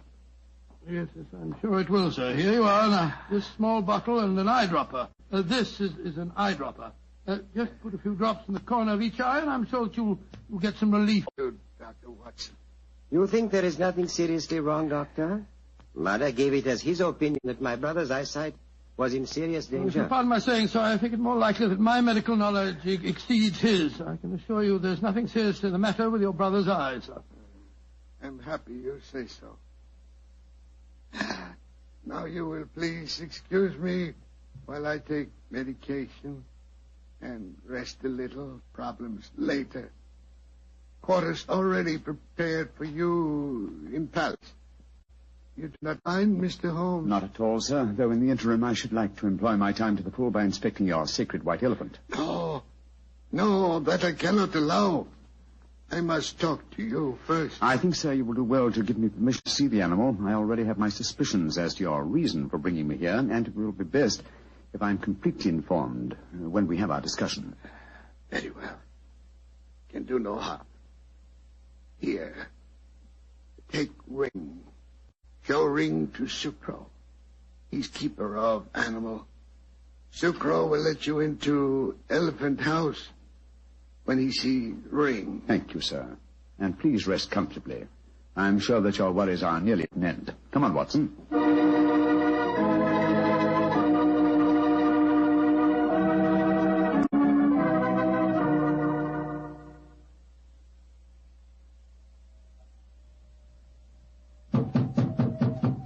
Well, they told us this was the elephant house. Why in thunder doesn't the keeper open the door? I imagine because his mind is preoccupied with music. Knock again, old fellow, will you? Uh-huh. He heard us that time. Yeah, about time. He must have been knocking here for 5 or 6 minutes.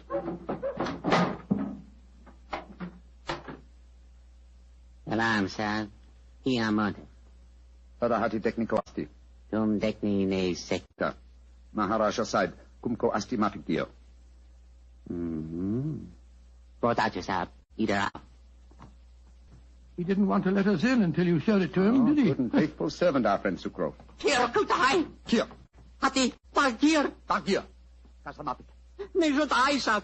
What's happened, Holmes? The white elephant has disappeared, Watson. Disappeared? That's ridiculous. Elephants don't just disappear. Dear Gary, sir. Maharaja Sahib Kibolo. Kali Umkabolo. Potato, sir. Potato. Where's he going? I told him to go to the Maharaja and give him the news. But he was to tell it to no one else. But, Holmes, this is ridiculous. We heard the animal trumpeting here less than half an hour ago. How can an elephant be spirited away in that amount of time? That's what we have to find out, my dear fellow. Now we have a first-hand opportunity of solving a new mystery, the problem of the disappearing elephant.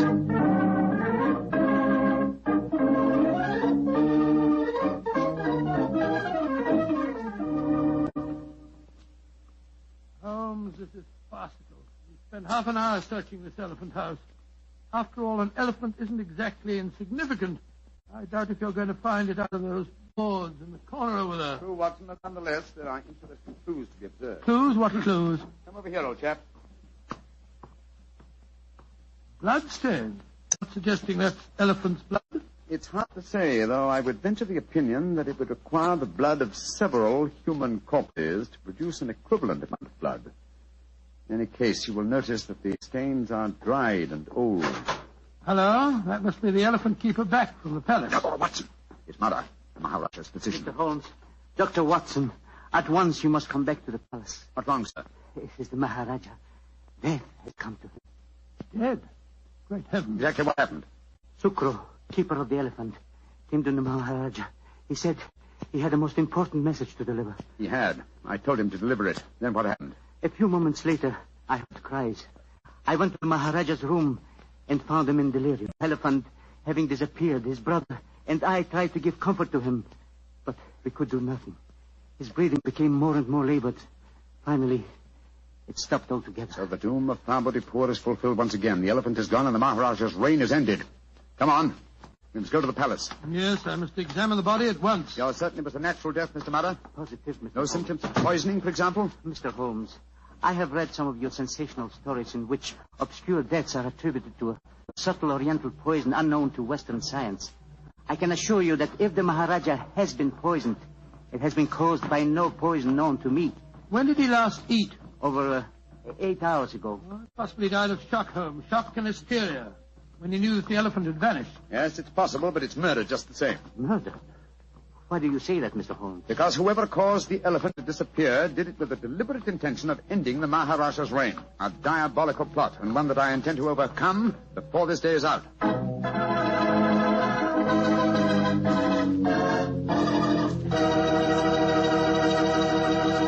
Dr. Watson's story will continue in just a second, so all I'm going to say is, if you like a swell red wine with your dinner, well, then you should know about Petri California Burgundy.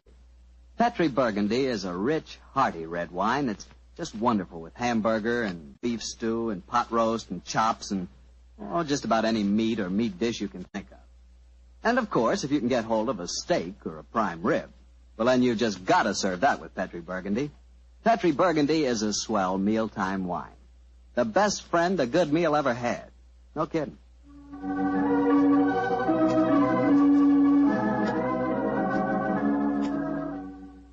And now back to the case of the vanishing elephant. Tell me, Doctor, did you examine the Maharaja's body? Yes, of course I did, Mr. Bartell. Holmes was convinced that the Maharaja had been murdered, but I could find no trace of foul play.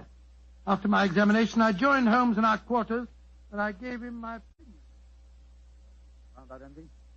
Looks like natural death to me, Holmes. No traces of poison? None that I could see. Of course, it's hard to be certain without an autopsy. Did you suggest one? Yes, but the new Maharaja won't hear of it. It's against their religion, apparently. Yes, I was afraid of that. Meantime, I've been conducting a cross-examination of some of the palace servants. Oh? What do you find out? Principally that all of them heard the elephant trumpeting this morning. Did any of them suggest how the animal got to the palace grounds? They insisted that such a feat would be impossible without their knowledge. Well, what's our next move, Holmes? To interrogate the one person who I'm sure can give us the true story of the elephant's disappearance, its keeper. Remember, we haven't seen him since he took the message to the palace. I suggest we return to the elephant house and have a persuasive talk with him.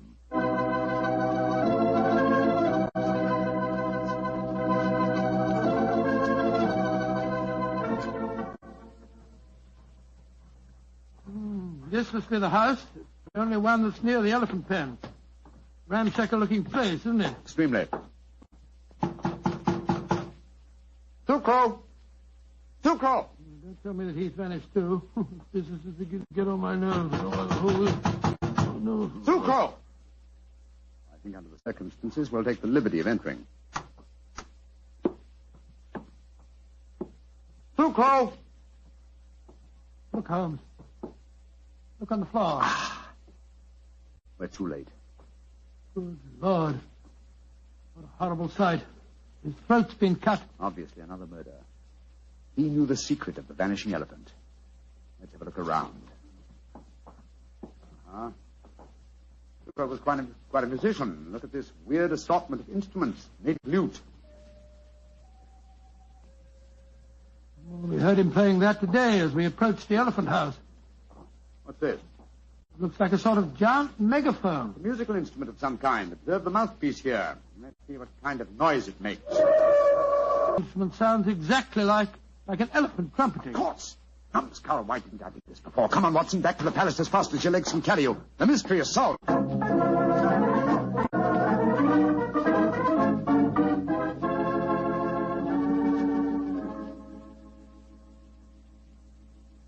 You say you have solved the problem of the missing elephant, Mr. Yes, Holmes? sir. And also the cause of your brother's death and Sucro's murder. Indeed. That is very important news. Won't you both sit down, please? Thank you, sir. Please proceed, Mr. Holmes. Thank you. First, the elephant did not vanish today. The beast must have died a natural death months ago. All that happened today was that I discovered its absence. Are you suggesting that my brother knew the beast was dead? I am, sir. But he was afraid to publish the news. He knew that his rule would fall into a state of chaos if the fact were known. You yourself, sir, have told us how strong is the native belief in this legend. Well, how did he dispose of the elephant? Unobtrusively, over a period of time, the bloodstains in the elephant house would indicate that the animal had been cut up into disposable fragments, which could be removed by the faithful Sucro without attracting suspicion. All this time, though, the horn was blown at suitable intervals to indicate that the sacred animal was still alive. But if the Maharaja knew the beast was dead, why did he die of shock when he received the news? I think the answer to that question, Dr. Watson, would be that my brother died of shame when he knew that his imposture had been discovered. Little far-fetched, sir, if you don't mind my saying so. Now, I'm certain the reason your brother brought me to you was to reveal that imposture to me. He knew the day was coming soon when he must show the elephant to his people. The festival would have been held in 2 weeks' time, I think you told us, sir. I imagine that he wanted me to devise a method of smuggling a new white elephant into the palace grounds before that time. Tell me, Mr. Sherlock Holmes, why did my brother die today? Because he was murdered. Just as Sucro was murdered later. Murdered? How? Oh, very ingeniously. By poison, but not, as you might expect, by any subtle Eastern poison. No, one of the most recent of Western poisons was used. A poison unknown to Oriental science. Delirium, followed by a strangulated breathing, is highly typical of the newly discovered poison hyoscyamine. He hadn't eaten for 8 hours. True, Watson, but you see, this hyoscyamine was administered through an eyedropper. Good heavens, an eyedropper. The poison penetrates with unusual ease through the membranes of the eyes, if you will recall. Yes, you're right, by Jove, it does. Must have been that physician fellow, whatever his name is. No, my dear chap. This has been a case of confusions. Let's do a little clear thinking now, shall we? We were deceived by the apparent sequence of events. We discovered the elephant missing and thought that fact had caused the Maharaja's death. Whereas his murder was quite a separate matter. The poison must have been placed in the eye drops while we were in the elephant house. Precisely, dear chap. And when the murderer saw how the problem of the missing elephant confused us, he killed to prevent us from learning the truth. Yes, you're strangely silent, Mr. Singh. Am I, Mr. Holmes? I am fascinated by your flow of unassailable logic. Of course, you realize that I am now the Maharaja, the king of kings, an absolute ruler with all power, including that of the police. Do you care to denounce the murderer to me? Oh, come, sir. It's time the buttons come off our foils. I'm well aware that you studied medicine at the University of Edinburgh.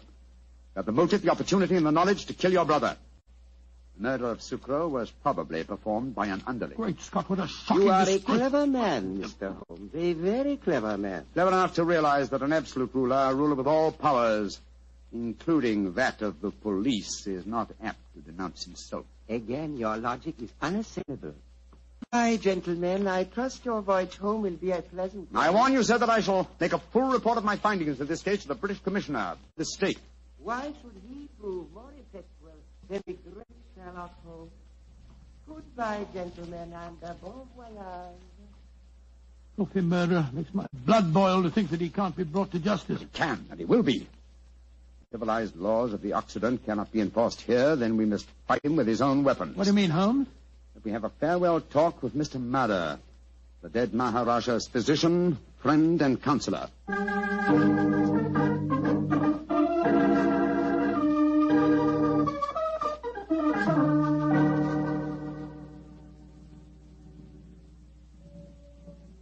This is a terrible story you have told me, Mr. Holmes. My beloved ruler murdered by his own brother, and yet he cannot be made to account for his crimes. He can be, sir, if you will help Mr. Holmes. Of course I will. What can I do? Try and obtain the eye drops before they're destroyed, will you? Have them analyzed by a Western scientist and forward the reports to me in London. I'll take the necessary action. I will try to do that, Mr. Holmes. But if I fail, there is one other way I can avenge my master's death. In a few weeks, the new Maharaja will be enthroned. I understand you, sir. The wise man from beyond the mountains of Nepal will bring a new white elephant. Perhaps an elephant that will not live very long. You understand me perfectly, Mr. Holmes. I can promise you that the elephant will die in a very short time. And with it, the new Maharaja. my master shall be avenged.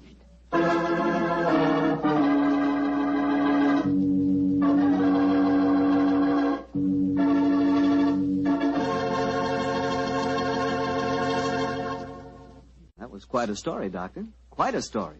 And tell me, what did happen to the next white elephant of Property Port? By an extraordinary coincidence, it died the day after the new Maharaja's enthronement. It was himself killed in an uprising that occurred just a few days later. You know something? I think I could be very happy as an Indian Maharaja. Really? Mm-hmm. Beautiful palace, beautiful women, beautiful jewels. And every year on my birthday, the natives would give me my weight in gold.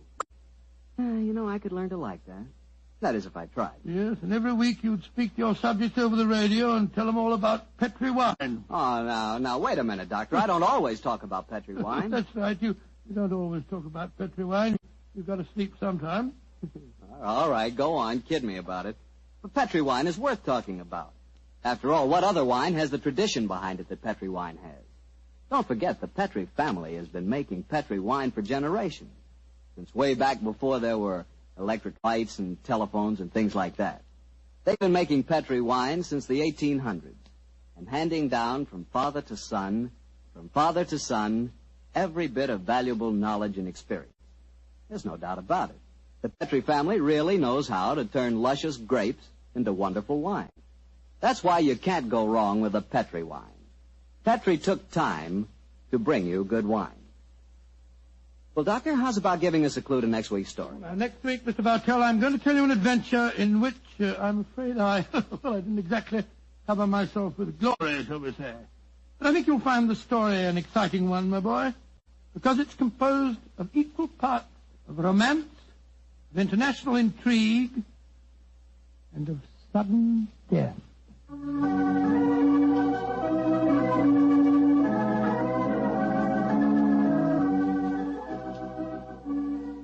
Tonight's Sherlock Holmes adventure is written by Dennis Green and Anthony Boucher and is based on an incident in the Sir Arthur Conan Doyle story, The Engineer's Thumb.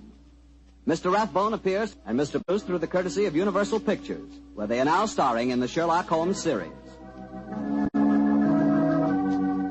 The Petri Wine Company of San Francisco, California, invites you to tune in again next week, same time, same station. This is Harry Bartell saying goodnight for the Petri family. Sherlock Holmes comes to you from our Hollywood studios. This is the Mutual Broadcasting System.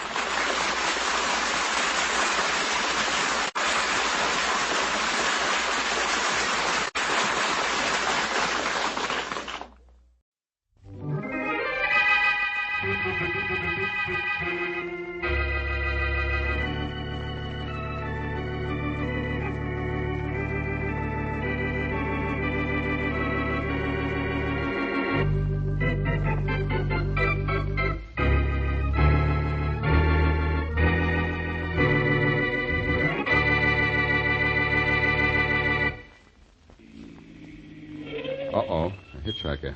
And is she pretty? Come on in, young lady. I'm bound for Little Bend, but I'll drop you anywhere you like. Thank you. You're very kind. My name is Blackie, Boston Blackie. I'm Florence Newton.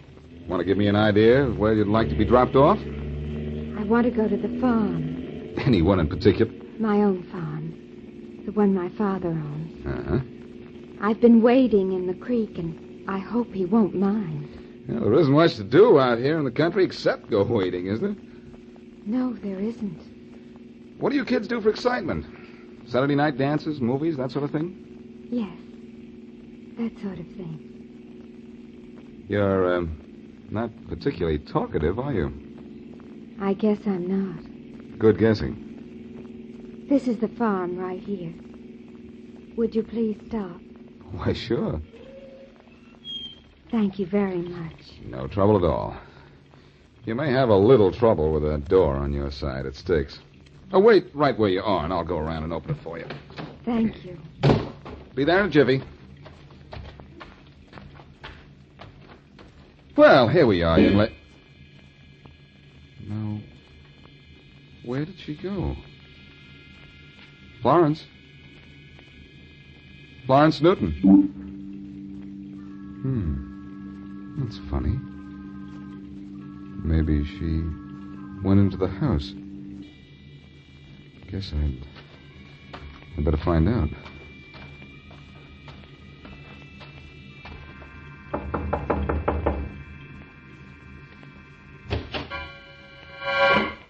Yes? I imagine you must be Mr. Newton, that right? Yes. I just drove your daughter to the door, and when I went to help her out of the car, she'd disappeared. I thought maybe she came in the house here. My daughter? What did she look like? Young, about 21, I'd say. Attractive, brown hair, blue eyes, about so high. She'd been waiting in the creek, and I gave her a lift. Well, what's the matter? Isn't she here? No, she isn't. You described my daughter all right, but she was drowned in that creek you were talking about 3 years ago.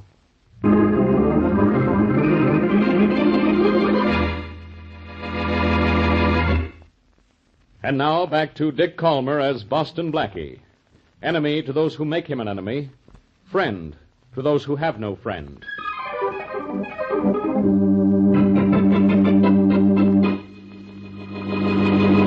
Well, Thompson, I guess you close your case against Butch Heathers tomorrow morning, don't you? We're going to close it, Inspector Faraday, and get a conviction of murder, too. I've never been as sure of a case since I've been district attorney. No reason for you to doubt you'll get a conviction in this case. Boston Blackie's going to send Heathers to the chair for you. I've never known you to be so sure of Blackie before, Inspector. I thought you two didn't even get along. Oh, we rib each other a lot, but we don't mean it. At least I don't. I know I can depend on Blackie when I really need him. Well, I need him this time, Inspector. Blackie says he saw Heathers kill that man. If he repeats that statement in court, that's all I want. Sure it is. It's all you need. Blackie's word is reliable. When he says he sees something, he really sees it.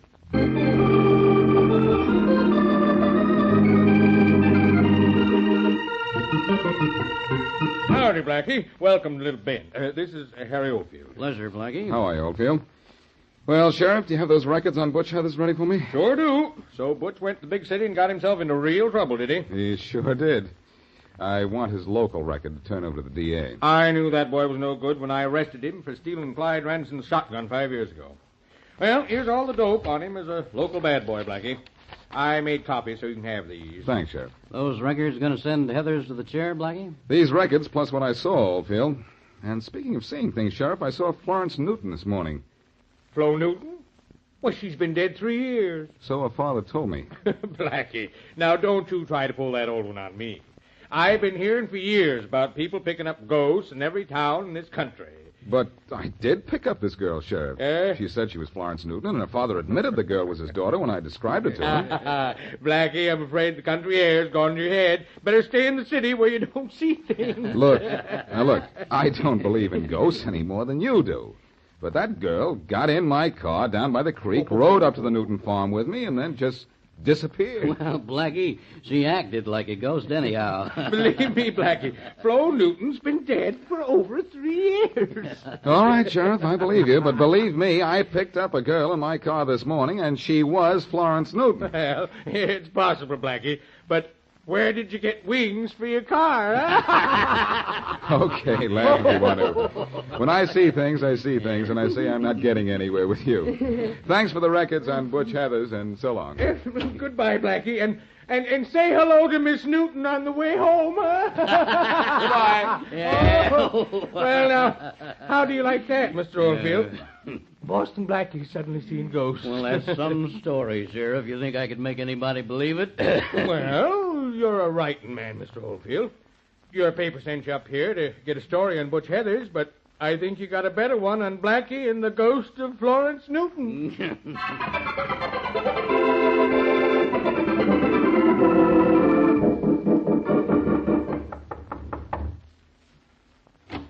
Oh, good morning, Mary. Come on in. I certainly will. Blackie, have you seen the morning paper? No, I haven't. I was out of the city yesterday, and I didn't get back to town till early this morning. I'll say you were out of the city, and out of your mind, too. Look at this newspaper. The whole town's laughing at you. What for? What if I... Uh-oh. Blackie, Since when do you not only see a ghost, but tell the newspapers about it? I didn't tell the papers about it, Mary. Hey, wait a minute. That fellow Oldfield in the sheriff's office must have been a reporter. Oh, fine. Well, you phone that paper right away and get a retraction. Wait till Inspector Faraday reads this. He'll haunt you with it for years. I can't help that, Mary. I did see that girl. I talked to her. I had her in my car. I took her home. You fell asleep. You had a dream and talked out of turn to a reporter. Now, Mary, stop that. If the girl was a ghost, she was a ghost. But she was in my car, and now let's skip it. I have Butch Heathers to worry about today. I'm going to help make a ghost out of him. Oh, so you can keep seeing him for the rest of your life, too? Look, let's forget about the ghost of Florence Newton and worry about the trial of Butch Heathers. I thought no one was worried about it except Heathers. Well, you saw him kill that man, didn't you? Mm-hmm. And I have some reports on him from Little Ben that should help cinch the case against him. You going to be in court? I wouldn't miss being there. You're the star witness for the state. Yes, and when I get in the witness chair, it's going to be another kind of a chair for Butch Heathers.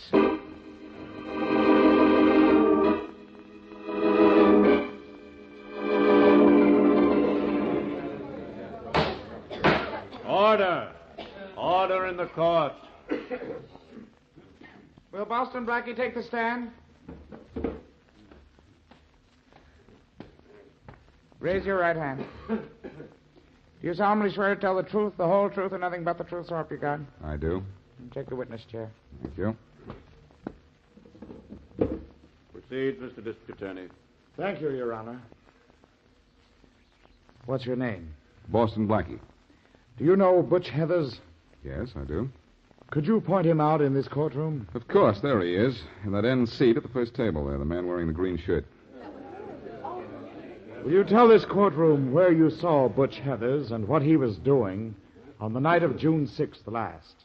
Well, I was walking through the alley behind the garage where I keep my car, and I saw Heathers approach a man known as Ellie Spry, pull out a gun, and pump 3 bullets into him. Yes. Then he ran. I chased him, but he got away. You say you definitely saw Butch Heathers kill Ellie Spry. That's right. It was definitely Butch Heathers. Thank you, Blackie. Your witness, Mr. Walters. Thank you, Mr. District Attorney. Blackie, you say you saw Butch Heathers kill Ellie Spry. Yes, I did. You saw the murder committed with your own eyes? With my own eyes. Those same eyes that yesterday morning saw the ghost of a girl who'd been dead and buried for over 3 years? Well... Order! Order in the court.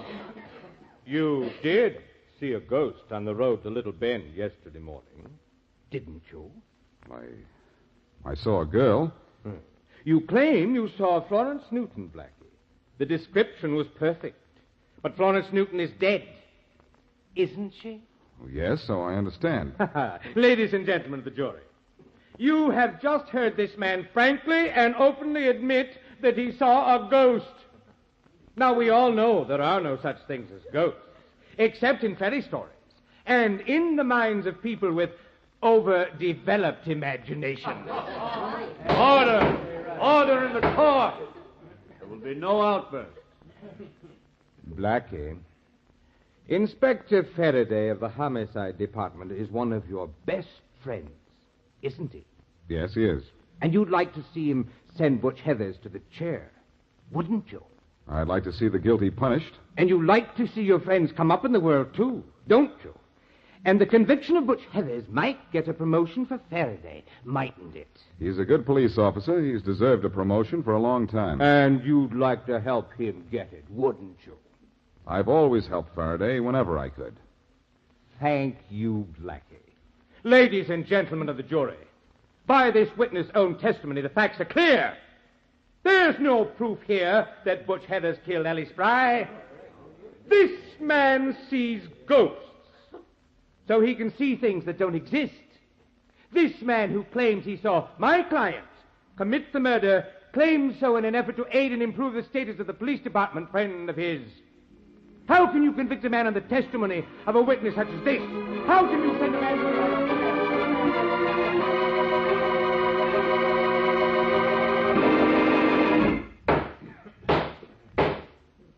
Will the defendant Please rise.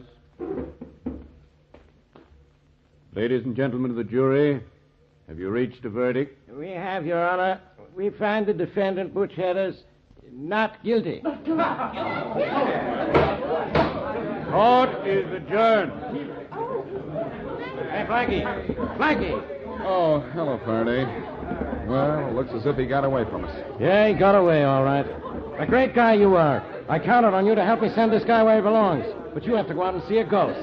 You don't believe me either, do you? I'll say I don't. Do you realize what that ghost has done? Sure, he got into this trial and got Butch Heathers out of a jam. And we can't touch him now. He can't be tried again for the same crime. I know all about that. And I know something about that ghost, too. Will you stop talking about that ghost? I'm going to find that ghost and let it do the talking, Faraday. I'm going to find it if I have to follow it to the happy horning grounds.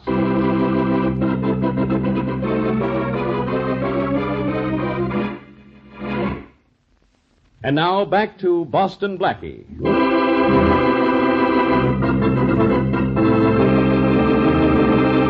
On his way to the country village of Little Bend to get the criminal records of Butch Heathers on trial for murder, Boston Blackie gives a lift to a girl who says she is Florence Newton. Later, it turns out Florence Newton has been dead for over 3 years. Blackie is star witness in the trial against Butch Heathers because he saw Butch commit the crime. But the defense attorney wins an acquittal for Butch on the grounds that a man who sees a ghost can see a lot of things that don't exist. As we return to our story, it is the day following the trial, and Mary Wesley is with Blackie in his apartment. Blackie, I'm sorry I teased you about Florence Newton. Can't you do something to find her again? I've tried that, Mary. I drove out to Little Bend again last night and asked everywhere for a girl who might look just like the dead Florence Newton. But no luck. Well, that's because there was no ghost. Now, will you stop trying to convince yourself there was? Mary, did it ever occur to you that I never said the girl was a ghost? The girl was real, flesh and blood, real. It was her father and the sheriff and everyone else who said if I saw Florence Newton, I saw a ghost. Well, you described the girl to Mr. Newton, and he said it was his daughter. He said it answered the description of his daughter, but that it must have been the ghost of his daughter if it was anything. If I could just find her again. Well, I'll help you, but I certainly never thought I'd help you look for another girl. I'll get Faraday in with us. Maybe we could... Oh, speak of the inspector, he rings the doorbell. Chances are that he'd rather wring my neck. Come in. Boston Blackie. Florence Newton. What? Florence, am I glad to see you. Thanks, Blackie, but... Blackie, if this girl's a ghost, I'm not a ghost, Miss... Oh, excuse me, Miss Newton, Miss Wesley. Hello. So you are real, aren't you? Real pretty, too. Miss Wesley, I came here to explain all about what happened. It's about time somebody explained something. To begin with, my name isn't Florence Newton. I'm Vivian Peters, and I was paid $1,000 to play that trick on you. Who paid you? Butch Heathers? Yes. He was out on bail, but I didn't know that. Or him. He said it was just a gag. Mm-hmm. When I read in the papers this morning that he was acquitted because you said you saw a ghost, well, I realized why I'd been asked to pose as Florence Newton. That's the best thing you've realized all day, Miss Peters. But you're going to be one of his worst enemies for telling me this, you know. Why? What have I done? You've proved my testimony against Butch was correct. Well, so what, Blackie? Heathers was tried and acquitted for killing Ellie Spry, and he can't be tried again for the same crime. No, he can't, Mary, but maybe there's some other way to get at him. I'm going down to see Faraday. Miss Peters, did anyone see you come to my apartment? No, Blackie. Good. You and Mary stay here till I get back. Everything's going to be all right, unless I'm all wrong.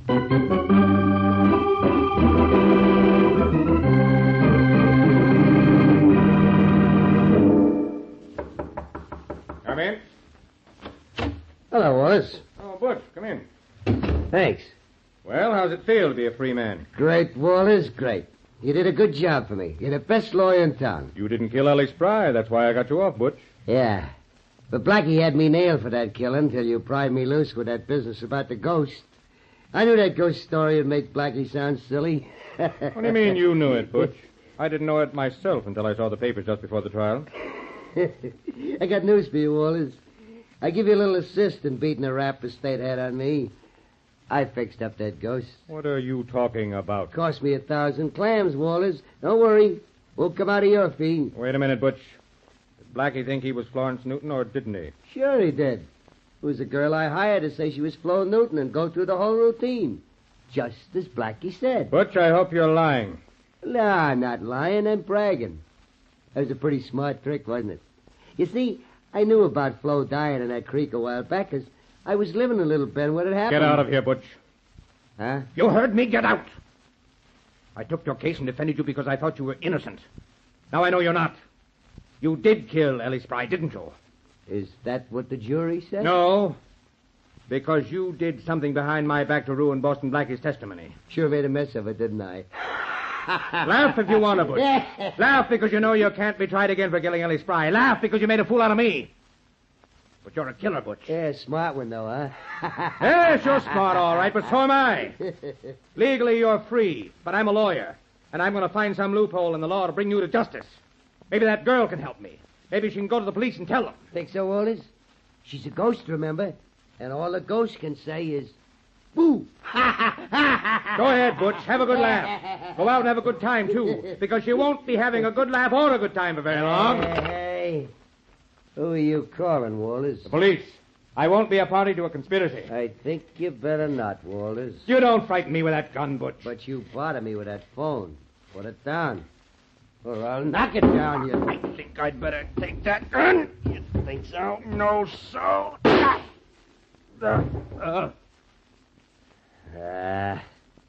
Now I gotta go get another lawyer.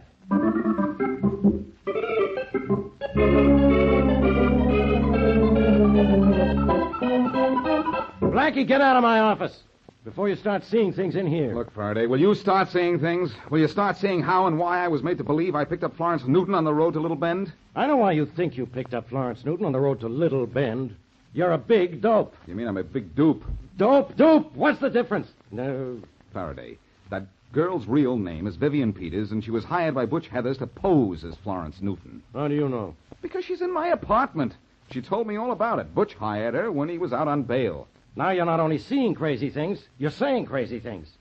How would Butch know about the death of Florence Newton so he could rig up such a stunt? Butch lived in Little Bend.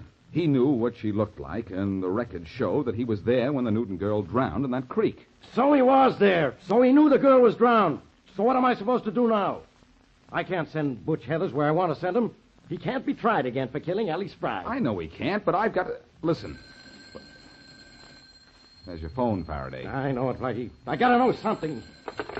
Faraday speaking. Inspector Faraday, this is Madeline Wells, Harold Walters' secretary. Yes, Miss Wells. Inspector, Mr. Walters has been killed. What? He's in his office, dead. He's been shot. Wait a minute. Blackie, Butch Heather's lawyer has been killed. I know. I heard her say it. Stay where you are, Miss Wells. Yes. Don't touch anything. We'll be right up. All right, Inspector. Well, Blackie, what do you think of that? It's not what I think, Faraday. It's what I know. Butch Heathers has made another mistake. Only this time we're going to make it his last. Oh, no, Blackie. You bungled things the last time I had Butch. Go have yourself some fun in a graveyard. Meet some new ghosts, maybe. You're out of this murder. I'm out? Oh, no. You're out? Oh, yes. From here on, I'm handling Butch Heathers all by myself. You mean mishandling Butch, don't you? I'm going to surprise you, Blackie. I've got an idea. In fact, I've got two ideas. You'd better get an idea how you can pin the murder of Harold Walters on Butch before you do anything else. We're just guessing he's our man. He's not our man. He's my man. And I know how I could pin this on him, providing I get no interference from you. I'm going to have you kept here in this office for an hour, so I can have my way, and you can't get in it.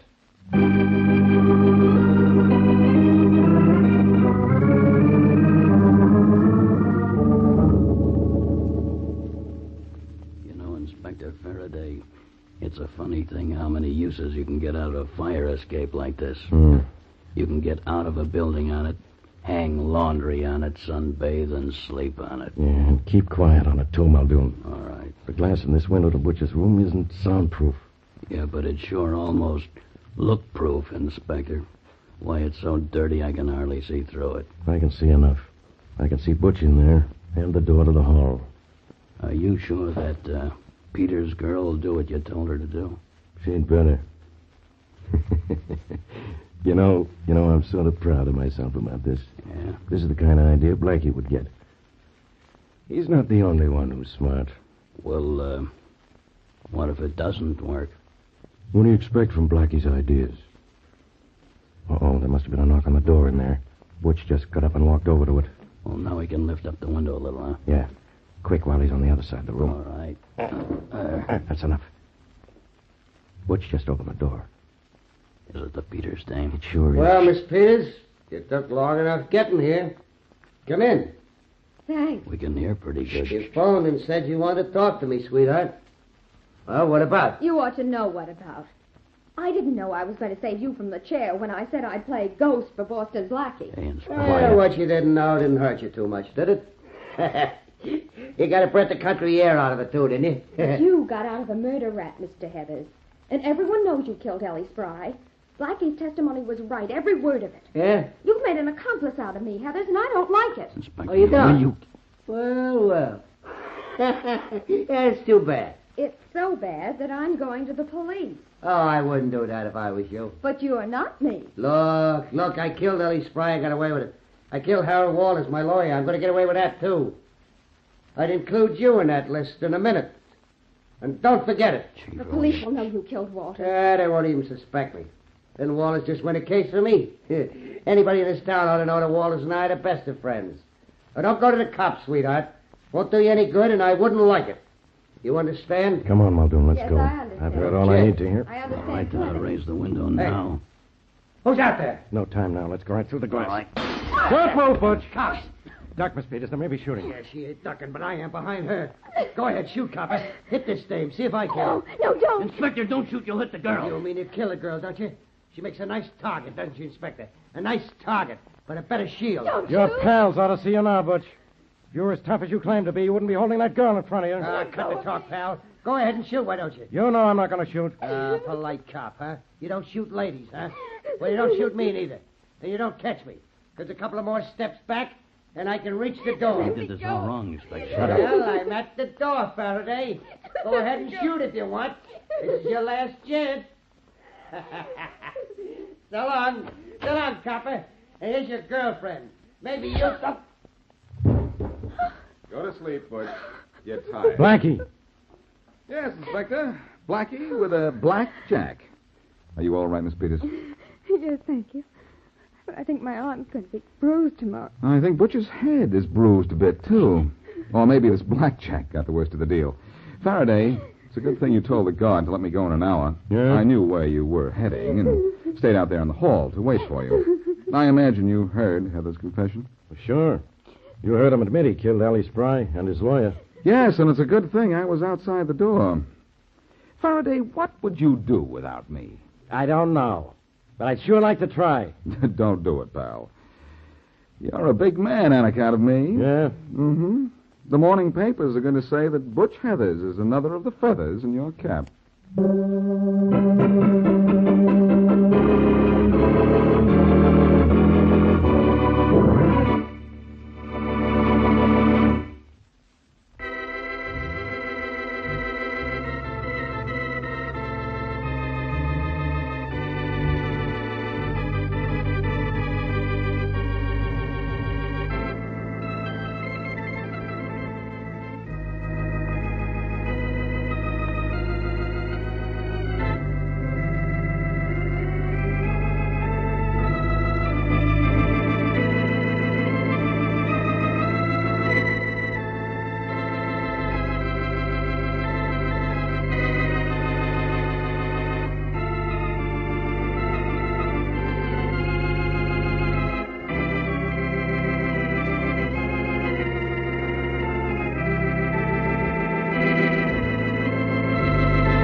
Personal notice, danger's my stock and trade.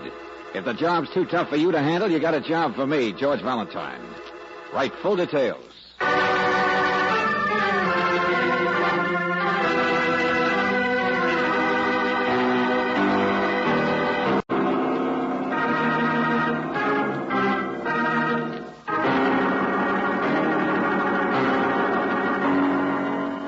Standard of California, on behalf of independent Chevron gas stations and standard stations throughout the West, invites you to Let George Do It.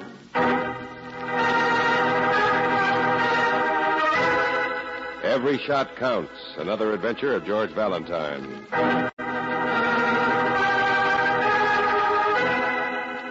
Mr. Valentine, sir.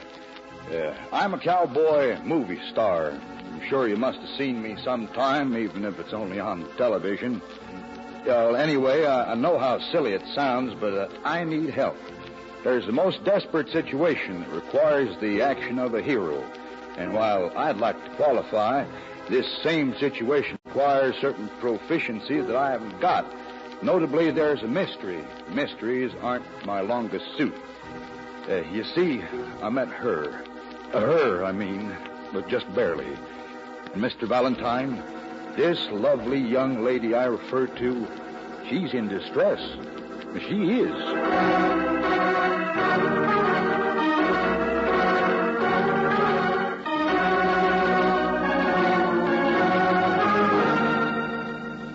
But, Mr. Disbrow, in your letter you didn't tell us. Daphne. That's who she is. Oh. Daphne. Daphne, huh? Yeah.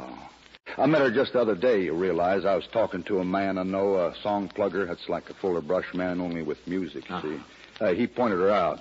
You know the type, Miss Brooks, a little school teacher type that's always having westerns, you know, big, bashful blue eyes and hair like honey and a heart just as big as all out of doors, you With know. a head to match. I know. Who cares if she's smart? I don't.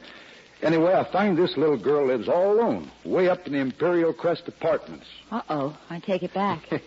Daphne does all right, doesn't she? She has money, but she's nervous, if you know what I mean. So nervous she'll hardly talk. And afraid? I think somebody's watching her up there. Well, I'm not surprised. A big bad wolf, maybe. Me? No, this is different. No. It is. She didn't even want to meet me, and most women do. Oh, now look, cowboy. Yeah, and today when I tried to talk to her on the street, even after I'd been properly introduced, she just walked away. So am I. Now, wait a minute, Mr. Valentine. Now, she wanted to talk, and she would have, if the man she walked away with hadn't been carrying a gun. Oh. So maybe it is a case, huh? What man? Big. Bigger than both of us. Black hair and sour face. Her husband, maybe. No, she told me she wasn't married. I don't know who he is, but she's afraid of him, all right. Uh-huh. And what do you want me to do, scare him away? Now, figure it out, Mr. Valentine. Meet her. Protect her before something worse happens. And then let me know before it does. No, I see. That's it. I do the dirty work, hand you the answers, and then you step in to scare away the rustlers. And win the girl, of course. Well, that's right, honey. And having keep my public name intact, my fans and all, you know, I'm a beautiful patsy. Okay, partner. But don't think you got a corner on the market.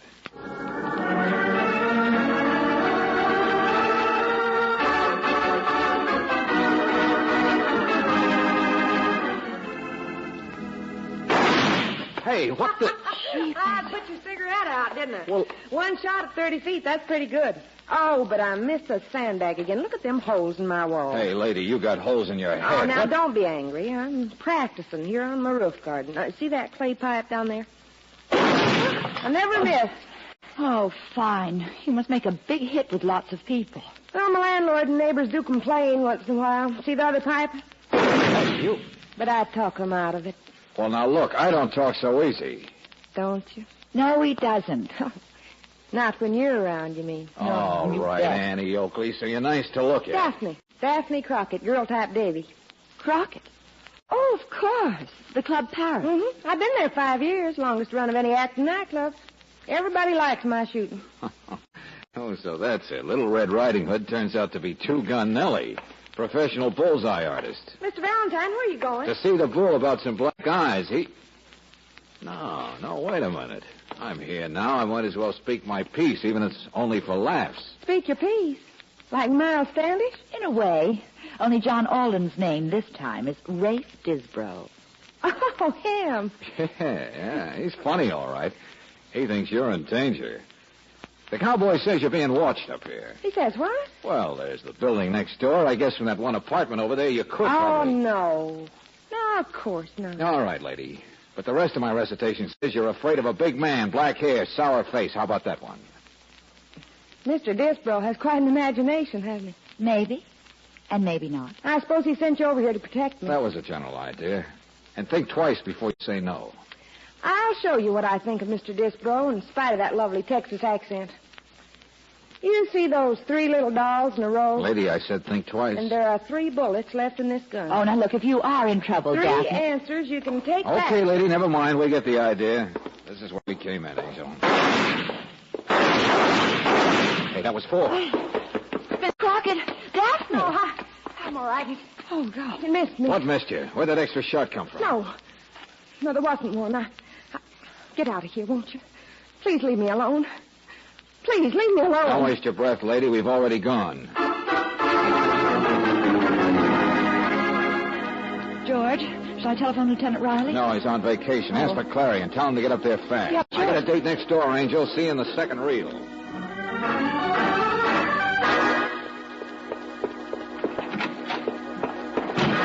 There's a card outside this apartment. Says R.C. For you, him? I don't know. For you? Now, look, Bright Eyes, I want some... to look? A guy comes busting in, upsets my equilibrium. I'm teaching myself canasta. Now go away. All right, don't mind me. I won't tell if you cheat. Your manners get worse.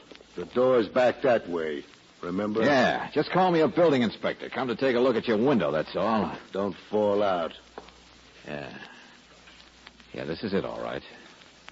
The only apartment from which you can see the roof garden. You don't say. The only apartment from which you could take a pot shot at a woman across the way there.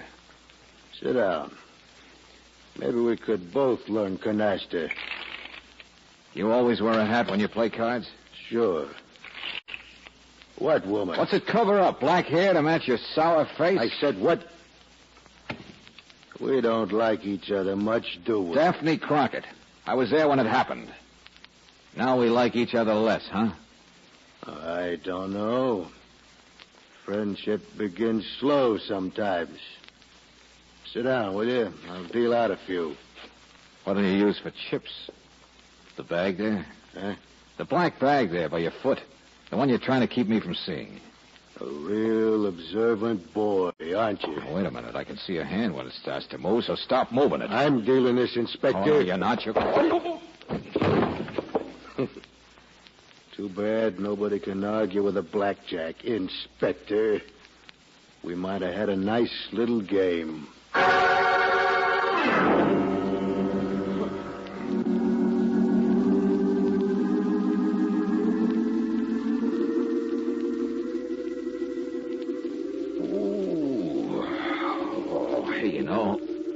You know what?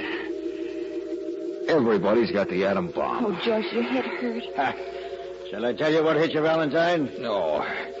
But don't tell me that's Lieutenant Clary's voice, not at last. At last. Valentine, if you'd wait for the police once in a while, or better yet, if you wouldn't get mixed up in cases like this. All right. You sound just like Riley. My headache's bad enough. His name was Curly. Curly Blackson, the strong boy, wanted for ducking out of prison back east. And what was he in for? He was serving time for shakedowns. He was a blackmail artist. Blackmail? Hey, is there a little black bag still around here anyway? Never mind, of course. No, there isn't, George. And this Curly may have been the man Rafe saw once with Daphne, but I don't think he took the shot at her across the way. He didn't talk like he did. Not to mention the small fact he had a gun, but it was still loaded and hadn't been fired for some time. Say, you know an awful lot, don't you, Lieutenant? Come on, wake up. Open your baby blue eyes wide. Huh? Oh, I get it. Curly's dead, huh? Mm-hmm. I know I didn't do it. No. You just slept through it, that's all. First you get mixed up in it, but then when you might be useful, you take a rain check while Curly takes a bullet. Bullet? One shot, clean as a whistle, right through the heart, from a short distance. Yeah. And he was armed. Somebody outdrew him or surprised him. And a marksman, too, huh? Or a markswoman. Yeah, where is she? Where is she? Where do you think she is? Gone, of course. And why we look for her? There was all the time in the world for this to happen. All the time. Listen, take it easy. Hey, somebody's coming. And remember, Lieutenant, the girl didn't shoot it herself out there on the roof. And if Curly had... Shh, wait a minute. Keys. Sure, it's the guy who lives here, R.C. Do you want to bet?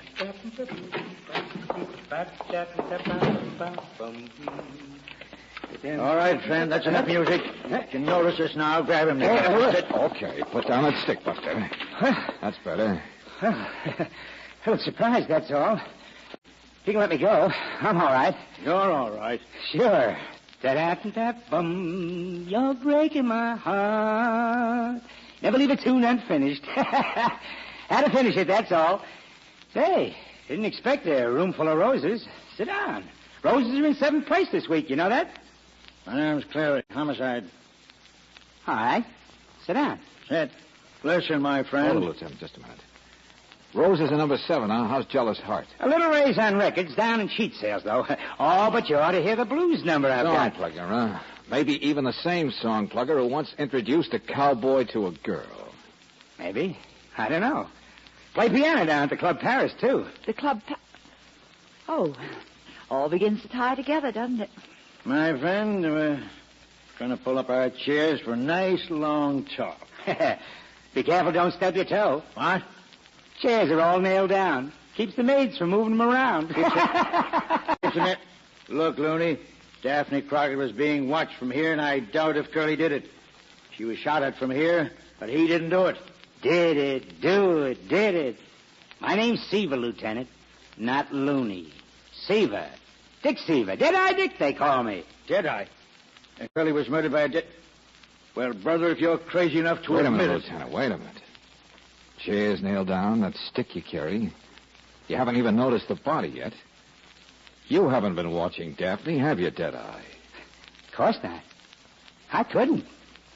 I'm blind. Dee-da-dum. Ba-dee-bum-bum-ba-dum. Ba-da-da-da-da-bum.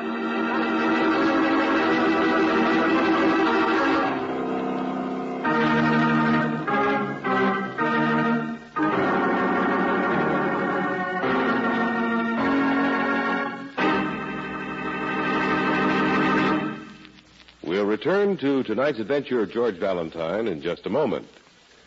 How good are you at predicting the weather? Standard of California knows what the weather's going to be like in your area months in advance. They use this knowledge to blend Chevron Supreme gasoline according to the varying climatic conditions in your region throughout the year. Further, Chevron Supreme is climate-tailored according to each different altitude and temperature zone in the West. That's why you can depend on it to get the best out of your car every month in the year, wherever you drive in the 7 western states from Canada to Mexico. Try a tank full of premium quality Chevron Supreme tomorrow.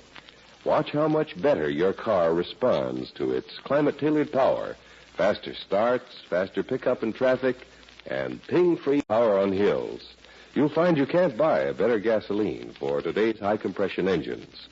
Ask for Chevron Supreme at standard stations and at independent Chevron gas stations where they say and mean, we take better care of your car.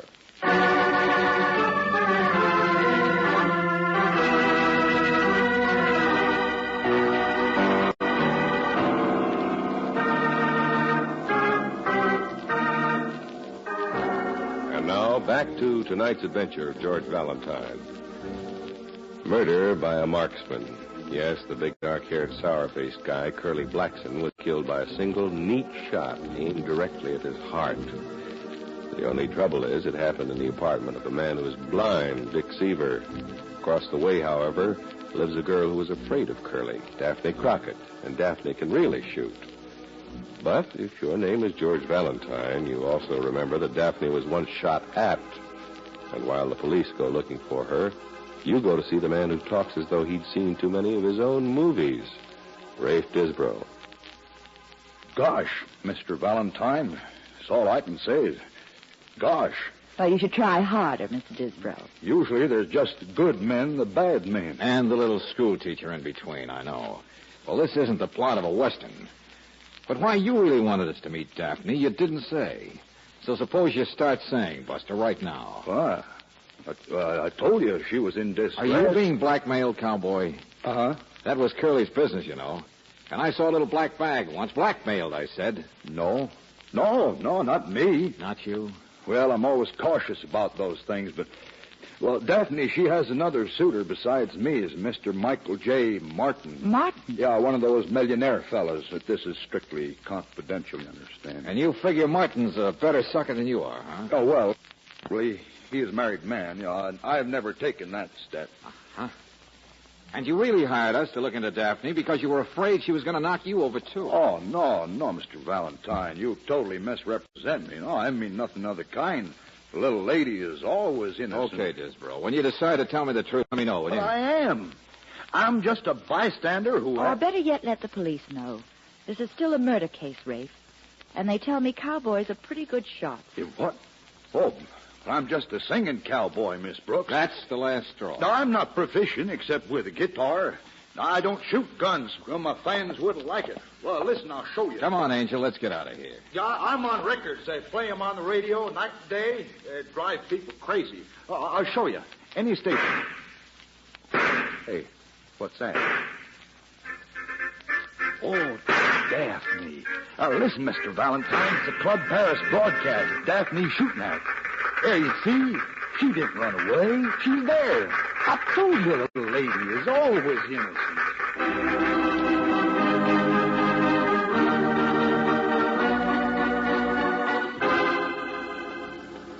Here we are, George. Dressing room number 4, 3, 2. Sure. She's number 1 with a star on the door.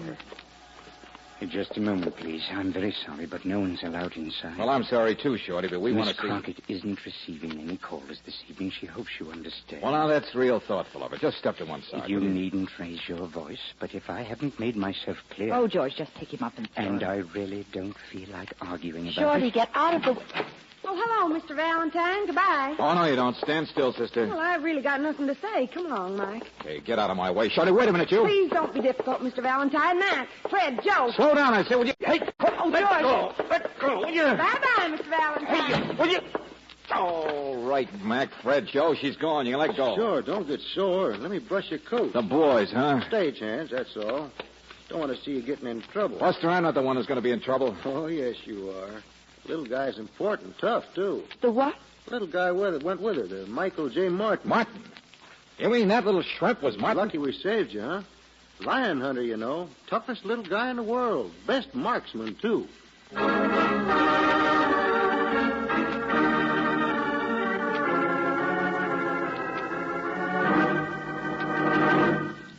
No, Miss Crockett isn't here. Of course she's not here. Don't expect her to show up.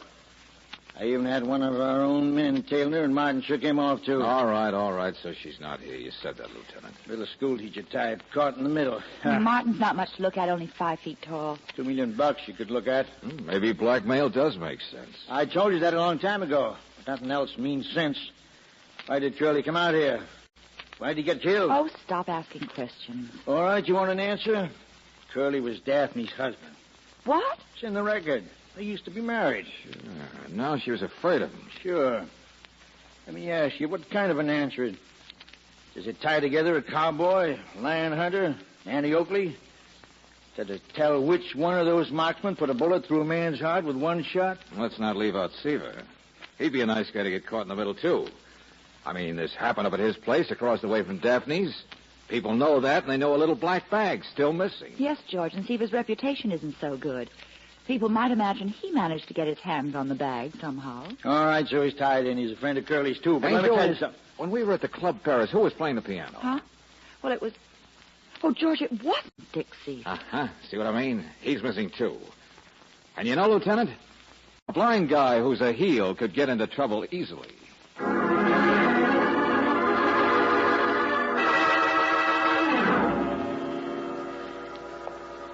his heart's beating. Now he's just unconscious, I think. Come on, Seaver. Come on. Snap out of it now. His door's still open. Somebody must have slugged him when he was running out before he could get away. Oh, Daddy beat me. My head. Oh, he's okay. Take a look inside. That's what I'm doing. It's quite a mess. It's been ransacked. All the drawers, only thing still in place are the furniture. Michael J. Martin. Dead. Would you look at that? Another one-shot victim. Sharpshooting. Even about the same distance. Yeah. Got Martin a little higher up, though. Hmm? Yeah, look here. Hit him right in the neck. So what? He's as dead as Curly, isn't he? Oh, yeah. I'm just... What is it, George? The window. Lights just went on there, opposite. What? Yeah, so they did. The roof garden. Little Nell has finally come back home, huh? And, Lieutenant, if you work a process of elimination... Come on, let's get over there. I'll stay here. But Go on. I'll take care of Seaver here. Now, I'll take you 5 minutes to make it from building to building anyway. All right, we'll keep our eyes open, but you watch from here. Don't worry. I've been wrong before. I'm not going to be wrong this time. Get going. Oh, Daddy, what a head. What's happening? What's happening, Mr. Valentine? Here. Grant, I'll give you a hand. Thanks. That's my chair for the poker table. Okay, careful now. There she is. Whew. Sit down yourself, Valentine. It's good for the rocks in your head. From the chair opposite me, the wing chair there, you can see out the window. Yeah, thanks. Already there, aren't you? Tell by your voice. What you doing now? Nothing. Taking off a coat.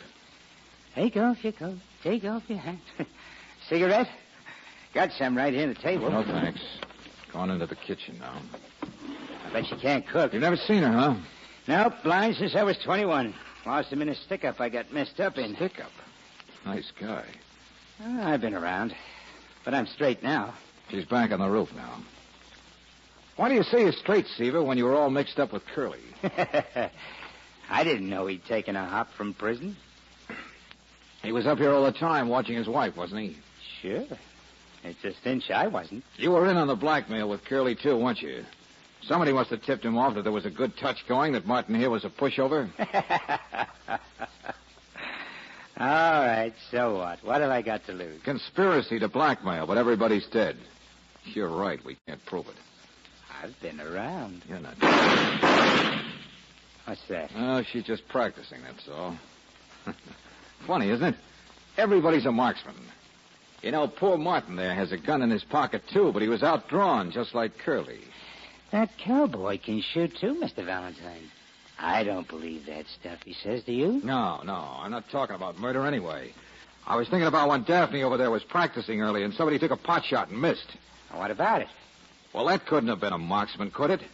So it must have been somebody who just stuck a gun out the window and shot to attract attention. You've been around, too, haven't you? You knew somebody'd come running over like I did and find Curly and lock him up. He was a fugitive. Good way to get rid of a partner, huh, Seaver? Well, she's going to work on the clay pigeons now. Good shot. Never mind her. Then what happened? Well, it didn't work, obviously.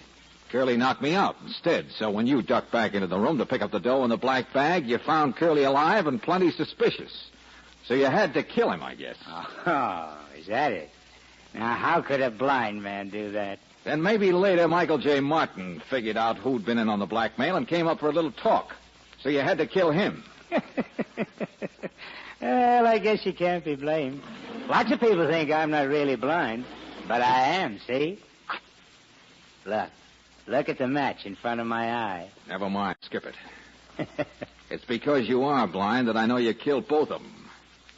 Who else but a blind man would shoot two men at the same height? A big man in the heart and a 5-footer like Martin in the neck. What are you talking about? It killed him, didn't it? Like a marksman would? No. Just by luck. Oh, you wanted it to look like sharpshooting, using only one bullet. But, of course, you didn't know how short he was. How could you? And who else but a blind man could have outdrawn those two guys? A blind man they never even think of defending themselves against. Oh, look. Somebody knocked me out and ransacked my place. Sure, you put on a good act, Seaver. You had to, because we almost got here in time to catch you moving his body. You're crazy, Mr. Valentine. I'm blind. I don't even know where people are. You can tell by the sound of a voice, can't you? What? But not close enough to... Tell what chair they're sitting in? The chair that's always in the same place because it's nailed down? Well, come on now. Tell me the rest, Buster. What happens? Have you got a gun rest built someplace under the table, maybe? With a gun where you can reach it when you reach for cigarettes? Is that how it works? Yeah. You'd like to know how it works, wouldn't you? You'd like to know which chair. Well, I'm not going to tell you. I'll show you. It's the chair you're sitting in.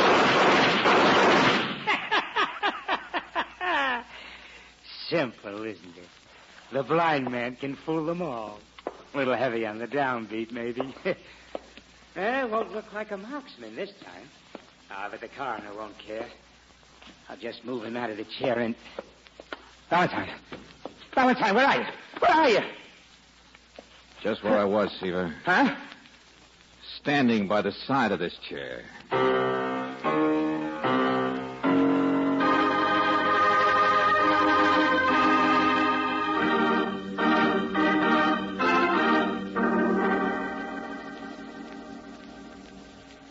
Oh, thank you, Mr. Valentine. I can't tell you how grateful I am for apprehending that barman. Yeah. He was a little twisted, I guess. George, we've got to be going. Oh, no, wait a minute. I asked you out here to explain about her. Oh, boy, she's really nice. She was afraid of her husband, she was, afraid of what he might be up to. And she wasn't really mixed up much with that rich man, Mr. Martin. Oh, we know, Rafe. You told us. She's a school teacher type. I hope you'll be very happy. Oh, I'm sure we will, Mr. Valentine. Well, this is the last reel, Angel. So look out for the cactus while we mount up and ride off into the sunset, leaving the little ranch house behind. Huh? Well, George, at this point, doesn't the hero usually kiss the girl? Oh, no, ma'am. Huh? He always kisses the horse. Oh.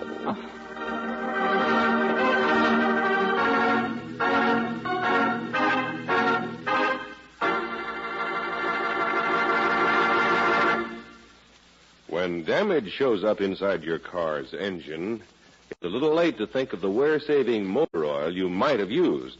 So let me remind you now, it's a fact. RPM motor oil stops 80% of engine wear. That's the wear that happens after you turn off your car's ignition. Acid-laden moisture promptly moves in on cylinder walls, results in corrosion and rust. But it never happens when you rely on RPM motor oil. For this premium quality oil is specially compounded to keep a moisture-proof film on vital parts at all times. Even though your car stands idle for days or weeks, corrosion and rust can't harm it when RPM is in the engine. Better get it tomorrow for the car you love. Remember, RPM motor oil is first choice in the West because it stops 80% of engine wear. Ask for RPM at independent Chevron gas stations and at standard stations where they say and mean we take better care of your car.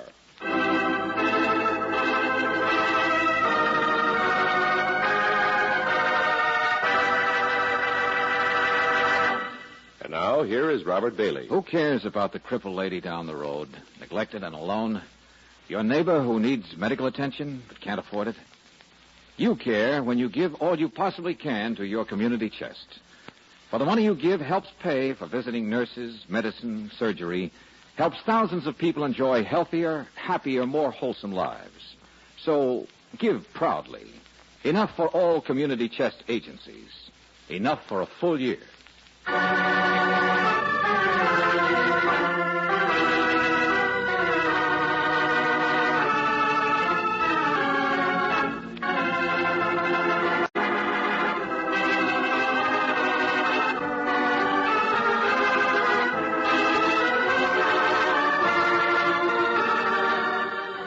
Tonight's adventure of George Valentine has been brought to you by Standard of California on behalf of independent Chevron gas stations and standard stations throughout the West.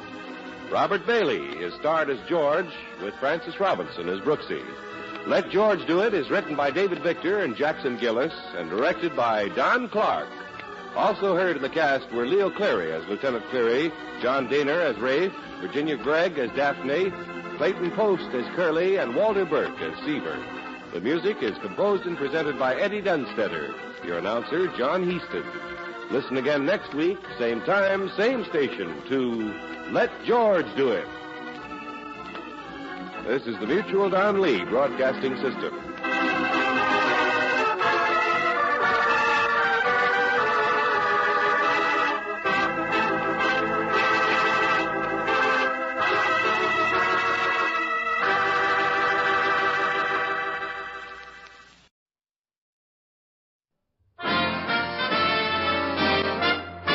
listen while the makers of Rexall drug products and 10,000 independent Rexall family druggists bring you Dick Powell as Richard Diamond, private detective.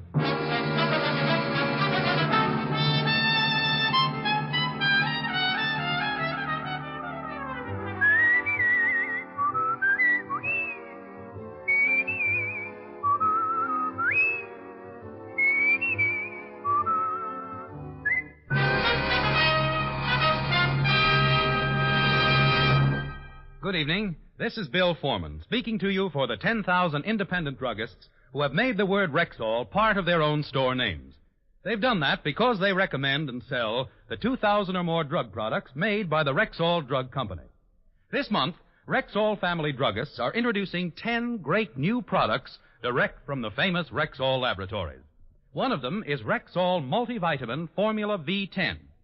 Here's a really pleasant-tasting, really easy-to-take liquid that supplies twice the minimum daily requirement of vitamin B1, 5 times the requirement for iron, plus the minimum daily requirement of vitamins A, D, and B2, plus red crystalline vitamin B12. Rexall Formula V10 aids in the formation of hemoglobin, stimulates appetite, and is especially good for convalescents. Remember and ask for it by this name, Rexall Formula V10, at Rexall drugstores everywhere. Good health to all from Rexall. Now, your Rexall family druggist brings you a transcribed half hour with Richard Diamond, private detective, starring Dick Powell.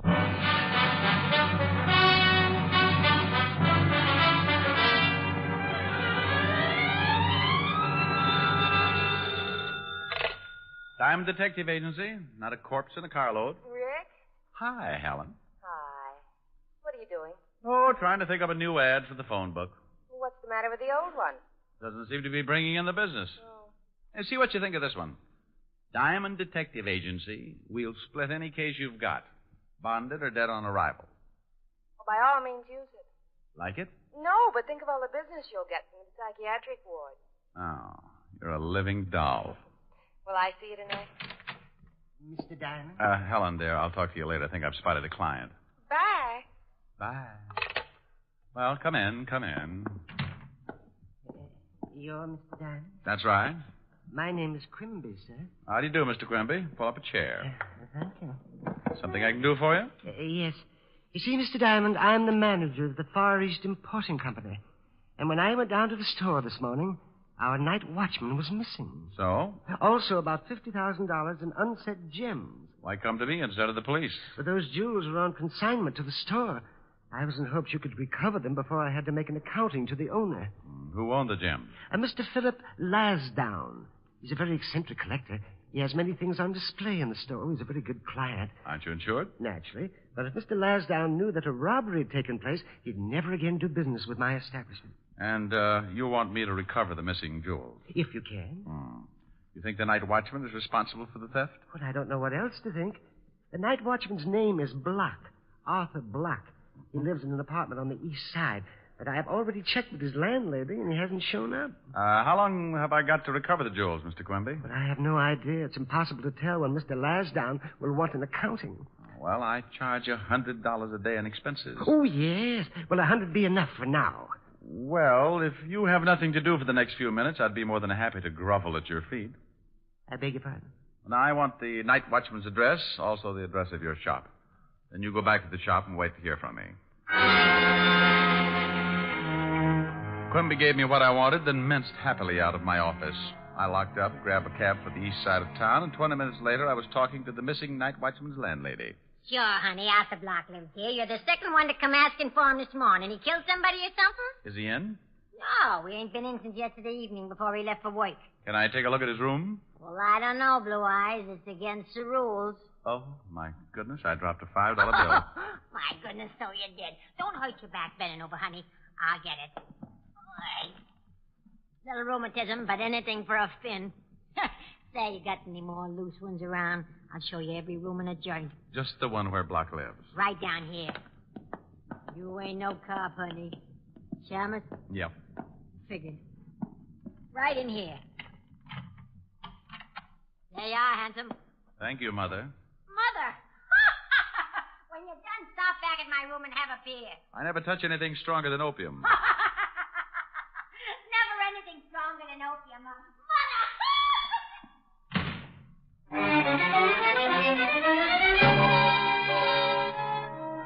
The night watchman's room was a shabby affair, about 15 by 20, and I went over it inch by inch, cockroach by cockroach. Apparently, Block hadn't taken anything with him. The drawers in the broken-down dresser were filled with an assortment of socks and underwear. In the closet, I found the rest of his clothes and an old empty suitcase. Yes, if Arthur Block had skipped, he was figuring on buying a wardrobe someplace else. I left, keeping on my tiptoes as I passed the landlady's door. Then I headed for the address of Mr. Quimby's antique shop. Hey, Mr. Diamond, did you find out anything about the night watch? Well, his landlady's a lush and likes blue eyes. Oh, my goodness. What's the matter? Mr. Lansdowne. Good afternoon, Mr. Lansdowne. I do hope you... Enough of your vulgarism, sir. It's a perfectly wretched afternoon, as you very well know. Yes, it is. Pardon me. Mr. Diamond, Mr. Lansdowne. Philip J. Lansdowne. How do you do, sir? How do you do? Quimby, I've come from my Buddha. You've come to your... You've had it quite long enough. Where is it? Mr. Lansdowne, I have someone who's interested I've decided not to sell it. Now, come. Where is it? It's over there, in the corner, Mr. Lansdowne. In the corner? Yes. I see. It's not enough that I suffer the torment of lending my exquisite stature to a firm that employs a Philistine as manager. No.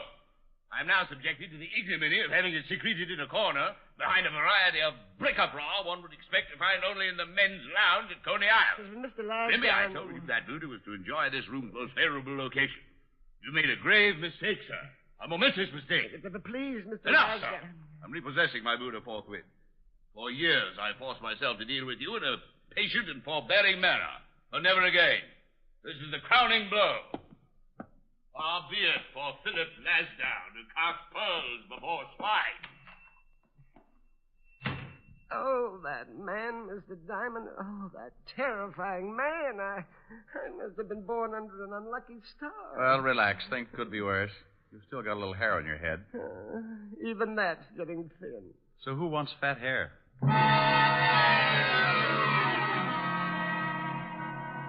I left Quimby wringing the cold sweat out of his hands and took a cab over to the 5th Precinct Police Headquarters. When I walked in, the clock above Lieutenant Levinson's desk said 12 noon, and Lieutenant Levinson said... Oh, no. Well, what's the matter, Fatty? I remind you of your lost youth? No, lost cause. Well, you might as well face it, Walter. You hate me because I have an athletic waistline. Ha, ha, ha. Eureka. At last, a 3-syllable word. I knew you could do it, Otis. I'm going to let you do me a favor. Yeah? Mm-hmm. I want you to check with the morgue and all hospitals and jails for an Arthur Block, lately employed as the night watchman of the Far East Importing Company. Oh. Well, I'll check, but not because you told me to. Then why? Because I'm stupid. I guess I told him. What's all this about, Rick? That's a missing night watchman and $50,000 in jewels, Walt. But you can't stick your nose in it yet. Nobody's dead. I've got a sergeant who could make a liar out of you. What do you know about a guy named Philip J. Lansdowne? Never heard of him. Shove me that phone, will you? Yeah. Thanks. Forget it. Just leave a nickel. Oh, he's a collector of rare art objects and nasty dispositions. Want me to check on this Lansdowne for you? Might be a good idea. Okay. Yes?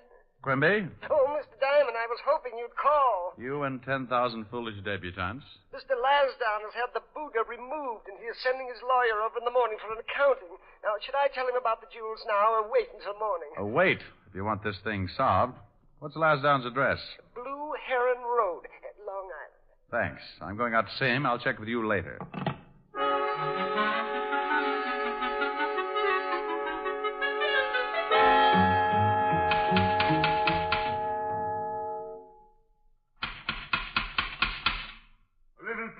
Please. I do not read pick, look, see, quick, or popular mechanics. I refuse to endorse a petition, and as far as a free excursion to the Bahamas with all expenses paid, I couldn't be less interested. Now, if you'd be so kind as to remove your person from my property.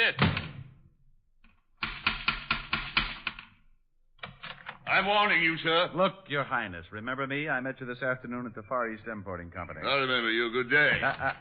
Young man, if you do not remove your foot from my door, I may resort to violence. You will kindly remove your foot? By all means, as soon as you answer a few questions. Who are you, sir? I mean, what's your occupation? I am a private detective. How earthy. Well, what do you want? How many things do you have on consignment in the Far East Importing Company? Oh, good grief. What kind of a question is that? The first of several. I have many things on consignment there. Anything of extreme value? What are you getting at? Just curious. Yes, disgustingly so. Of course, there are many things of extreme value. Approximately $50,000 in rare gems, a dozen priceless antiques. As a matter of fact, that Buddha which you saw this morning, my most priceless possession. Aside from being very old, the eyes are two perfect pigeon blood rubies. Now, is there anything else? I'm sure your foot must be going to sleep. Did you ever know or meet a man named Arthur Block? Never. He was the night watchman at the shop. The night watchman. So our conversation's at an end. I find your reference to my association with the night watchman the lowest form of discourse. Now, good day. Gesundheit to you.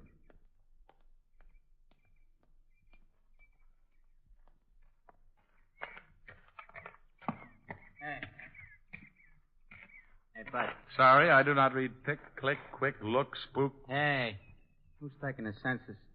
Just want to know if a party named Larsdown lives here. You could hardly call him a party. More like a friendly street fight. Look, friend, I got to pick up some luggage. Does Larsdown live here? Yeah, with a bosom Buddha. Larsdown's the one with the toupee.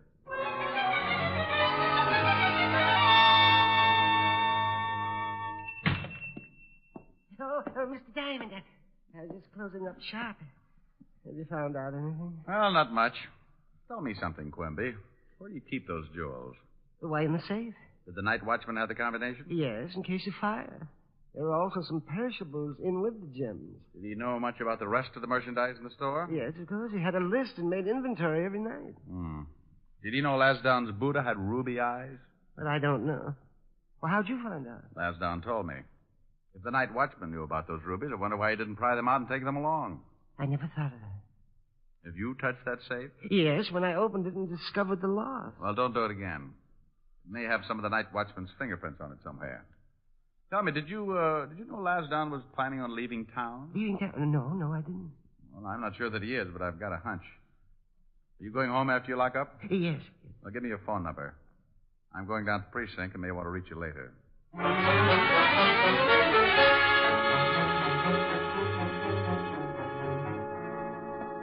Well, hello, Blue Eyes. You still looking for Block? That's right. Has he shown up? No. Hey, honey, you just skipped off without saying goodbye. Had a beer all open for you. Oh, I bet you were so unhappy you poured it down the drain. You sure are the one. I sure am. Look, sweetheart, if a Block shows up, call me at the 5th Precinct Police Station. Name's Diamond. Sure, handsome. Oh, you fracture me. Well, that's an idea.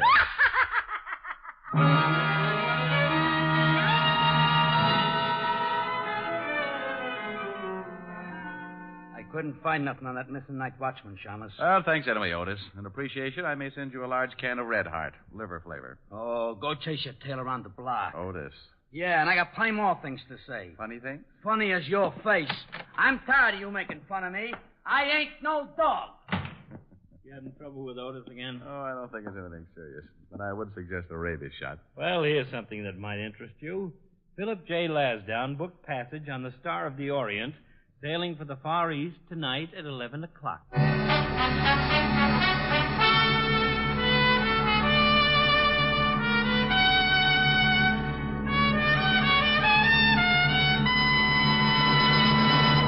Famous beauty expert Ann Delafield says that women are tired of endless jars and bottles that cost so much time and money. She says that more than one cream is just nonsense. But can just one cream do everything for your skin? It certainly can. That is, if it's Ann Delafield's all-purpose deep cream. Here's a cleansing cream, face cream, night cream, eye and throat cream. All creams in one. A special blend of all the fine, rich, natural oils so necessary and good for care of your skin. Sounds wonderful. Does Ann Delafield have makeup, too? Yes, indeed. She's designed a whole new, no-nonsense cosmetic line just for you modern women. There are vitamins for true beauty from within. Fine powder with built-in foundation. Everything you need for looking your loveliest. All this must be pretty expensive. But you're wrong. You'll find that the Ann Delafield Cosmetics give you most for your cosmetic dollar and save you so much time as well. So look for them today at Rexall drugstores everywhere. And And now back to tonight's adventure with Richard Diamond, Private Detective, starring Dick Powell.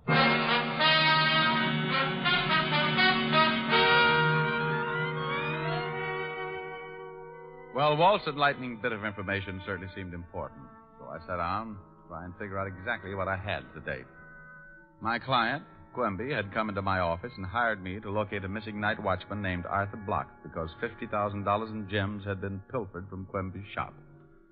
The gems belonged to a particularly disgusting character named Philip J. Lasdown. The missing night watchman, Block, was still missing, and by the looks of his room, he'd skipped without taking anything with him. And by the look of his landlady, I couldn't blame him. Well, I tied it all together, and the conclusion was amazingly simple. I had exactly nothing. Yeah, I got something hot, Lieutenant. 211 on River Street. They fished the guy out of the bay at the end of Pier 16. Identified as one Arthur Block. Hey. That's your missing night watchman, isn't it? That's his name. They bring the body in? Yeah, it's down the morgue now. Get Quimby down there for identification. Here's his phone number. Does Block have any family or anything? I don't know, but you might check with his landlady. She can get you an identification, too. Otis, get this Quimby and the landlady. Take him down to the morgue. We're going up to see Verdier in ballistics. Right.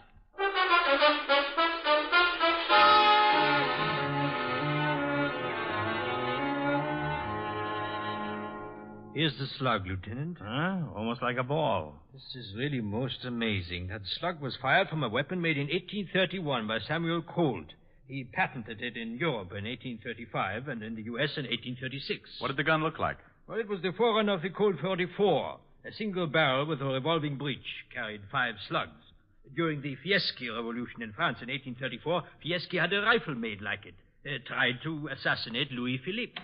Lieutenant. Well, what is it, you mallet-head? Call just came over the hot shot. That guy Philip Lasdown said someone had busted into his house and tried to rob him. He said he chased the guy off, but he was screaming for protection. Come on, Walt. I think we'd better go over there.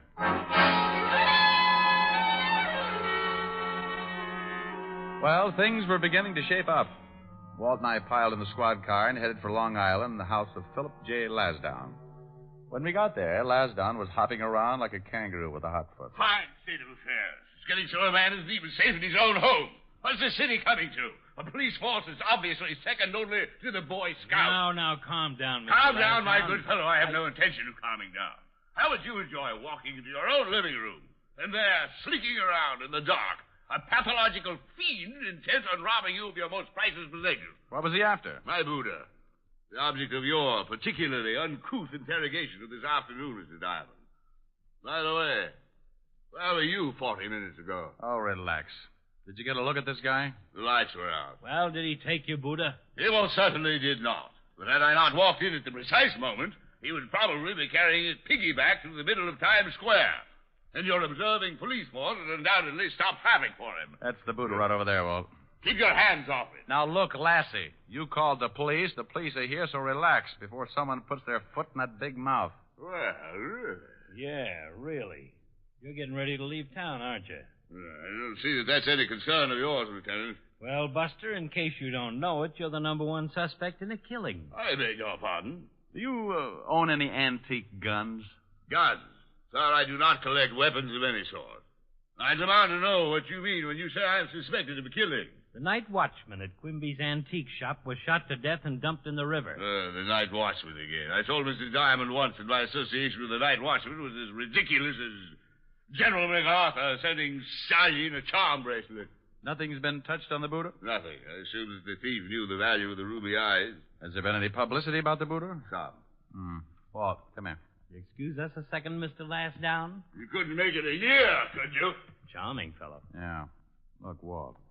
In some way, the night watchman, the missing gems, Lasdown, and his Buddha are all mixed up together. Okay, so what? We haven't even got the murder weapon. Well, if the night watchman did swipe the jewels out of the safe, then someone probably killed him for them. Yeah, that figures. If he was planning on stealing them, wouldn't he be all ready to skip town? Sure. Well, he hadn't packed a thing.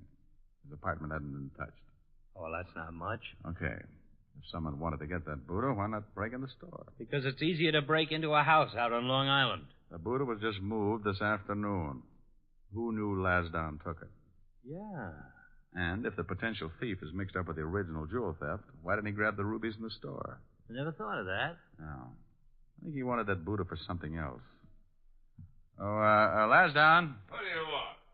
is there anything else about that Buddha besides the eyes? I told you once it's a very rare piece. Yeah, aside from that. Could anyone hide something in it? Hide something? Why, yes, of course. It's hollow. The whole back swings open. Wealthy families used to place their valuable possessions inside the Buddha for protection. Show us. Certainly. There you are. You see, the space inside is quite... Good grief. Don't touch it. Isn't that a gun? Certainly is, and there may be fingerprints on it. Well, I assure you that does not belong to me. Do you know anything about a gun like this? Well, only that it's apparently very old. An antique. 8 to 5, that's the one that killed the night watchman. Give me a handkerchief. Yeah. I'm afraid you'll have to postpone your trip, Mr. Lasdown. Well, I've already purchased my ticket. Have you any idea why the night watchman was killed last night? Not whatsoever. All of those uncut gems you had consigned to Quimby were stolen. What? That's right. Well, why wasn't I notified? Because Mr. Quimby thought I could recover them before you found out. That Shylock, that deceitful little pipsqueak. After all the business I've given him. Come on, Walt. I shall personally take extreme delight in exposing him as a discredit to his profession. Come on. You won't leave town, will you, Lassie, old boy? You have my word, sir. At least not until I've dealt with that traitor personally. But he's a suspect. We can't leave him. Rick! Rick!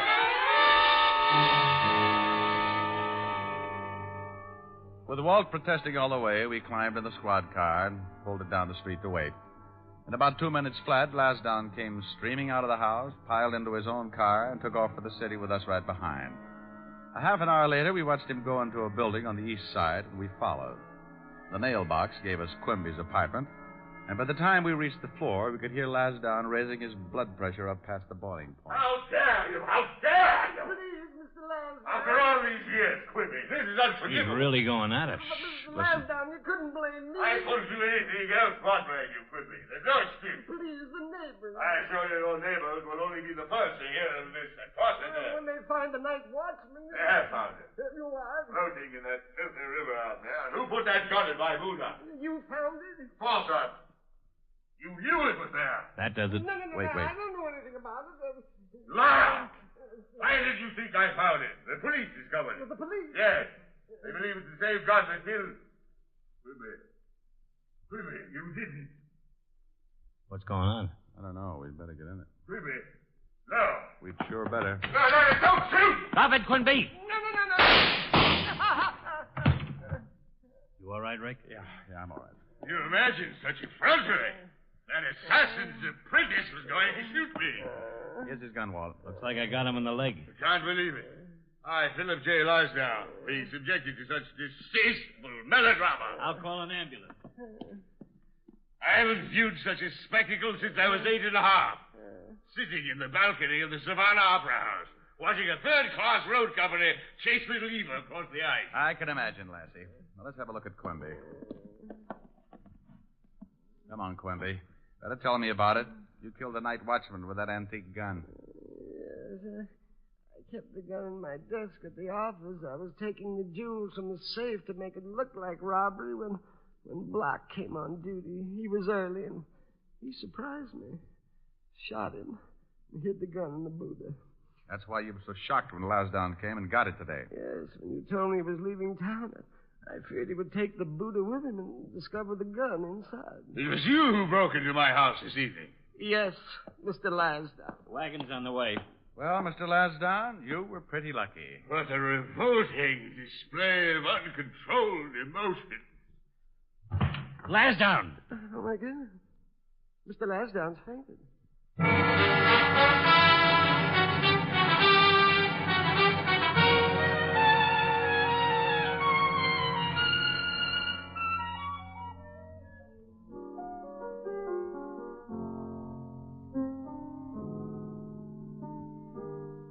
Why were you so late, Rick? Oh, I got mixed up with a screwy one. I was going to leave the station earlier, but Otis got to discussing Freud with a very learned gentleman named Lasdown. Otis was discussing Freud. Mm-hmm. It's true. Couldn't tear himself away. Seems, according to Otis, that this year Freud plays second base for Brooklyn. Then we got around to Kenzie and discovered he was batting 200. Oh, I don't believe it. Neither did I, but Otis explained he'd been in a slump all season. You and your friends. I hate to mention it, but you qualify in that league. Oh, but you love me. I do not. I just breathe hard from an irritated sinus condition. Well, use the condition and sing me a song. Okay.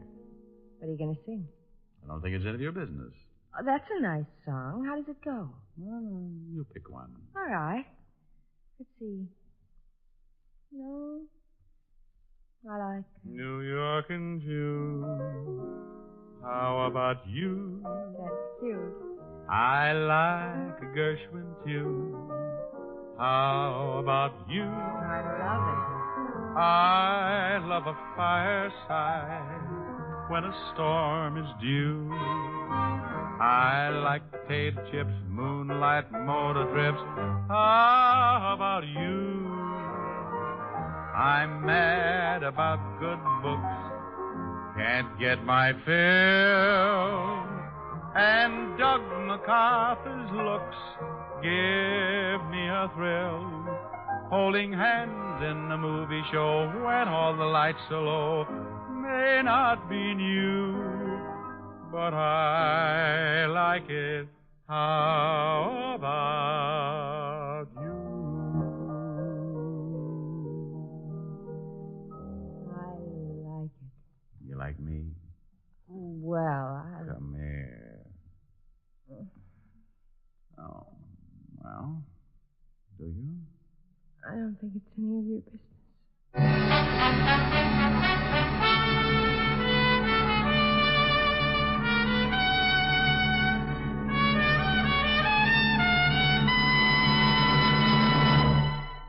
If your summer fun is being spoiled by the misery of athlete's foot, your Rexall family druggist has a great new product for you.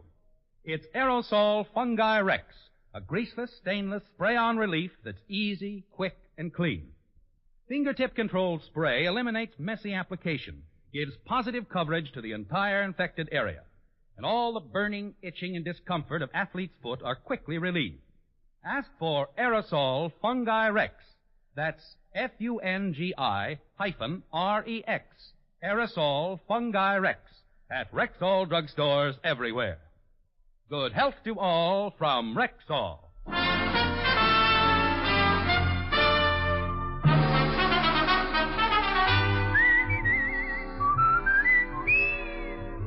Richard Diamond, Private Detective, stars Dick Powell in the title role and was written by Blake Edwards, with music composed and conducted by Frank Worth. Dick Powell directed the RKO production Split Second, which is now in release, and his latest film appearance was in the Metro-Goldwyn-Mayer award-winning The Bad and the Beautiful. Heard in tonight's cast were Virginia Gregg, Howard McNear, Jeanette Nolan, John McIntyre, Arthur Q. Bryan, Wilms Herbert, and Harold Dayenport. Richard Diamond, Private Detective is transcribed in Hollywood by Jaime Del Valle. This is Bill Foreman inviting you to be with us next Sunday at this time when Rexall Drug Products again bring you Dick Powell as Richard Diamond, Private Detective.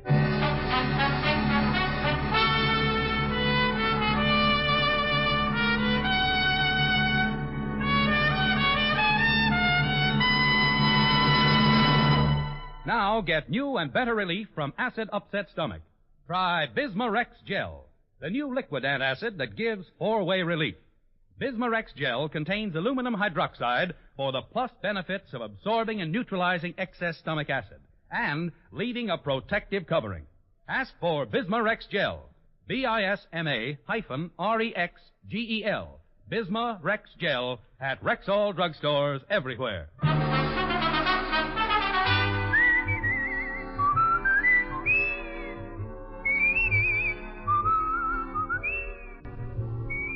This is the CBS Radio Network.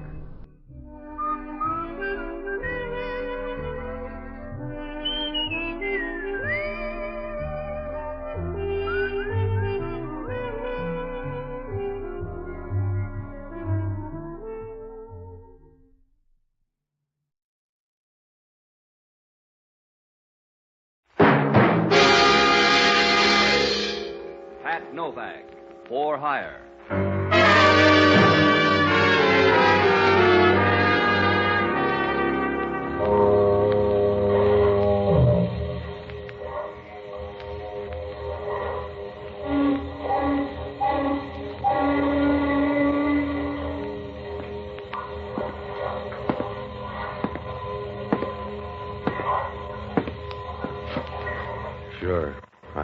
Novak.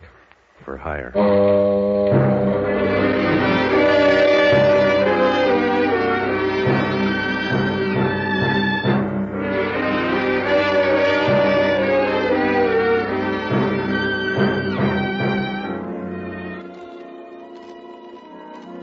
That's what the sign out in front of my office says. Pat Novak for hire. It's an easy way to put it, because if you're going to make a living down on the waterfront in San Francisco, you got to do everything but run for office. I rent boats and kick around a few scruples if the price is right.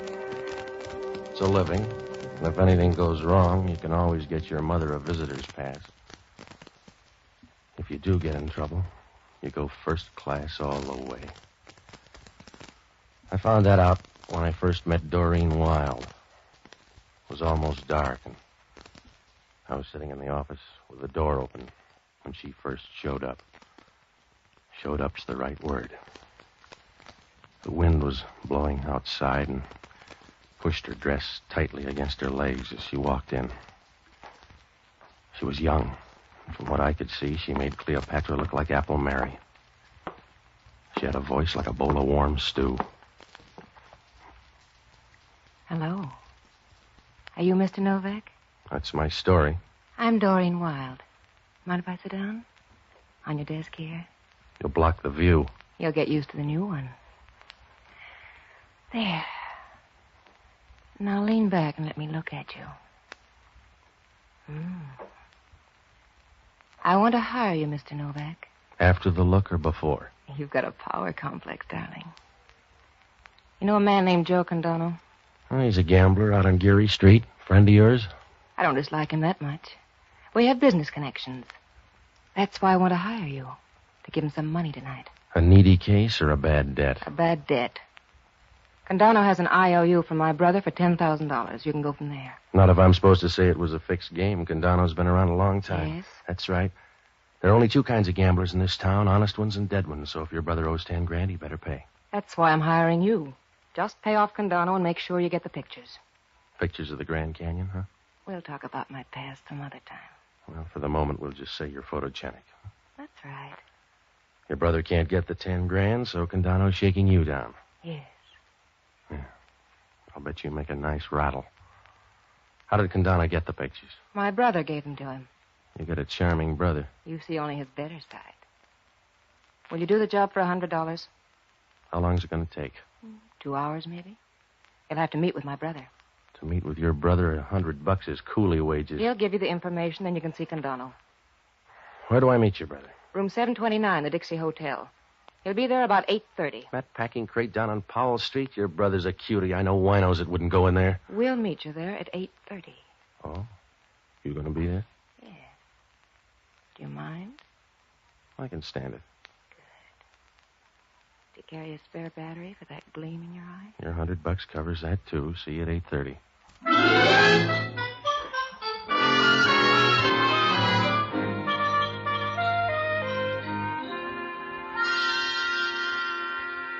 She smiled at me, and I felt like a guy that just found an oil well in the basement. Well, there were a lot of things about the deal I didn't like, but she kind of made you forget. I kept remembering her as she walked out of there with a slow, easy gait. She had knee action that'd make a Nash jealous. Well, I hit the Dixie Hotel about 8:25. It was the kind of a hotel that has a 4 a.m. checkout rule. There were 2 or 3 guys sitting around reading tip sheets, and over in the corner, a couple of well-upholstered gals were talking about recipes, I guess. The desk clerk was the worst of the lot. He looked like a guy that might have been expelled from Alcatraz. Nobody looked up as I walked through. When I got to 729, I knocked. There was no answer, so I opened the door and walked in. There was a bed lamp on and a lot of smoke in the room. Through the smoke, I could pick out the committee. They were crazy about me. Come on in. Looking for someone? Yeah, but she's got a better figure than you. Close the door. No, she's not here. I'll just run along. Close the door, mister. You need the ventilation. I said close the door. Now sit down. Sit down on the bed there. You're a tough host. So I'm broken-hearted.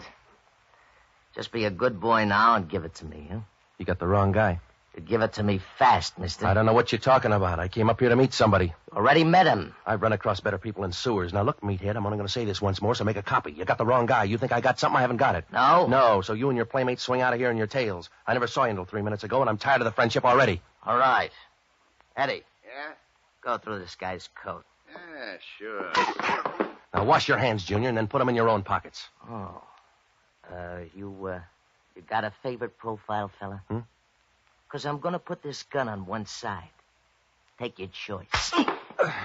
Grab him, hold him up.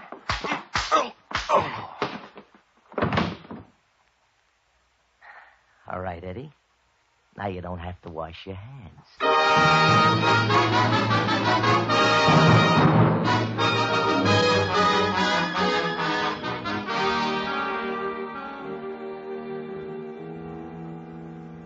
I woke up with a head the size of Rhode Island. I rolled over and tried to get up, but I was about as strong as a moth in a wind tunnel. The room was dark, and I couldn't see very well. It was a stale, musty odor. Could have been a marathon dancer's dressing room. With a little fixing up, the sort of place you wouldn't be found dead in. There was a guy lying next to me who didn't feel that way about it. One look at the guy, and I could see he was dead from the crew cut down.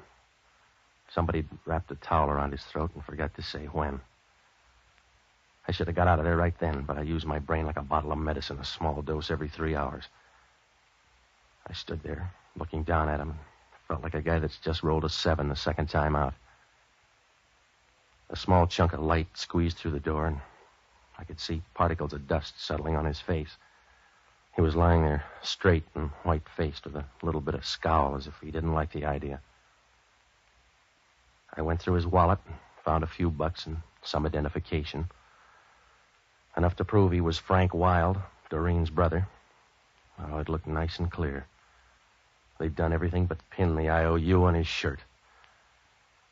Well, I couldn't wait around because when Homicide got there, I was going to be as popular as a can of salmon on Friday. Homicide meant Inspector Hellman, a guy that couldn't even make the Vice Squad. We were as close as a piccolo and a bass trombone. I got to thinking about him and decided to get out of there. It was a good idea 5 minutes ago.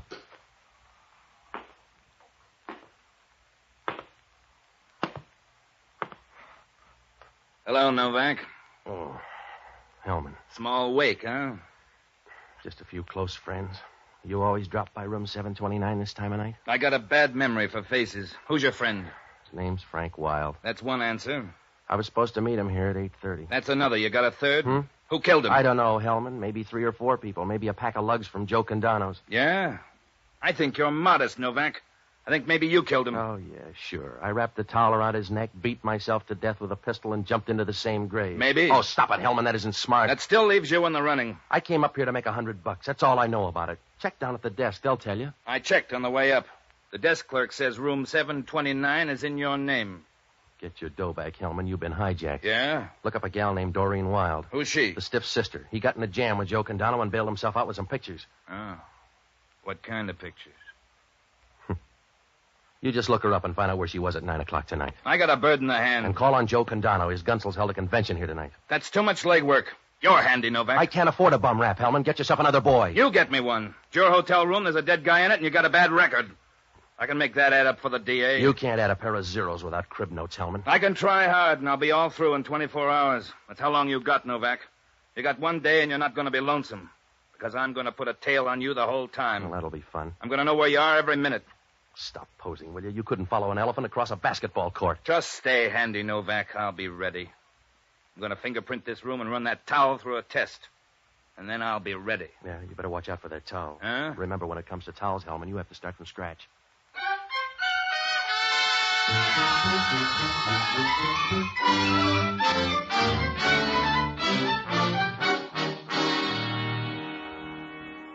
Well, when I left, Hellman was smiling like an Academy Award winner. I didn't blame him, because from my side of the road, things looked rough. From here in, he could play a pat hand and come out all right. There were only 2 other people, Joe Condano and that girl. I was real worried, so I looked up the only honest guy I know, an ex-doctor and a boozer by the name of Jocko Madigan. Well, he was all right for a guy who tries to drink all the whiskey in the world every night, only some night he's going to make it. I finally found him at the Bellevue Hotel, holed up in the hunt room.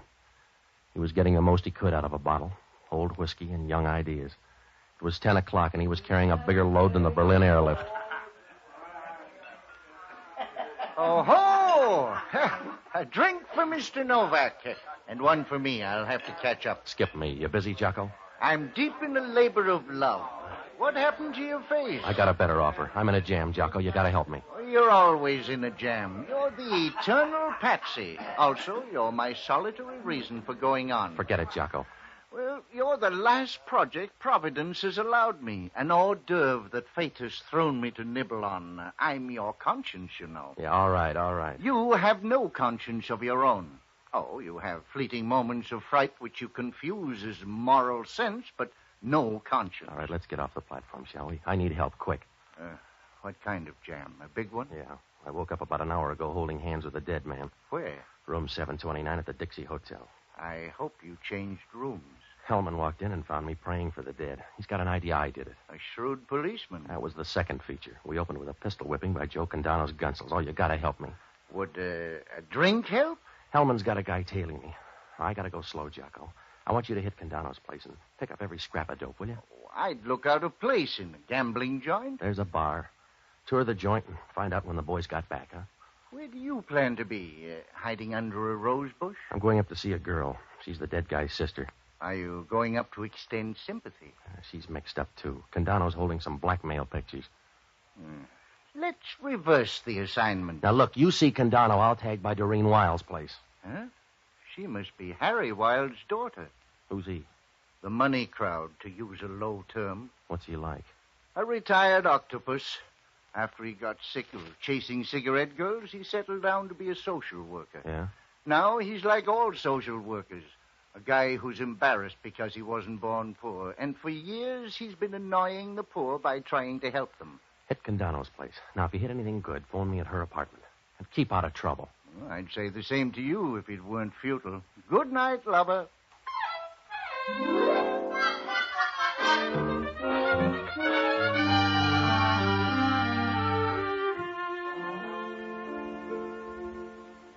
When I walked out, Geary Street was cold and deserted.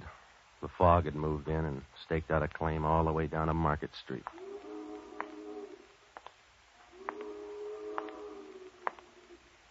There were two Marines across the street arguing, so I didn't hear it at first. When I got out of range, I began to hear the footsteps behind me. I stopped once, and the footsteps broke off. I walked on a few yards, and the footsteps were right behind me. They had a familiar ring, and I was sure it was either Hellman or a water buffalo. When I stopped and waited, Hellman walked up. You're out late, Novak. What happened to that tail? Did he ask for more dough? I put our best man on it. Where you going?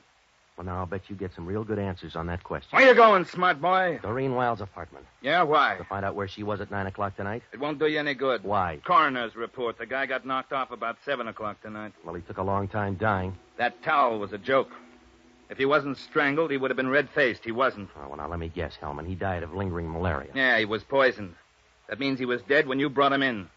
Oh, that changes things, doesn't it? A little. Don't let me keep you, Novak. I'm busy anyway. Yeah? Yeah. Checking your alibi for 7 o'clock.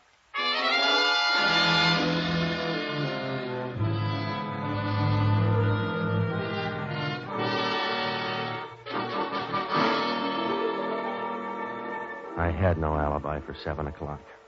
That was right after the girl left my office. Oh, I might be able to dig up a witness, but I wasn't sure. It's like asking a horse if he's going to win the Derby. Well, the questions were piling up, so I dropped by Doreen Wiles' apartment. I began to wonder. It was right next door to Condano's place. When she opened the door, I found out what the right kind of breakfast food will do. She was wearing a slack suit without much slack, and she was swaying slightly in a warm, slow way. Well, if there was any rhythm there, it's the kind you hear 1,000 miles down the Amazon. And when she said hello, you knew it was all chemistry. Hello, Mr. Novak. I missed you at room 729. This'll do just as well. Come in. Yeah. You're wearing your face a different style. Yeah, Condano's boys didn't like it the old way. I like it. I like it very much. Yeah, what happened to you tonight? Frank was supposed to pick me up. He didn't come by. I see. Your brother finally showed up at the hotel. Oh, yes? Yeah. He paid off that IOU. Is that a quaint way of telling me he's dead? I suppose. Oh, don't sob so loud. You'll wake the neighbors. You know by this time that to me Frank was a poor excuse at best. Nothing more. Besides, I knew he was dead. Father's down there now identifying the body. Just for the record, who has those pictures now? Condano, I suppose? His boys piled me tonight looking for something. I got the idea it wasn't my Social Security number. Oh, you've had a busy evening. Yeah, they're going to book me for Frank's murder. Just call me Patsy. You need a drink then, darling. It can wait. Now, look, you're going to save some time if you tell me right now. No, I didn't kill Frank. Though I'd be willing to contribute to a shrine for the man who did. How about Condano? I don't know. In fact, I don't know Mr. Condano. Thirsty yet? Yeah, go ahead. Patsy, I'll give you $5,000 to find out who killed Frank. Hmm? Oh, I'll admit it was a good idea killing him, but I want to see the family name cleared up. Why don't you change names? That's easier. Oh, don't be crude. Will you do it? I may hang, and you can save your $5,000. Here's your drink. The money might help. Should we call it a bargain? Suit yourself. Good. You don't want to stand there balancing that drink. No. That's it. Sit down. You know, you're an interesting guy, Patsy. I like you. Yeah? Yes, don't snowball the statement. Why'd you make it then? It seems safe enough. You sure? You're a little close, Patsy. Are you sure? At this point, I don't care. Come here, baby. Patsy. What's on your mind? Where I can buy a desert island cheap. Looks like you got an offer. Father, he'd forgotten his key. Excuse me. Come on over, Father. I want you to meet Mr. Novak. Mr. Novak? Yeah, they think I killed your son. Hi. He's the one I told you about. Oh, yes. Yes, now I remember.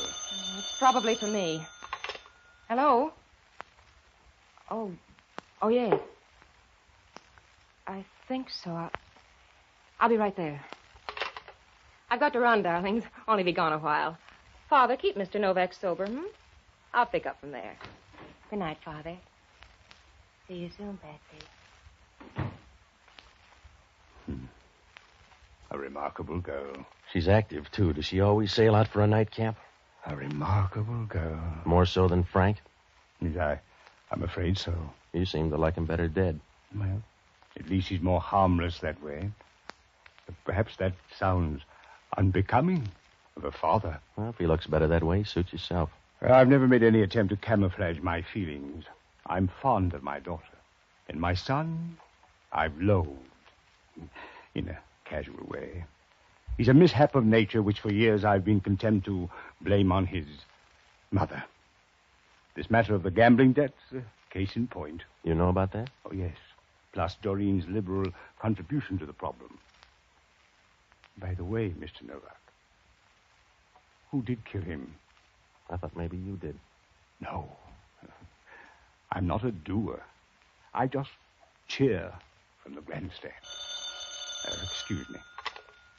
Hello? It's for you, Mr. Novak. Yeah. Hello. Hello, Patsy. I'm down at Condano. I know that. What'd you find out? Never played 2 and 8 on a roulette wheel. All right, drop the clowning. Well, I found out about your friends. Yeah? They came in about 10 o'clock, so that puts them right in line. No, not anymore. The guy got knocked off at 7 o'clock. Oh, impatient, wasn't he? In that case, you better start looking for a tie-up between the girl and Condano. Not a chance. No? She doesn't even know Condano. She makes friends very quickly then because she just walked into his office.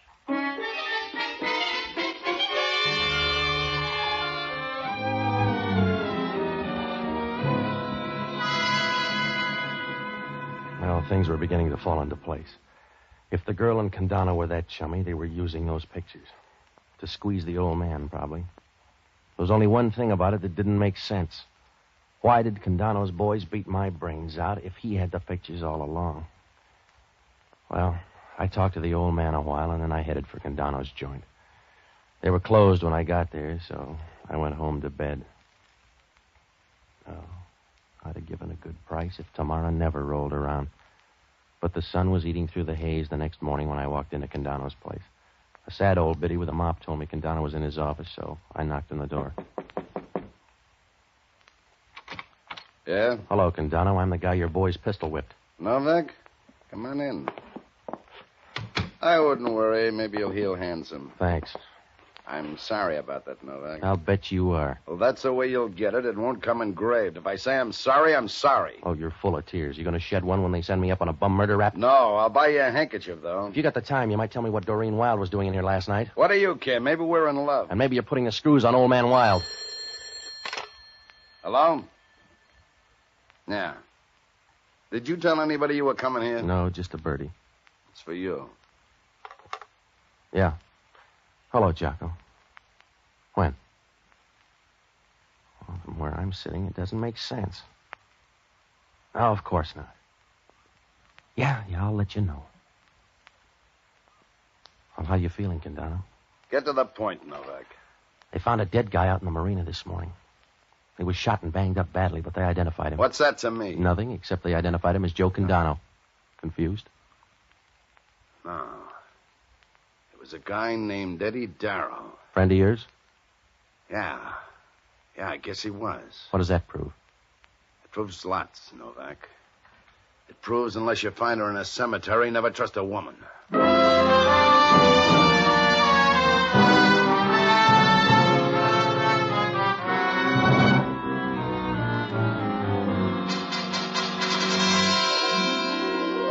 Well, with a good assist from Deep Short, we could make it now. I knew that. Condano was mad about something, and the lid was going to blow. I called Hellman. His lid was gone 10 minutes ago. He had the murder gun, and it belonged to old man Wilde.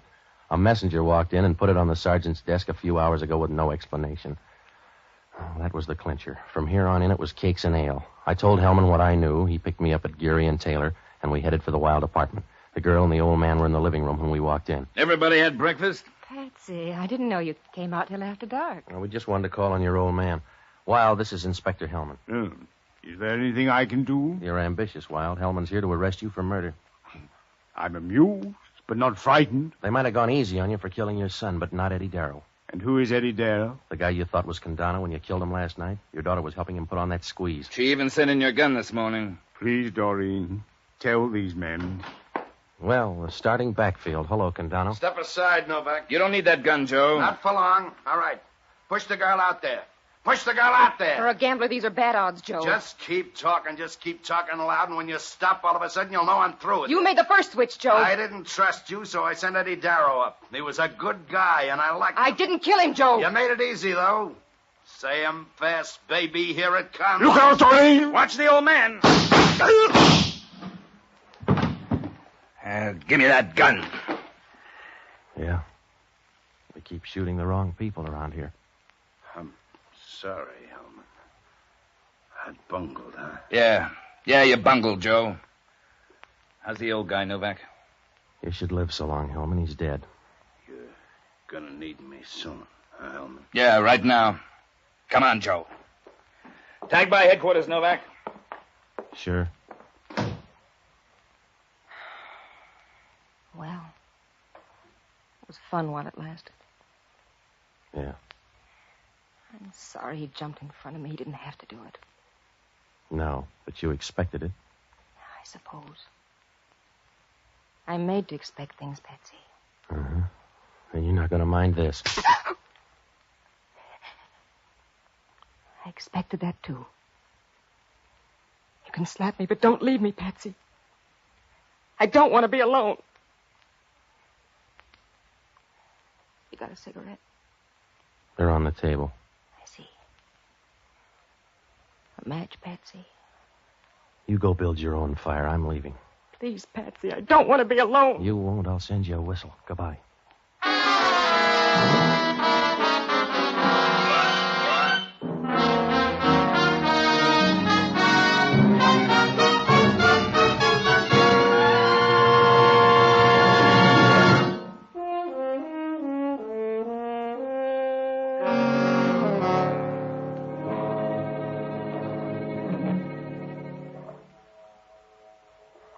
was a sweet double cross right from the start.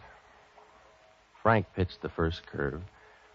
He stole the pictures from Condano's office the day of the payoff.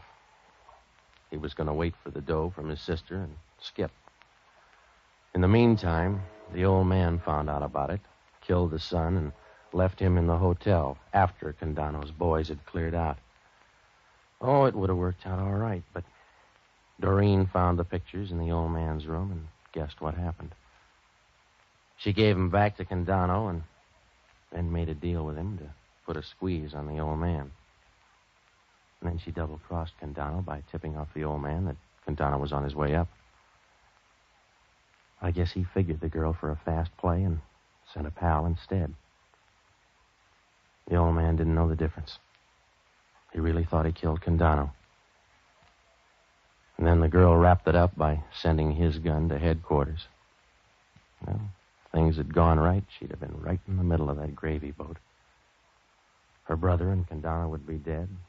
Her father would be up on a murder rap. Once it started to unravel, it moved real fast. The first tip-off I got was when she offered the dough for her brother's killer. She'd have all that dough, and on the books she'd look like a field of Vermont snow. She was feeling around between somebody's shoulder blades, and from then on, all the cards fell just right. Condano was probably right. If they're not in the cemetery, watch out. Well, Hellman had only one question. Why would a guy want to kill off a dame like that? After I saw the pictures, I wondered myself.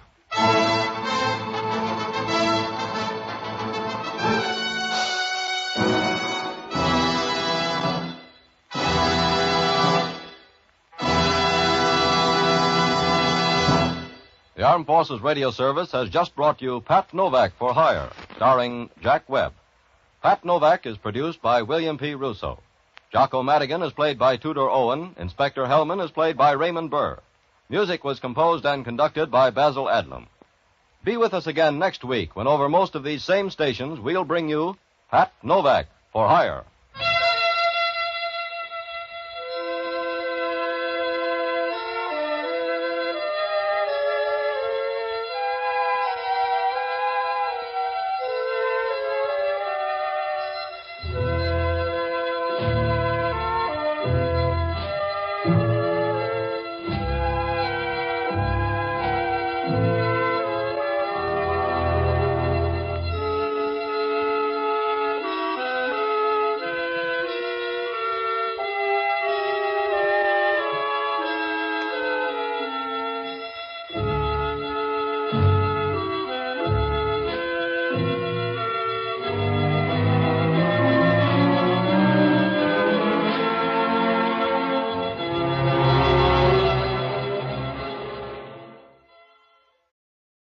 From Hollywood, it's time now for...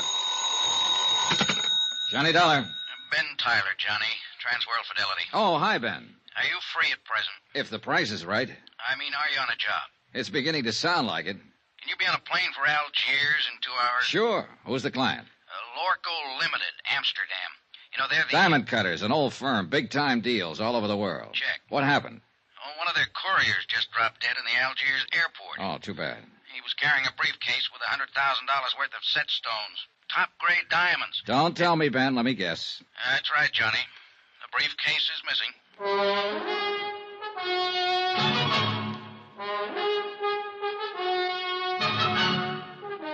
Tonight and every weekday night, Bob Bailey in the transcribed adventures of the man with the action-packed expense account, America's fabulous freelance insurance investigator. Yours truly, Johnny Dollar.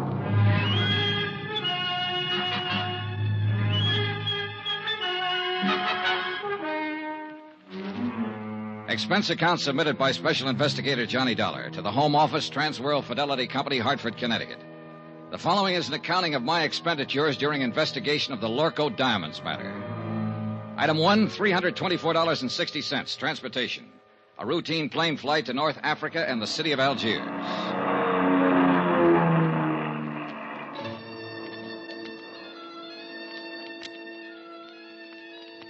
It was an easy trip, and I felt relaxed and comfortable.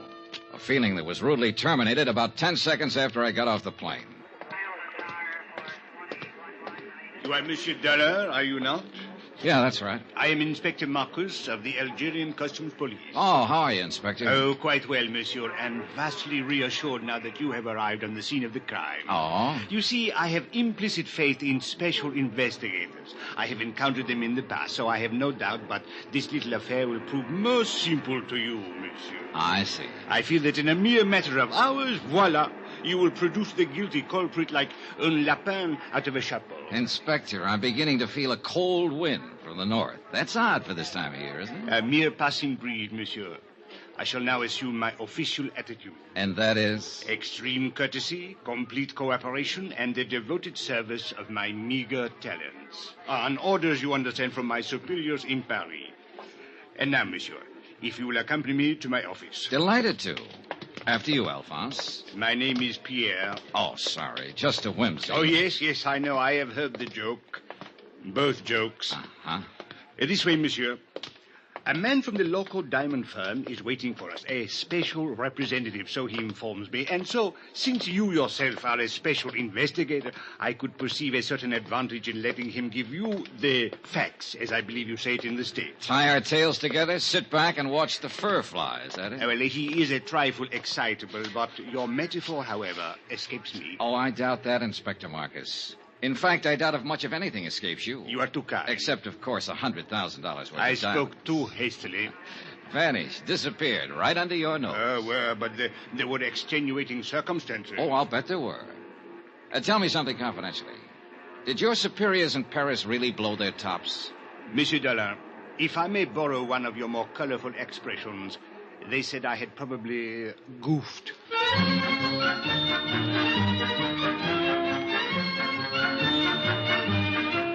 I'd met that same attitude before with local officials. To them, sending in an outsider implied they couldn't do the job themselves. And Inspector Marcus was on an even hotter spot. The air terminal was a port of entry to Algeria, under his jurisdiction, Customs Police.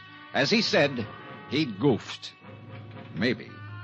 It is a matter which hath entire past all apprehension. But he was right on one thing. Hans Zeindorf, Zeindorf, the local representative, was a trifle excitable. In Amsterdam, it is unthinkable such thing have happened like this. Even in your New York, mein Herr Dollar, it cannot have happened. But here, in Algiers... It have happened. Yeah, this beautiful diamond gone. All gone.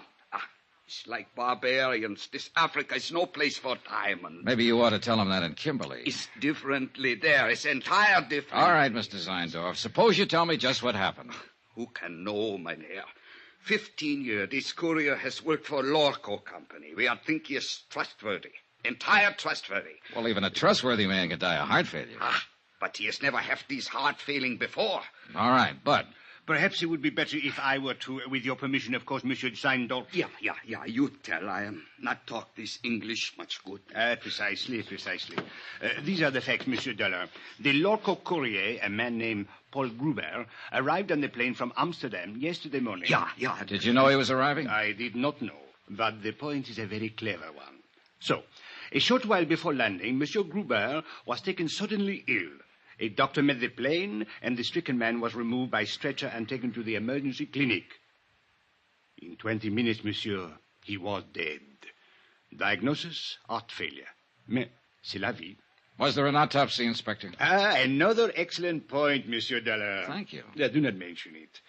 An autopsy is being performed this afternoon. Good. So the courier died.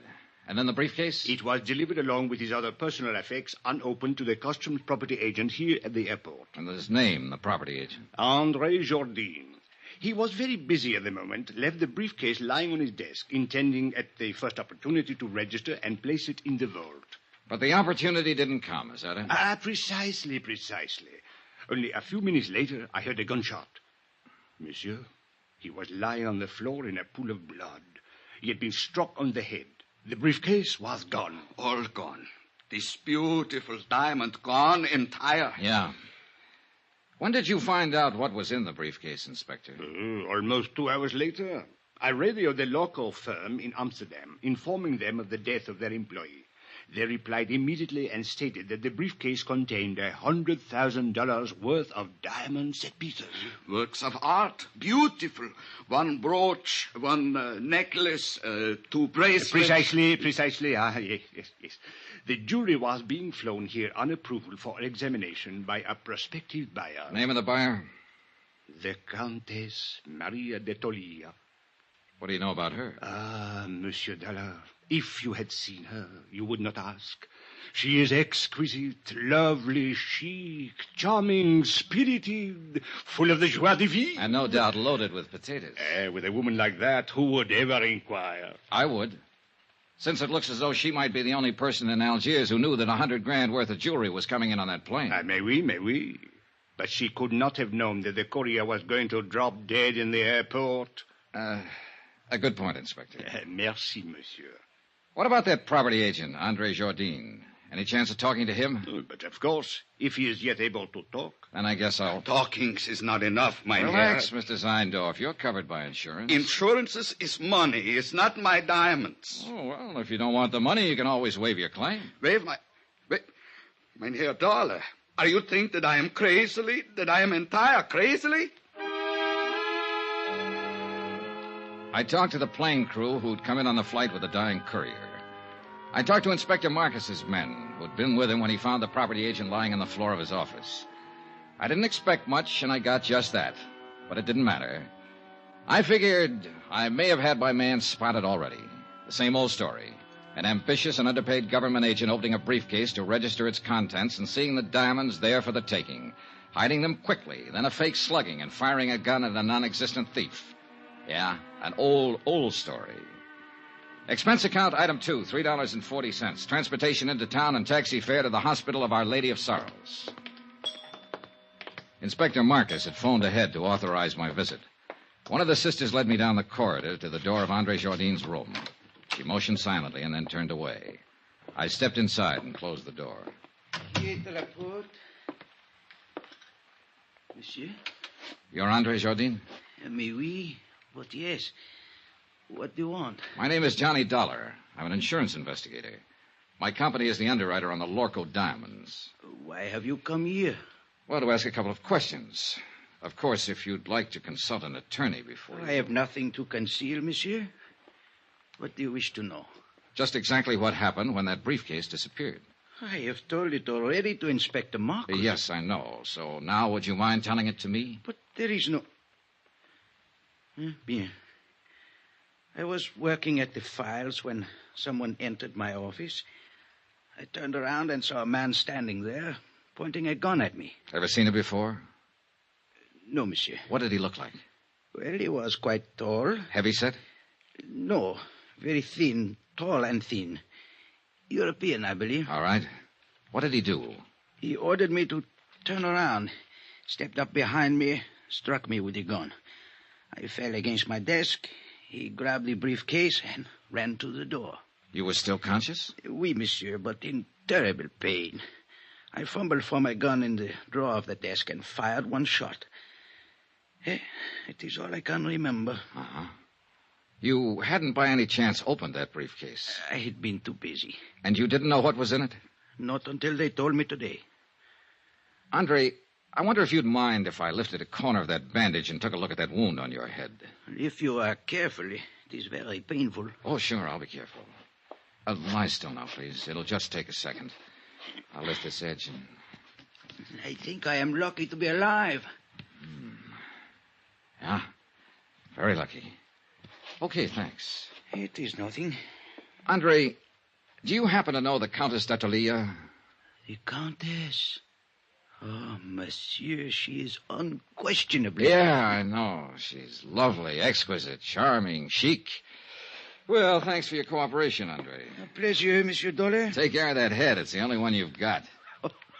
You Americans are so whimsical. Oh, yeah, we're all crazily, entire crazily. My pet theory was starting to limp. That slugging wasn't phony. It had taken 14 stitches to close the cut in Andre's head. Whoever hit him hadn't been kidding. They meant it for keeps. I walked down the corridor and stood waiting for the elevator, thinking it over, trying to figure it out. But no go. I needed more facts. And a moment later, I got more facts. Monsieur Dollar, I thought I would find you here. A clever piece of deduction, Inspector. Merci bien, monsieur. Don't mention it. What's on your mind? There should be something. Well, there's got to be some reason for that smug grin. What happened? Did the thief confess? Au contraire. I was on the point of asking what progress you were making on the case. You will be happy to hear none at all. Oh, that is too bad. Inspector. Eh? Extreme courtesy, complete cooperation, the devoted services of your meager talents. Remember? Touché. Actually, I came to tell you that I now have the report of the autopsy. The courier who died of heart failure. Only he did not die of heart failure, monsieur. Except, of course, in a very literal sense. Well, what did he die of? Poison. Well, that was the end of a good theory. The courier had started to get sick on the plane, so the robbery and the murder had been planned well in advance of his arrival. By somebody who'd known he was bringing in diamonds. And so far, only one person fit the bill. As lovely, charming, and chic a suspect as you could ever hope to meet. The Countess d'Etolia.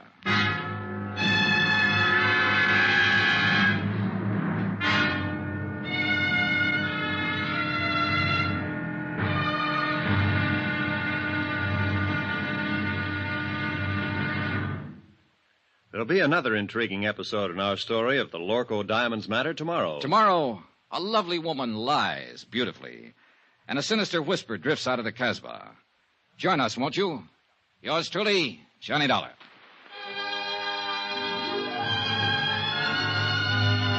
Yours truly, Johnny Dollar, starring Bob Bailey, is transcribed in Hollywood. Written by Les Crutchfield, it is produced and directed by Jack Johnstone. Be sure to join us tomorrow night, same time and station, for the next exciting episode of Yours truly, Johnny Dollar. Roy Rowan speaking.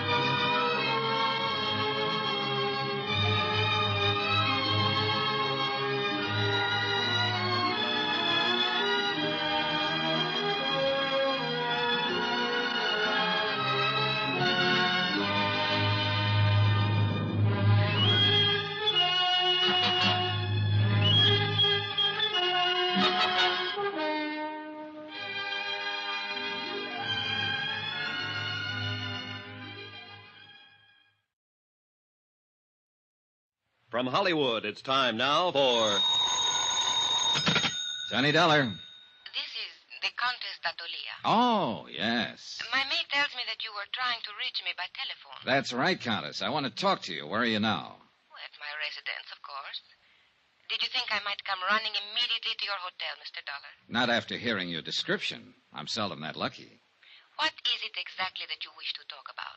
$100,000 worth of diamonds and a dead man. I'm a special investigator I know who you are. I investigate before I call you. Well, not only beautiful, but clever. This ought to be interesting. I'm afraid I don't entirely understand your flippancy. Then suppose I come over and explain it to you. Say around 8 o'clock? I'll make a definite effort to be here. You know something, Countess? I think it's about time somebody built a small fire right under that lovely little complacency of yours. I'll be there at 8 with matches.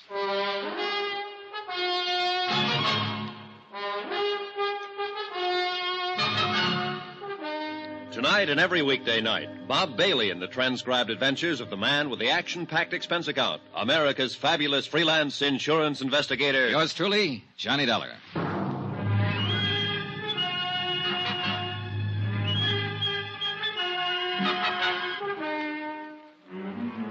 From Special Investigator Johnny Dollar, location Algiers, North Africa, to the Home Office, Transworld Fidelity Company, Hartford, Connecticut. Assignment, the Lorco Diamonds matter. Expense account continued. Item 4, $6.80, dinner and appetizers. I'm never any good trying to spar with a lovely female suspect on an empty stomach. I was finishing up on black Algerian coffee and white Algerian brandy when a slightly green-eyed Algerian police inspector sauntered up to my table. You, Monsieur Dollar, you special investigators really do live well. In the lap of luxury. Pull up a chair, Inspector. Join me in a sarsaparilla? It is on your expense account? Be my guest. Merci, monsieur. Bon, my favorite brand. Help yourself. Merci. Anything new? Nothing at all. A complete impasse. Allez, votre santé. Mm-hmm. What about the man who sat next to that courier on the plane? Find out anything about him? I'm still working on it, which is to say, of course, my men are working on it. You police inspectors really do live well. I have to do my own legwork. But the glory, Monsieur Dollar, to come into a mysterious affair which has all the local police baffled, and to solve it immediately in one brilliant feat of deduction, to leave everyone gasping with admiration, to make one's exit to the sound of great applause. Not so fast, Inspector. I'm still back there with that brilliant feat of deduction. You have not yet found the solution? Just on the verge. Then I will drink to your success. With your brandy, of course, and with your permission. Go ahead. Drink up a storm. But I'm afraid I'll have to leave you pretty soon, but you can still go No, ahead. monsieur. I suggest you change your plans. You will learn nothing which has any bearing on this matter.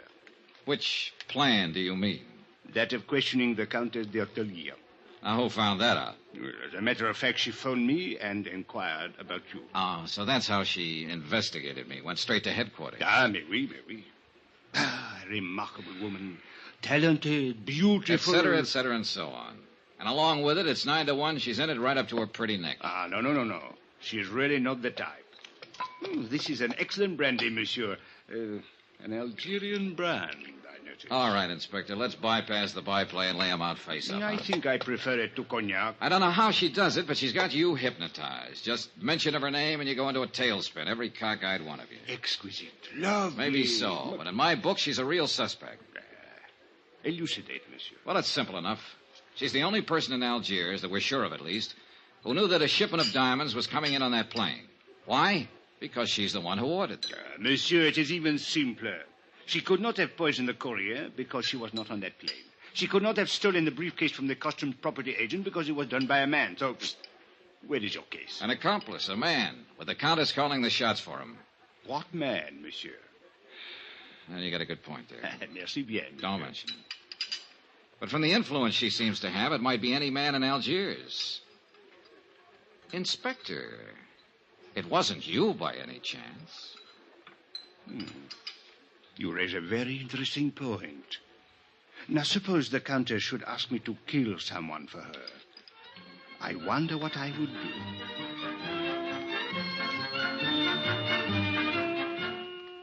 A page boy came into the dining room looking for me. I followed him out and took the phone call in the hotel lobby. It was the American consulate with some information I'd asked for them earlier. I hung up finally and looked at my watch. I was already late for my appointment with the Countess. So I walked out the door of the hotel and flagged a taxi to the apartment of the Countess d'Artelier. She lived in the swank genteel Bois de Louet, a residential district favored by top government officials and wealthy French businessmen. But the building she lived in was a little frayed around the edges, and the maid she'd mentioned was nowhere in sight. The pieces were starting to fit together. Good evening, Mr. Dollar. Countess? Since you are here, won't you come in? Thanks. This way, please. I'm rather surprised that you came. I was really not expecting you. Yes, I know. Did Inspector Marcus find you? Look, suppose we get it straight right now. You seem to have a lot of influence with the inspector, and probably with his superiors, too, from what I hear. Sit down, Mr. Dollar. Thanks. Well, do we play cat and mouse for a while, or do you want to give up right now, hand them over, and, as they say, throw yourself on the mercy of the court? I would like a cigarette. You could always claim that you fell in with evil companions, or that a man led you astray. They're in the box there by your elbow. A tall, thin man, for instance, with his collar turned up and his hat pulled down, carrying a gun when last seen after slugging a customs agent at the Algiers airport. Mr. Dollar, are you opposed to smoking on moral grounds? No, but I'm opposed to murder. Have a cigarette? Thank you. Light? Is there any other way of smoking, then? Mr. Dollar, I expected you to come here and be annoying, but I didn't know you were going to be insulting as well. That's just my mean personality. You seem to be under the ridiculous impression that I actually had something to do with this crime. I think you had plenty to do with it. A sort of arch criminal, perhaps? Or what is it you call them in the States? Big shot? Oh, Countess, you're a scream. I'll bet that courier died laughing. If you have a reason for these opinions, or believe you have a reason, I think you'd better tell me about it. Otherwise, good night. Oh, I have more than one reason. In the first place, I'm not certain that anyone besides you even knew the diamonds were being sent here. Except for the Lorco Company, of course, and they wouldn't be likely to advertise it. Mr. Dollar, all of my friends and most of my acquaintances have known for 3 weeks that I'd ordered that jewelry. Oh? Well, I have a copy here of a letter that was sent to you by registered airmail from the Lorco Company in Amsterdam a week ago today. According to post office records, you received it 2 days later. Remember it? Yes, I remember. It states the name, flight number, and time of arrival of that courier who was murdered. I said I remember. And it cautions you specifically not to give that information to anybody. So even if other people did know, you're the only one who knew the exact time the diamonds were coming in and exactly who was bringing them. All right. Perhaps I am at fault in a way. There was a cocktail party at the government club the same evening I got the letter. I forgot it for a moment and told someone about it. Who? Just a girl I happened to be talking to. What's her name? It doesn't matter. She was just stopping over on a world cruise. Anybody else hear you? I don't know. The place was packed. Government men, business people, Army, Navy officers. Anyone might have heard. Ah. Was Inspector Marcus at the party by any chance? Yes, I spoke with him during the evening. Mr. Dollar, I'll admit I was wrong, but there is hardly grounds for... All right, let's get to point 3. The Countess Maria d'Atalia, Italian by birth, title inherited, old family. Goes back through one line, in fact, to Lucretia Borgia. I did not poison the courier. Your family estates were confiscated by Mussolini. Family migrated to Bizerti, and then to Lisbon for 3 years. You left them there and went on to London. Since the war, you've lived in Paris, on the Riviera, back to London, Mallorca, and finally here. Have you been following me, Mr. Dollar? The consulate was pretty thorough. Anyway, you're well known in the international set, accepted everywhere, and apparently able to get along fine on your title and your looks. It is not very pleasant to be dissected while one is still alive. As a matter of fact, you're flat broke. You've been living on credit for the last 4 months. I think you have gone about far enough. And yet 3 weeks ago, you ordered $100,000 worth of jewelry sent to you on approval. How did you plan to pay for it? Get out. Or did you know you wouldn't have to pay for it because it was never going to be delivered? Get out of here. I don't have to listen to this. I don't have to answer your insulting questions. My private affairs are my own concern. So the ice finally melted, and now you're going to blow your top. Get out, or so help me, I'll kill you. You mean me, too? You... Oh, no, hey, put that down. Don't throw that. Why, you little devil. Stay back. Let go of me. Settle down, then, and stop throwing things. I will do as I please. It is my house. So sorry. Oh, good Lord. A woman who can even cry beautifully. Leave me alone. Oh, you're unbelievable, baby. The boys were right. You're everything they said you were. Oh, it's too bad. Go away. All right. But before I do... What are you going... No, don't.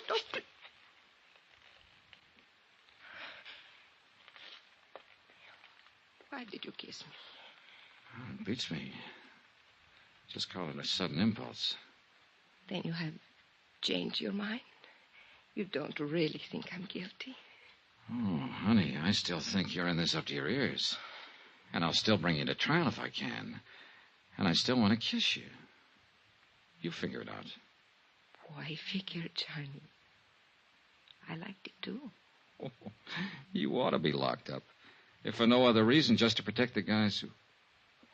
What is it, Johnny? What are you going... That cigarette in the ashtray. Put it out fast. Get the windows open, all of them. Where's your kitchen? Back through the hall. Johnny, what are you going to do? Stay alive, if I can. It was gas fumes, one of the bottled gases they use for cooking in the higher-priced apartment districts. The concentration had been building up and finally seeped into the drawing room. If we'd lit another match, we'd have been blown to bits. The kitchen was dark, but I didn't dare snap a light switch. One spark would do it. So I held my breath and followed the sound and finally found the range. Every burner valve was wide open. I could vaguely make out a glass-pane door opening onto a terrace. I grabbed a breath of air and moved toward another door that looked as though it might open into a hall. It didn't. It opened into a closet, and on the closet floor there was a body.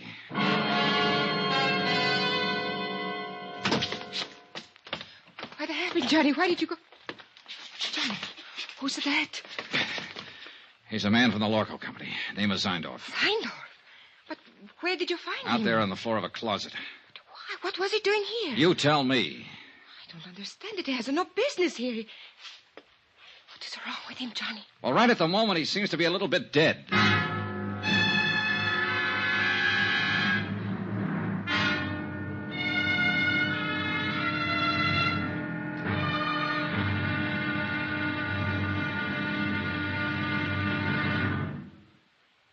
There'll be another intriguing episode in our story of the Lorco Diamonds matter tomorrow. Tomorrow, a desperate fight in an Algiers alley, a killer is named, and a lovely lady confesses her shame. Join us, won't you? Yours truly, Johnny Dollar.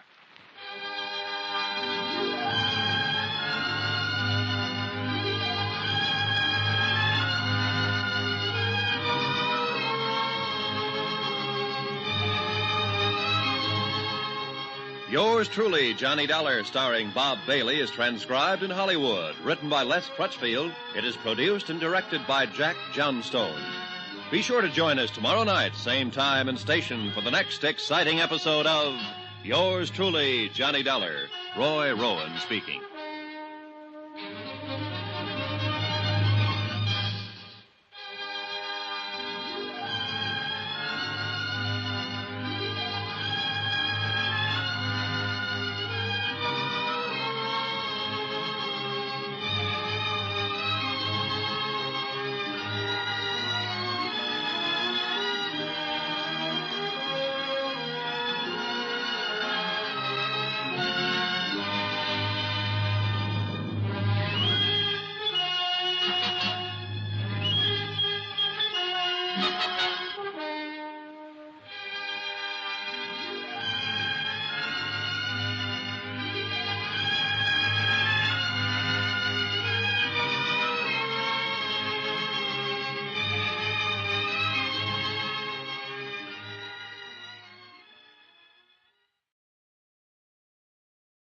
From Hollywood, it's time now for...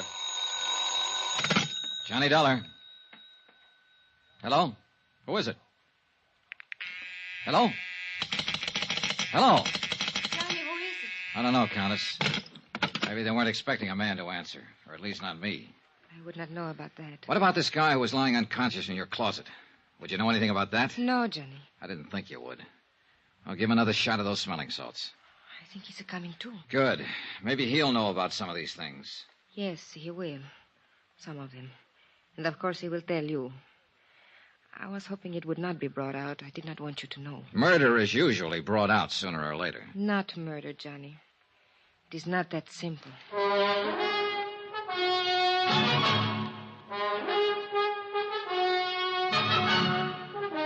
Tonight and every weekday night, Bob Bailey in the transcribed adventures of the man with the action-packed expense account, America's fabulous freelance insurance investigator. Yours truly, Johnny Dollar.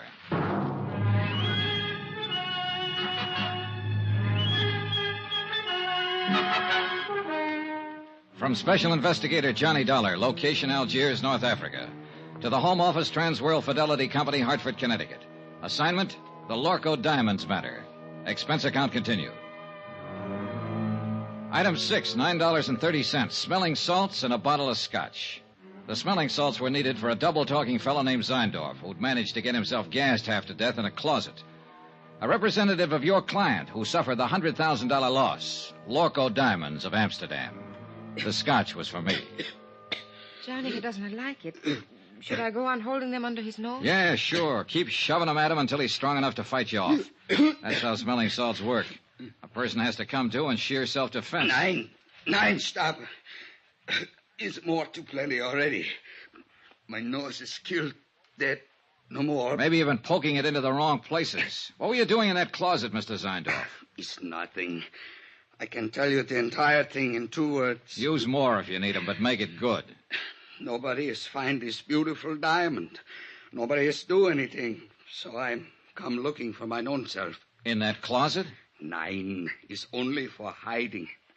I am wait for everybody going away, going at sleep. Then I am going to looking. In my apartment. What made you think they would be here? You are pleased to forgiving me, Fräulein, but I am not taking the chance. I'm think to looking every place. Who turned on the gas out there? Do not ask it. I know nothing. I think I have sleeping some, maybe, and when I have waking, I am died almost. Yeah. Well, apparently somebody was out to get one of us at least. Hey, what about that maid of yours, Maria? Or is there one? Of course. She... You know, that is strange.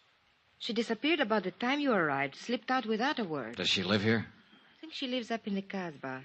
I hire her through the agency. I see. Do you think she did it? Oh, the more I find out, the less I'm sure of. Maybe Mr. Zeindorf did it, trying to commit suicide over his missing trinkets. Nein. Suicide is one thing I am not. And I desist to listen no more. I am to leave here immediate. Oh, by the way, Mr. Zeindorf. Yeah, what is it?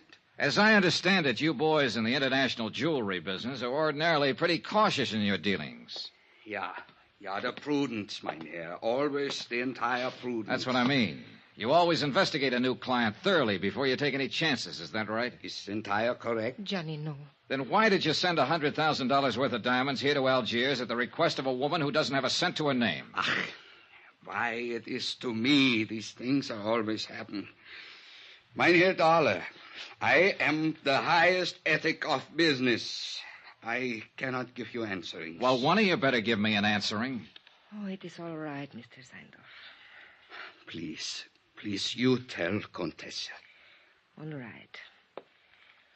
What he is trying to say, Johnny, is this. It did not matter about my financial standing because I was not actually a client. What do you mean? You ordered the stuff? Yes, several pieces on approval, so I could make a selection. Anything up to $20,000. Somebody else was paying for it. It was being given to me as a gift. By whom? A fellow countryman of yours, a man named Charles Barrett. He's been here 3 months, lives on his yacht. Mr. Zeindorf, how did you know this man Barrett would pay for the diamonds? By the letter, Mynheer. What letter? When I wrote to the local firm, I took the liberty of enclosing a letter written to me by Mr. Barrett. His own authentical signings. We investigate immediately. What sort of a letter was it? He promised to pay for a gift of jewelry up to $20,000 of my own selection in return for certain considerations. What considerations? Romantic, Mynheer. It is a little present of the engagement. Is that what it was, Maria? An engagement present? Yes. I see. I think I go now. It's too much has happened in this place. Is it all right to smoke now? Yeah, sure. The gas is cleared out. Here. Thank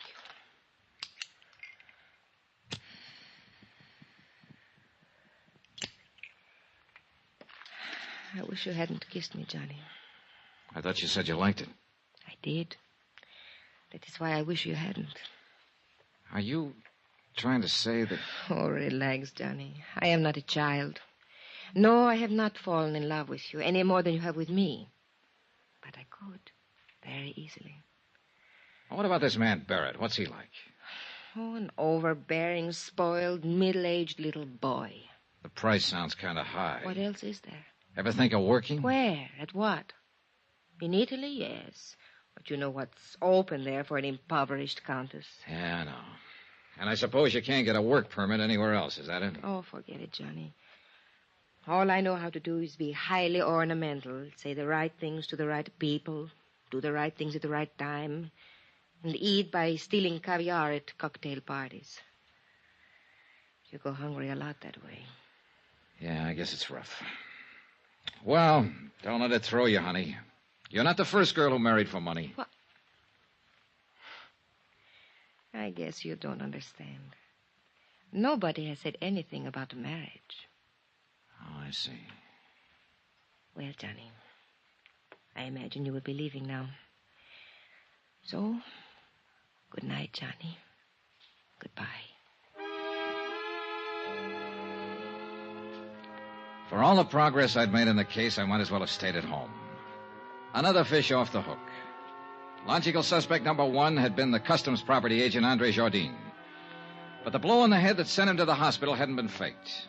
And that, plus the fact the diamond courier had shown symptoms of poisoning before the plane even landed, seemed to leave Andre in the clear. And now, number two, Maria Countess d'Atalia, was apparently able to supply another answer every time she needed one. And her answers were backed up by Hans Seindorf, Lorco's own representative.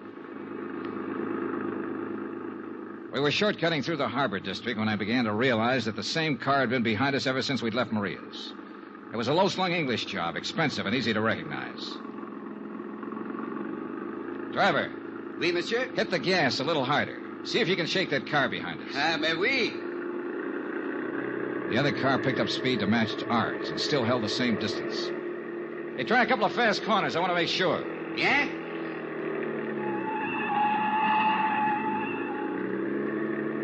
The next place where the street narrows down. Stop fast. Swing crosswise. Block off the road. I want to stop that guy and have a talk with him. Hey, you understand what I mean? Mais oui, monsieur. Just like in the movies. Yeah, well, something like that. Hey, there's a place coming up. Let's have a go at it. You do not worry. I will do it good. Yeah, I only hope we've seen the same movies. Now, monsieur. I was out of the cab fast and running back down the street. The other driver had jammed on his brakes and finally skidded to a stop against the curb. I reached for the handle, jerked the door open, and the man inside came out swinging. A big man, little on the beefy side, but plenty tough. I didn't know him, never seen him before. He fought silently and fought hard, but he was a sucker for a lift. I knelt down on the pavement and started to go through his pockets. I hadn't even noticed the other car pull up. Nom de chien, Monsieur Dollar. Huh? Do you merely plan to rob him, or do you also intend to cook him and eat him? Oh, you really get around, Inspector. A policeman must socialize, monsieur. It broadens the outlook. Come, we walk. My chauffeur will take care of reviving your victim. Do you happen to know the victim? Mais oui. He's Monsieur Charles K. Barrett of Chicago. Maria's ex-boyfriend. Something of the sort, I believe. How did you happen to get here so conveniently? Oh, I was following you. Farther back, of course. Then why didn't you pitch in when the fight started? And spoil such a remarkable display of fisticuffs? Okay. It is true the footwork was mediocre, but the verve, the enthusiasm, the violence, superb, monsieur. I can't quite figure you, Inspector. Well, sometime we must talk about it. Monsieur, you will be most happy to know that we have identified the person who occupied the plane seat next to the Diamond Courier. Oh? They shared a bottle of wine during the flight. Undoubtedly, that is how the poison was administered. And who is the person? A man named Bobo. Bobo? Oui. He is well known in the Casbah. He is a thief, smuggler, dope peddler, and it is said he can be hired as a killer. Have you picked him up yet? Well, I have not tried to. Why not? Why not? Monsieur, in the Casbah, at the sight of a uniform, everyone vanishes, zzt, like rabbits in their holes. The Casbah, huh? Another thing. The property agent who was struck on the head, Andre Jardine, he has disappeared from the hospital. Disappeared? How? His window was open. The room was upset. It was very odd. Yeah. Well, look, Inspector, I think I'll get on back to the hotel and get some sleep. As you wish. Yeah, I'll talk to you tomorrow. Maybe. Oh, there is one more thing, Monsieur Dollar. Huh? I think perhaps I should warn you of something in the event you should call again on the Comtesse. Warn me of what? Well, 2 days ago, I installed a dictaphone in her apartment. You what? I must admit I found your conversation this evening most entertaining.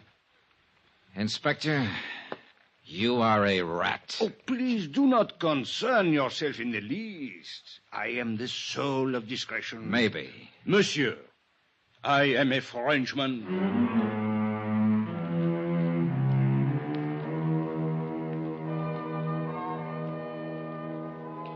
Twice tonight, the Casbah had been mentioned. The strange, mysterious native quarter on the steep hill behind the city. Maria had said her maid lived there. And now Bobo, who'd given poison wine to the diamond courier. I had an angle, and I had some ideas. The picture was finally starting to make sense. But I needed some more answers. And the trail led into the Casbah.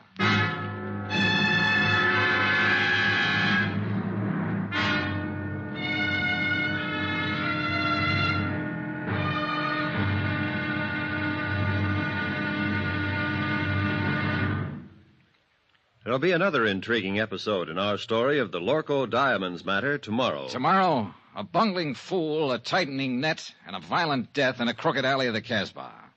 Join us, won't you? Yours truly, Johnny Dollar.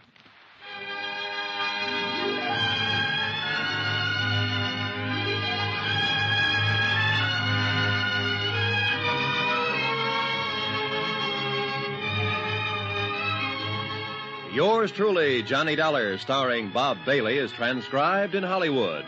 Written by Les Crutchfield, it is produced and directed by Jack Johnstone. Be sure to join us tomorrow night, same time and station, for the next exciting episode of Yours truly, Johnny Dollar. Roy Rowan speaking.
From Hollywood, it's time now for...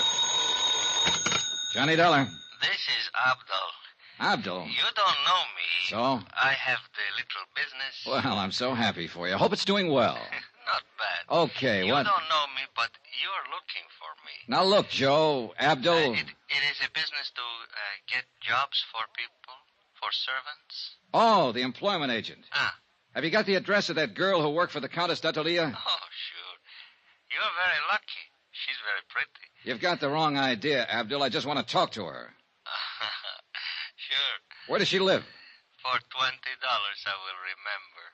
I'll give you 10. No, she's worth more. Look, knock it off. I gotta find her and talk to her fast while I'm still alive. And while she is.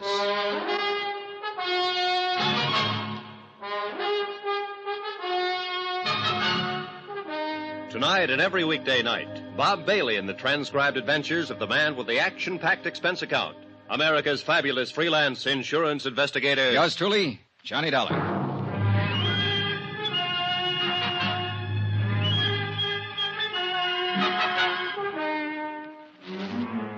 From Special Investigator Johnny Dollar, location Algiers, North Africa, to the Home Office Transworld Fidelity Company, Hartford, Connecticut. Assignment, the Lorco Diamonds matter. $100,000 worth missing. Expense account continued. Item 9, $15 even. Gratuity, tip, gift, bonus. Why kid about it? It was a bribe. To a man named Abdul for the address of a girl named Chata. An address up in the native quarter, the Casbah.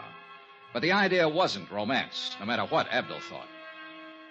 4 hours earlier, in the Countess d'Attolia's apartment, somebody had turned on the gas and tried to kill one or both of us. It was 9-1 that the somebody was Chata the servant. I wanted to ask her why. I'd put my coat on and was just on the point of leaving my hotel. I slipped a gun into my side pocket and moved over to the door. Yeah, who is it? Charlie Barrett. The guy you beat the daylights out of a couple hours ago, you know what I mean? No hard feelings, Dal. I just want to talk it over.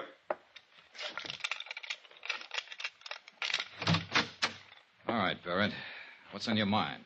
You object if I come inside? It's kind of personal, you know what I mean? Probably. All right, come on in. Much obliged. Hey, I didn't know who you were, but when we got in that little fracas, that cop told me about it afterward. Man, you really got a wallop on you. You make a fella know he's had it, you know what I mean? Is that why you're here, a post-mortem on the fight? No. That's done and over. You whipped me fair and square, as far as I'm concerned. Hey, Barrett, if you've got anything to say, let's have it fast. I'm in a hurry to get out of here. Oh, well, I sure don't want to take up no more of your time than necessary. I know how it is. Of course, I'm on vacation now, but back in Chicago, I'm in the meat business. Look, Barrett, would you please... At least in a way I am. I'm in byproducts, actually. You know what they say? Use everything but the squeal. Well, I'm the fella that cans the squeal, you get it? Oh, brother. What I come here for was maybe to get it straightened out about that dame. Do you mean the Countess d'Atelier? Countess. Them titles are a dime a dozen. I can buy 'em, sell 'em like sausages. Well, what about her? Now, look, neighbor, I was figuring to come here and put it to you man to man. You know what I mean? I know what I'm beginning to think you mean. I figure when you seen my position, you'd want to do the square thing. Like anybody on the right side of the fence would. You with me, neighbor? You better drop that neighbor business. I've moved. Well, Dollar, the thing stacks up like this. Now, I already had my claim staked there before you even got in town. I got a lot of money invested in that dame. Barrett, so help me. I've been taking her around places, you know, feeding her, buying her, one thing and another. Why, I was even going to kick through for a 20-grand chunk of ice for her. Well, she and I had that fight last week. You what? That dame's got highfalutin ideas. What fight? What are you talking about? Well, I just put it to her, cold turkey. I told her she had to quit Jenny flipping around with all those other fellas. Or I just wasn't going to have nothing more to do with her. Well, that made her mad, you understand? She lit into me. Man, you ought to hear that dame talk when she's mad. You'd think hey, that look, she... when was this fight? Was it before the diamonds were sent here? Why, sure. Sure, I said if that's the way she was going to act, she could forget about them diamonds. Well, I ain't seen her since or talked to her, but I just can't seem to get her off my mind. Now, look, Dolly, you was in her apartment there for 2 hours and 40 minutes tonight, and I don't like it. It bothers me. Strictly business, Barrett. And I got to get going. Now, wait a minute, Dollar. Just wait a minute. We still got something to settle here. Like I told you, I got money. Barrett, get out. You better hold your horses. I don't know if you know the name, C.K. Barrett, if that means anything to you. But I got influence back there in them United States. So what's the hard way, huh? Look, you just work for that company of yours. You're nothing but an employee. And if you think you can talk to me like you can to some of these foreigners, then here, now. Still a sucker for a left. Hello, room service. This is Johnny Dollar. Some drunk just wandered in here and passed out. Would you send up a couple of boys to drag it out in the hall?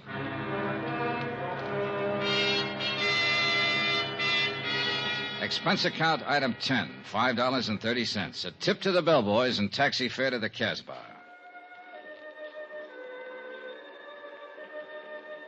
The taxi dropped me off at the end of the causeway, and from there on I walked. It was late, well after midnight, but the narrow, crooked alleys were teeming with life. Some of it out in the open, some of it under cover. Small groups of people met together here and there along the cobbled streets. Men of 24 tongues and dialects. And women, too, slipped silently in and out of the dark doorways, or crouched over tables in the dim-lit cafes and coffee houses. Groups usually fell silent when I passed and stared with hostile curiosity. The Casbah, backwash of North Africa. Little known, seldom bothered, and scarcely policed. And for an outsider, especially at night, more dangerous than dynamite. The address Abdul had given me turned out to be a coffee house, but it could still be legitimate. And there was only one way to find out.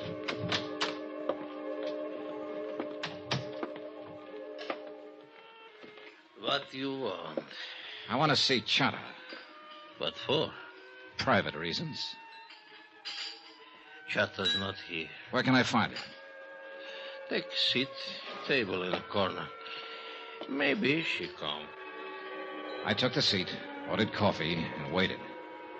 A wrinkled old Arab squatted on a rug in the middle of the room and played strange, weird melodies. Gradually, the other patrons went back to their conversations, ignoring me completely. In fact, pointedly. 20 minutes passed. The girl didn't show. You will, of course, not object, monsieur, if I take the liberty of joining you? No, sit down. Merci. So, you wish to see Chat? Yeah, that's right. Do you know her? Oui. I know her very well. Know where to find her? But naturally, monsieur. I always know where to find her. She's my woman. Oh, so you're the man they call Bobo. Oui, monsieur. The man who poisoned the Diamond Courier. Oh, monsieur, it is true that I gave him some wine. A little, not much. But I think perhaps it was a bad vintage. Yes, most unfortunate. It was for him. Well, perhaps it was for the best. Life is so uncertain. But I do not wish to think of such unpleasantness. Instead, let us talk about diamonds. Let's talk about killing. Or attempted killing. Is Chanta the one who turned on the gas in the Countess's apartment? Well, it is possible that she did that. On whose orders? It was nothing personal, monsieur. I didn't even know that you were going to be there. I see. Then you really meant to... Diamonds, monsieur. That's enough of this foolish talk of killing. All right. All right, what about the diamonds? You were sent here by the company that has insured them. Is that not correct? Yeah, that's right. And this company would like very much to recover these diamonds? That's why I'm here. C'est bien. Now, I'm told that these companies sometimes give large rewards. Agree to an arrangement of a sort? Make a deal, you mean? With no questions asked. Yes, exactly. Now, is this thing true, monsieur? Is it possible that you would... Do you have the diamonds, Bobo? Well, let us say that I'm able to direct you to their location. You could almost call that a confession. What does it matter, so long as we are in the Casbah? Oh, yeah, sure. I imagine you have been spotted all over the place. At least 30, right in this room. I am in no danger here, monsieur. Tell me something. You didn't pull off this job by yourself. Who else was in on it? I only wish to talk about the diamonds. Well, can we come to an arrangement? Bobo, I don't make deals with murderers. It is better that you do not use such words, monsieur. It's true, though, isn't it? That is not the question. It is only that I resent the insulting way in Bobo! which you... Bobo, stand down! Why you coming here? Bobo! Wait. Did you arrange for the police to come here, monsieur? I'm as surprised as you are, Bobo. Consider this matter of the deal. We will talk more at some other time, eh? The patrons rushed for the doors, and in 1 minute flat, the coffee house was empty. Even the owner was gone. I was the only one left. 3 minutes later, the inspector, with a flying squad of 20 men, came bursting in from the street. Well, Monsieur Dollar, I'm happy to find you are still alive. Why don't you get lost somewhere? For you, I think it most fortunate that we arrive in time. Oh, sure, in time to foul up the only lead I had in this case. To lose a suspect is better than to lose one's life, monsieur. Look, Inspector, I was holding a gun in my pocket, covering Bobo from the second he sat down at the table. But, monsieur, So 30 men or not, if it had come to a showdown, he couldn't have done a thing. Because he'd have been the first one to get it, and he's smart enough to have known that. But I thought Let's face it, Inspector, you've done it again.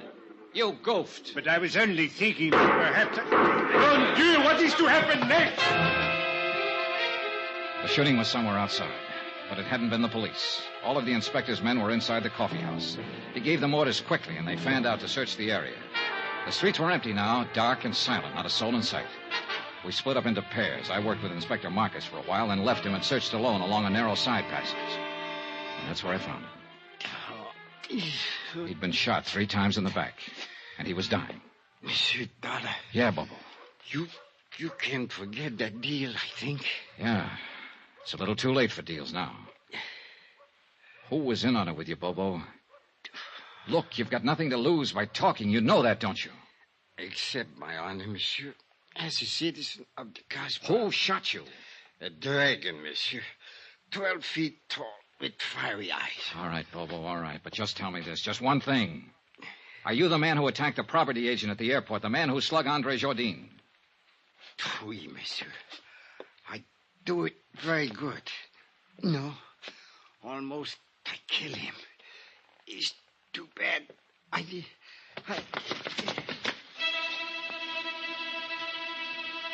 A minute or two later, Inspector Marcus came up, and we stood there looking down at the dead man lying on the stones of the alley. He was a short man, stockily built, with wide shoulders and a deep chest. It was the body of a man of action, of accomplishment. But he'd chosen to be a smuggler, dope peddler, thief, and killer. And now he had become the victim of another killer. Did he say anything, monsieur? Was he able to talk? Yeah, enough. Eh? What is it you mean, monsieur? Do you know who is guilty of this? Yeah, that's right, Inspector. I know the whole story now. The whole filthy, rotten story.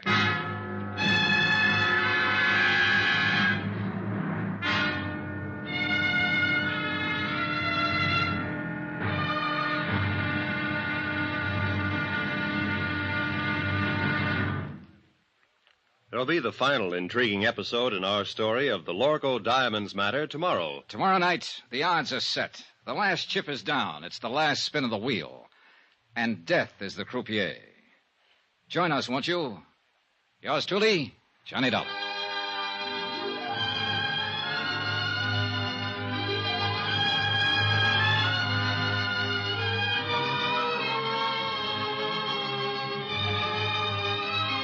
Yours truly, Johnny Dollar, starring Bob Bailey, is transcribed in Hollywood. Written by Les Crutchfield, it is produced and directed by Jack Johnstone. Be sure to join us tomorrow night, same time and station, for the next exciting episode of Yours truly, Johnny Dollar. Roy Rowan speaking.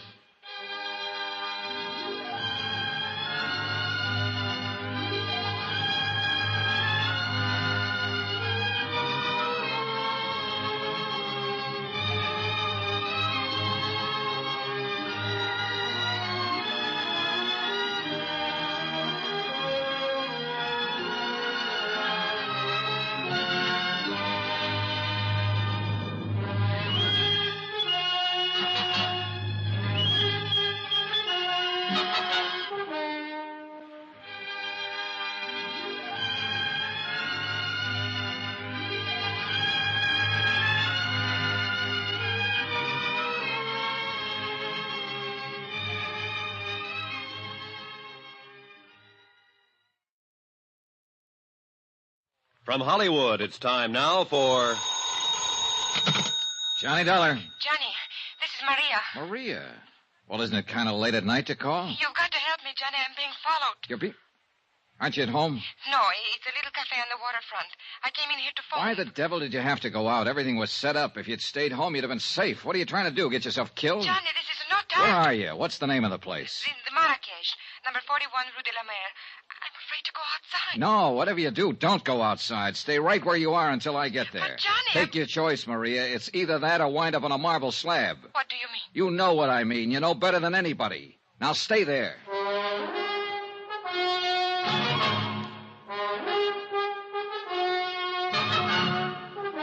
Tonight and every weekday night, Bob Bailey in the transcribed adventures of the man with the action-packed expense account, America's fabulous freelance insurance investigator. Yours truly, Johnny Dollar.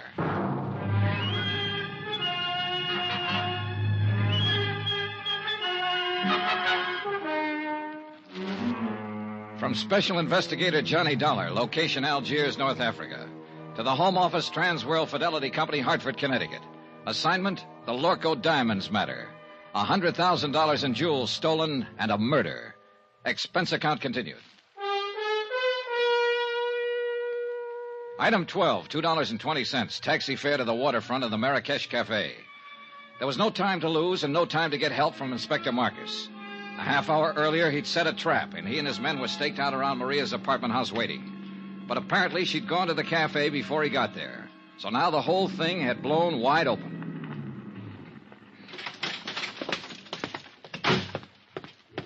The Rue de la Mer was a dead-end street close to the water, deserted at this hour of night. A couple of dim street lights and a light over the door of the Marrakesh Cafe. Everything else was in darkness. There was no movement, no sign of life. Over here, Johnny. Oh, thank heaven you got here. No trouble so far. Huh? No. Except with that sailor over there. He finally passed out. Oh, you're probably used to that kind of trouble. Cigarette? Yes, thank you. Now, what were you doing down here at this time of night? I was visiting a friend. Is that the friend's car parked out at the curb? Yes. Charlie Barrett, huh? The meat packer from Chicago who was going to give you the Lorco diamonds. Well, I figured he'd got over his mad spell. How did you know about it? He told me just before I knocked him out for the second time tonight. He said you two had a fight over a week ago. And that he told you he wasn't buying any diamonds after all. Well, it was just... For a while, I thought I had you tagged again. I wondered why you hadn't canceled the order when you'd been told he wasn't going to pay for the stuff. Johnny, it was just a talk. I knew he would come around. Yeah, well, that's about the way I figured it. Another explanation. So I let you off the hook again. Why, Johnny? Why have you been trying so hard? Trying what? To find some way of involving me in this. Well, the facts just seemed to turn up. I wasn't trying to find them. It made a big difference, didn't it? Learning about Mr. Barrett. Learning what about him? That I was accepting a $20,000 gift from him. Why should it? Your life's your own. It did, though. Before that, you were... Well, seemed to be interested. Sure. You're a very beautiful woman. And that's all it was? What more did you want? All right, Johnny.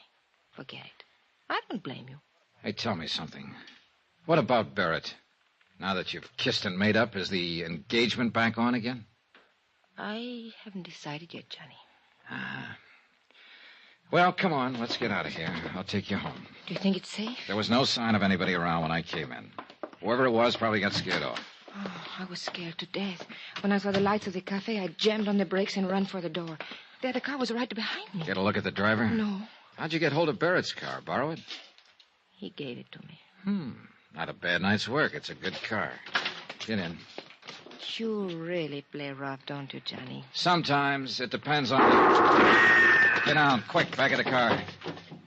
It came from across the street. It's pitch black over there. What are you going to do? Look, Maria, you're safe as long as you're back of the car here. What about you? I can't get a shot from here. I'm pinned down. I'm going to make a run for that stone curb. Try to draw a shot and see where the flash comes from. Be careful, Johnny. Oh, don't worry, kid. I'm the carefulest guy you ever saw. All right, now sit tight. Here goes.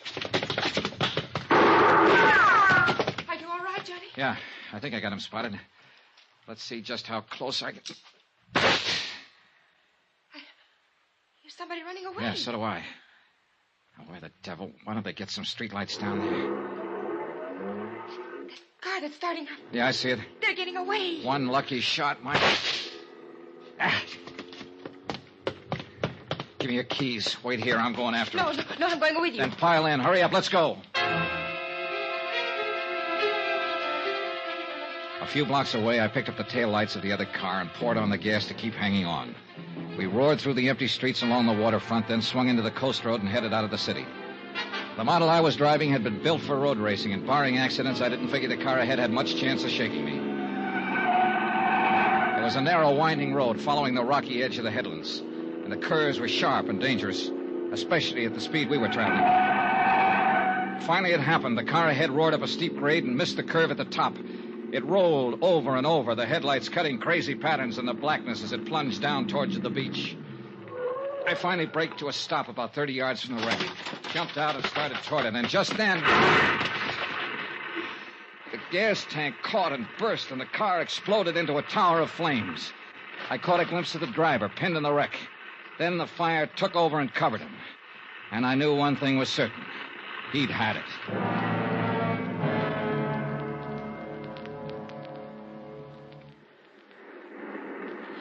It's dying down. Yeah. The gasoline is all burned down. What a terrible way to die. What way isn't? I guess... Johnny, could I have a cigarette, please? Yeah, sure. Here you go. Thank you. Yeah, light up, Maria, while you watch him burn. What a horrible thing to say. It's quite a relief, though, isn't it, knowing you're safe now? Well, of course it's a relief when someone has just tried to kill you and now you know that they... That's true, but it's not what I meant. I don't think I understand you. What I meant was you're safe because now he won't be able to talk. Able to... Who won't be able? Do you mean you know who's in that car? Of course, and so do you. It's the customs property agent, Andre Jardine. Andre? Sure. Who else would have any reason to kill you, since he was the only one left after... Oh, I guess you haven't heard about it yet. Bobo's dead, too. What? Who is Bobo? Your other partner. Andre shot him in the back earlier tonight up in the Casbah. So you're doubly safe now, Maria. They're both dead. And for everything else, you've got an explanation. With just one exception. I don't even know what you're talking about. Now, don't be modest. Actually, it was quite a scheme, whether you thought it up or Andre did. Oh, you are out of your mind. The idea was to make sure the diamond courier died, either on the plane or at least before he got through customs. That way, the courier's briefcase would be sent to Andre's office. Then Bobo was to help Andre fake the stick-up. But Bobo turned out to be a tough cookie. This may be true, Instead but of sticking to plan, he decided to go for broke. When he slugged Andre, he tried to make it stick, but Andre managed to reach his gun, so he ended up in the hospital instead of the morgue. What has all this got to do with me? Then Andre got the idea of a double cross. He left the hospital, went into the Cosmo to look for Bobo. He found him, and he killed him. I still don't see His next step was a natural, to knock you off and keep the whole take for himself. We expected it, and we were ready for him. Inspector Marcus is staked out right now at your apartment house, waiting for Andre to show up. We didn't know you'd already gone out earlier. Well, all of this may be true, Johnny. But why do you insist on trying to fit me into the picture? Because that's where you belong. I mentioned the fact that you'd been able to come up with an explanation every time you needed it, with just one exception. What exception? Both Andre and Bobo have tried to kill you this evening. Why? Unless you were in on this thing. What reason would they have? Well, I don't know. Of course. Why should I know? I don't know why they tried to kill me, Johnny. Oh, a good answer, Maria. And it'll probably work. Yeah, you figured that one out fast. I don't know what you mean. No, caution. Well, Who has the diamonds? I will before morning. Johnny, why couldn't you... Knock it off, kid. You got the wrong guy. It won't work with me. It could. Sure, I know. You're beautiful, charming, lovely. And you're rotten. Rotten right to the core. What are you doing, Johnny? Going back to town. Well, wait for me. Goodbye, Maria. Johnny, wait! Johnny!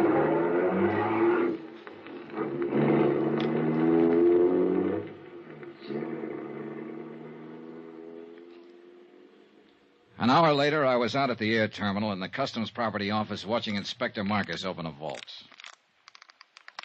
Mon Dieu, what a nuisance. Always they make these combinations so difficult. That's the general idea, Inspector. True, but still one would think... There we are. And now, if you are correct, Monsieur Dollar, we shall soon have our hands... There, that briefcase in the corner. Mais oui. It is the one. Good. Let's have a look at it. It will be necessary to force the lock. Here, pry it open with this. Looks like an easy one. It is merely a matter of... Voila. Beautiful, no? Yeah. Too beautiful. Tell me something, Monsieur Dollar. What made you know that Andre Jourdain was guilty? Something Bobo said, just before he died. Hmm? Yeah. He confessed he was the man who had slugged Andre. But Andre had described his assailant as tall and thin. Bobo was short with a stocky build. Andre had lied. And all this time, the diamonds were right here in this vault to which Andre, as property agent, had access. Can you think of a safer place? Hey, Inspector, what about Maria D'Attoria? Well, I am inclined to agree with you, Monsieur Dollar, but... well... Yeah, I know.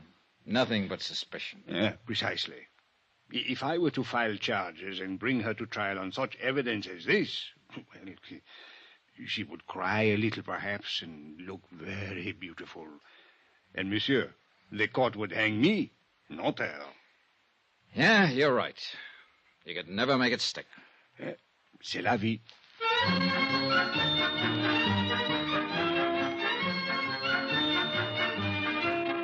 Expense account item 13, $624.80. Hotel, meals, and incidentals in Algiers and transportation back to the States. Expense account total, $1,214.60. End of expense account. End of report. Remarks? Social item. To be circulated widely. The Countess Maria D'Attoria was married yesterday to C.K. Barrett, a big tycoon in the meat business. The happy couple will make their home in Chicago. All companies in that area who may be asked to underwrite insurance on the life of C.K. Barrett don't. Yours truly, Johnny Dollar.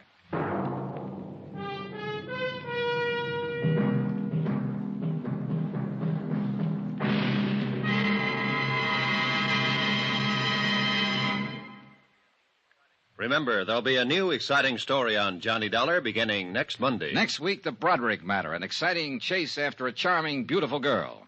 After all, who wouldn't? Join us, won't you? Yours truly, Johnny Dollar.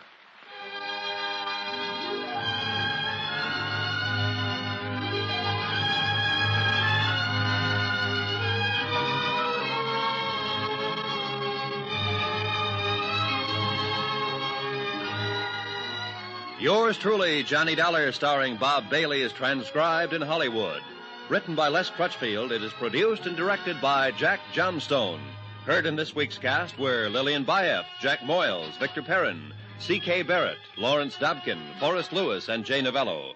Musical supervision by Amerigo Marino. Be sure to join us on Monday night, same time and station, for another exciting story of Yours truly, Johnny Dollar. Roy Rowan speaking.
Tonight, we again present the famous Mr. Chameleon of Central Police Headquarters in his famous cases of crime and murder.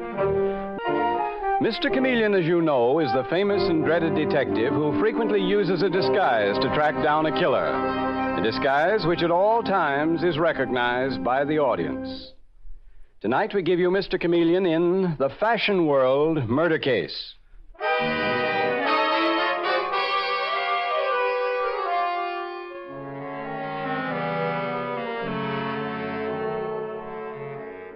The curtain rises on a richly furnished suite high atop the fashionable Plaza Sheraton Hotel.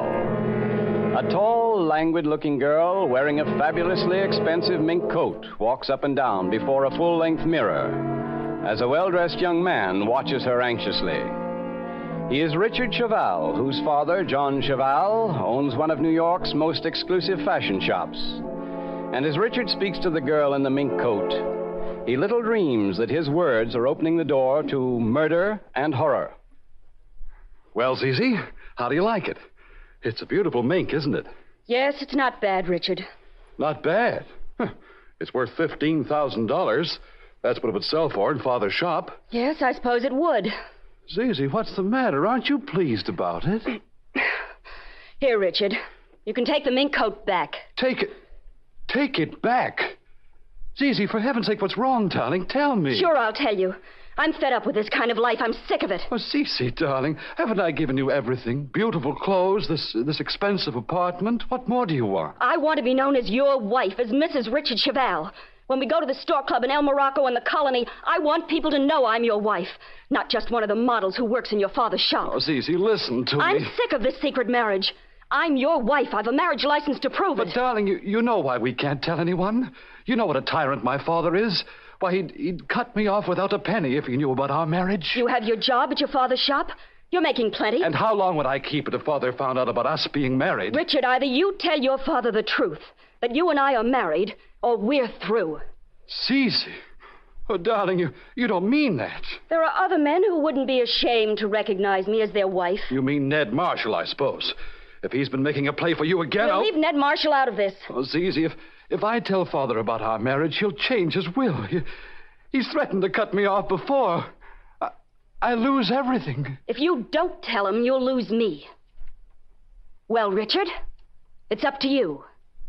Which is it going to be?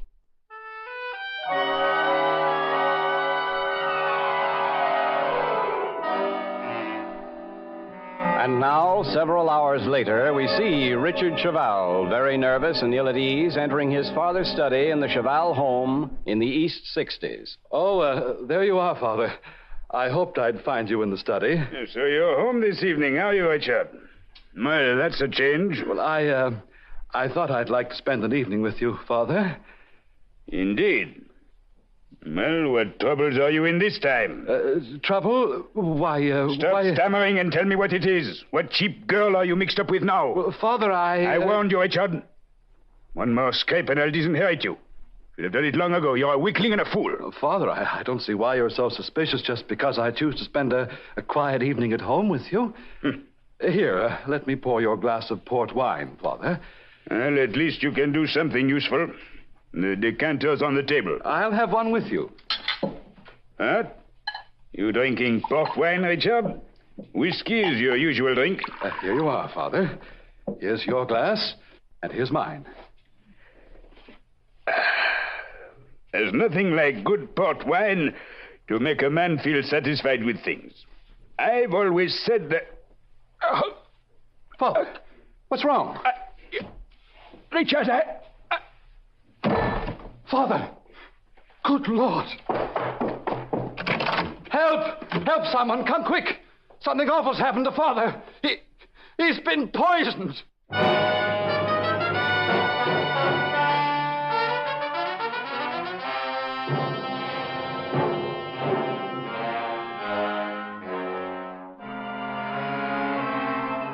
And now, a short time later, we find Mr. Chameleon, the famous and dreaded detective, and his assistant detective, Dave Arnold, just entering John Cheval's house. And a frightened, rather plain-looking young woman is saying, "You're Mr. Chameleon. That's right, and this is Detective Arnold. Please come in. Thank you. I'm Marie Cheval. My uncle's body is in the study. Marie Cheval? You're the dead man's niece? Oh, I don't wonder you're being surprised, Mr. Chameleon. My wearing this dreadful blue dress. I'm not here to talk about clothes, Miss Cheval. Just what happened here tonight? Oh, Mr. Chameleon, it's horrible. Uncle John and his son, my cousin Richard, were having a glass of port wine in the study. And then suddenly Richard came running out crying that his father was poisoned. And a few minutes later, his father was dead. Where is your cousin Richard now, Mary? In his room. He's almost at the point of collapse. I see. Was anyone else here this evening about the time that your uncle, John Cheval, was poisoned? Why, no, Mr. Chameleon. Mm-hmm. Mary, I understand that your uncle had been in poor health lately, that he was no longer active in running the famous John Cheval fashion shop. Well, yes. Well, I mean, Ned Marshall is supposed to be running the shop. Ned Marshall? Rather well-known young man about town, famous for his champagne parties? I see his name in the gossip columns. Ned Marshall got publicity for the shop, Mr. Chameleon. But Uncle John pulled the strings. Like Richard and me, Ned Marshall was just Uncle John's puppet. You sound bitter, Marie Cheval. Not bitter, Mr. Chameleon. It's just that Uncle John was a very dominating man. And someone hated him enough to murder him by poison. Marie, will you tell your cousin Richard to come down, please? Detective Arnold and I will go to the study where you say your uncle's body is. Yes, Mr. Chameleon. The study is at the end of the hall. Thank you. Come along, Dave. Yes, sir.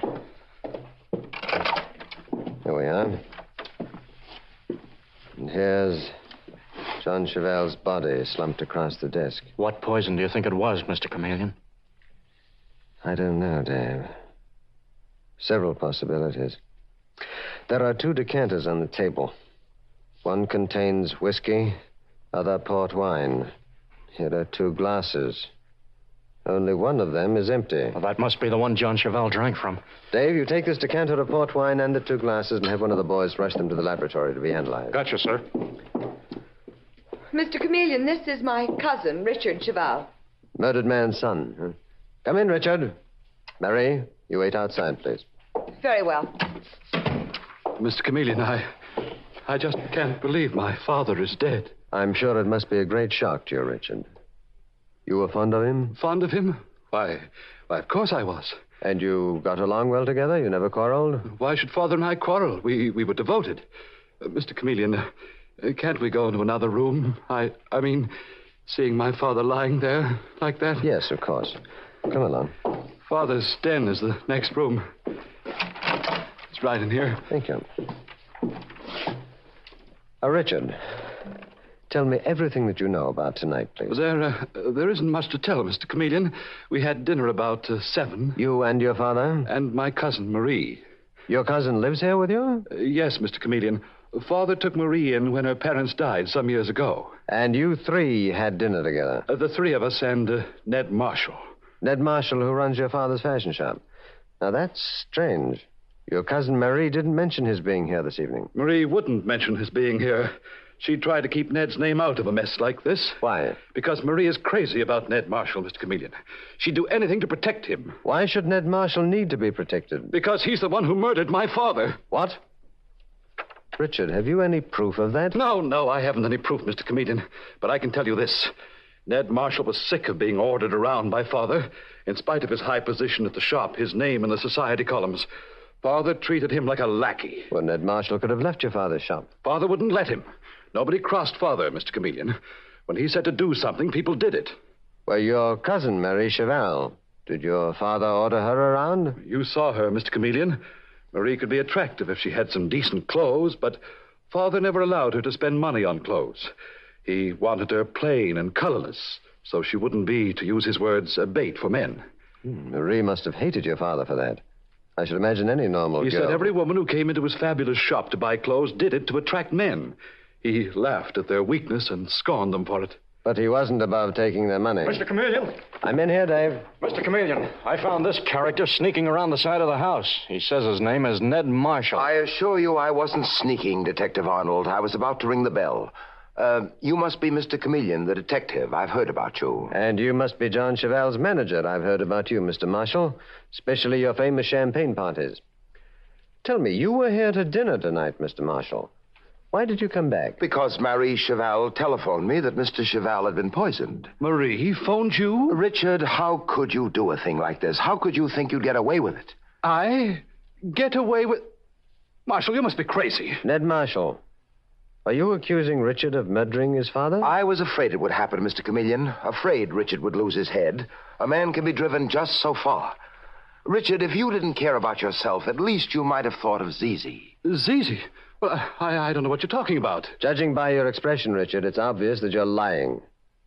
All right, who is Zizi? Why, she's a model at Father's fashion shop, Mr. Chameleon. She's also the girl you married secretly a month ago. You... How did you know, Ned Marshall? Zizi herself told me. Well, a secret marriage. Where is your wife now, Richard? She has an apartment at the Plaza Sheridan, Mr. Chameleon. And why did you keep the marriage a secret from your father? Because, he wasn't well. We were afraid the shock would be too much. Oh, why don't you tell Mr. Chameleon the truth, Richard? You were afraid your father would disinherit you. Keep out of this, Marshall. You're trying to frame me to cover up your own guilt. You hated Father. No, I didn't hate him. He was difficult, but he paid me well for my services. And I'd have been a fool to destroy the hand that fed me. Richard, tell me. After you finished dinner, now what happened then? Were you and your father alone in the study? Yes, Mr. Chameleon. I poured him his usual glass of port wine. He drank it. And then suddenly he cried out in pain and died. You poured him a glass of port. Now, there were 2 glasses of port on the table. Yes, the other glass of port was for myself. For yourself? Richard, since when have you taken to drinking port? Ned Marshall, you're not framing me for Father's death. Get out of my way! Richard, you're after him, Dave. Oh, no, you don't, buddy. You're staying here. Let me go, you! Mr. Chameleon, look at this. It's a gun, and it just fell out of Richard Cheval's coat pocket. Well, a gun. I wonder, Richard, did you plan to shoot your father in case the poison in the port wine didn't work?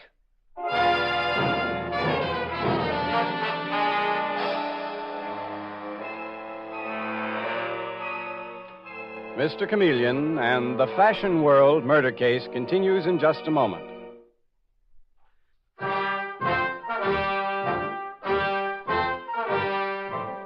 And now back to Mr. Chameleon and the Fashion World murder case. When John Cheval, owner of the exclusive John Cheval fashion shop, was mysteriously poisoned after drinking a glass of port wine, Mr. Chameleon discovered that 3 people might have had reason to kill him. John's son Richard, who feared his father would disinherit him when he learned of his marriage to the model Zizi. Marie Cheval, John's niece, and Ned Marshall, the manager of John Cheval's shop. Now in a room in the Cheval home, Mr. Chameleon is saying to the murdered man's son, "So, Richard Cheval, you carry a gun. Perhaps you planned to shoot your father if the poison in the port wine didn't work." No, I didn't murder my father. Ned Marshall is the guilty one. He hated Father. Don't be an idiot, Richard. Tell me, Richard, about this secret marriage of yours, about your wife, Zizi. Why did your father disapprove of her? Well, Father didn't disapprove of Zizi. It was just Mr. Chameleon, I'll tell you about Zizi, and I'll tell you the truth. Mr. Chameleon, it's Marie Cheval, the murdered man's niece. Yes, Marie, I told you to wait in the other room. Well, I couldn't help hearing what Richard said, Mr. Chameleon, and there's something you ought to know. Keep Zizi out of this, Marie. Go on, Marie. Mr. Chameleon, Zizi was here tonight about an hour before Uncle John was murdered. What? Here in this house? She came here to model a plain suit for me from the shop. Before she left, I saw her go into the study. A few minutes later, she came out and left the house. That's a lie. It's the truth, Richard. Marie, why didn't you tell me this before? Because I didn't think it was important, Mr. Chameleon. Dave, come along. Where to, Mr. Chameleon? To pay your call on Zizi, Richard Cheval's secret bride. Okay. It's a cinch that everybody in this case is connected with the fashion world, and somebody worked out a clever design for murder. All right, you 3, I'll want to question you later. Right here. I'll say. This way, Dave. Well, Marie, I hope you're proud of what you've done. Richard, I told the truth, and where are you going? To my room. But don't think you're going to get away with this. Ned. Oh, Ned. Marie, why did you do that? Why did you try to incriminate Zizi? Oh, Ned, darling, don't be angry because I told Mr. Chameleon about Zizi being here. I know you're crazy about her, too. Marie. But let me tell you this, Ned Marshall. I'm as pretty as Zizi is. And now that Uncle John is dead, half his money will go to me. I'll be able to buy all the clothes I want. Uncle John will never rule my life again. Never, never. Good heavens, how you must have hated it. I didn't say that. No, but it's in your voice, Marie. In that wild, intense look in your eyes. I never realized how much you hated your uncle.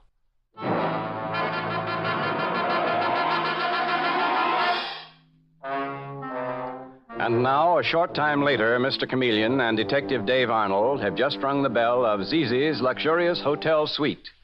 Some setup, Mr. Chameleon. Must have cost Richard Cheval every cent he had to keep his secret wife in a place like this. Yes, Dave. Yes, what is it? You are Zizi, the model at Cheval's shop? Yes. Secretly married to the owner's son, Richard Cheval? That's right. I'm Chameleon of Central Police Headquarters, and this is Detective Arnold. May we come in? Why, sure. I've got nothing to hide. Thank you. Then you won't object to Detective Arnold searching your suite? Why, now, wait a minute. Get going, Dave. You know what to look for. Yes, Mr. Chameleon, you've got no right breaking in here. In a case of murder, the police take on certain rights, Zizi. A case of murder? Now, don't pretend that you didn't know old John Cheval was murdered. Why, You're a very attractive model, Zizi, but not a very clever actress. It was obvious when you opened the door that your husband Richard had warned you that we were coming. Okay, so Richard did phone me. What of it? Mr. Chameleon, take a look at this, will you? Small bottle of white liquid. White arsenic. Deadly poison. I was searching Zizi's bedroom closet, and I found that bottle in the pocket of her coat. No, you couldn't have. I don't know anything about that bottle. Don't you, Zizi? Tell me, what were you doing in John Cheval's study earlier tonight, just before he was poisoned to death? Who told you I was there? Never mind that. Answer my question. I wanted to talk to John Cheval, Mr. Chameleon, to tell him about my marriage to his son, Richard. Or perhaps it was to put some of this deadly poison in the decanter of port wine. No, I didn't. Well, then, Zizi, explain how this bottle of poison got into your coat. I think I've got a pretty good idea, Mr. Chameleon. I left my coat in the hall while I modeled a suit for Marie Cheval. She must have poisoned her uncle's wine and planted the bottle of poison in my coat pocket. Why, sure. Marie Cheval hates me, Mr. Chameleon. She hates you? Why, Zizi? Because of Ned Marshall, who runs her uncle's shop, the one where I work. Ned's crazy about me. Marie's so jealous she can't see straight. Marie Cheval is in love with Ned Marshall. Yes, I'll say she is. What's more, she hated her uncle for making her dress so plain that Ned Marshall never even noticed her. I see. Zizi, the fact remains that we found a bottle of poison in your coat pocket. And it was the same poison that killed John Cheval, that man who didn't want you for a daughter-in-law. What's wrong with a model for a wife? Nothing, as far as I'm concerned, but John Cheval had set ideas on the subject. Richard said the old fool would cut him out of his will if he knew. But I didn't poison him, I didn't. That's all for the present, Zizi Cheval. Come along, Dave. We're going to police headquarters.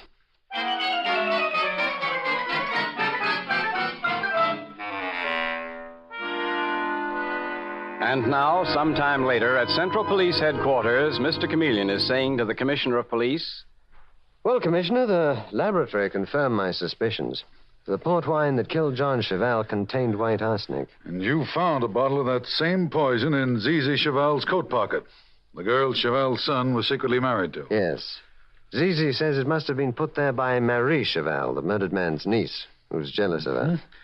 You think Marie is the guilty one, Chameleon?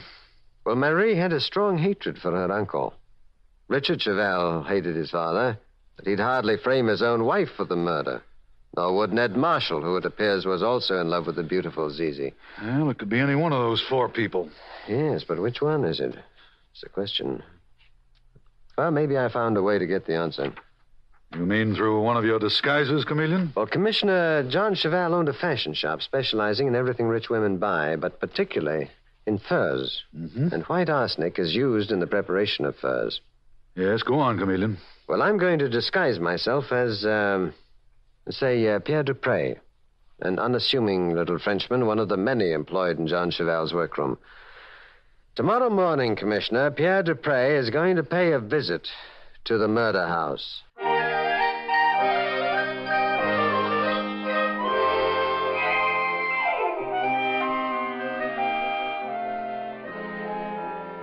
And now it is the following morning. Just around the corner from the Cheval home, Mr. Chameleon is saying to Detective Dave Arnold, All right, Dave.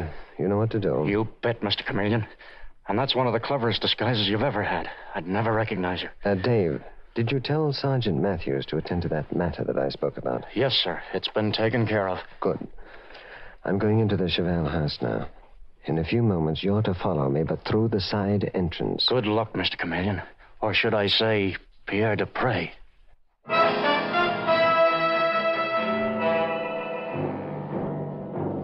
And now, a few minutes later, we see Mr. Chameleon in his disguise as Pierre Dupré, a slight, unassuming little Frenchman, being ushered into the drawing room of the Cheval home by Marie, the murdered man's niece.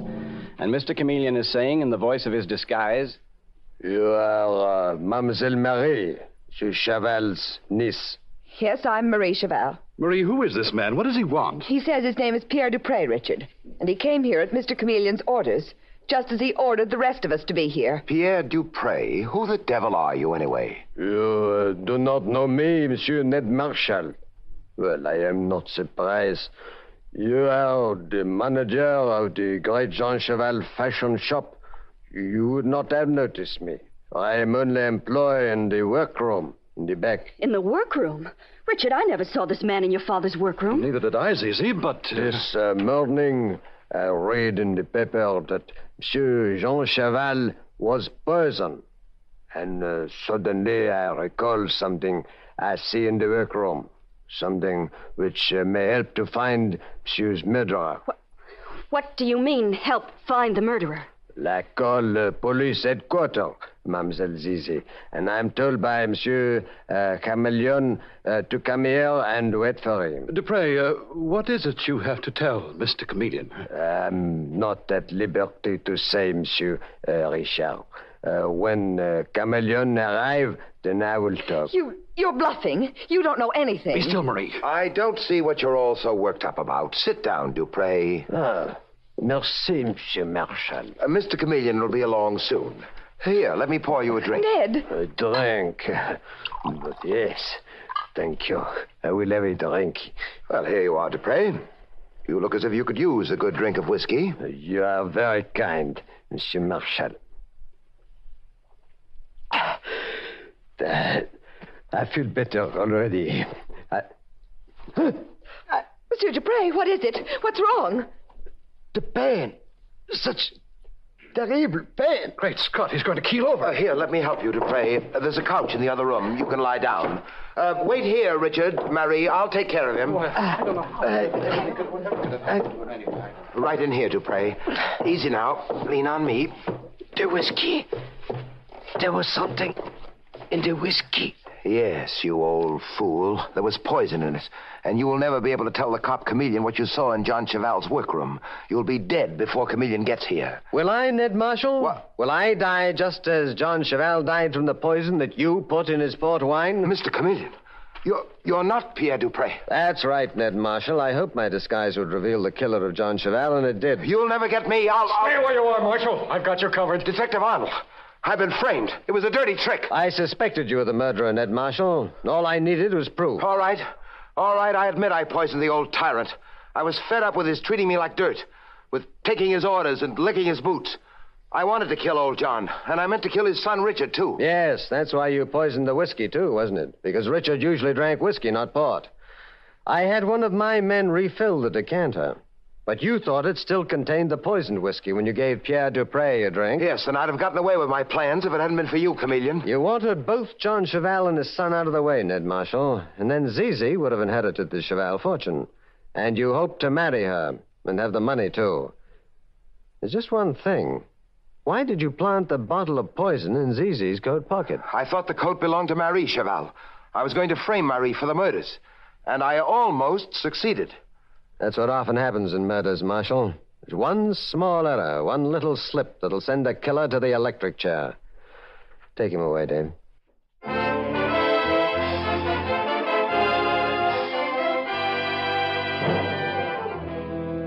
And with these words, Mr. Chameleon concludes tonight's murder case.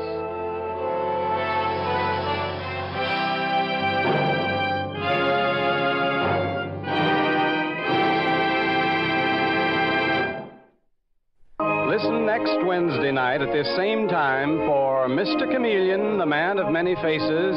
The part of Mr. Chameleon is played by Carl Swenson, with dialogue by Gene Carroll, based on the original story by Frank and Ann Hummert. It is directed by Richard Leonard, with music by Victor Arden. Your announcer is Howard Claney.